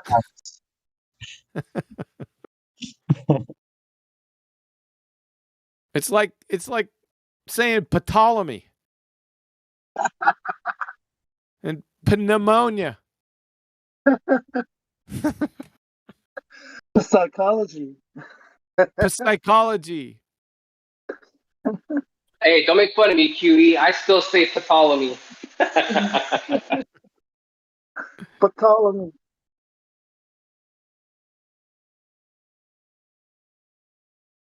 So what's the new? We stopped buying GIF. We're getting the great value because it's getting so damn expensive. Funny, not funny, really. It's not funny anymore. I know you guys are feeling it. Oh, I'm feeling it. For example, like the groceries from like maybe 2 years ago. Maybe like I go grocery shopping every 2 weeks or a week and a half, depends. But it's usually the same list, and I got it down to where things run out right around the same time. So it comes around pretty much between $5 to $10 of difference, right? Every time I go to the store. Recently, that skyrocketed $30 plus what I used to pay. Yep. So yeah. Wow. Yep. It's bad out there, guys. That's inflation, bro. Yeah. I've been pumping gas only at Costco.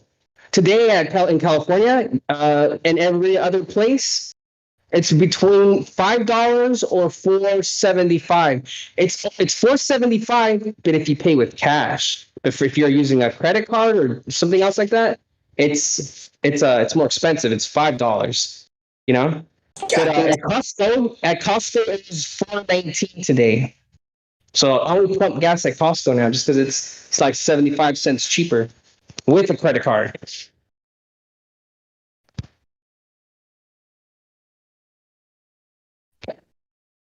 Well, I forgot where I heard it from, but there's a rumor. I don't know how valid it is that. Oh, it was on the radio, I think. To expect that gas in some areas could be as much as $7 a gallon. Yeah, that's California for sure. Mm-hmm. I don't know. Come on.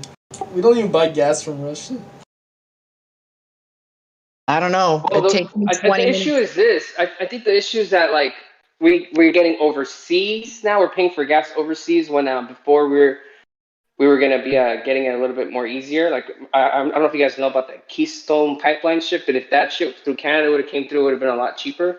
I think the barrel was like $40 a barrel when like during Trump's era.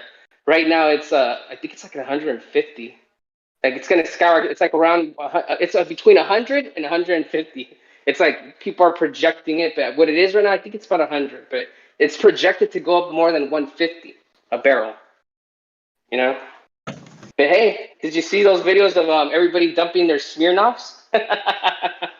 The vodka? Protesting? Dude, I'm like, what is that gonna do? Dump it in my fucking mouth.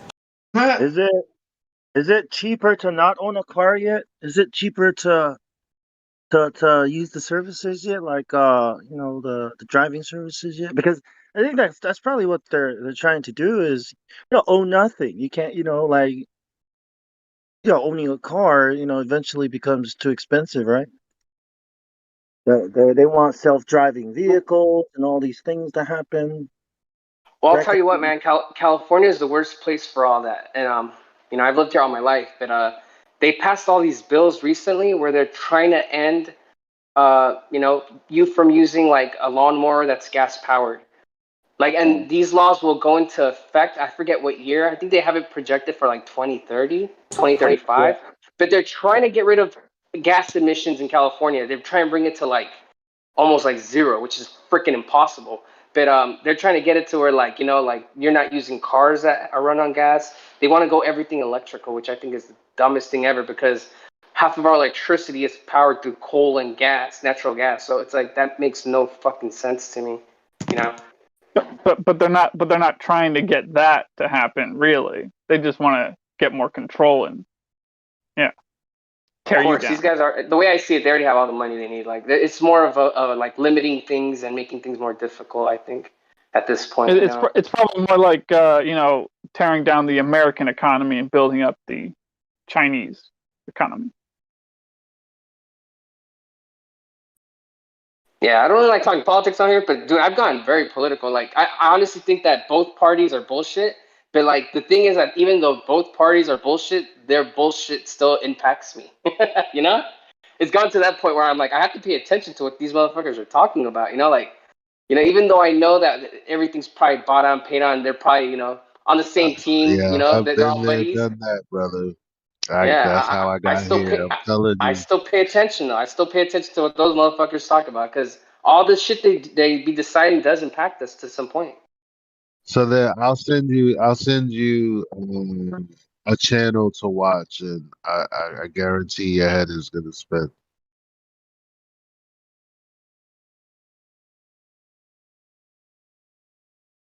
Like if you consistently watch them, if I give you like three good channels, like it'll be all you need. Shoot them in the DM, bro.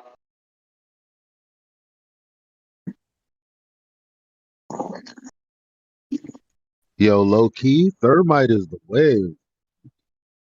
I never really Thermite, used it. it's dope. It kills them Yeah, quick. yeah, and you can throw it really far, like, and it's instant. Like it doesn't even make sense trying to throw fire.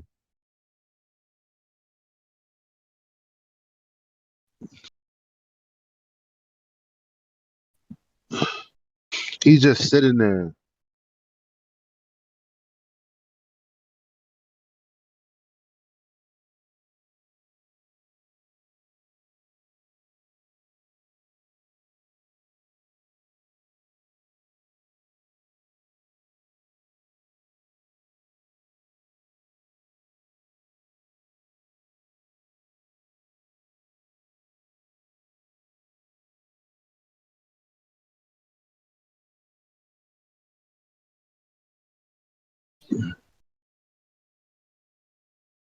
Yeah, dude. This whole the stupid thing we're not supposed to talk about, dude. I didn't even know they were taxing for that shit. Like my girlfriend had an appointment, a dentist appointment, and they gave her it's supposed to be free because she's in the military and like they cover everything, but they charged her. They sent her a bill and she's like, I thought like they were supposed to cover like, oh, this is for the thing we're not supposed to talk about. It's a surcharge for that. It was like $10.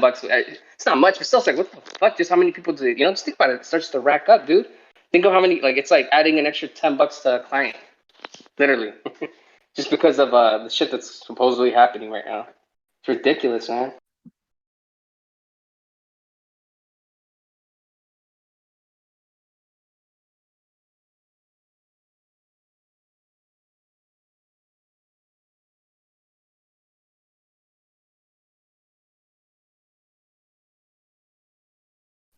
The Russians want you to pour your Smirnoff down the drain because then you have an excuse to go buy more Smirnoff.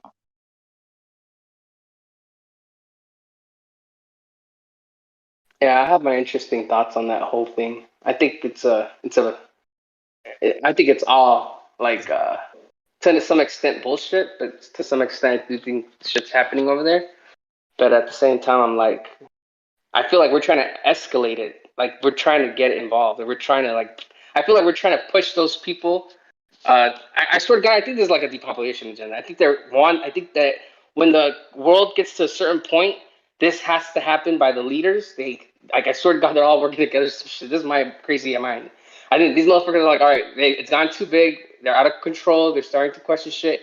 We need to just depopulate these motherfuckers and start with lower numbers again and work it up again. I think it's like a recycle. I swear to God, I swear these motherfuckers are like this is their playbook, you know? And I think all history is bullshit.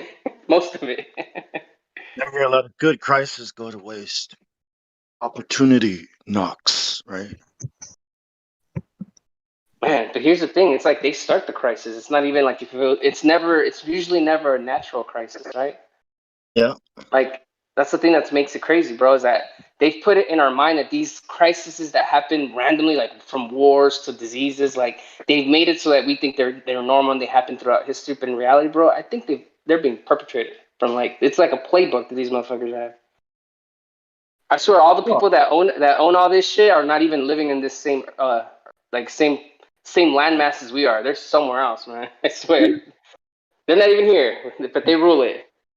Albert Pike accurately, with details, predicted how World War One was going to happen, how it was going to end, how World War Two was going to happen, how it was going to end, and who was going to be fighting it, and how World War Three will happen, and who's going to be fighting it, and how it's going to end. So, yeah, you're right. It's been. Is it a prediction or a plan? Did he predict it in Morals and Dogma or in a different book, or was this just on quotes? In Morals and Dogma, yeah. But there's two. Because I've read Morals and Dogma, but not the whole thing. I've read parts of it because I'm not gonna lie. The lingo he uses is kind of it's like reading the Bible to me. Like the Bible for me is difficult to read. Like I read the Bible and I don't make sense of a lot of it, and I make sense of some of the things. That's why I have trouble reading these older books like Morals and Dogma. I've tried to read it a couple times because I like to get in the mind of these motherfuckers. You know, like what are these guys like talking about? You know, like and Morals and Dogma is like the Bible to me, dude. It's not saying that it's like any. I'm not trying to compare it to like a religion or anything. Like I'm just saying like the wording, the way they spoke in those times, it's hard to understand for me. I think if you read the Bible first and try to understand that, everything they write, it will be like, you'll see right through it because they imitate God. They copy, they counterfeit, how the God of the Bible speaks and they follow the plan of the God of the Bible of Abraham. So yeah, I think reading the Bible and trying to understand that what that's saying will help you understand and decide what they're saying. Right. The other book I do want to read is I forgot the guy's name, but it has like on the book it has like a picture of the Norse mythology flat Earth. What's that guy's name? I can't remember his name right now. And they literally on the book cover, it's like the Norse flat Earth, like the one that we all see like in our memes and shit. It's like that shit. Is it Manly P. Hall? Manly P. Hall, thank you so much. That's it, Manly P. Hall. That's the next book I want to try to give a read. Yeah, he's got a lot of books too. He's got a lot of videos where he gives the talks, where he goes into the books and all his work. But he also, like Manly P. Hall is there to explain to you the plan, like the plan and how and what these people mean, what that person means. You know what I mean? It's like if you want to be a Freemason, you can listen to him. But if you read the Bible, you'll also hear that Manly P. Hall is also, talking that shit.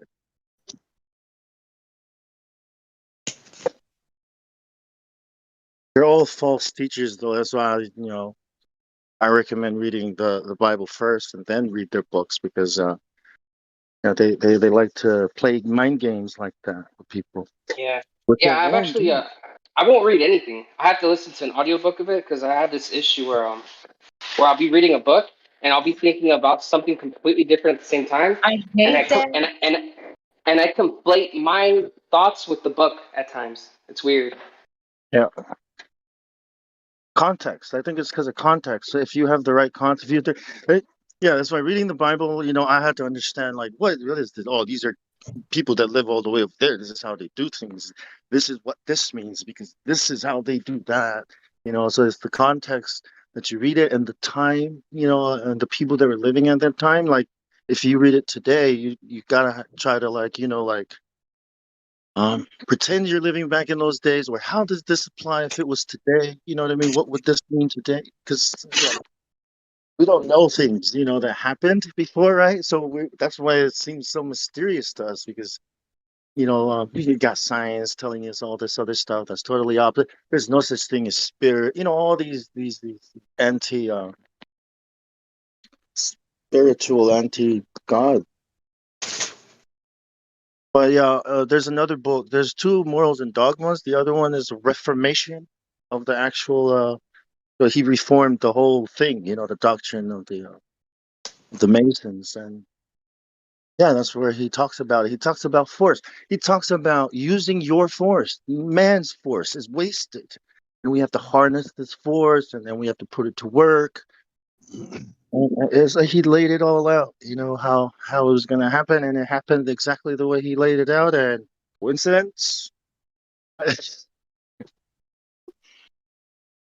worth reading. I mean, right? Just to, yeah, like you said, to get into the mind of these people, know what their goals are, and how they're going about achieving it.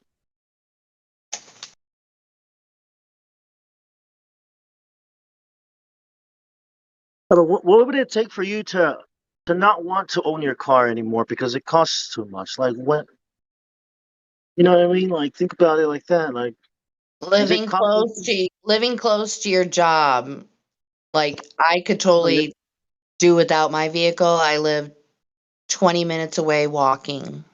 Yeah, I wish I didn't have to drive. I think the infrastructure. I would never want to give it up, and I'll tell you why.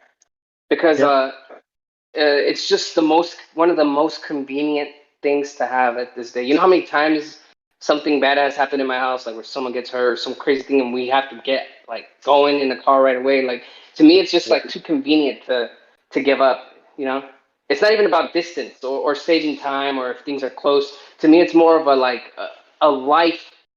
lifesaver. Like it could save your life to own a car, in my opinion. Like imagine if some shit hits the fan, right? Where we have to go away from like this town because it's being bombarded with something or missiled up. Who knows? You never know. But it's nice to have something to get you out of a location. I think of it like that. I think of it as a survival thing, a car.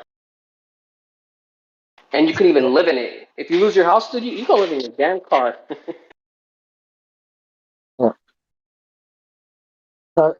Yeah, I think getting people to not want to own things. I think that's a big part of the agenda, right? Um, imagine if you didn't like not having to think that bomb us. You know what I mean? Like, I think security and safety is going to be something that they're going to push really hard, right? That you're never going to have to worry about those things. I think all this Yeah, war, all this they is gonna. really are going with that because look, I don't remember the law exactly, but I'm gonna kind of butcher it a little bit, but it goes like something similar like this. They just passed another law out here not that long ago, where in certain locations in California, they're trying to save land, so they're trying to build less suburbs. Starting to sound like China, right? Like they're trying to build more of apartments and buildings that like can house a lot of people in Yeah. units and closer and less land, no acres, no grass. This law just passed They into got like into single family zoning. yeah, they're trying to zone us into like these like it's like that old saying, right? Like we're all in a prison, but we don't see the prison bars, but technically Yep. we're all in prison already. Yeah, it's kind of like that. That's how I think of it. Like It's just a tighter form of that prison. Like suburbs to me, I mean, you can still think you're a little bit in prison everywhere you are in the United States, but like to me, it's like when you get to apartments or like places like that, it's like What'd you almost say, like you're babe? in jail. To me, I always felt like, oh, like this is like what jail must feel On top like, of except you get to the leave. bookshelf? Yeah.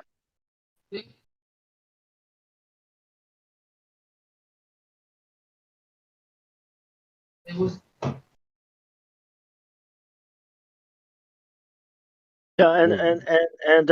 and the network. You know, Do you if you need bring money? what's up, Liza? I think he's hot miking, to be honest. Like, yeah, you're hot miking. It's easier.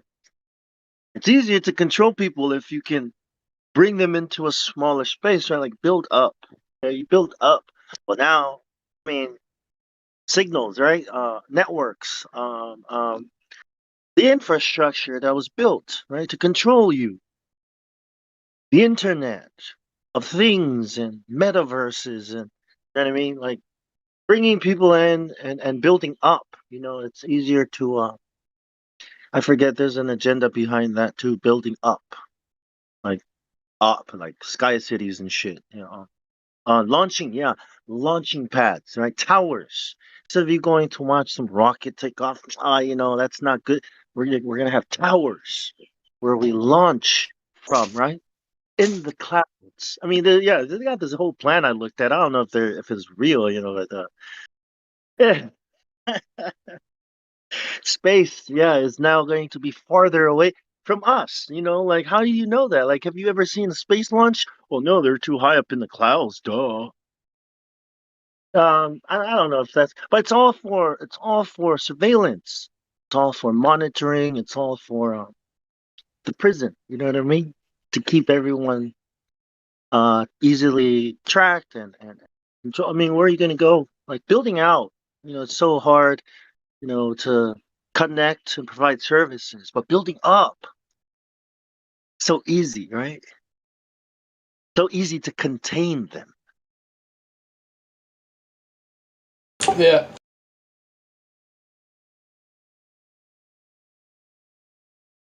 And how much traveling do you really need to do now, right? Just go up, come down, go over there, come back. There's nowhere to drive. How do you navigate? How do you travel, right? How does that work? How are roads gonna look? Am I gonna be able to walk down the street? Just go walk anywhere I want? Oh yeah, that's not how this works. Can't just go anywhere, right? Like a prison. Went to the shop the other day and they wanted me to scan something, right? Hey, scan this QR code so we know that you were here. I was like, nah, I'm not going in. I'm leaving. I'm Yeah. not letting you know that I was here. Good for you. Yeah, I go to Yeah. restaurants. They want me to do this virtual fucking menu. I'm not doing that shit. Yeah. Because they want to know where you are at all times. Okay, you got a phone, but you can turn it off. Oh, you want to use our services? Well, you got to turn it on. You got to let them know that you were here at this time on this day. So if anything happens and you were here, oh, you're gonna get quarantined, right? Well, you're part of the thing or whatever, you know. But where you are at all times, you know, it's important. Knowing what you're doing, what you're thinking of, it's very important. All that data is so important to the AI, to training, the algorithms, make it better, make it smarter. You know, it can look at you and instantly pick up your face, your identity. Here he is. Right? You open your mouth to speak, and the microphone picks up your voice. Here he is. She is. No one has to call the police or anything. Because you volunteered, because you wanted the services. You wanted these services. Right? We want these services, right? We want our Yeah. our I don't. exactly. You don't have a smart fridge? No, I don't, and I don't need one either. I am the smart fridge. That's right. That's right. Gee, I've been writing shopping lists for 20 years now, man. Every week. I've gotten it down to $25 a week. That's that when I go shopping. High five. The fuck are you eating, man? It You eat can be done, potatoes? folks. Yeah, bro. I think $30 is like, all right, let's get some vegetables. I get we are Just our like neighbor. Jesus feeding the many with the handful of fish. Sounds good. Just gotta know where to get stuff, right? Who's doing stuff? Like, does the government know you're out here growing weed? No, exactly. Does he know I'm out here growing tomatoes? No, exactly. Exactly. Yeah. Don't let them know what you're doing. Oh, yeah. Yeah. It's none of their business. Don't even let your left hand know what your right hand is doing. I agree. Exactly. And what you were saying earlier with the technology, that surveillance technology, that's where we're at now. And it's been ratcheted up, by the way, folks. Yep. Okay? Yep. So please hurry up and vote for your next election, won't you? Vote for more of your enslavement, taxation, devaluation. Go ahead, run there. Be first in the queue. In fact, sleep overnight. So you're definitely going to get your Exxon. Fuck, please. Yeah, man. Oh, honestly. So, and we don't I have even. your sentiments. Sorry, I have your sentiments exactly. Sorry. Go ahead. All good. It's scary because it's so subtle, right? That you can't see it if you're not in the industry, or if you're not looking into it. If you're just normal dude using phone, normal girl using phone, enjoying life, you don't see it. You don't see the scary technology coming. Yeah. Just It's gonna happen. encroaching, they call it, don't they? It's encroaching. So it's moving at such a slow pace, you just glide into it. Yeah. So like you transition right into it, and all of a sudden you've got these new kinds of people that grew up with this technology. Are we the same? Are we the same? Like, no, we're not the same. Boomer. Okay, boomer. Like, yeah, not the same. Not the same species. Yes, oblivious to it all. Yeah. Yeah, they're going to have these police drones, just like in that Tom Cruise movie, Oblivious, or Oblivion, I think it is, where they're like spheres, né? Spheres, and they're police. And they just come up, whoop, they, like you just said with the surveillance. You speak, they smell you, they've even got smell-o-vision. They know who you are. And they just go, Oh, and it yeah. just makes one. Yeah, sorry. Go ahead. What's it called? 3 Monkeys or something? 12. Yeah, that's right. 12 I Monkeys. just recently watched that last week. Well, not. I love that film. I love that film. That bike's a Honda, by the way. The bike in that film is a Honda XR model. Oh, no, you're talking about Minority Report, right? Where it smells you, the robots? Oh, that's right. Yeah, that's Minority Report. I'm talking about Oblivion, where where the government that shouldn't be is in space in a pyramid. By the way, the all-seeing eye type pyramid, triangle pyramid, controlling the whole world. And it's an AI, right? The Earth has tilted. There's been a nuclear disaster. The Earth has tilted on its axis, so the land masses are all different now. Okay, and Tom Cruise is with trying to survive. He's a technician. He's actually in charge of repairing those police drones, and they're like spherical balls, same color as the American police, black and white, but they make an awful, horrible noise, scary. Whoa! They don't even speak. It's just whoa. Wow. You shit yourself. Yeah. You got to watch it, man. Great Oblivion. Yeah. Yeah, I bought it on DVD actually because it was such a classic. The technology is fresh as well in there. Oblivion. Tom Cruise. Great movie. Really Yeah, they nice. can Sentimental parts of it in there. Sentimentalities in there as well. It's a good one. Google has this AI called Alpha Code. Okay. And Alpha Code is like there's these programmers and they go to these competitions, computer programmers, and Alpha Code is ranked in the top 50 of the best programmers in the world. It writes programs. And pretty soon it's going to be better at developing programs than any human. It's called Alpha Code. They had that Go, they had Google Go, that cracked the game. But now they That's have this. dangerous, isn't it? That sounds quite dangerous to humanity, that one. Because If once it's it real, starts learning like that, it will outsmart the human being. I don't think it thinks. I don't think it's a sentient, anything. I don't think it's alive at No, it's, all. like you said, program, but it's like chess moves. It's all mathematics. It's all chess moves. But that's still, most humans are not on that level, are they? So they can easily outmaneuver a human if you're not sharp. Imagine a machine that you build, okay, and then it does something. I don't know. It spins really fast, but then you lose control of it, right? And it just keeps spinning, and maybe it sucks there and destroys everything. It's like that, it doesn't have a mind. It's just doing what it was programmed to do, and it's just out of control, out of your control. You know what I mean? You don't know what it's doing anymore. You don't know Yeah. you can't even understand it. These things can develop by giving it these languages or patterns, any kind of thing that it'll start developing a language for it to communicate and to do, because of neural networks, because we took something from the brain, our actual brain, and tried to and we built a model of it, and we made it work, and we've tested It's it. almost here, if it's not already here, by the way. So, Yeah. What is a mosquito? You think a mosquito can think? It doesn't. A mosquito doesn't have a brain.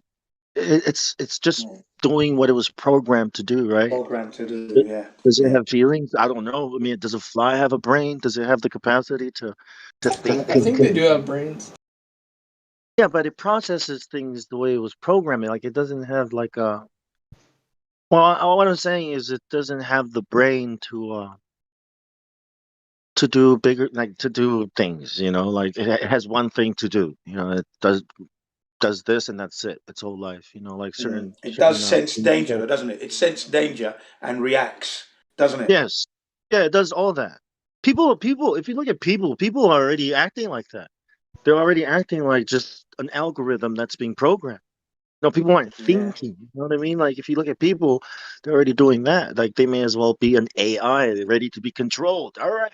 Well, Do it. you know what? My son said that 2 days ago, okay, because he contacted me for a week because he's at this Honda Technical College, okay. So I thought, I contacted him on Sunday and thought, "Oi, what's happening? You haven't contacted me and all that." He goes, "Sorry, I've had a load of tests."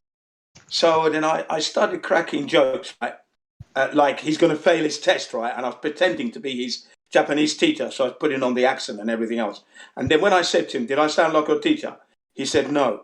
I said, "How come?" "Because our teachers don't crack jokes." I said, yeah, I forgot about that. They're just like drones, like you just said. They are already like that over here. Like robots, they're not that they don't crack jokes. Even at their school, they're not laughing. I forgot for a second where I was. So like you said, people are already acting like that, like robots, programmed. Yeah, we all do it too. When we go to work, we follow a program, right? Yeah. And if we stray, you're like, "Hey, man, get with the fucking program. What are you doing?" Like, yeah. So yeah, these.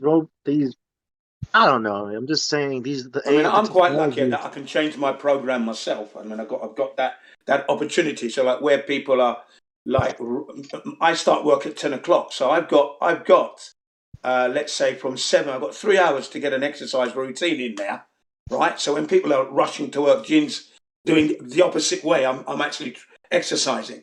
You see what I mean now? Yeah. So that's a odd thing to see at rush hour. You see what I mean? My program is slightly different to everybody else's in that sense. You know, because everyone's rushing to get to their schools. Gin doesn't start till 10, so Gin's out there exercising and doing the laundry at like 4 in the morning, and then I'm out there on the jogging away, come back, exercise in the park, then jump on the push bike.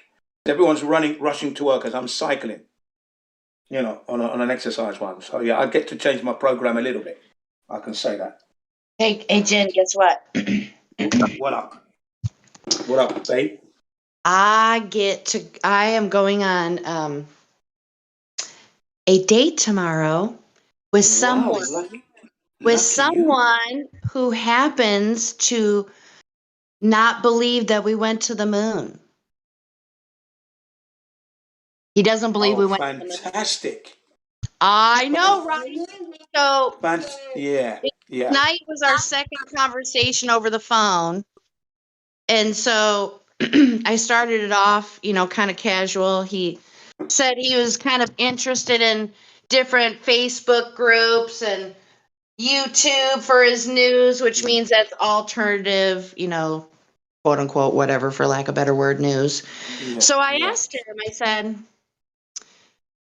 what's your favorite conspiracy? Oh, great. And he said, well, I don't think we went to the moon. And I threw my head back and I'm like, yes! Yeah. Brilliant. I did. I had no shame. I did not. Don't have any shame. Let your emotions run free, man. Excellent. Yeah, it was great. Excellent. So then, and then well, on his profile, he said that he's always questioning. And I'm like, boy, this is going to be fun. So, yeah. So then I asked him, I said, well, have you heard about the conspiracy that the earth is flat? And he said, actually, I have. And I said, well, what do you think about it? And the first thing he said was ships going over the horizon. And wow, I know, I can do it. When we got to that point, he only had like one or two, like he was out of time on his break, so he had to go. But he did say, he said, man, I sure, no, he didn't say, man. He said, I sure don't want to, you know, go. I want to listen to more of what you have to say. Like, yeah. Brilliant. All the right so signals. that dude is a flat earther. I can guarantee it. Yeah, I'm happy for you. I'm over the moon, ecstatic for you, the lucky man. So yeah, good times are coming, it sounds like. Just in time. Spring is in the air. Thank you. That's wonderful news. Wonderful and news. I would be willing to put a wager that he may possibly be a member here at some point in the future. Oh, you know, I was thinking that you may introduce him to us. Welcome him into the community. Because I told him. Yeah. I told him, I said, well, when he said boats go over the horizon, and I said, well, I'm just going to tell you, remember that group that I told you I talk with on the internet? Well, I've been talking with the same group of people for 5 years about flat Earth. And then we just went into it. It was great. It was awesome. Brilliant. You tell him Gin CBR1 wants to have a conversation with him. I want to know, how he came into the knowledge of the flat Earth. I want to know how he did that. I thought about you because I told him, I said, there have been, well, 3 or 4 documentaries on, you know, how we didn't go to the moon. And I named a couple off. And I told him, I said, well, yeah, I'm going to get him in here. There's no doubt about it. It's going to happen. Yeah, get him in here, and we'll welcome him to the community. I'm very happy for you, Jenny. Lucky man, that guy. He's lucky guy. I hope so. I haven't met the dude yet, but it sounds pretty damn promising. Because I'm not going in this all naive like I want to get laid and shit. No, you're not a naive woman. Don't worry. I don't even think like that. I'm not even on that tip. You've already demonstrated your wisdom, so don't worry. I don't go on that road. So I'm very happy for you, and I mean that 1,000%. Well, it's going to happen tomorrow at 10 o'clock in the morning. We're going for breakfast and coffee. Enjoy, man. Sunny side up, eggs, fried tomatoes, mushrooms, please. Slice of toast with marmalade, and I'll have a nice glass of water with that. Thank you very much. Yes. Oh, Hey, can Jenny. I have some bulldog sauce, please? Thank you. And vinegar, black pepper, and some Italian herbs. That'd be my breakfast. Wow, sounds good. I heard somebody else say, "Hey, Jenny." Oh, I was just saying is usually the best way, to make sure somebody's good to go on a date. You want to check the whites of their eyes, their gum line, and their nails. Yep. Well, yeah. I mean, well, he's a hard-working man, so he's not going to have the best-looking nails, I'm pretty sure. I mean, he was probably just regular guy hands. Yeah, but make sure you check the gum line. Yeah, the gum line and the whites of the eyes. Well, yeah, I'm going to be, if there's any, inkling of, I don't want to be See, there's nothing like finding the right partner in the end who's fully aware, and you can then attack life with zeal. Not only will you be demonstrating showing your love, of course, because that must happen, but you're actually going to be leading the human race with the knowledge you have. You'll be sharing it with people. Yeah. The potential is endless for you and your new partner, hopefully. I understand where you're at, and I'm really happy for you. So, I'm kind of excited. I'm trying not to put count my chickens before they hatch, but you only live once, might as well. Oh, yeah, you only live once. Like I said, let your emotions run free. You got to trust. That's the human position there, this position. We've got to trust. Without doing that, then you're not really fully living, I'm afraid. Mic check. I can hear you clearly, man. Is it even clear? if you do get bitten, you still learn, Is it pretty clear? Yes, it's very clear. Crystal clear. Hey, I kind of have a favor of you guys. I have a friend here, my neighbor I met. She's a very nice lady. And I told her she wants to be flat smacked. Now, she's here eating dinner with me that I made. And you could just have a casual conversation. She's here using my mic in my kitchen studio. Hello. Yeah, good afternoon. Is it lunch or dinner you're having? Sorry. Dinner. It's dinner. Okay. Well, welcome to the server. Did he cook it right for you, madam? Oh yes, it's very, very good. Words like succulent can be used. Can it? Succulent? Chicken teriyaki. Juicy. Oh, chicken teriyaki. That's Japanese. Yes, with bell pepper, red and green bell pepper, and shallots. Oh, shallots. Green onions. Chives, I guess you call it. Yeah, chives. That's right. Yeah. And also, I was kind enough to help Sonny with getting some of the vegetables for the chicken teriyaki. Yep. Excellent.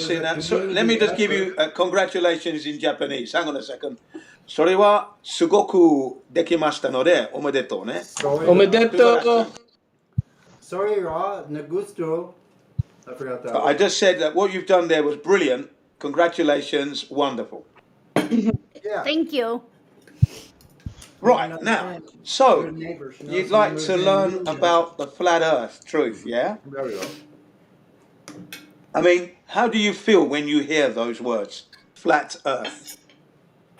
It's the first time I've really heard it. Okay. So it's the first time you've actually heard it. Okay, so you believe that you're living on a ball that is spinning. That's right, yeah? Spinning in space. I think he's asking you, like, what do you think we are on as far as Earth goes? So what do you think it is in your experience? What is it? I know you're eating that succulent meal as well. Sorry. No, it's fine. Can't tear yourself away. It must be good. It's the first time, like I said, I've really heard anything like that. Okay, let me give you a concept to think about. Well, hold on 1 second. 1 second, Jen, before you go into that. Yeah. When you first heard the words flat, what did you really think? I thought it was kind of interesting because, honestly, Sonny had said something about it, and I'm like, what are you talking about? Go on. So I was a little confused on what what was meant by it. Well, what did he Okay. bring up that was flat Earth related? What did he say to you? About water, remember? We About the water and everything. it's being horizontal to itself, like all water is horizontal, right? Yeah. Do you agree with what Sonny said, though? Do you agree that water does lie level wherever you see it? Do you agree with that? Yeah. Yeah, you do. You have to, don't you? Because that's all you have experienced with water, whether it's in a cup, a saucepan, on the teaspoon even, in the lake, pond, and the ocean. It's all level, isn't it? Even in a swimming pool, in your bathroom, in your kitchen sink, in your basin, isn't it? It's level, isn't it, water? Yeah? Yes. Right. That will never go, that will never change. That is forever. Water is like that for eternity. Okay? So now the question is, can water bend round a ball 360 degrees all round and stay and adhere to have you ever seen that? No. Can water stick to the outside of a ball? That's what it's asking. No. No, you've never seen that, have you? Anywhere? No. Right. That's what they say we're living on. The Earth is supposed to be this, but not only that, it's actually spinning. Now, the speed of the spin at the equator, that's the middle section of that ball, is 1,038 miles per hour. Look, hold now, on. I'll ask you a Hold question. on, A hold on small a second, question. Tim. Hold on. Yeah, go ahead. Yeah. Go ahead. Good, I need that. I can keep that going. So, I have a blue spiky ball. It's an exercise ball. I use it for my back. Watch, I'm going to pour some water on it. Here's the sink. What happens to the water? Hold on. It goes down. What? Like the water just falls off of it. Mm-hmm. That's right. The water rolls off, doesn't it? It rolls off the ball. It cannot Yes, it stick does. to that ball. Why is that? Why does it roll off? Well, I have if you don't mind, Jen, I have a better question. Yeah, go on. So, what is the explanation that we're given for how water does stick to a ball? Do you need a napkin? I'll bet you something. I don't know. Well, the claim is that it's gravity. That's right. So gravity holds an insurmountable amount of water on this globe. The gravity is that strong to do that. But yet, bees and birds can fly with ease, and they don't get pulled down to the center of the earth.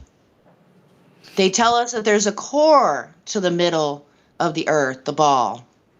But yet, we've only dug down, physically dug down, just under 8 miles, I think. Yes, 7.6 miles. 7.6 miles. Yes. So what is happening here is something that we refer to as scientism, where it's a belief system, and that calculations of this supposed ball are put out to the masses as if they're measurements, and they're not measurements. So there's a lot of assumptions with the globe model. Well, it's not a model, but Like what we it's not a model. You know, that we all grew Rubbish. up It's with, pseudoscience. we all grew up with this idea that we were told that the Earth is a globe and water's sticking to it because of this magical force that was never explained to us. You know, because we were too young, right? Right. Never explained to us like how that actually worked, and now we're adults and we can kind of look at this with open eyes, kind of new eyes, to be able to see like, wait a minute, go back and look at the information I looked and learned about my whole life. Is it really true? Can it be tested? So that's what these people are graciously speaking with us about here tonight.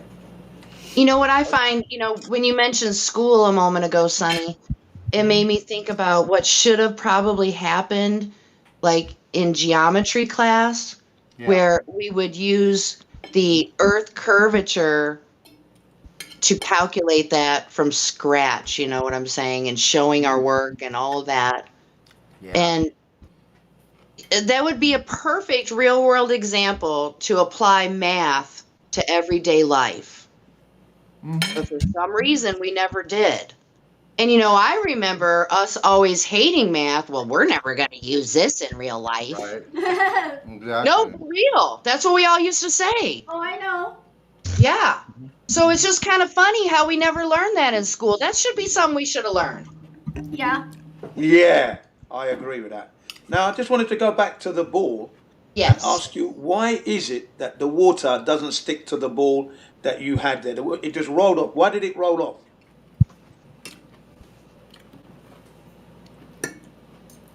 Because of it being round? Yeah, that's right. It's curved. It's not level, is it? No.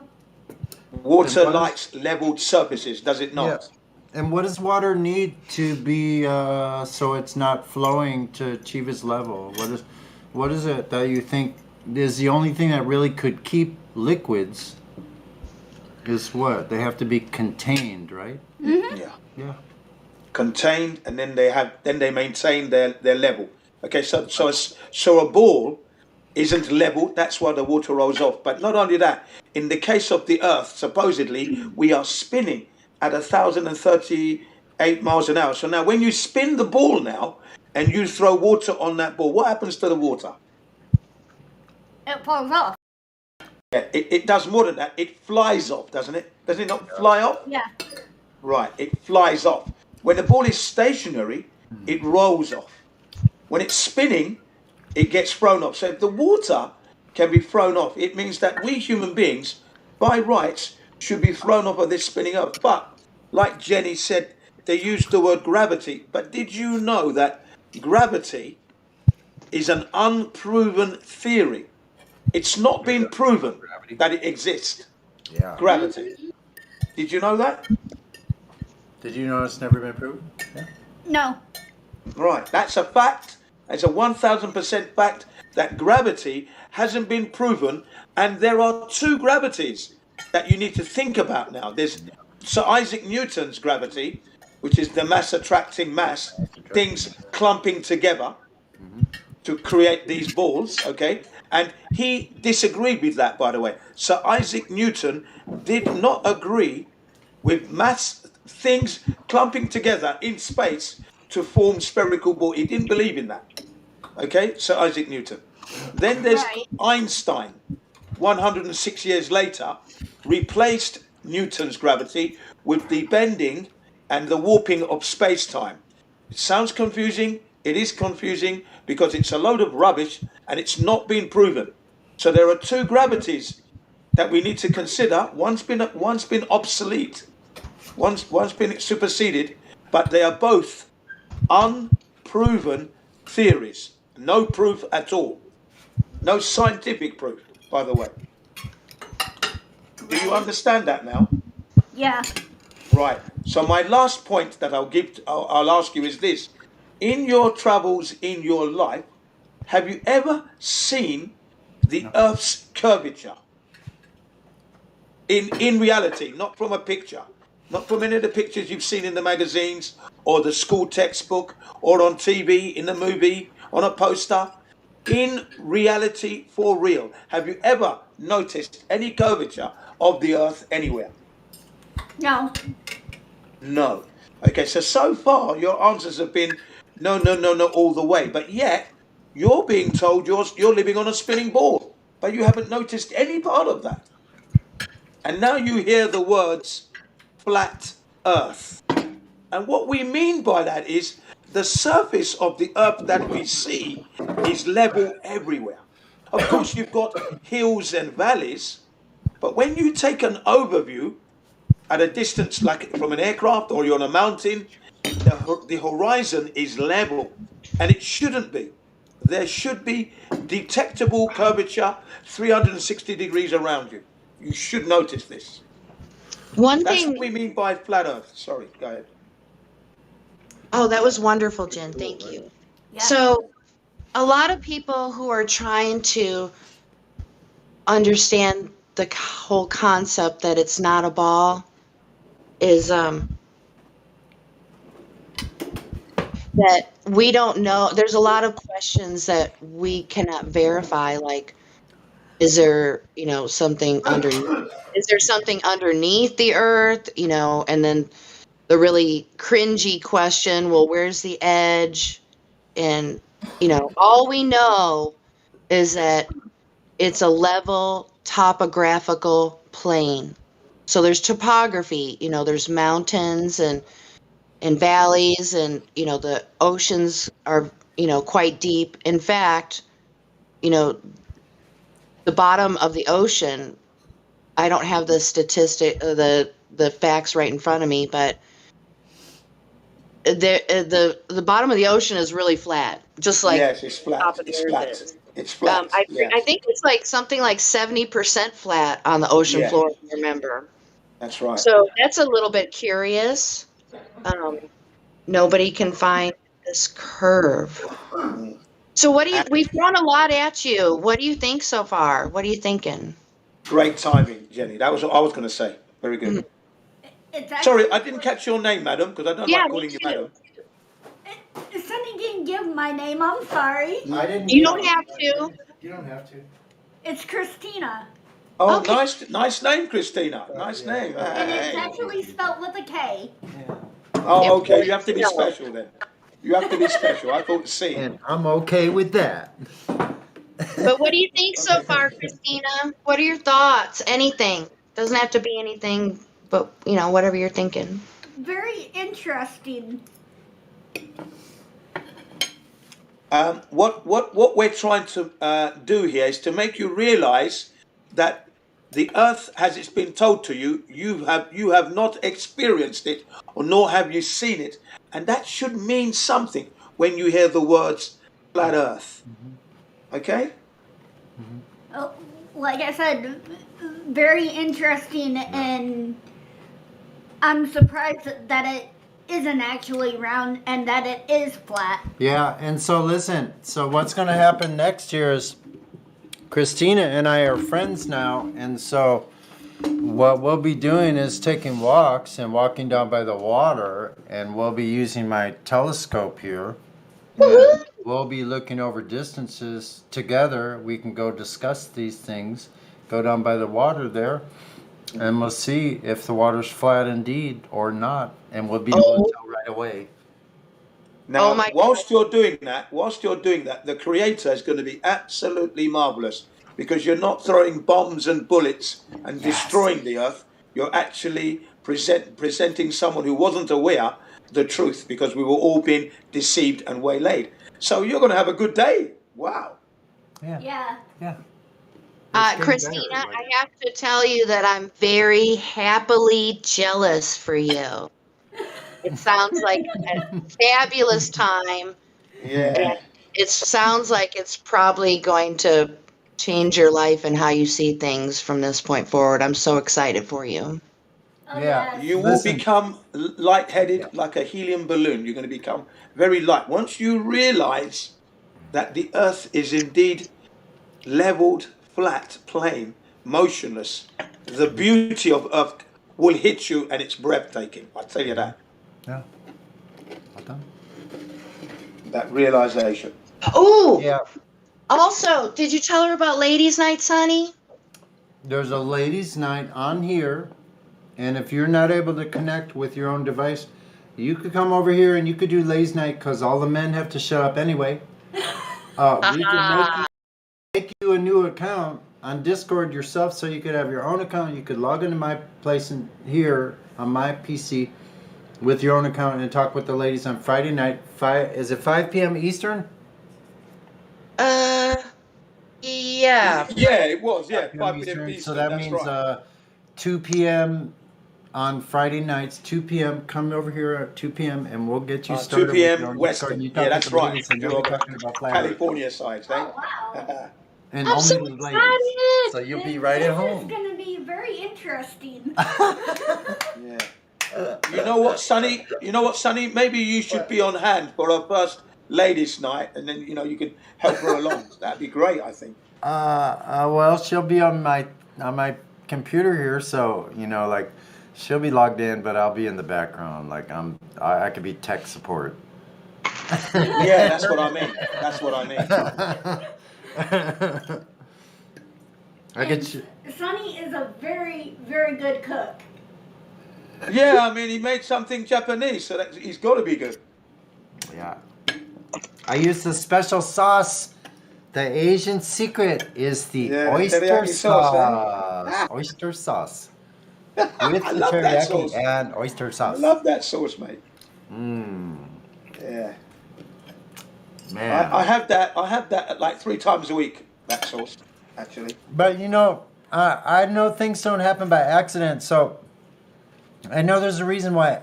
I met Christina, and the other neighbor that lived here in her apartment almost burned the building down and flooded us all out, and now she's here, and it's like a ray of bright sunshine over in this part of our building. Spring is starting where we are. Spring, yeah, man. Yeah. Perfect timing.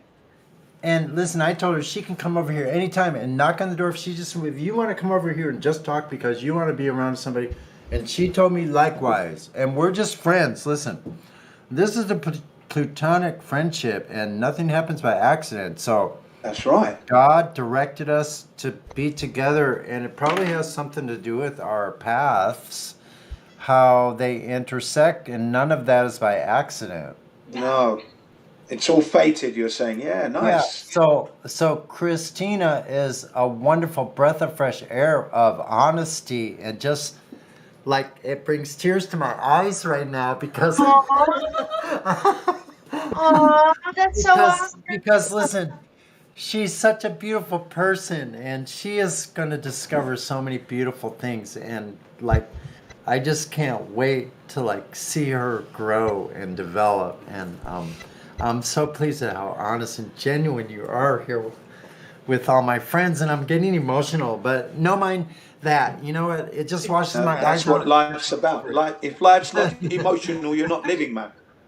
Yeah, listen, I get to talk with people on this kind of level, and people will listen to what I'm saying because I'm just I've learned how to be calm and just normal and just genuine, authentic, not trying to have any pretense at all about anything. So I think it was interesting bringing the topic up too, because this is the first time she heard anything about flat earthers from me today. Brilliant. She never heard of it. Did you ever hear flat earth? Did you ever think about it? Never saw it anywhere? Nope. But also this is a lady that has had 4 children. And, right. And is more of a natural person than most people are, disconnected from the grid. She's not connected to the matrix. She lives a natural life, from what I can see. You're living our dream. So now the last piece is falling into place where you go, you're on a solid ground. Yeah. That it is stationary. So that's not a trick. We could feel it. You know why? Because we feel every motion anyway, right? Right. So think about what God gave us to be able to feel that motion. That's why we know we're not in motion, just because we're not in motion. That's the simple answer. That's the simplest answer. Right. We see the stars move overhead, right? Yeah. So the stars are moving overhead, and at the same time, the stars are moving overhead like a clockwork precision every time in the same place, thousands of years. The same time that's happening, we're not sensing any motion ourselves. The most common thing, the logical thing to think there at that point is the skies and the stars are moving above me. I'm not moving, because when I fall down and hit my head, I know I'm moving then. Yeah. Hey, Sonny. Yeah. Can the both of you watch Flat Earth in 5 minutes while we listen, and then we can talk about it? What about that? Oh, that sounds great. Flat Earth in 5 minutes? I was actually gonna go back to my apartment because I was letting Edwin come over. Okay, awesome. Yeah, Edwin. Awesome, man. Hey, you know what? It was great to have you, Christina. Yeah. I'll be coming back around. All right. Look forward to it. Yeah, you'll see her on Ladies' Night, I'm sure. It sounds like she's interested in listening to the ladies do some flat smacking now that she knows what it is. Yeah. Right on. Well, we look forward to it. Thank you very much. I think we did a great job in introducing. A nice little introduction there. It was gentle. It was nice. And she's using the word. She's saying already. I'm surprised to know that it's not flat. She said, "Woohoo! That's pretty good." Yeah, awesome. And I'm just going to keep my mic on. I'll be back. I'm just seeing her to the door, which is like... Yeah, no problem. Yeah. Have a safe journey. Bye. Yeah, but Christina was already saying that she's surprised that it's not round, it's flat, she said. So obviously it's registered somehow. It has registered that something is amiss. That would be a good question to ask. So, well, that was pretty amazing, right? Yeah. It was, yes, honey, it was, yeah. That was great. I think it was the teriyaki chicken that did it. Yeah, I got to do what I do best, and I just came out of a situation where the plumber had to come because my sink was plugged up for a week, and I was bailing 5 gallons of water 2 times a day. That's 35 pounds every time, but it strengthened my shoulders. Now my shoulders feel freaking great. Yeah, shit, man. Yeah, no. And now I have my... I always clean my pipes as soon as I notice the water receding slowly. And you know why that is? It's because my wife's cosmetics, they're very oily and cloggy. And then the Japanese plumbing pipes are very narrow, so they soon clog up. So, but the thing with me is, I don't buy any chemicals. I just use the plunger. That's all I use is the plunger, and I just keep well, bumping. Listen to this. I live in a big building, 120 feet from street level. It goes up to 12 stories. I live on the 8th floor. Guess how far down they said the clog was? Go on. Take a guess. 65 feet. Wow. Wow. Yeah. That's 6 floors. That means I live on the 8th floor. The plug was on the 2nd floor down below me. Yeah. Terrible. So someone's not using their...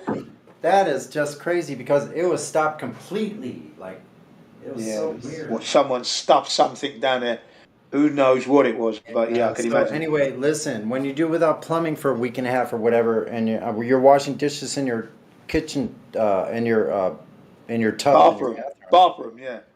Yeah, wash it. And I go, like, actually with the shower head, it was like having a washing machine. I'm like, this is pretty cool, dishwashing machine. I didn't have a kitchen sink, so I couldn't run my kitchen normally like I would do, you know. Yeah. So anyway, I got to make a fabulous meal for my friend. Christina, poor thing, she doesn't know how to cook. That is a shame. How can you have 4 children and not know how to cook? Oh. Yeah, I know, and I've been cooking you're since no wonder she's off the grid. I've been cooking since I was 8 years old. Yeah, I've been cooking round about that age. Yeah, myself. Yeah, yeah. So listen. Not preparing food as well, chopping and you know. Is my volume okay? And, peeling the potatoes and that. Grating carrots. Oh yeah. Yeah, is my volume okay? Is the volume okay on this mic? I don't want to be too loud, overpowering. You're perfect. Good. This thing is really sensitive, but it's weird because sometimes I plug it in, turn it on and stuff, and through Discord, I have to reset my settings because it's not loud enough and people are telling me it sounds quiet. And I plug in the next time, it's like way overpowering. Yeah, well, it's perfect now anyway. Perfecto. Sonny, I think you need a new mic. Shut up. Anyway. Yeah, it's okay to be emotional because if you're not emotional, then you are not living. So that's the perfect situation to be emotional. Listen, so let your emotions run free. Show your love whenever you can. That's what it's about on the beautiful flat earth. And if you're not doing that, you are not living to the full. If you're not showing your love and your emotion, I'm afraid. Yep. I'm afraid, folks, you're missing it. So lead by example. And I never saw myself as being an example or being a leader of anybody. I could barely lead myself. But what I discovered is these intrinsic values and abilities that I have of leadership to Right. attract people's attention to where if I'm just genuine and authentic, listen, I genuinely like people, and people feel that energy of genuine like towards them. Like you can feel that stuff. So when I started talking with Christina here, she came over. She goes, "Do you want to go have some coffee?" And listen, I'm a selfish human just like anybody else. I had other things on my mind previous. I'm like, I haven't been outside all day because I had to wait for this management person that never showed up. Wasted 1 hour. Then I'm like, now it's past noon.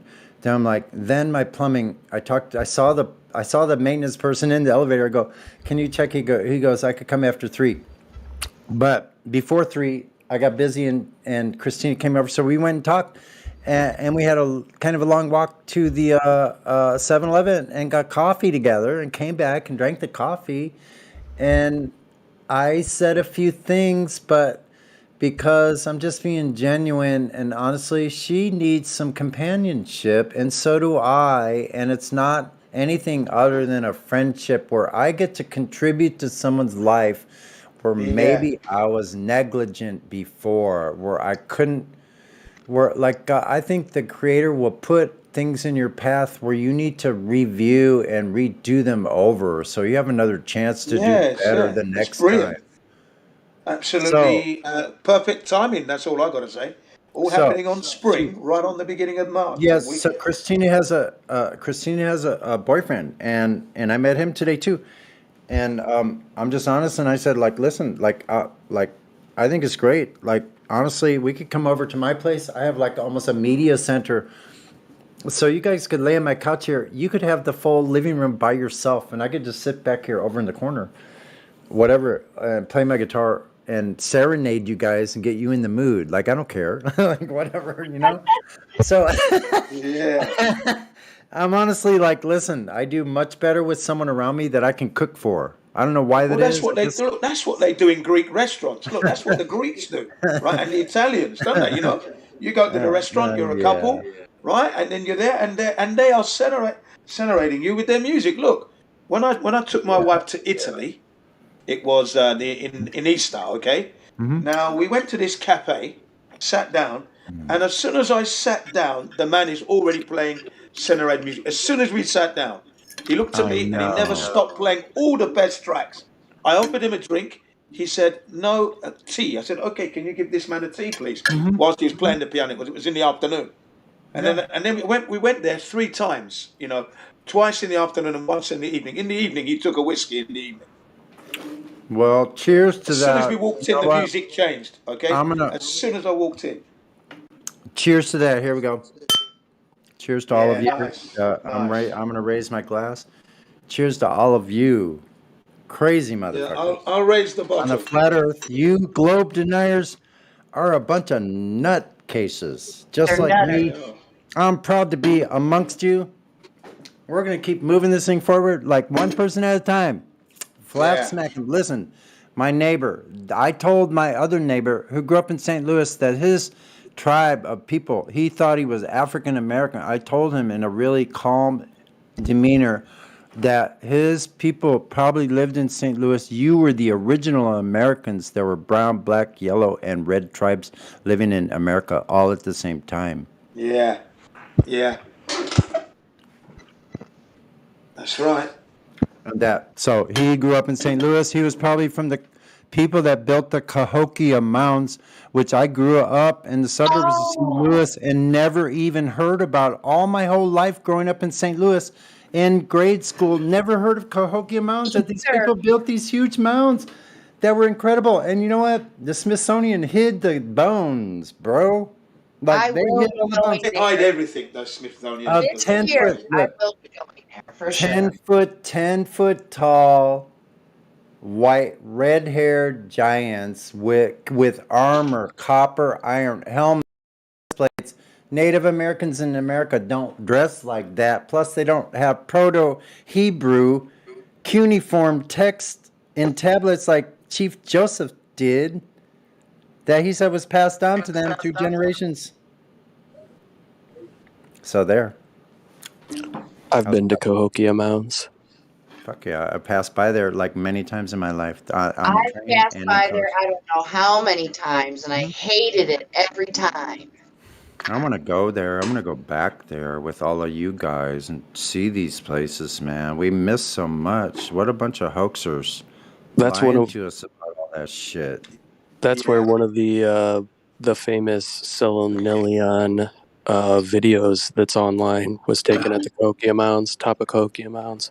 Yep. So check this out. A little history, like on my mysterious freaking history of my family is very strange. Now listen, my grandfather, who I never met, had the same name. It starts with G. I won't say it because it's my legal name. It doesn't matter. It's fiction. Fuck it. My name's Sonny. Anyway, so my grandfather, I never met, but I seen pictures of him once or twice in my life. He looked like a I don't know how to describe it. He looked like a very freaking dark mulatto to me. And my dad, listen, had the biggest nostrils of any human being I've ever met in my life. The biggest schnoz I ever saw in my life was my dad.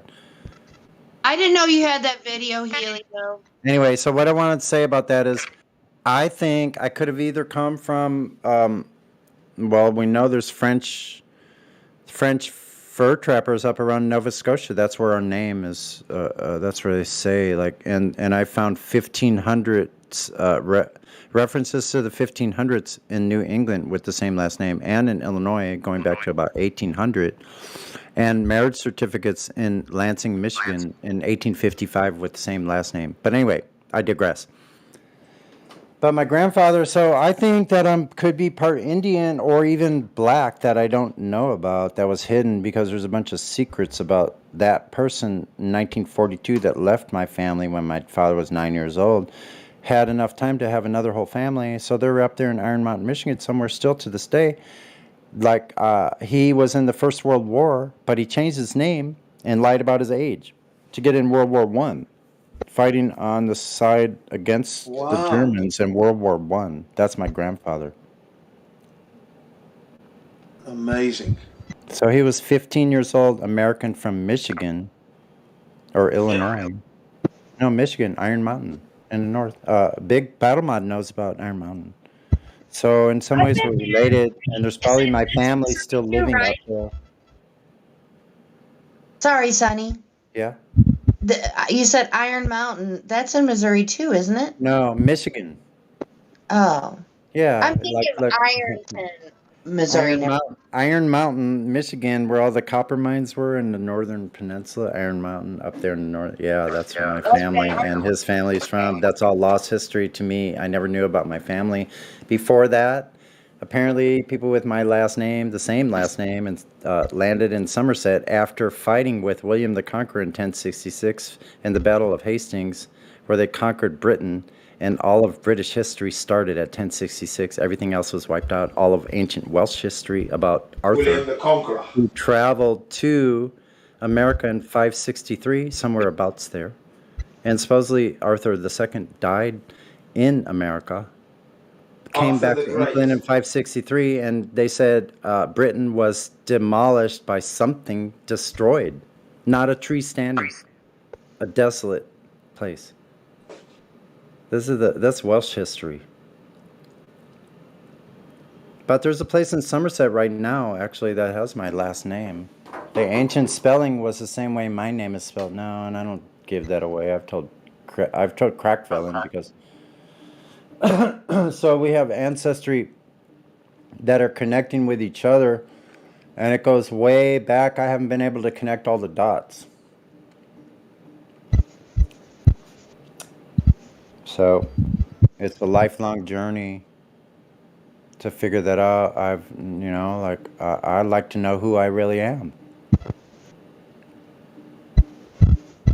So that's what flat earth means to me. Like, I talked to my son today, by the way. I was a day early, or actually 12:40 last night, which was 40 minutes after midnight on the 1st of March, my 25-year-old son that changed his first engine out, 16 years old, bought his first house at 22,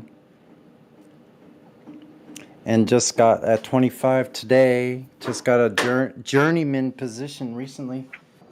Working at the High company. five. Proud Papa. Fuck yeah. He's a chip off the old block right here. Like I don't know where my skills came from, and I don't care. But he has the same skills I do, and I know it didn't come from mom. I'm not putting her down. She has he's got both. He's got both a share of both of those genes, you know. He's got part of that, and my other son too. They both do. They got part of me and part of her, but they both have the skill. Like for some reason, I got I don't know if I got lucky. They got lucky that they got to experience life knowing how to do shit. Because look, like they grew up as a young child watching me on the side, like while I'm crawling underneath my Volkswagen. I'm like, sit here and watch me work on this on my car. And they would just sit there and watch, and they're like, "I want to go skateboarding." I'm like, "Okay, go ahead." So que mi amor, Yeah. ¿qué le pasa, Marquete? Yeah. Had a full life. Wow. I can't even tell you. I didn't have kids until I was like 47. ¿Quién? ¿Qué quiere? ¿Qué quiere, mi amor? Wow. Yeah. En la camita durmiendo. Now he's 25. What's that noise I hear? Y está durmiendo en la camita. It's Jimsy hot micing. Oh, is that Jemsy? Wait a minute. Who's that? Hold on. Does she want to hear some guitar playing? Does she want to hear some sunny guitar playing? ¿Quién la come? Con lechita. ¿Quién la come? Una lechita. Una lechita.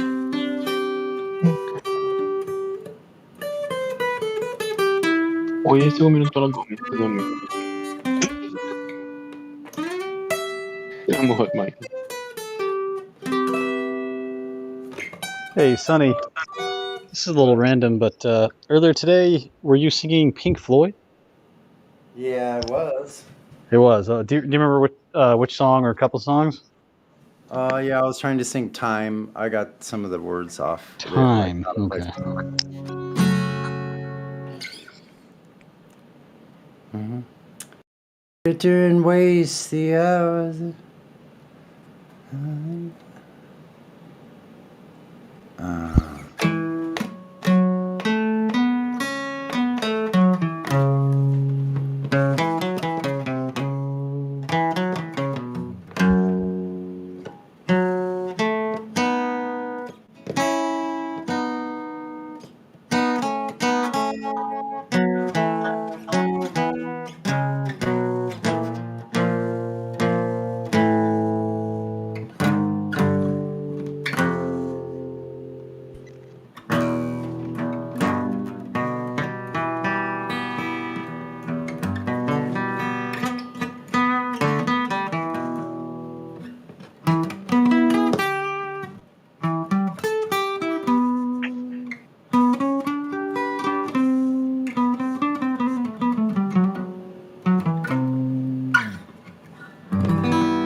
Yahoo!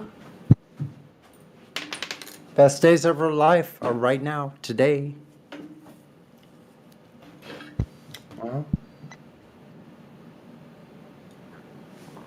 that's what I'm here to say. All my love is what I'll be spreading all across the plain. Yeah. How's that?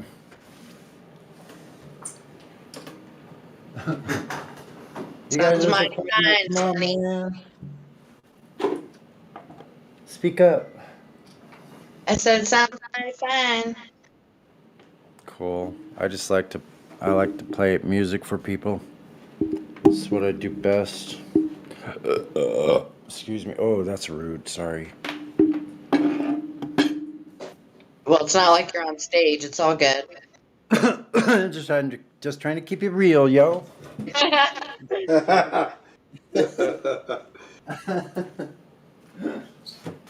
Oh man, I'm having so much fun today. What a great day, man. You know what's really the best thing is when you can sacrifice yourself and what you want to do at the moment for someone else and give your time to someone else. That's it. Yeah. I love that. That's the most valuable thing we have.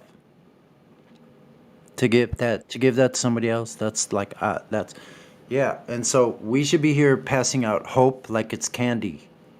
So that's what I'm gonna start doing.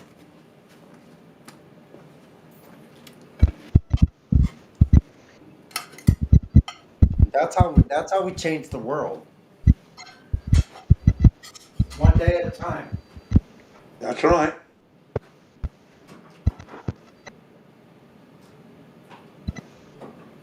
Oy.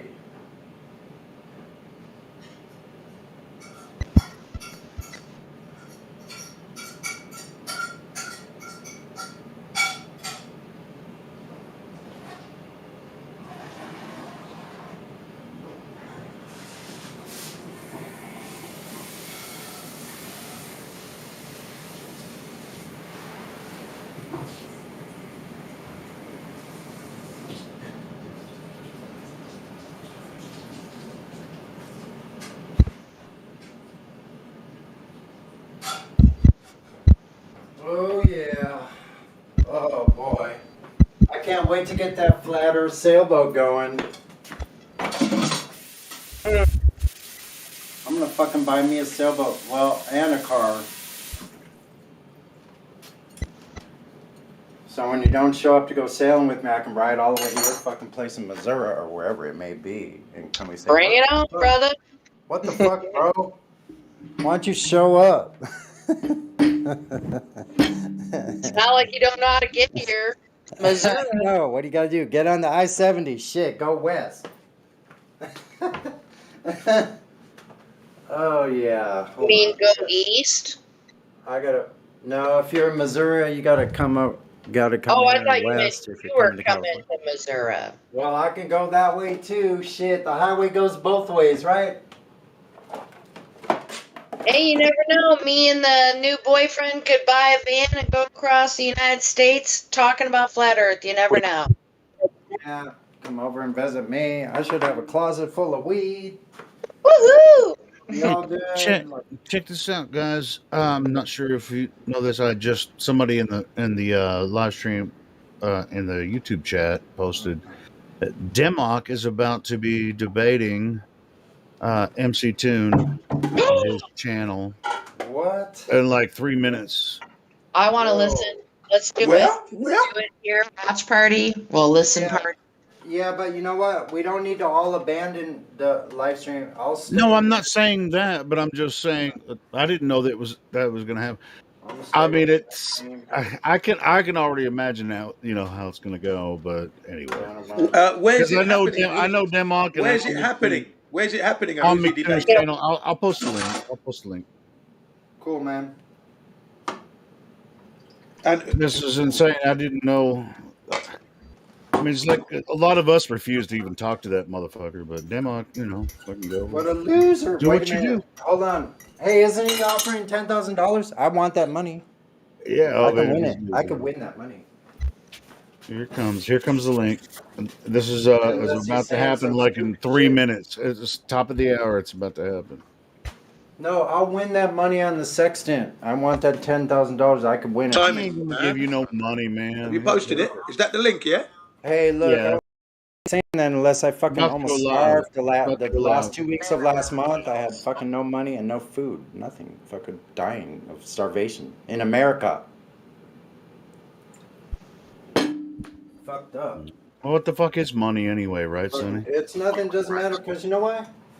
They don't have what I have, which is knowledge of how to survive on the forest floor if I have to. Yeah. So I'm here to like tell y'all, just all I have to offer is my own testimony. Yep, me too. I'm the same way with you, Sonny, man. Yeah. Yeah. It's like I ain't the smartest person in the world, but how do you measure smartness when it comes to this topic, you know? I wouldn't want to be the smartest person anyway. Fuck that. Who cares? Yeah, but the smart people figured out that the earth is a globe when it's obviously not. Okay. With a smart ruler. So, Duh. so Helio. Hey, Sonny, can you get closer to your microphone? You sound like you're Hold on. speaking from like 10 feet away. I'm in my kitchen. So how's that? Now I'm right up That close. sounds way better. I'm right here. Guess what?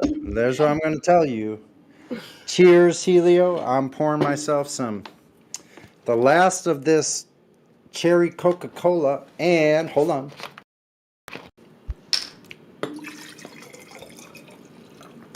Fireball. There's the Coca-Cola, which I hardly ever drink. Only once a year I'll drink some You use Coke. it for mixed drinks? And I'm having with it a little Captain Morgan. There you go. Some rum and Coke. So I'm going to measure it because, whoa, shit. You scoundrel. Hold on. Hey, Helio. What? Adam says it's moderated by Bob the Science Guy. Oh my God, this is going to be classic, man. Okay, you there? Hold on. I need a Hey, cup to Helio. measure this. Yeah, what's up? Approximately Welchie's here. You want to talk to him? And who? Welchie. Damn. Dude, I can't hear what you're saying because Sonny's... What? Welchie is a new person, VC verified, sitting there.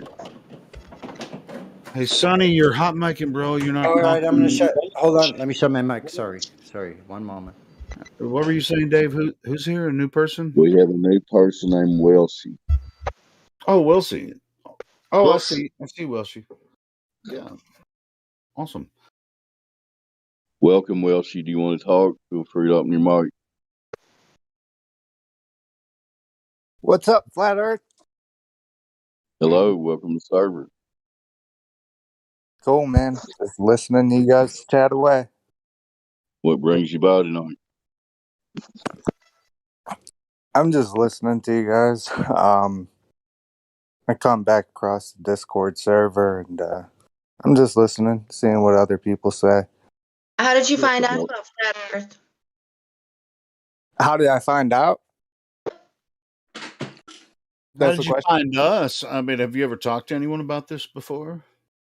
Yeah, I mean, I talked to my brother. I don't have quote unquote friends that believe in Flat Earth. You know what I mean? No, A couple people that you bring it up to are like, It does.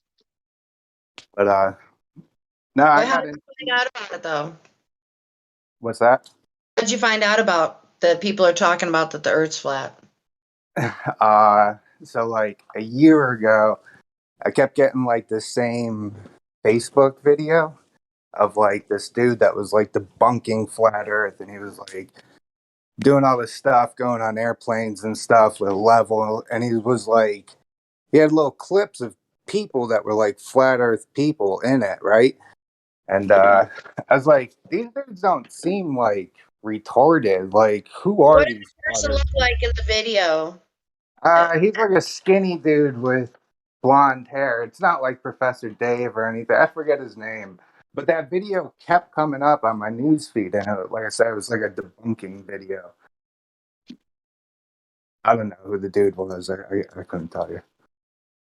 So it wasn't Professor Dave, but No, it wasn't Professor It Dick. was YouTube. Hey, Pushing too hard, dude. I'm a skinny dude with long hair. What? Yeah, And it was like probably there's a lot of skinny dudes You're out not you're not being racist, are you?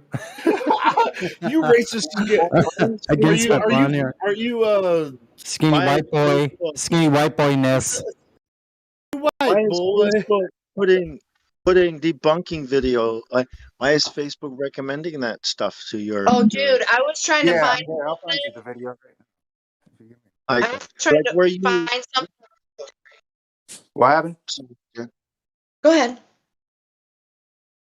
No, were you looking into it, or how did it pop up on your feed? I don't know, just like random videos. I don't know. Hey, so Wilshire, so how long ago did you first hear about Flat Earth? I've been like looking and listening. I listen to a lot of flat Earth debate, but for like a year now, I would say, Okay. give or take. So Curious. Cool. So, I mean, which channels? I mean, you listen to like Nathan Oakley, or do you just like listen to some of the popular channels that are? yeah, I listen to Nathan Oakley's. Right. I used Right. to listen to So a you're lot of. familiar with the back and forth, right? So you're So, familiar with the argument. so if you listen to Nathan Oakley, that means you know about quantum eraser then as well, right? Yeah. Oh yeah. So Cool. So welcome to the you're club, quite familiar. man. Yeah, sure. I Welcome mean, home. Welcome home. Welcome to the last house on the block. We're yeah. glad you're here. Once you go over all the arguments back and forth, Bullshit. and you've listened to it, I mean, you can come to your own conclusion. No one here is going to judge you from about your conclusion that you've come to. We it's just knowledge is key, man. So Really? you can believe whatever you want to about Earth. Yeah, so listen, we're glad you're here. We're glad you're here no matter what ilk you come from. It doesn't matter what your tribe or what your family is or what origin you come from. Like we have no axe to grind. There's no like I'm Jewish. we have nothing to gain by giving you bullshit. We don't care to do that. We're not here to convince anybody. We found what we found, and people are either going to take that and pick it up and look at it themselves, or they're not. That's none of our business what they do from then on out, right? So congratulations. Welcome to the server. The best place on earth to talk about Earth is right here. I'm glad you're here. Thanks, man. Appreciate it. Welcome. Welcome to the resistance. Welcome to understanding. It's just like, hey, you can hear both sides and completely understand both sides. Welcome And to you the dark And side. you can come to your own conclusion. It's not up to us to convince you of what you should or should not believe about Earth. We're just trying to point out observations that we make here on Earth, and you can come to your own conclusions as long as you understand both sides. Then you can come to your own conclusion. It's very Yeah, Welcome to your war. Johnny Harris. Welcome Did to you ever your hear him? You know what almost the best thing about this place is, right? It's just because you got a bunch of crazy motherfuckers that think just like you do, and you're like astonished, like stunned, like holy shit, really? Like I wasn't nuts after all. These people agree with me, and they got good reason to believe. Like we know Earth is flat because whatever we freaking measured it. Like there's no question after that. Sorry, there's no excuses for it not being a globe. They have nothing, and I'm so about to that's move in amazing. there, Jenny. I'm about to move in there, Jenny, and I just Hold want on, we gotta do an amen. Hold on. Amen. Oh my The ears. video No, it's that all like good, Welshie, man. If you're familiar with the topic, there's no reason for you to just say, "Oh, well, I don't know yet," or whatever. Well, I mean, you can say, "I don't know yet," and I don't yeah, want to decide. dude, we don't know either, so that's okay. But Earth is a place that presents itself as a level stationary plane. If you watch TV, you might think that it's a globe. And you can believe that too if you want to. You But don't want TV. well, I mean, you can believe whatever the fuck you want to, can't you? What if I don't watch TV but I read comic books? Am I gonna think it's a globe? What if I don't watch TV, but I went to I'm gonna go school? check this out, Jen. I'll check it out. Anyway, you guys continue with Welshie. I gotta check something Are out. you gonna go listen to MC Tune? To Yeah, I MC mean, Clown? Jenny says it sounds like a recording, but You know, it would have been better if it wasn't on his channel. You know, it would have been better if it was on D-Mog. no. That's Demok's fault for going to his channel. I know. I just don't think we should all be going to his channel. You know, D-Mog can handle it. I mean, it's freaking No, Superman. he can do whatever he wants. I mean, yeah, Demok can handle himself. I'm gonna Guys, check like, that shit if out, I work on and Earth, you guys enjoy them continue all. this. Like, I'm gonna check it out. I can support his channel though. That's why I'm like, Oh no, I'm not gonna support like nobody here wants to support his channel. That's a okay. trap. Saying it's always Hey, a well, trap. that's the last thing we're gonna say about it. We don't support that shithead. He's been here several times, and every time he's D-Mog doesn't need your help. made a fool of himself and He can has destroy them. denigrated everything that we stand for. And so yeah, I was just letting everyone know that Denmark was going to be over here. Who's one of the value members over here. That's all. That's the only reason I brought it up. Just don't ruin it for him, for D-Mog. No, I won't. No, well, of course I wouldn't. So if it is actually live, Jen seems to think it's not live, but I think it probably is. So anyway, go ahead.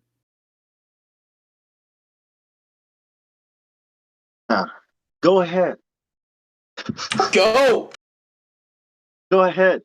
I guess MC Tune is more important than this new person, this new awesome person that No, just it's came. not. That's what I'm saying. You guys go ahead and talk to this new person because you know one of the value members here or somewhere else. You know, talking to the McToon. I need you here. Tell me to shut up. Wait, I didn't tell myself to Don't shut shut up. up. I would will like for shut you the to fuck up. to I'm our going to new shut up. friend. I'm going to listen to what's going on over there, Did you have and the awesome I'm voice going to go for it? smoke a cigarette. Now run away. Run away. Sorry, man. Sorry, new people. No problem. Now it's time for a musical interlude from Sonny. 1 second. Perfect. Stand by.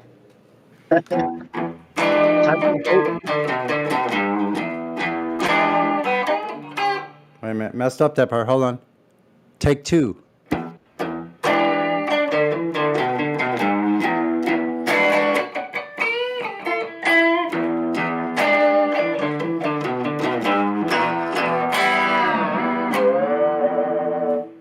Thanks. God damn So that. let me show you. Damn. Sick My face Hendrix chord. melted. I love it. My face was starting to melt. I was like, That's what I'm here for. Okay. the best intro this.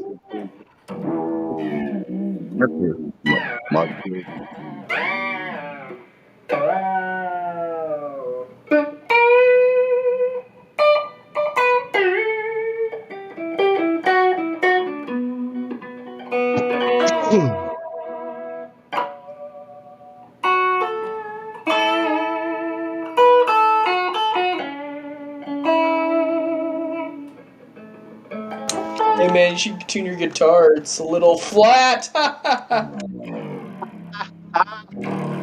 Who's flat?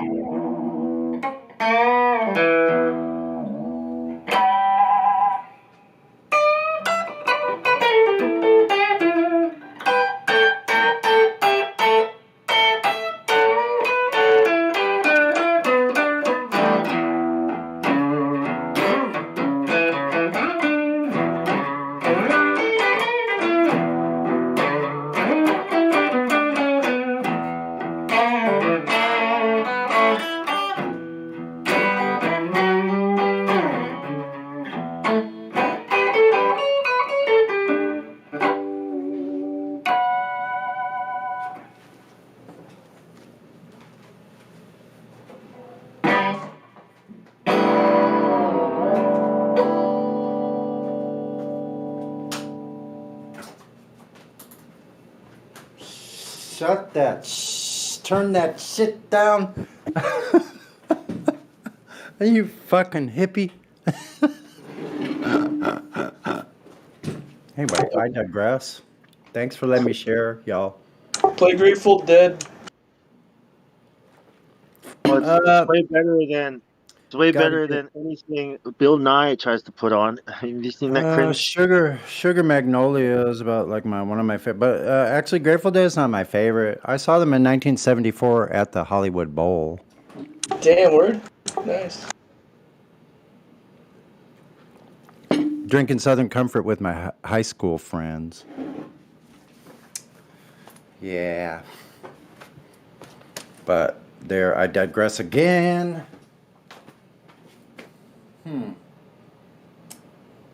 What is it about too many items when you have too many objects around you, like different things?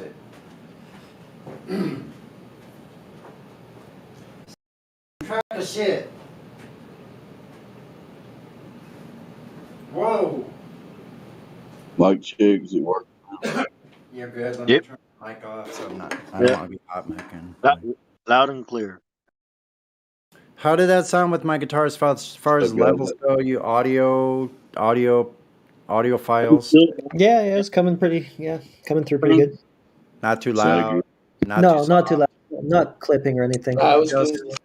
Just in the Goldilocks zone. Right Good. in there. Good. I'm happy about that because I rely on you because I had to have to go back and rewind the live stream to hear what the level sounds like. So I'm relying on you guys to help me out there. I don't want to be obnoxious. It was pretty roomy. You might even be able to have it up a bit higher for the guitar. I didn't hear any clipping or anything. Yeah, well, the amp is about 6 feet away from the mic, 7 maybe. Gotcha. Yeah, so I could point it more towards the amp when I'm not speaking, point it towards the amp, and then swing it back over around my boom. Yes, I love it. So I went over and checked out Mark McToon's channel. What's going on? You ain't gonna believe it. He's reading a text where he was debating Denmark in text, and he's just reading the text chat. Denmark's not actually live there. So that's what McClown has stooped to try to get viewers. He's got 200 people watching it right now. What? Watching him read text. Watching him read a text chat debate. And he's having some guy do a voiceover reading Mark's words in like a stupid accent. So That was one of the best dinners I've ever eaten from anywhere, and I made it myself. I got to share it with someone else. Really great. Wow. So that's what Globers call a debate. That's ridiculous. Oh, debate. I'm sorry. Never mind me. Speaking of debate, there's definitely not one going on over at MC Tunes channel. The stupid fuckers, all they're doing is reading drunken DMs from Demok. It's dumb. What's up with that situation? What's Denmark's trip, man? I don't know. He hasn't shown up. Did he have like a glitch in the? What happened? Did he like glitch out or something? He has not shown up yet. So they're reading. Somebody's reading his DMs on the live stream, on McToon's live stream. Well, why would they do that? Because they're idiots, and they don't have anything to talk about. Yeah, they are idiots. Just All the they're fact doing that- over there is clowning like they're in middle school. It's fucking stupid. What a bunch of babies! Wow, how sophomoric of them. Not even that. Yeah. But Making yeah, fun I'm of not his gonna wait grammatical around. errors. I'm not waiting around for that shit. Fuck That's that. what happens when you have no proof for your globe. Meanwhile, you got a new person on here. If you want to try to talk to them, I can't pronounce their name though. Yena. Oh, and I saw Hellboy, and he might come in here. Just before. Hyena, are you there? Wait a minute, let me on. Hyena, can you say hi? Your mic's is your mic working? Nice to have you here. Welcome to the server. We're happy to speak to new people. If you can say hi to us, Yena, we'd like to hear from you. Just say hi if you could, please. We don't have to debate. Just saying. Yeah, we're not going to drag you into any kind of discussion. If you don't want to speak about it, you could just listen for a while. That's fine. Doesn't matter. Yeah, We don't care we're what people think here. We're not like we're not thought control police or anything. So yeah, if we're we not would, trying to gotcha or anything here. so listen, Yena, the value to me unmuting you and you speaking with us right now is that you get to speak to us when you come back instead of being server muted like I found you. Wait, who? Yena, I'm still talking about Yena. So Yena, if you could speak up and just say hi to us, please. Otherwise, I'll have to put you back on server mute. Okay, no problem. There will be another time. You could go to VC1 check-in, and someone will be there to, if you'd like to do that. Okay. There we go. Yeah, forgive me for saying this, Sonny, but I don't think we're doing that on the live stream with somebody who doesn't have a role. VC verified, right? Well, why not? Well, you know what happens. People act a fool. No, they don't And always listen. Some of them come in and do that, and they go, "Holy shit!" You can tell by their pauses. They go, "Whoa, you guys are like," and they stay with us. So I wouldn't, yeah, I wouldn't necessarily like. I mean, sometimes you have to take a chance. Nothing ventured, nothing gained. If there's not a risk, then it's not a risk worth taking. I would agree with you there, Sonny, but possibly the point that Jenny's making is we have to be careful with up and coming changes in the server. Okay. So you really got to be careful with who you let say things on here on the Okay. live Yeah. stream, Yes. even in an outburst. Yeah. the only way, It's just that it's beyond the N-word thing, and at the end of the month, things will be very, very different. That's all. That's all it is. I'm for opening up people's microphones and talking to them too, though. I'm all for it. Listen, old dude, but listen, I don't say that here unless I have my finger on the trigger for oh, muting thank you, them. Sonny. That's what I was trying to butt in to say. The No, only way I always have it. I always have it ready when I'm asking them this question about. Would you speak up, please? I have my finger right on the trigger. Okay, then I mute them. support you if that's how you do it, Sonny. No, I don't do Yeah, it without. so do 6 more of us. Yeah, we're all the same in that regard, bro. Yeah. Yeah, I got full control of my screen. I have a laptop. It's very fast, and like I can just like click it back off. Like they're not going to say anything that I don't catch. Like they'll never get a chance. I'm fast. So I always have my finger right on that button. If they start saying anything, yeah, done. Sorry, bye. And then I'll let one of you guys moderators know, or somebody like fucking. Okay, we'll fix that situation. Boom. Like they're about to do this, and we're controls. out of shit. The controls we have here work very well, so I appreciate all of that. All of the controls, all the moderation, especially moderation on me to keep my ass under control, because believe me, I know I need it. Thanks. Sorry, Sonny. I'm so sorry. You heard me when I said, didn't you? No, say it again, please. Okay, so like what just happened just now, you have your hand over it, and the person is just, for some reason, you just know that they're going to say it. And before they say the N-word, N-word, all they get out before you hit them is... Yeah, listen. So listen, here's how I operate on Earth. Here's how I operate personally, individual. I operate with my intuition first, leading the way with intuition. Me too. So I sense things before they even happen. Like I sense things. I'm getting these freaking impulses. I'm like, what the fuck is that? Okay, I just got to listen closely. And then I go, okay. Then I somewhere along the line I know what to do. It's not that I knew what to do. Like I'm being like, I don't know, man. I know what you mean, man. I totally know what you mean. It's almost precognition. And I've experienced that with you flat earthers here, finishing each other's sentences right along with the conversation, not missing a beat. I had a bit of a coincidence today. I had a bit of a coincidence along these lines at work.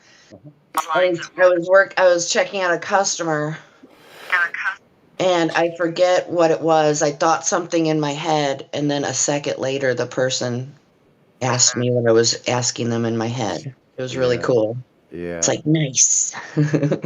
Coincidence, whatever you want to call it. So what did you guys think about my neighbor Christina coming on with me having dinner? It was just a friendly little chat at the kitchen table. It was the Pretty good. Awesome, man. Like, I thought it was just fucking so great. It made me, it was so, I was so happy.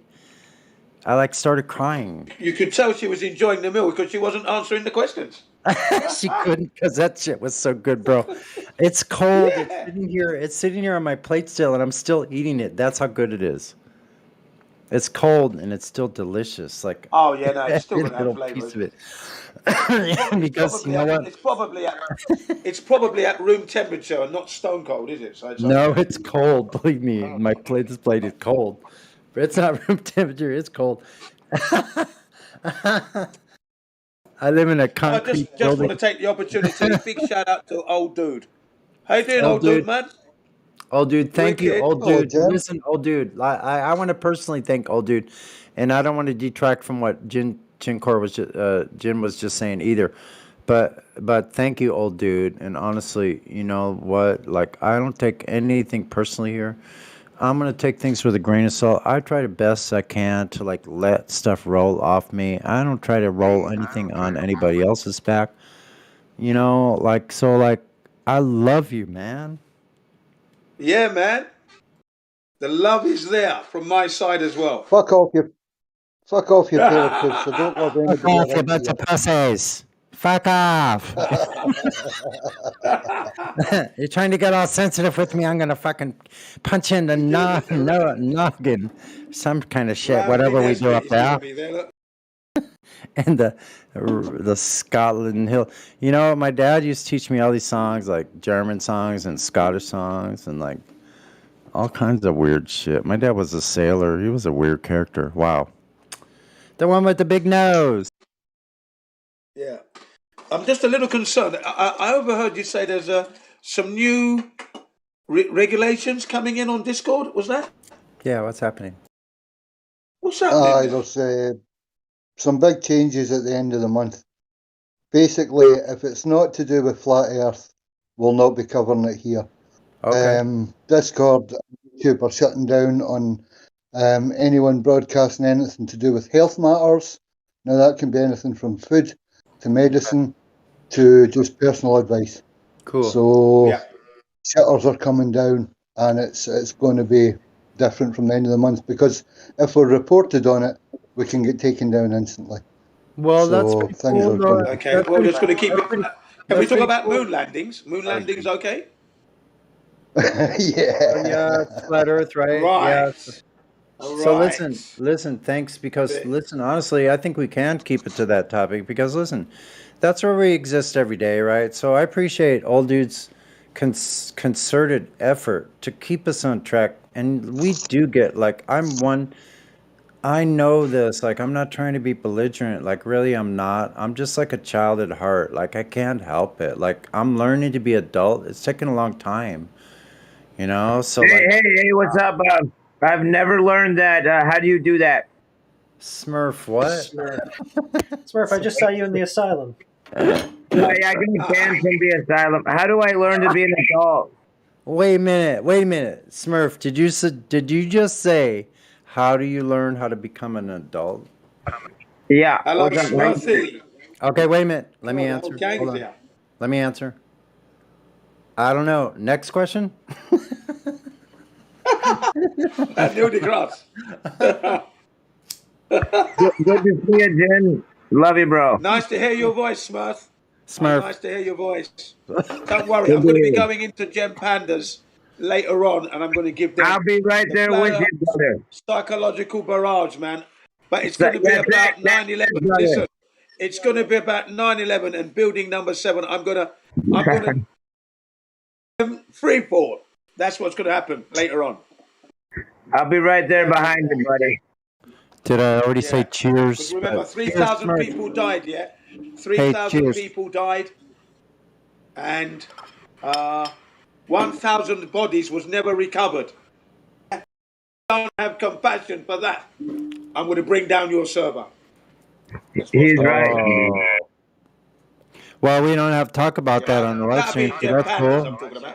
We have chill chat. We can talk about that without being on the live stream. So it's not stopping us from talking about it. We just can't talk about it on the live stream. Aware of that, yeah. So that's cool. So what? We don't have to. We could keep it on track with flat Earth only, which I'm perfectly in line with. I Yeah, can it's keep easy. things That's on the easy straight for and me. narrow. I can be a very focused person. Like you've heard me on here. Like I'm Oh not yeah, fooling we know, around. we Like know, am we I? know. Like I'm funny. I'm happy. I'm go lucky. Like like I said to my neighbor Christina here, she has no idea who she just met today. And I'm not saying I'm nothing special, but I go, do you realize you met a real life incarnated jester? Yeah. Yeah, keeping it flat Earth is it's easy. We got to keep it flat Earth. It might mean that we're going to be doing some repetitions, but that's normal. Through Well, repetition comes excellence. So don't worry, we're going over the same topic matter week after week. That's fine. I'm It's just not echo saying chambering because some of you know new what I'm people are talking coming on about. all the time, and that's that. Some of you know what I'm talking about. There's the long lag between Jin and I apologize, Jin. Sometimes Jin gets misunderstood because he's way over there in Japan, and there's such a long lag we don't realize that. And sometimes we feel like Jin's stepping in, and I think it's just a lag time. There's a combination of things. So anyway, I just want to say it's great to know you, Jin, and like everybody on here. Like I'm so pleased. Like you don't know how much hope you've given me, and I don't care. It's from everybody in here, including Smurf, any of the people, any of the trolls. You've all helped us to help me to become stronger and to be a better person and to be able to go, you know what? Do we have differences? Yes. Can I accept that you have differences? Yes. Can I forgive myself? Like that's what it comes down to.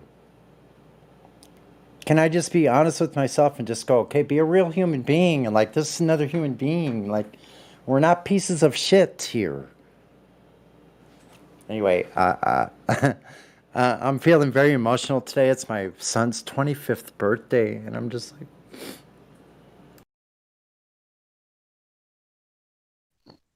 Congratulations, mate. Quarter of a century since you became a daddy. Well done, sir. listen to this. Did I tell you before? I probably told you, and I'm just so proud because I never thought I'd like have anything that was worth anything, you know? But this kid is a chip off the old freaking block. Me. Guess what?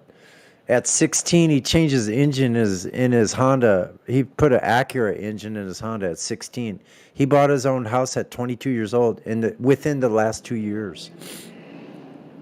And now he's a You want to know journeyman. a success story? And now he's a freaking journeyman in his company because he's freaking worth it.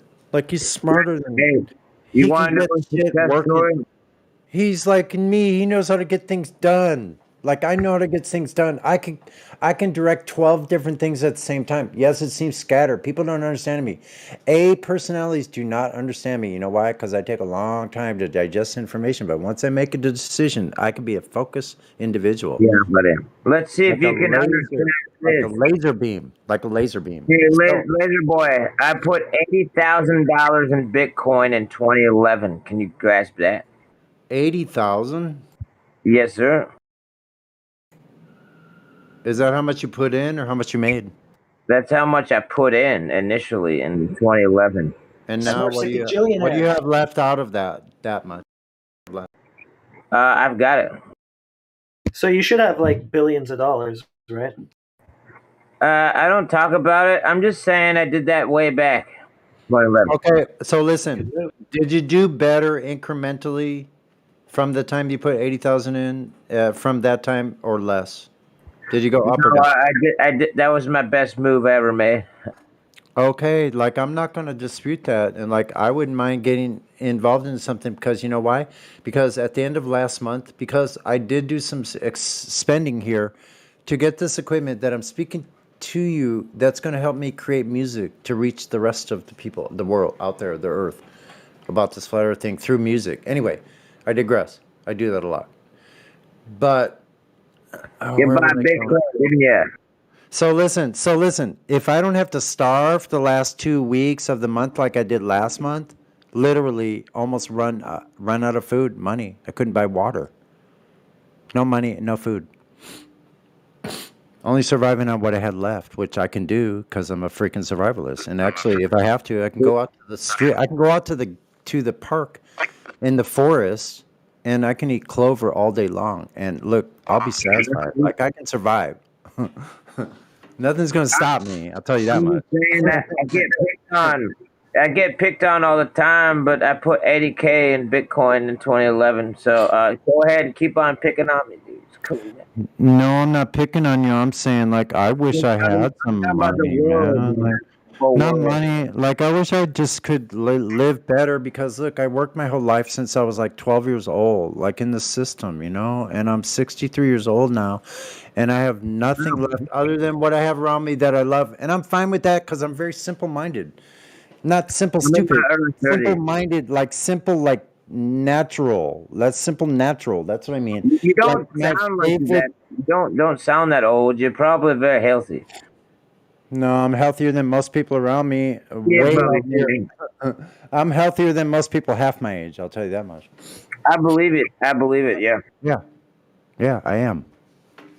I believe it. I do believe you. Yeah. And I don't give a shit. Look, I could go out at midnight and put my lights on my bike and go out and go to like have my lights on the street and then turn my lights all off and ride on the trail in the dark with no lights. I can see in the dark. I ride my bike with no lights in pitch black on I'm trails. not done yet. I'm not done yet. My father matched me another $70,000 at 2011. That's what I do. I ride intuitively. I ride in places I can't see where the bumps and About stuff are. 100. I have to take them bumps as they come every time they come, and I have to be prepared. Or else, if you fall over, you're fucked because there's logs on the side, there's cliffs on the side, there's shit that you run into, trees. Like where I ride is rugged. Yeah, buddy. I'm just saying I put $150,000 in Bitcoin in 2011. So, dude, how did you do? I just want to know, generally speaking, how did you do? How did I do? Yeah. I'm still doing it, man. I just bought Bitcoin yesterday. So listen, I'll be glad, Smurf, to like talk with you. Do you talk with Miggy and so forth on this kind of topic, or no? You're like, No, I mean, I'm just here and I drink a lot and I come here to talk about how the earth is flat. And yeah, I it's get it. been flat the last several years at least that I've been looking at it. Yeah, well, no, it's not just since you've been looking at it, Smurf. You were born a flat earther, just I like the think rest you're of us. probably onto something. I think you're right. Yeah, I think you're right about that. Yep. We have always lived on a flat earth. There hasn't ever been anything but the earth as it is, that you see it every day, flat, stationary, not moving, and gas pressurized.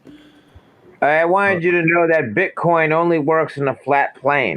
It cannot work in moving 5 different fluctuating. Okay, but like, listen, when I get a couple hundred ahead, then like I'm gonna drop some in because I've heard of people putting like $150 and having enough money where they didn't have to worry about spending any more money. It just came into them from doing that. So like, I'm game. Like literally, I don't care. I'll supplement my income at this point any way I can, but I have to be careful to not get into too many things at the same time. Is No, where no. Let this me stop cancer, there. where this No, cancer. I want to Hold tell on. you what to do. I wasn't Let quite me, done. this is what you. I know it's kind of personal, but No, like no. this, Buy. Not right now. It's kind of rising. You want to check the volume of buying and selling, and you see that the next day the spot price is based on the previous day's buying and selling pressure. When in those bar graph things, what do you call those? Okay, so here's the thing, here's the thing with me. When I get a little bit higher on Maslow's hierarchy of survival, then I'll be looking into that. I will put a few ducats into that. Like I've always been the kind of person that's looked forward like that. Like I have some silver, like that's solid to me. Like it's not much, but it's enough to where it stays. Like I'm not fucking bleeding. Like I stop the bleeding a little bit, right? I've got about $50,000 in silver. Yeah. Dude, well, see, it's not the money part, but you're a rich individual with your knowledge. You know, that's what Thank makes you. us good. I know nothing, but I know that I did buy some Bitcoin a long time ago, and I still buy Bitcoin. Well, listen, you're doing good from a standpoint of someone me who used to have everything, had a family, had a good job, made over $50,000 a year for over 10 years. and I lost Right. everything and lost all my vehicles, lost my right to drive in America, supposedly the freest country But on that just earth. freed you up to be rich in love, brother. Yeah, no, it's better than that. Like, I learned to discover where I actually live and who I actually am with all the other shit stripped off to the side where I don't have it as baggage, and I could see things with new eyes, and I could share that truth with other people. And you know what I want to tell you here is people are listening to me in real life. You see my neighbor Christina there. She listened to me, and I'm an unusual character. But when I bring someone into my house, I was playing music for the plumbers in here tonight. I was playing That's not flamenco bad. music. I was playing flamenco music for the plumbers in here Yeah. in my apartment tonight. That's Yeah, really so interesting, buddy. You should have bought Bitcoin the other day. If you bought Bitcoin the other day, it would have gone from 37, 39 to 43.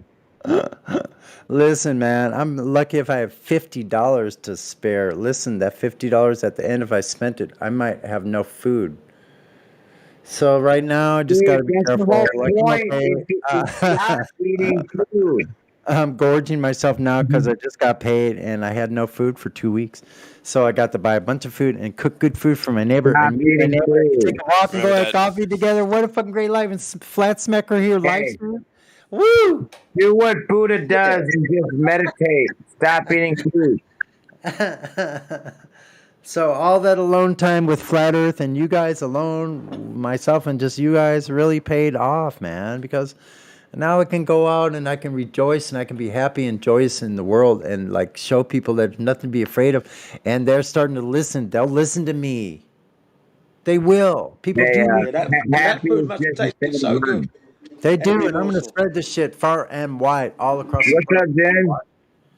You think I'm not some tired old motherfucker? Like I'm not some old man. Like No, yeah, you don't sound like that. listen, I'm supposed to be an old man. I'm as vibrant as I was at 25 or 30. I'm not fucking You, giving you up. sound like you'd be a real Yeah, pro.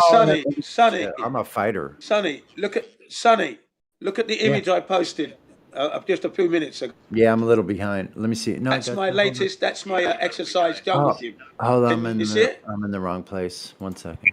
That's my. I wasn't That's even my looking. exercise jungle gym. That's what I use now. I use that in the mornings when the kids have gone to school. All the kids are out of the way. I go there and I use that. I climb it clockwise. Yeah. So from left to right over the other side. I do Wait a that 3 second. times and then do it in reverse. Wait a second. I'm really far behind. Hold on. And so I talked with my son for a couple That's hours. really cool, Jen. Talk with my son for Say a that again? couple hours. It's really cool, and I see like a key you made. There's a key in the middle there. Gen Core, Yeah, CBR, Gen yeah. CBR one Cool, moment. man. What is that thing Yeah. there, Jen? That is, you know when you do the climbing of the wall, you know Personal what it is? obstacle. Rock climbing simulation. Oh, it's rock climbing. I gotcha. Okay, cool. Clear. Yeah, but Gotcha. it's not mine. It's in the park, so I use it.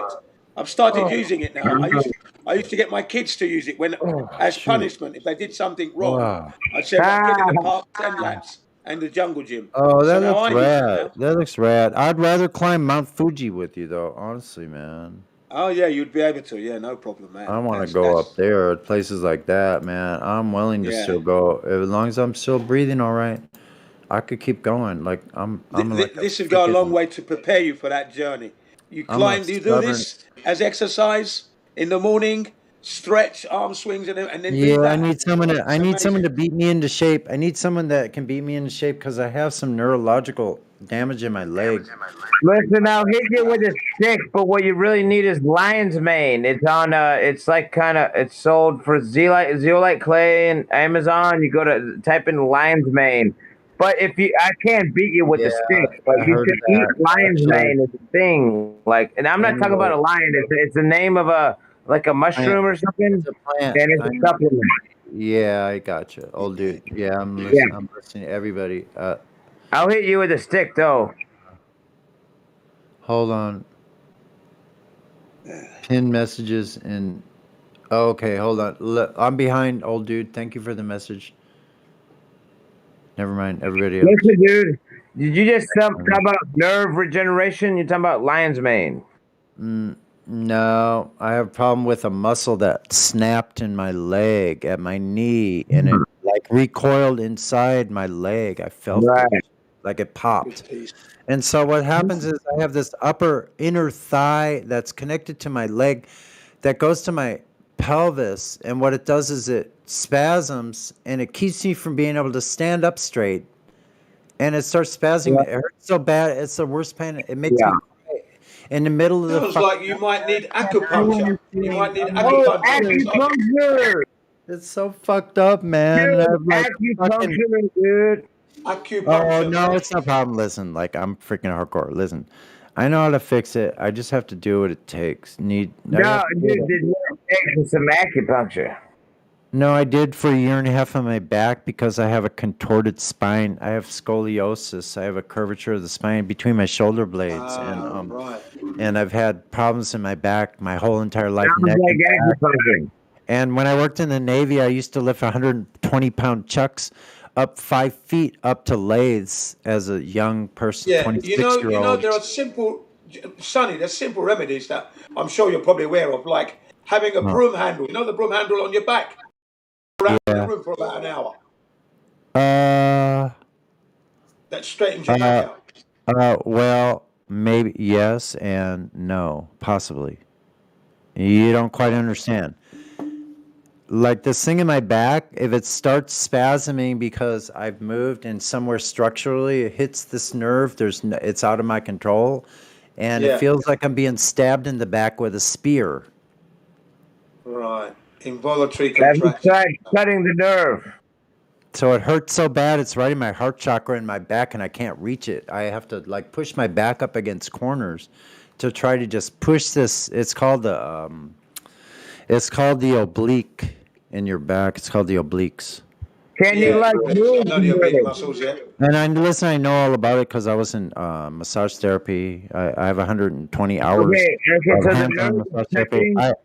I know how to massage my whole entire body myself. But the one in my leg that hurt, like, there's no controlling it. It spirals like a snake in my leg, and it like is like it'll twitch and move around. And listen, I have to just go, okay, I'm just gonna relax and breathe, and like you got to do whatever you got to do, and it sits there and winds up like it's gonna like. Is that a muscle winding up? Yeah, and it's a so spasm. The muscle is the muscle the cause, but the nerve is the side effect. And I can stretch it. I can stretch it and stop it, or if I stretch too far, it can react to it immediately, where I have no control and I can't walk and I can't move and I'm stuck. Maybe Listen, wait, you don't understand. I'm stuck with my legs stuck straight and I can't stand up all the way. Does your muscle need to be? No, you don't understand. I'm bent over at the waist and I can't stand up, and it fucking is killing me. Like I'm being shredded. I visualize that.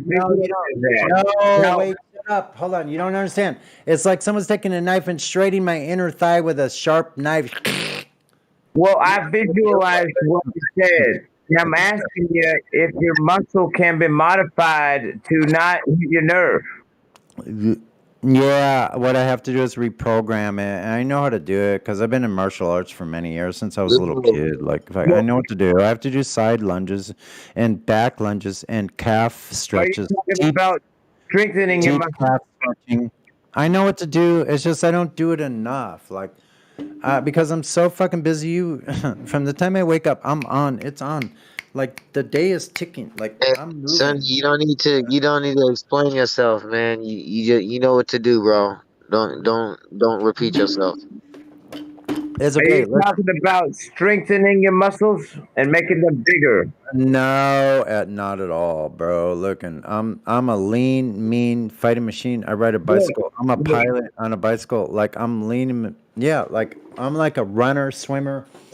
I'm fast, lean. I'm as skinny as I've ever been. I only weigh a few pounds more than I did in high school. Now listen. That was more. I'm trying to visualize the connection with your muscles and the nerve that's causing you the psychological discomfort. How is it when you stand up what your nerve is affecting your. I'm sorry, your muscles hitting your nerve. Can you elaborate? It's not psychological discomfort. It's physical discomfort, physically contraction of the muscle I cannot control, causing Does me the pain. muscle hit the nerve, bro? No, I don't care what it's doing, but what it's doing is causing me to react involuntarily. Well, And how is the causing? The causing is when the muscle must push tissue against the nerve. No, I don't know what the cause is, but I'm telling you, I was pushing That's my what I car. want to know, dude. I want to know what the cause is, dude. Okay, hold on. If you stop talking, I'm about to tell you. Calm down. So listen, a few years ago, I was pushing my fucking car because it was broke ass down, and I will push the motherfucking car myself. I don't care how big it is. I will push it. So I was pushing my car in a back lunge position, pushing, and my muscle in my calf snapped and recoiled inside my leg. I felt this like a rubber band. Wow. At the knee going down. Oh. Yeah. Ow. So I couldn't walk. I called a paramedic. They came and picked me up. Wow. I had crutches. I couldn't walk for weeks.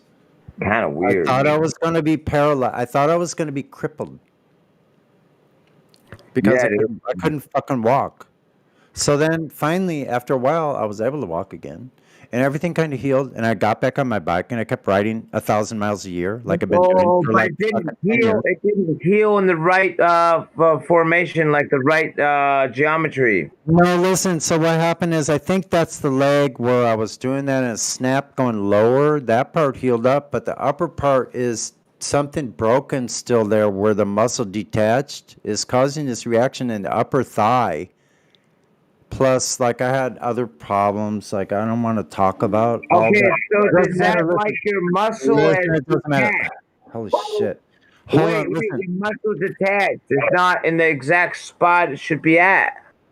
Well, how do we know this? I don't know. I just know what I feel inside my body. Yeah, that's possible. I probably reattach it myself. I'm asking you about your feelings. I want to know because your brain is receiving impulses from your leg about the feelings, and the feelings is the best indicator we got. How is it?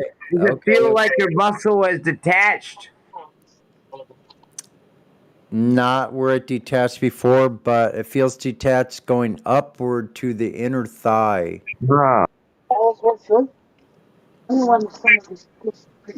So what happens is it's not fully attached in the inner thigh, and that inner thigh goes from the inner part of my knee to my pelvis, and it curls around my leg to my pelvis to my hip joint.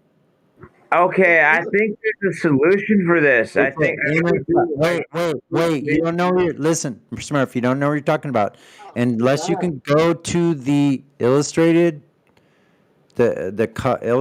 coloring book of the human anatomy and tell me which muscle curls around from the inner knee around to the top part of around the side of the quadricep to the pelvis. I can't finish speaking. Listen, I heard you. I don't have that in front of me, but I visualized it. Hey, listen, I visualized a lot of this. Okay, I'm imagining what you're saying. Hey, real quick, Can't stop even arguing fucking about hear medical what's stuff. going on because there's a bunch of hot micing going on and data. Yeah, I know that hot micing was messing me up. I'm trying to tell you, man. I'm trying to figure this out. Hold on a second. Wait a minute, Smurf. Hold on, please, for me, please. I appreciate your talking with me. I appreciate the conversation. I would like to continue, but you have to just back away from the mic a little bit and stop talking so fast. Like, don't jump in right away. Just stop, because it's freaking me out. You're actually triggering my PTSD.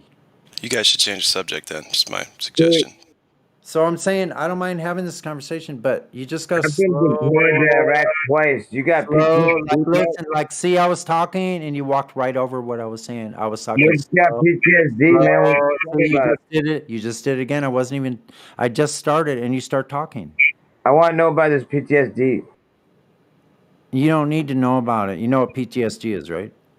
I'm still figuring. I want to know what you got. What's the PTSD? It's a what I natural have is physiological result to trauma. yeah, That's all you need to what I know. have is connected to the trauma, the physical trauma is a video screen, fully immersed 3D movie picture film roll that rolls by in my mind at the same time. Well, what Causing me to happened? What's it see, about? you said you wanted to listen to what I had to say, and now you're talking. So I have this experience of I see the visual because I have a photographic memory of everything that's happened to me since I was born, basically. So I see all these things in my mind, and they come back in movie picture film reels, like it's actually happening, causing my physiological emotional response to these things as if it were happening in the moment. Hey, can I ask you to elaborate on the event? On the events, which Yeah, which the initial genesis of your PTSD. there's so many. I don't know. My parents fighting when I Oh, was it's an young. accumulation.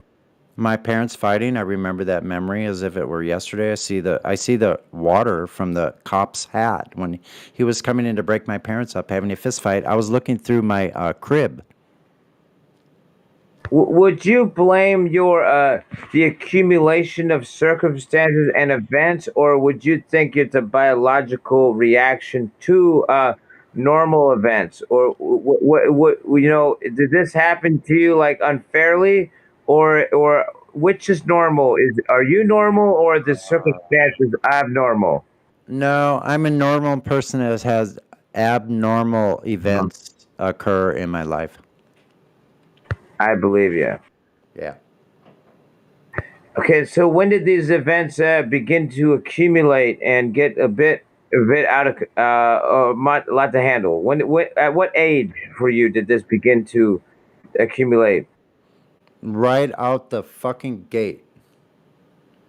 Okay, and how old are you today? What's that? I want to know how old you are today. I'm 63 years old. I was born Oh, in wow.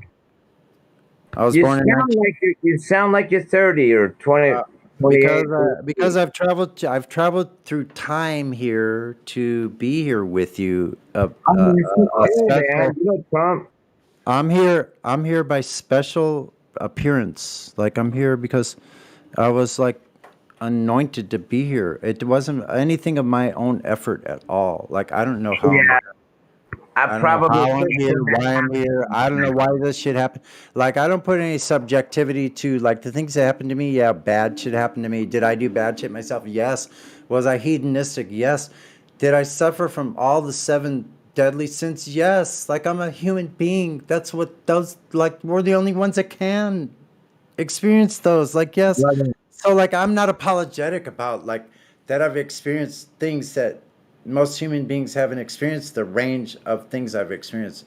Well, I'm not trying to criticize you because you can't separate an organism from its environment, and the environment is often, different. You know, Yeah, yeah, and I think it's part of our proclivities, like I was telling my neighbor here, I said I was born blue eyes and blonde hair in a whole family of dark hair and dark-eyed people. All of them. cool. Except my grandmother who was brunette, but she had blue eyes like me. The only one though. Like I've never known anyone that had blue eyes and blonde hair. No one except me. I've got the blue eyes, except a quarter of one of my eyes is brown. And also listen to this. No one else I know had the left hand anywhere in my family. No one has ever told me that, yeah, this person was left hand. We know about him. No one else but me. And no one else I know of, other than one of my long distant uncles on my mom's side of the family, played music. And he was a big band musician in Chicago in the 30s and 40s. A lot of musicians are left-handed. I have three brothers, and one of them is left-handed. One's ambidextrous. Yeah, Yeah. it's because they're more musically inclined that way. They use the other side of their mind. Yeah. So listen, I'm not normal. Yeah, I'm not normal, but I'm proud of my being unique. Proud of myself. I'm unique. I'm different. You know what? I used to punish myself for that shit. I have the impression that you're real, because normal people are kind of fake. So I have the impression they kind of copy shit, they're clones. But I got an idea. I got an impression you're real. But I want to know more about. I want to know more about your leg muscle. Hold on a second. Hold on a second, Smurf. 1 second. Chris M., what did you mean by J.K. Sonny? Also, I'm left-handed and I'm a musician. Hold on, I'd like to ask Chris M., what do you mean by J.K. Sonny? I'm just saying, okay. No, I'm not glad. I asked Chris M. I'm in just the fucking text around. chat. Chris, answer Sonny, please. Thanks. I'm getting confused. Glad, stop, please stop. I'm trying to get things straight, and sometimes it's hard for me. So, Chris M., only Chris M., what are you talking about? I'm relaxed. Listen, you don't really know the Sonny that I know. He don't know me very well, do he? No, Sonny's doing fine.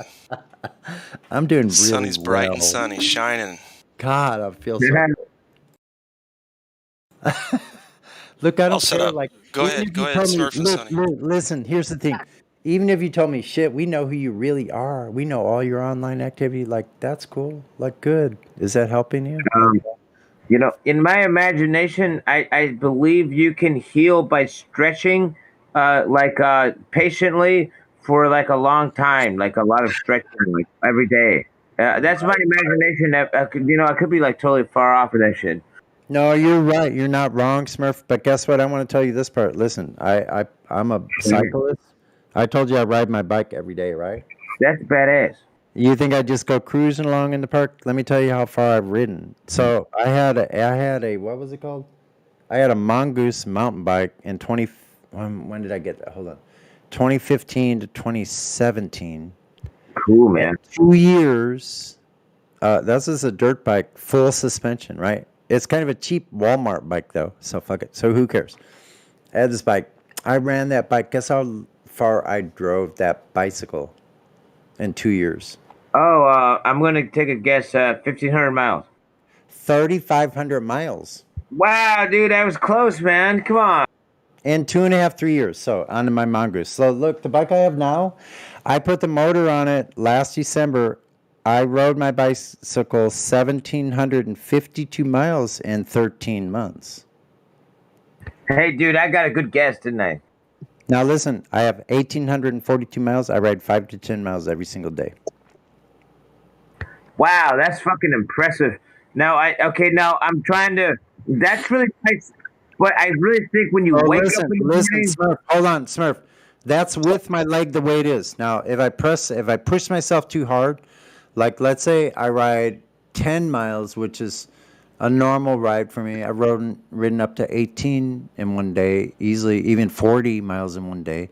But if I push myself too hard, like actually pushing repetition on that leg, like my legs can do that. I can ride 100 miles on this fucking bike if I had to. I could probably ride 200 miles on this bike as long as I didn't run out of power. Yeah.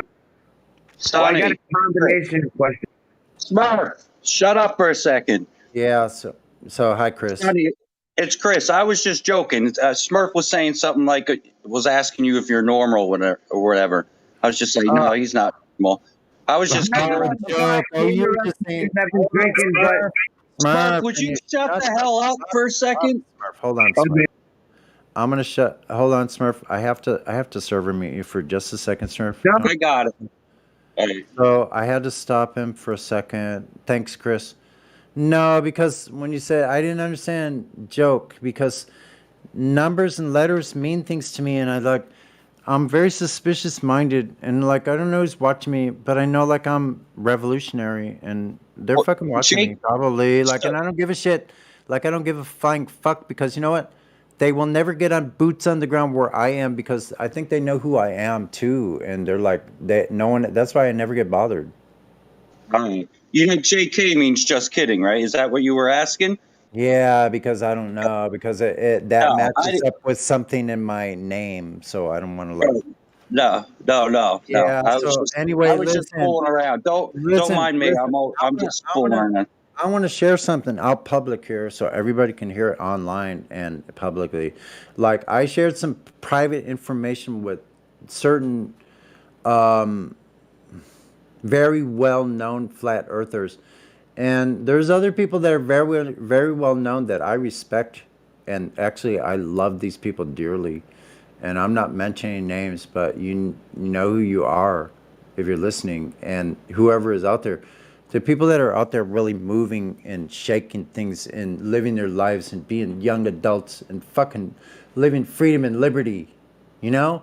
So like I could care fucking less. Listen, I want to tell you all this. You remember the Johnny Cash song, A Boy Named Sue? Yep. Yeah? Yeah. Boy named Sue. Well, think of me as a boy named Sue. Think of me. Listen to this. If I was fucking named Sue my whole fucking life, who do you think's gonna be stronger? You or me? Yep. So I'm a strong motherfucker, so I don't care if somebody called me fucking Sue today. Mr. Sue, I don't care. Listen, I am one strong individual. I am a power to be reckoned with. Like I have no reason to back down from anybody. I'm a nice individual. I love fucking people. I'll shake your hand. I'll give you the hug that you never, like a really nice warm hug that you never had like in your whole life. Like any of your family members would give you that, the ones that you love and respect. You know? I'm that person. And I'm rare. I'm very rare in this life.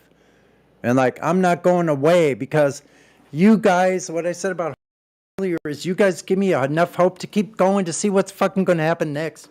And like, I'm ready to go see, and I want to be with you all there because listen, I want to be playing at that fucking rock concert at fucking Battle Mod's house one day. Yeah. Why don't you play something now? It's a light night. Nobody's talking about nothing. You got your guitar? Yeah, I don't know. You feel like electric? Yeah. I mean, don't play all night. Play a song you haven't played in a while. I got to jump off though. I'm at work. I'm out. I got to go outside to get online. So I'm going to go back in. Well, if I'm going to play a song, then I'll play it with my acoustic and I'll do the best I can. Let's see what I got here. All right. Yeah, I don't know, man. I appreciate it though. You guys do encourage me to like continue to try to do the best, and I look around me and I have a beautiful place here and I'm so happy to share it with all of you.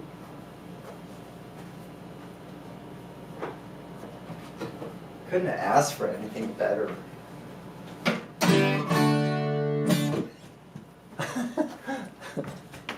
See, it's so weird because like I'm here in my place and I see all my things around me and my little pad here, right? But you guys only are hearing. You're only hearing what's going on, right? How's that volume right there, like that? Too loud?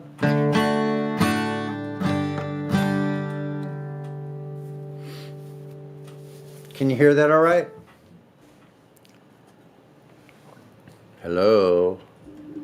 Hello? Yeah, it's perfect. It's perfect. Yeah, go ahead, Sonny. Okay, no problem.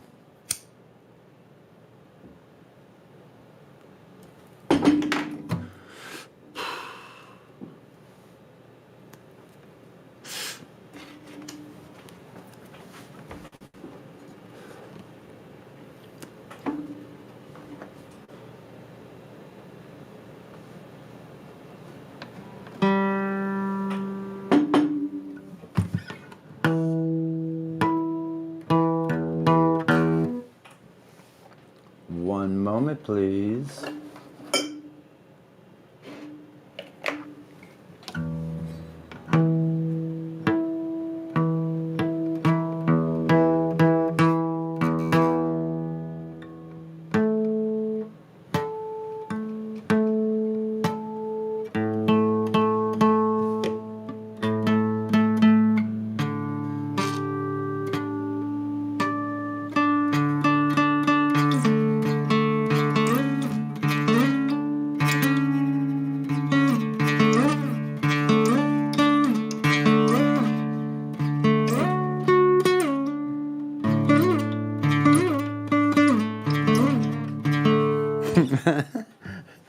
taught that white boy how to play like that. What the fuck?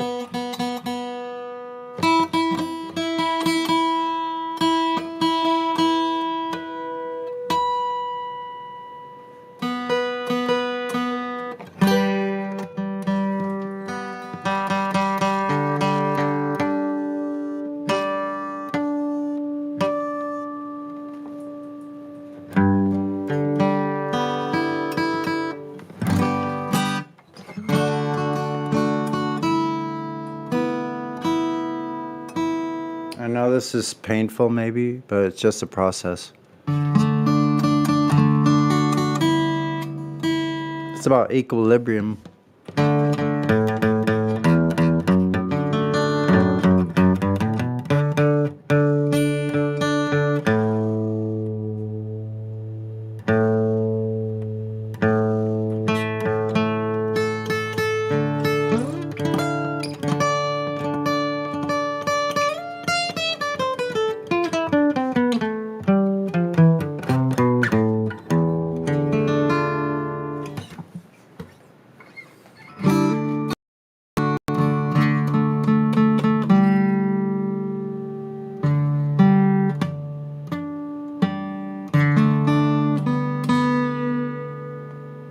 You have to forgive me.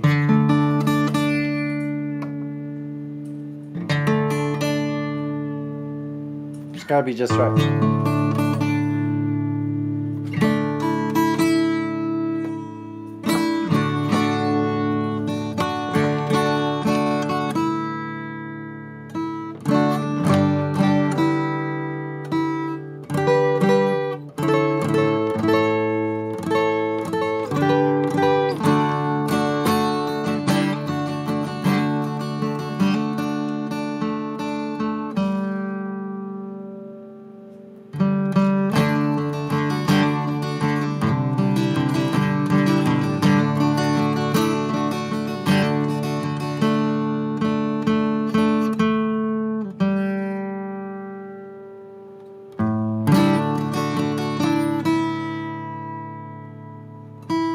The ether.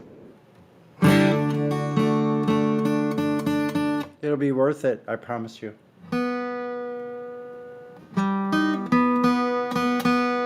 What's that?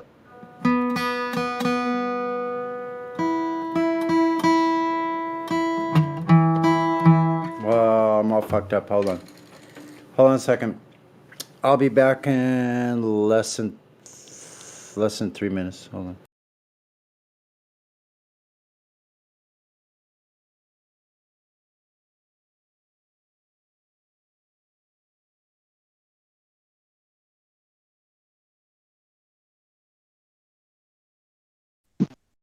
Give me a roll.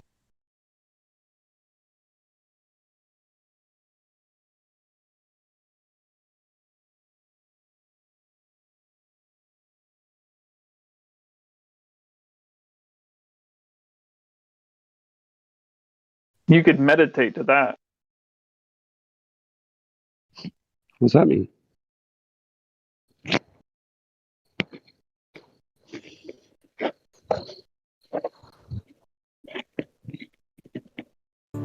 Okay, I think I got this. Better for worse. Let's see here. Yeah, it's just gotta have the right ring to it. You know what I'm saying?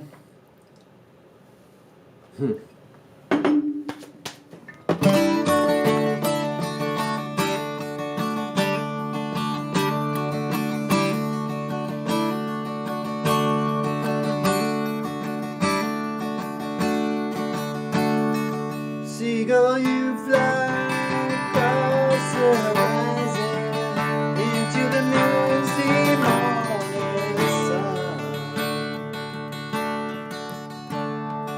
Seagull, you must have known for a long time the shape of things to come.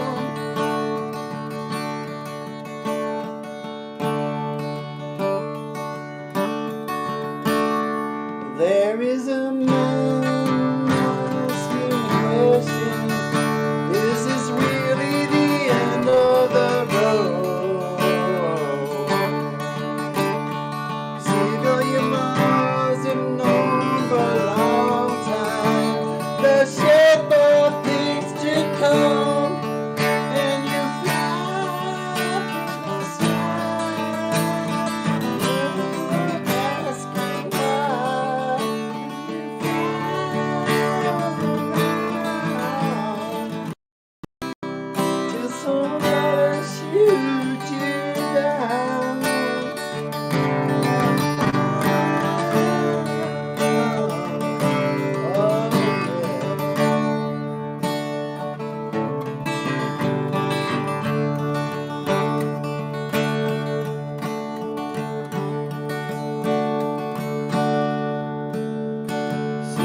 Thanks for listening. Applause for Sunny. Well done, Sunny. Wow. Oh, shit. Hey, Sunny, we have someone new in the server. Good. You guys. A lady, I think. She's called Ina. Hello, Ina. Hi. I'm gonna shut my mic. Oh. Hey, I'm sorry, what?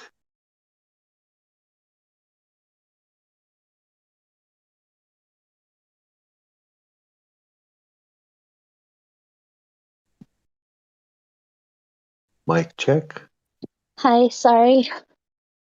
Oh, hello, welcome.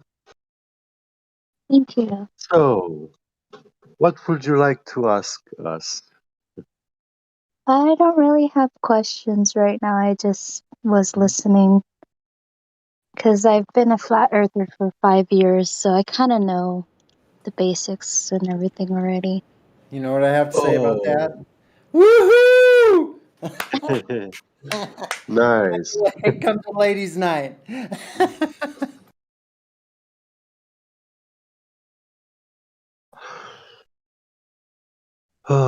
It's quite rare What's when rare?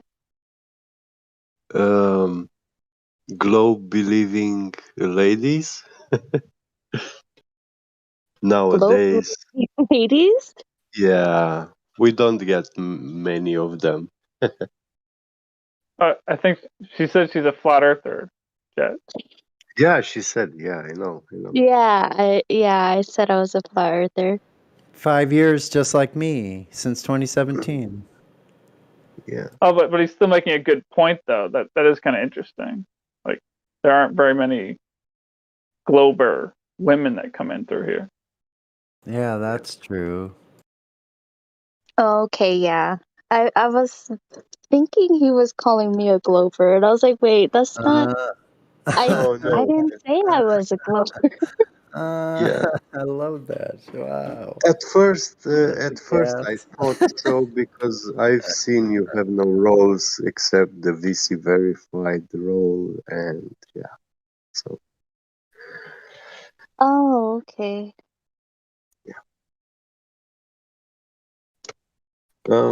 how long did you get VC verified? Mm, just like not even an hour. Oh, so you are new to the server. Yes, I am. Yeah. Well, if you like, you know, you can ask us any questions. We can tell you what's new. Maybe something that you didn't already know about Flat Earth. No, Have you I'm heard? just. Go ahead. Sorry. I like to listen in on stuff just to see if topics are brought up. And if they're brought up something that I don't know yet, then I'll chime in. But other than that, I'm just a listener. Cool. What do you think about a That's curved very good. adjacent? What do I think about what? A curved adjacent. Mm, Do you know what I that don't is? have much of an opinion on Okay, it do you know now. what a right triangle is? Yes. Good. That's a big deal. Because there's Globers that don't know what a right triangle is. They think there's a curved adjacent, and it doesn't exist in reality, especially by navigating with celestial navigation and a sextant to measure elevation angles from a circle of equal altitude. Stay tuned for more information forthcoming. Well, thanks for teaching me something I didn't know. Yeah. Happy to be of service.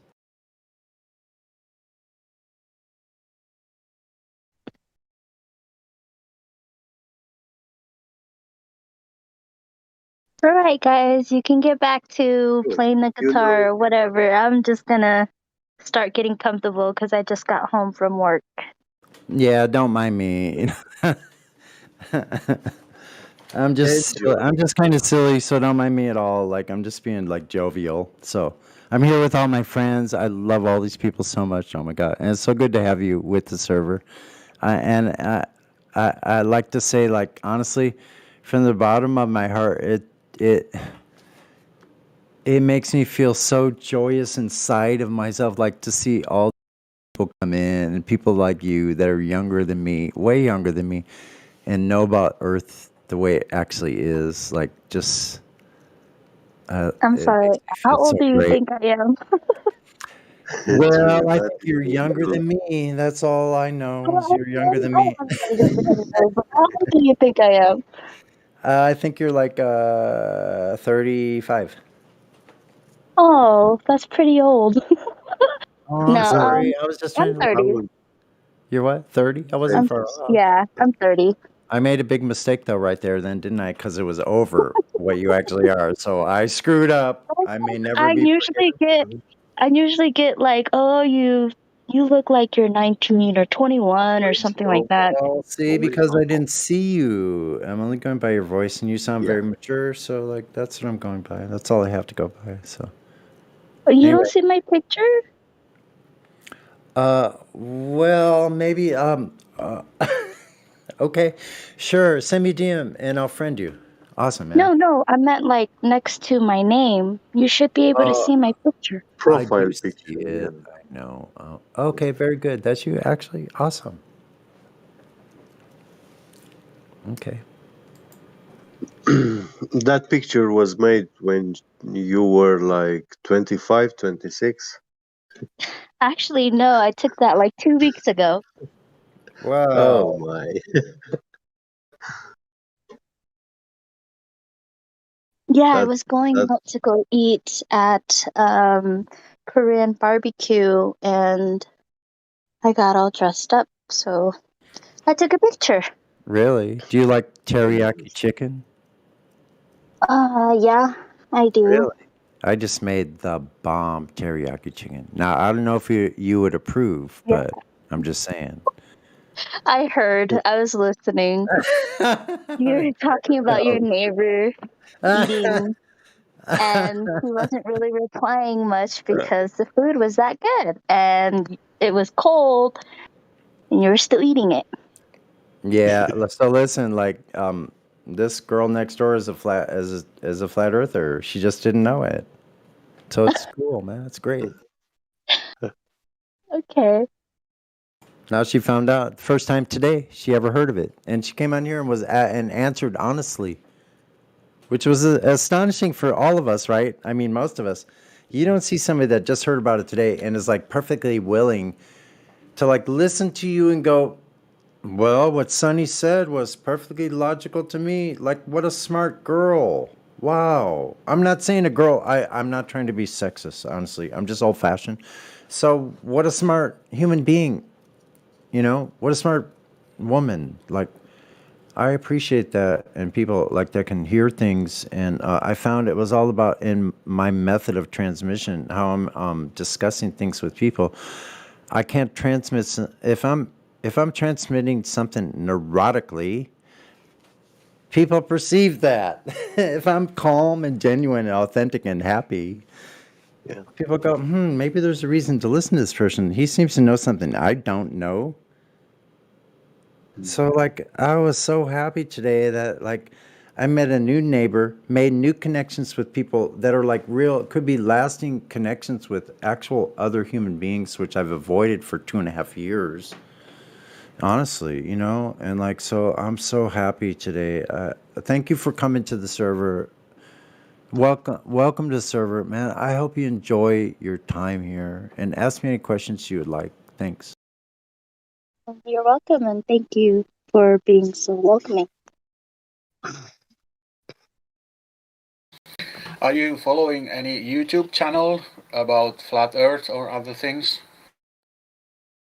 No, I get really picky when I do stuff like that. Right now I kind of moved past the flat Earth, and I started getting into like Nephilims and fallen angels and like the Book of Enoch and stuff like that. Wait a But minute. I thought that was before Flat Earth. I'm just kidding.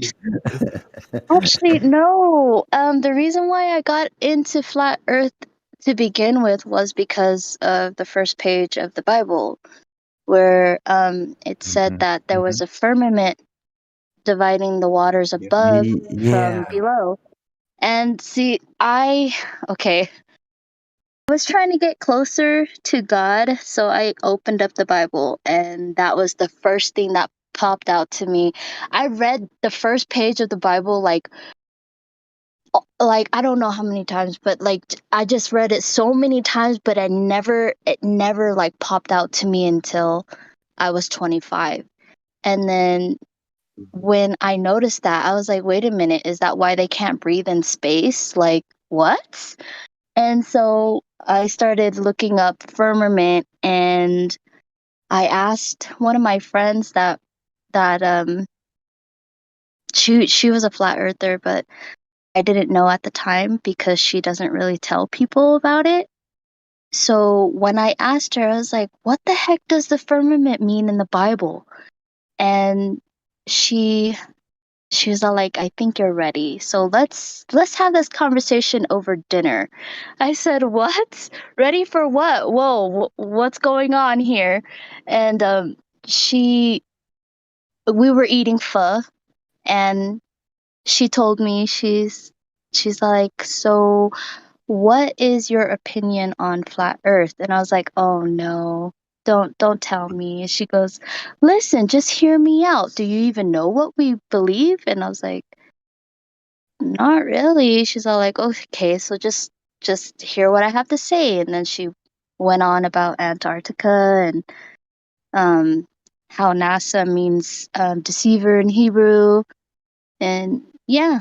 And then from there, I kind of went down a rabbit hole and started getting into the Illuminati stuff, which it took a dark turn. And I kind of had to take a break from all of it because there like weird stuff started happening to me. And yeah. Well, the funny thing, I mean, it's nice that your friend said she was telling you, let me tell you what we believe. But now you arrived in the place where you will learn here that flat Earth is not a belief system, is not a religion. Flat Earth means to stick with the science, with the scientific facts, experiment, the things which you can verify, the things which are not made up stories, the things which are not fortune telling or palm reading. You know, those are religions. Yeah. NASA and these astrophysicians and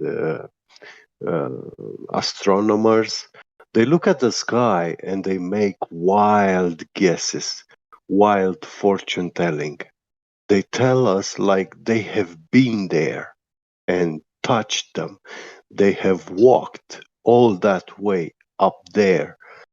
And that's how they explain to us how everything is up there. But in reality, no man has ever been there except a few characters in the Bible, which, yeah, we have that writing, but no modern man can actually verify that Enoch actually God took him into heavens and showed him everything. That is just a story that we have, but it is inside the book which explains how God created the world, and he laid it flat, like the face of the deep, and then he separated the waters, and yeah. Here, you will find that you also have science. The world science goes hand in hand with flat Earth. Physics, chemistry, a lot of biology, the side of biology which has not been corrupted, because these people, these pseudoscientists, they have infiltrated in pretty much all the sciences and they try to corrupt them, Yeah. especially physics and biology. Yeah. Well, Anatomy. a lot of the Bible stories started to make sense after that as well too, Yeah. like Noah's Ark, the flood, Yeah. and the Tower of Babel. Everything just started making more sense, and I truly felt more connected to God after I realized that the earth was flat. That's very nice to hear and know. Thank you for sharing. Yeah, no problem. Yeah, this is actually the only belief that we easily accept in this server, like the belief in a creator, God, intelligent design, and yeah, it's true. We do see his fingerprint everywhere in physics, in quantum mechanics, in anatomy, in biology, There- it's his fingerprints everywhere, you know, Yeah. in the whole, in all the creation. And yeah, we do have also this nature governing these pseudoscientists, they uh, came up with the heliocentric model where they placed the sun worship, they place it like in the center of everything, when in fact the sun is the one which is in orbit above the earth. And the word orbit, if you study it, I'm not even English native, but I know that much. Um, that the word orbit uh, it predates the space age era. And the space age era changed the meaning of the word orbit. Uh, Nowadays, people understand like uh, an object spinning around a spherical object. That's what they call orbit. And it's not that it's just spinning, but they invoke also this gravity and they say that your velocity straight forward is so fast that it equals your velocity of falling down. So you are not falling down on the pole, but you are falling like around it, and continuously spinning around it. But back in the days, the word orbit meant to uh, circumnavigate a center point, like traveling in a circle, spinning around the pole, you know, a dog running for his tail, something like that, you know.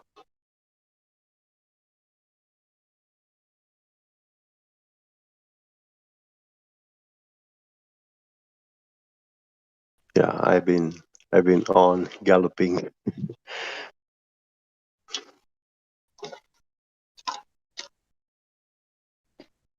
No, you're fine. Basically, what I told one of my coworkers, because he asked me, how do I view the Earth? And I told him it's basically a really giant clock with like the sun and the moon being the big hand and the little hand. Yeah, And that's very accurate description. yeah. And he's like, wait, so we're living in a big giant clock? And I said, yeah.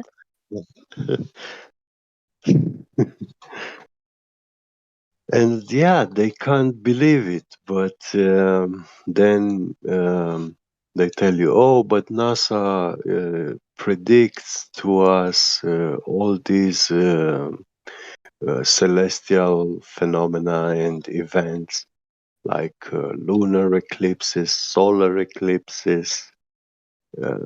Well, They don't tell. I mean, that's like people telling you, oh, how are you going to know that the clock is going to be 12 o'clock? Yeah. Well, because the little hand and the big hand, I mean, you're going to be able to predict where it lands. So, yeah, it's going to be 12 o'clock soon. So that's what I tell them, but they're just like, no, you just can't predict it like that. And I'm like, okay, whatever. Well, I can give you a bit of information, which you will find it here in the server, and anyone else will gladly share it with you. The way NASA predicts our solar and lunar eclipses, you see, it's a fallacious term because ordinary people will say, but they predict. But in reality, NASA is not making any predictions.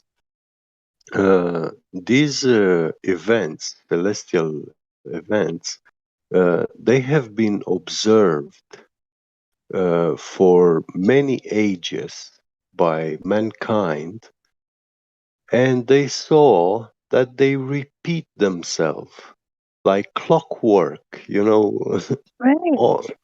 very, very precise time, you know. Yeah. So when something is repeating, then it's not a prediction. It is actually a post-diction. And the system which NASA is using is called the Saros cycles. And this is actually ancient Babylonian knowledge. These Saros cycles have been invented by them.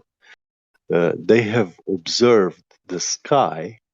They wrote down, you know, they counted the days, months, years at which these events they repeat, and then yeah, they saw it's just an ongoing cycle, you know. And this is what NASA is using, these thousands of years old Saros cycles. And yeah, people really believe that, oh, because NASA has satellites in space, they can track, detect the motion of the celestial bodies, and they make these accurate predictions, which is not true.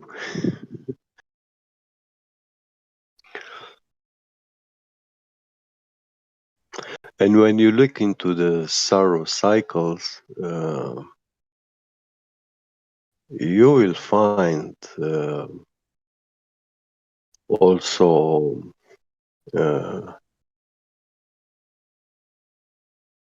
azimuthal equidistant maps, you know, with zodiac signs on the sides.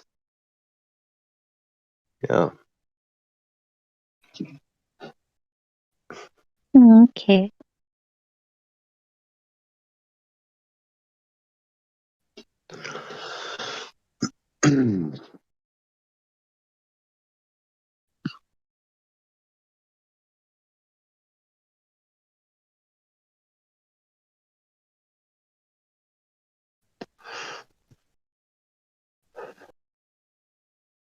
And gravity, this is the imaginary force which they invented uh, to make the whole sky lifeless. Gravity is the god that killed the heavens. This is how they worship it. Gravity uh,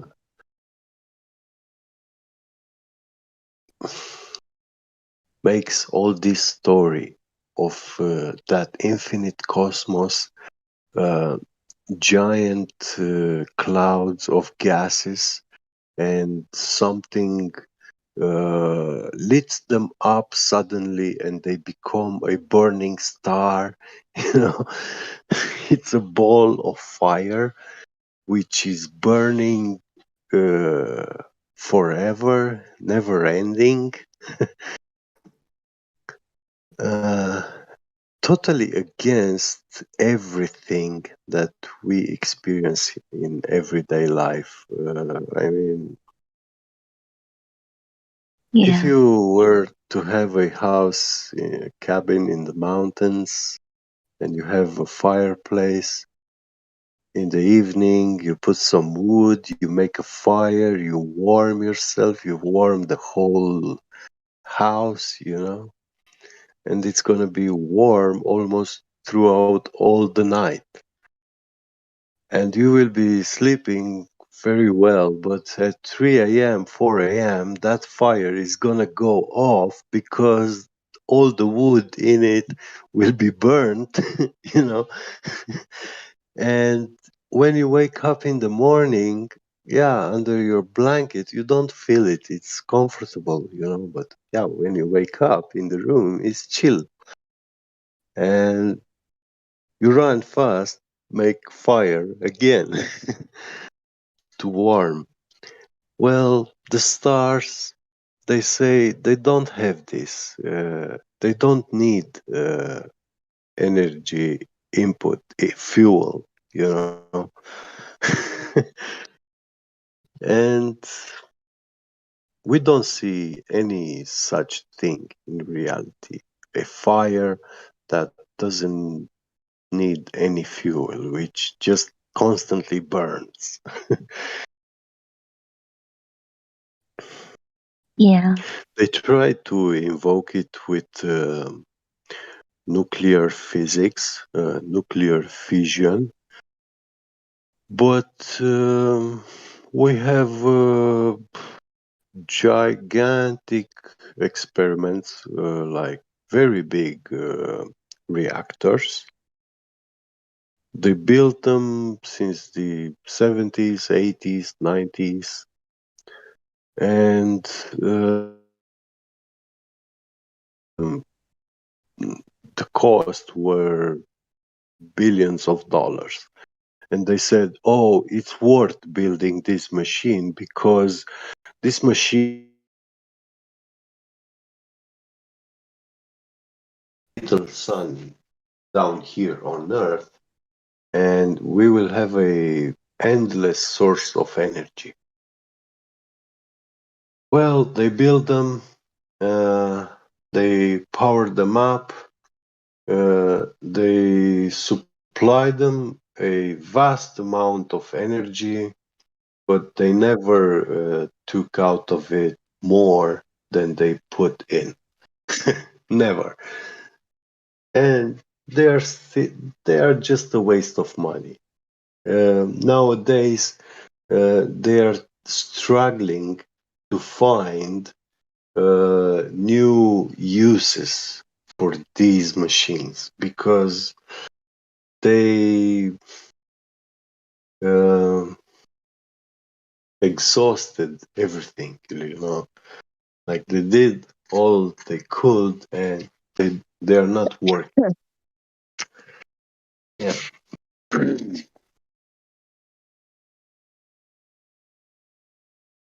Are you talking about nuclear power plants?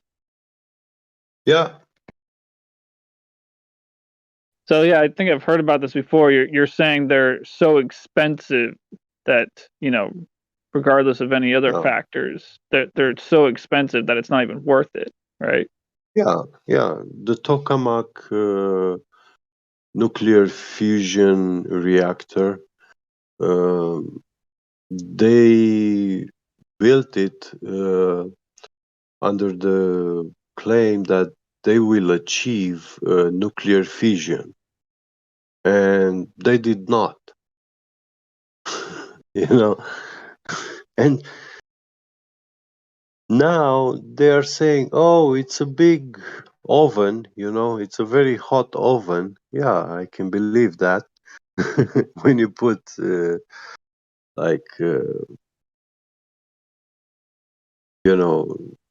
you consume in a split second the electricity which the whole United States consumes it in 1 year. Yeah.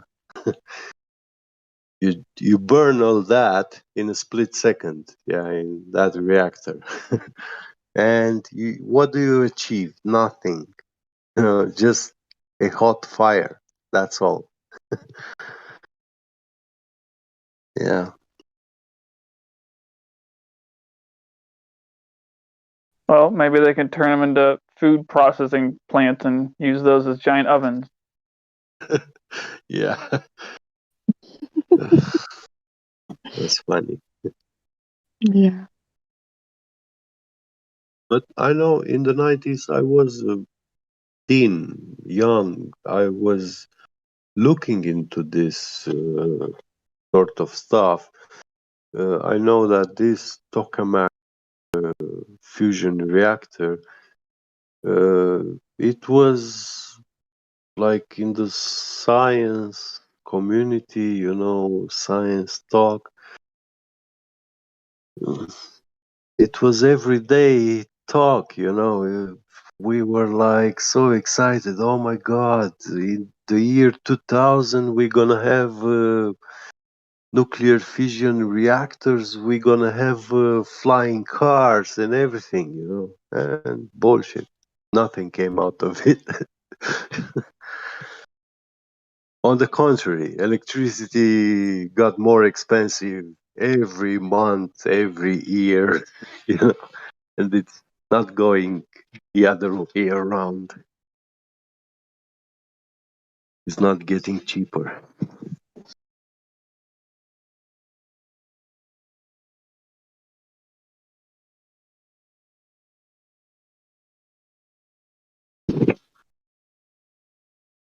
But yeah, this gravity god made the heavens lifeless. And what I prefer to believe is that, you see, these celestial bodies, the stars, the moon, the sun, they meet all the requirements to be animated. Like they are animated. They spin in the sky clockwork with clock precision, and they repeat this every day, month, year, for thousands of years. And only something alive can do such a thing, wake up, wash, eat, go to work, come back home, do the cleaning, have dinner, have your evening prayers, go back to sleep, and then next morning wake up and repeat everything. This is what it means to be alive, to be able to repeat cycles. And many worlds, cultures, nations, they have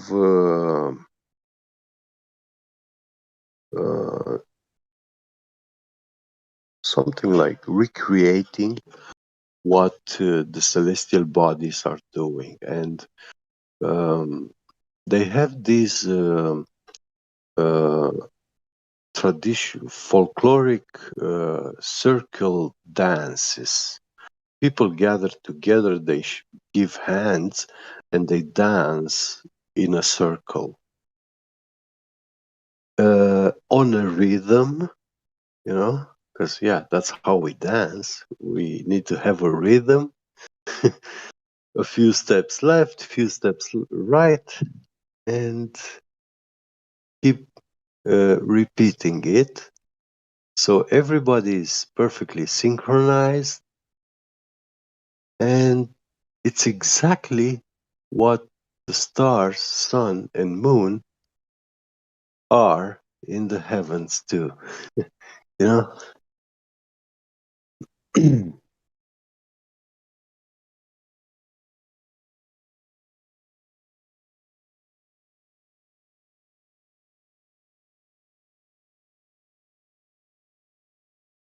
But yeah, this is a speculation. It's not a fact. So.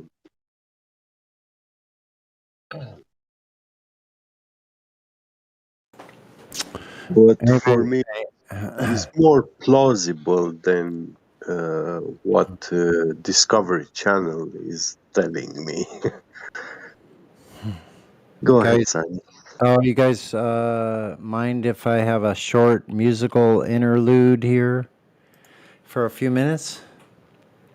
Yeah, go ahead, Sonny. Sure. This is my own guitar playing, and I'll have you know, and I'm not bitching or complaining because I'm not a complaining type person, but someone is getting revenues from my music that I created myself, and this person that is collecting revenues from my music that I created myself has everything they need while I barely survive with almost not enough to eat. And I'm so what a shame. Now, this person is a freaking institutional hack, like a teacher, like a teacher. Yeah, a hack.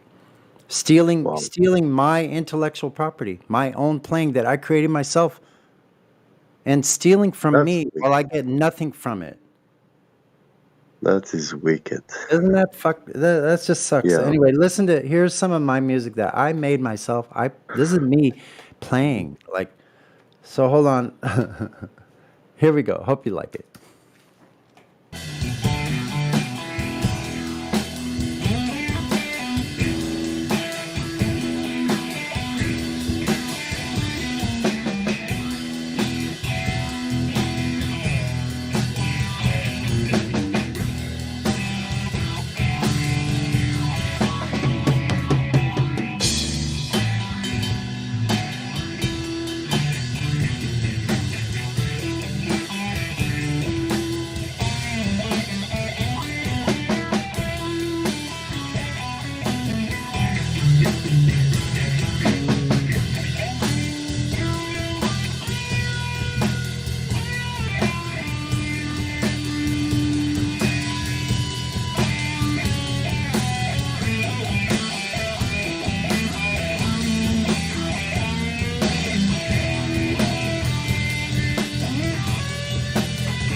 Yeah, what about that? The earth is flat. You're never going back once you see the horizon. Yeah, there's a. Where's that geometric horizon at? Nowhere to be found.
Woo!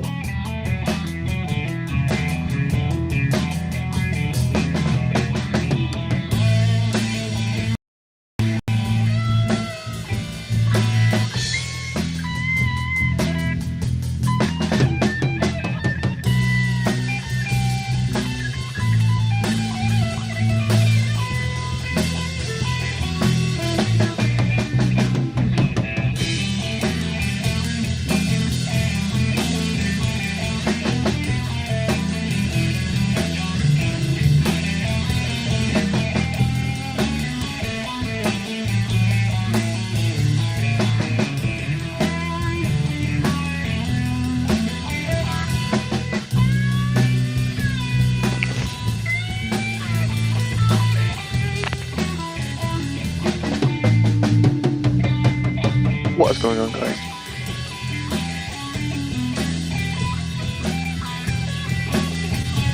It's almost over.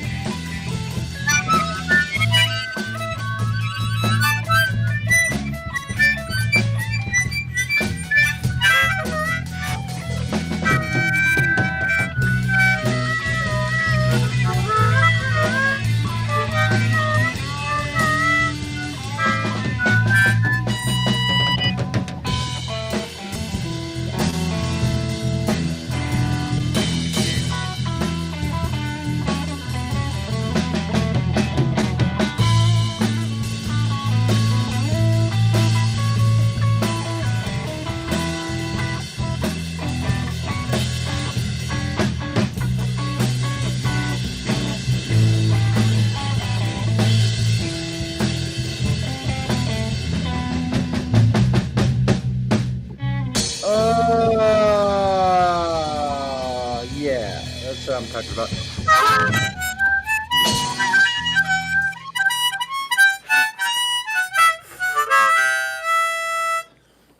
Thanks for listening.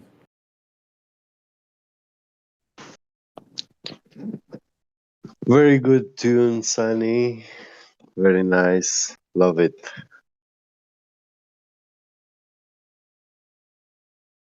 I added in the harmonica there. I hope it wasn't too like blasting. If it blended, I'd be so happy. Like if you say it was blended good. in, like be I honest. liked it.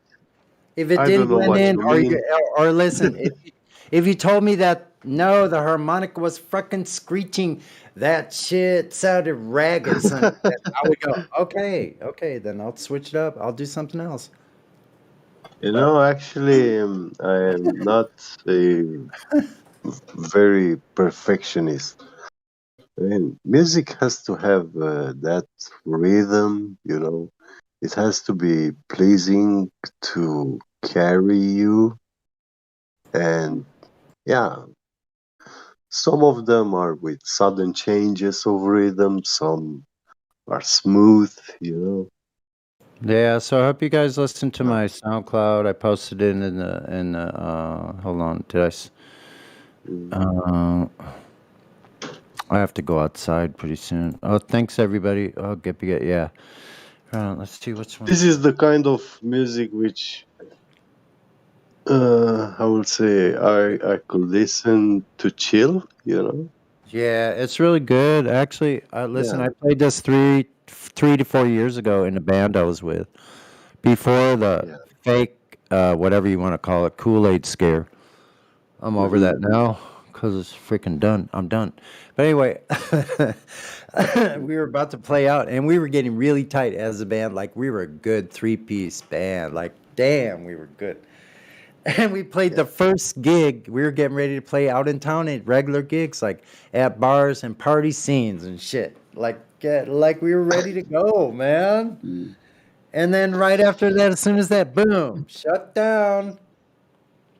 This was Well, almost I think 3 years ago. Oh, it's almost 3 years ago. Dreams were about to come true and got dashed, but now the dreams are coming back true again. Because You people know, demand live music from human beings that are living and breathing, y'all. I think for a musician, for someone who sings, the best thing is not to stick in a band. The more people he plays with, the more experience he achieves and a better musician he becomes, I think. Yeah. Yeah, but you know what? Like, I'm not saying I would never close myself off to new experiences, but I've gathered so much musical information so far that now it just flows in. It flows in from somewhere else, like from history or something. I don't know where it comes from, but it comes from all the music of the world flows through me. I don't know if it's a blessing or a curse. You tell me. Blessing, Sonny. It's a gift. Totally. Definitely. It's a gift. It's pretty fucking awesome, man. Like at my age that I can still do something that well at all. And look, it's like 11 o'clock. I think I'm gonna take a break. Never underestimate what you can do or not. Yeah, I think I'm gonna take my badass bike out for a ride and see what the water looks like along the harbor. Why not, man? What time is it over there? 11 p.m. Oh, that's late. 11:03.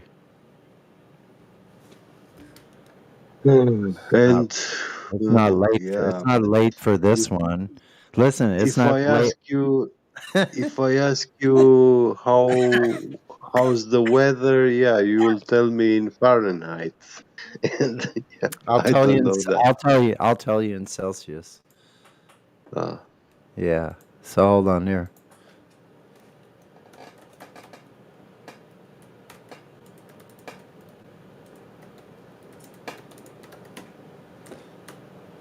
And I actually know how to like type and not hit the automatic word selection. I refuse. So isn't that funny? I'm old fashioned. Hold on a second. Yeah, Get this. I have Here that. we go. Easy. Look, so it's 15C here.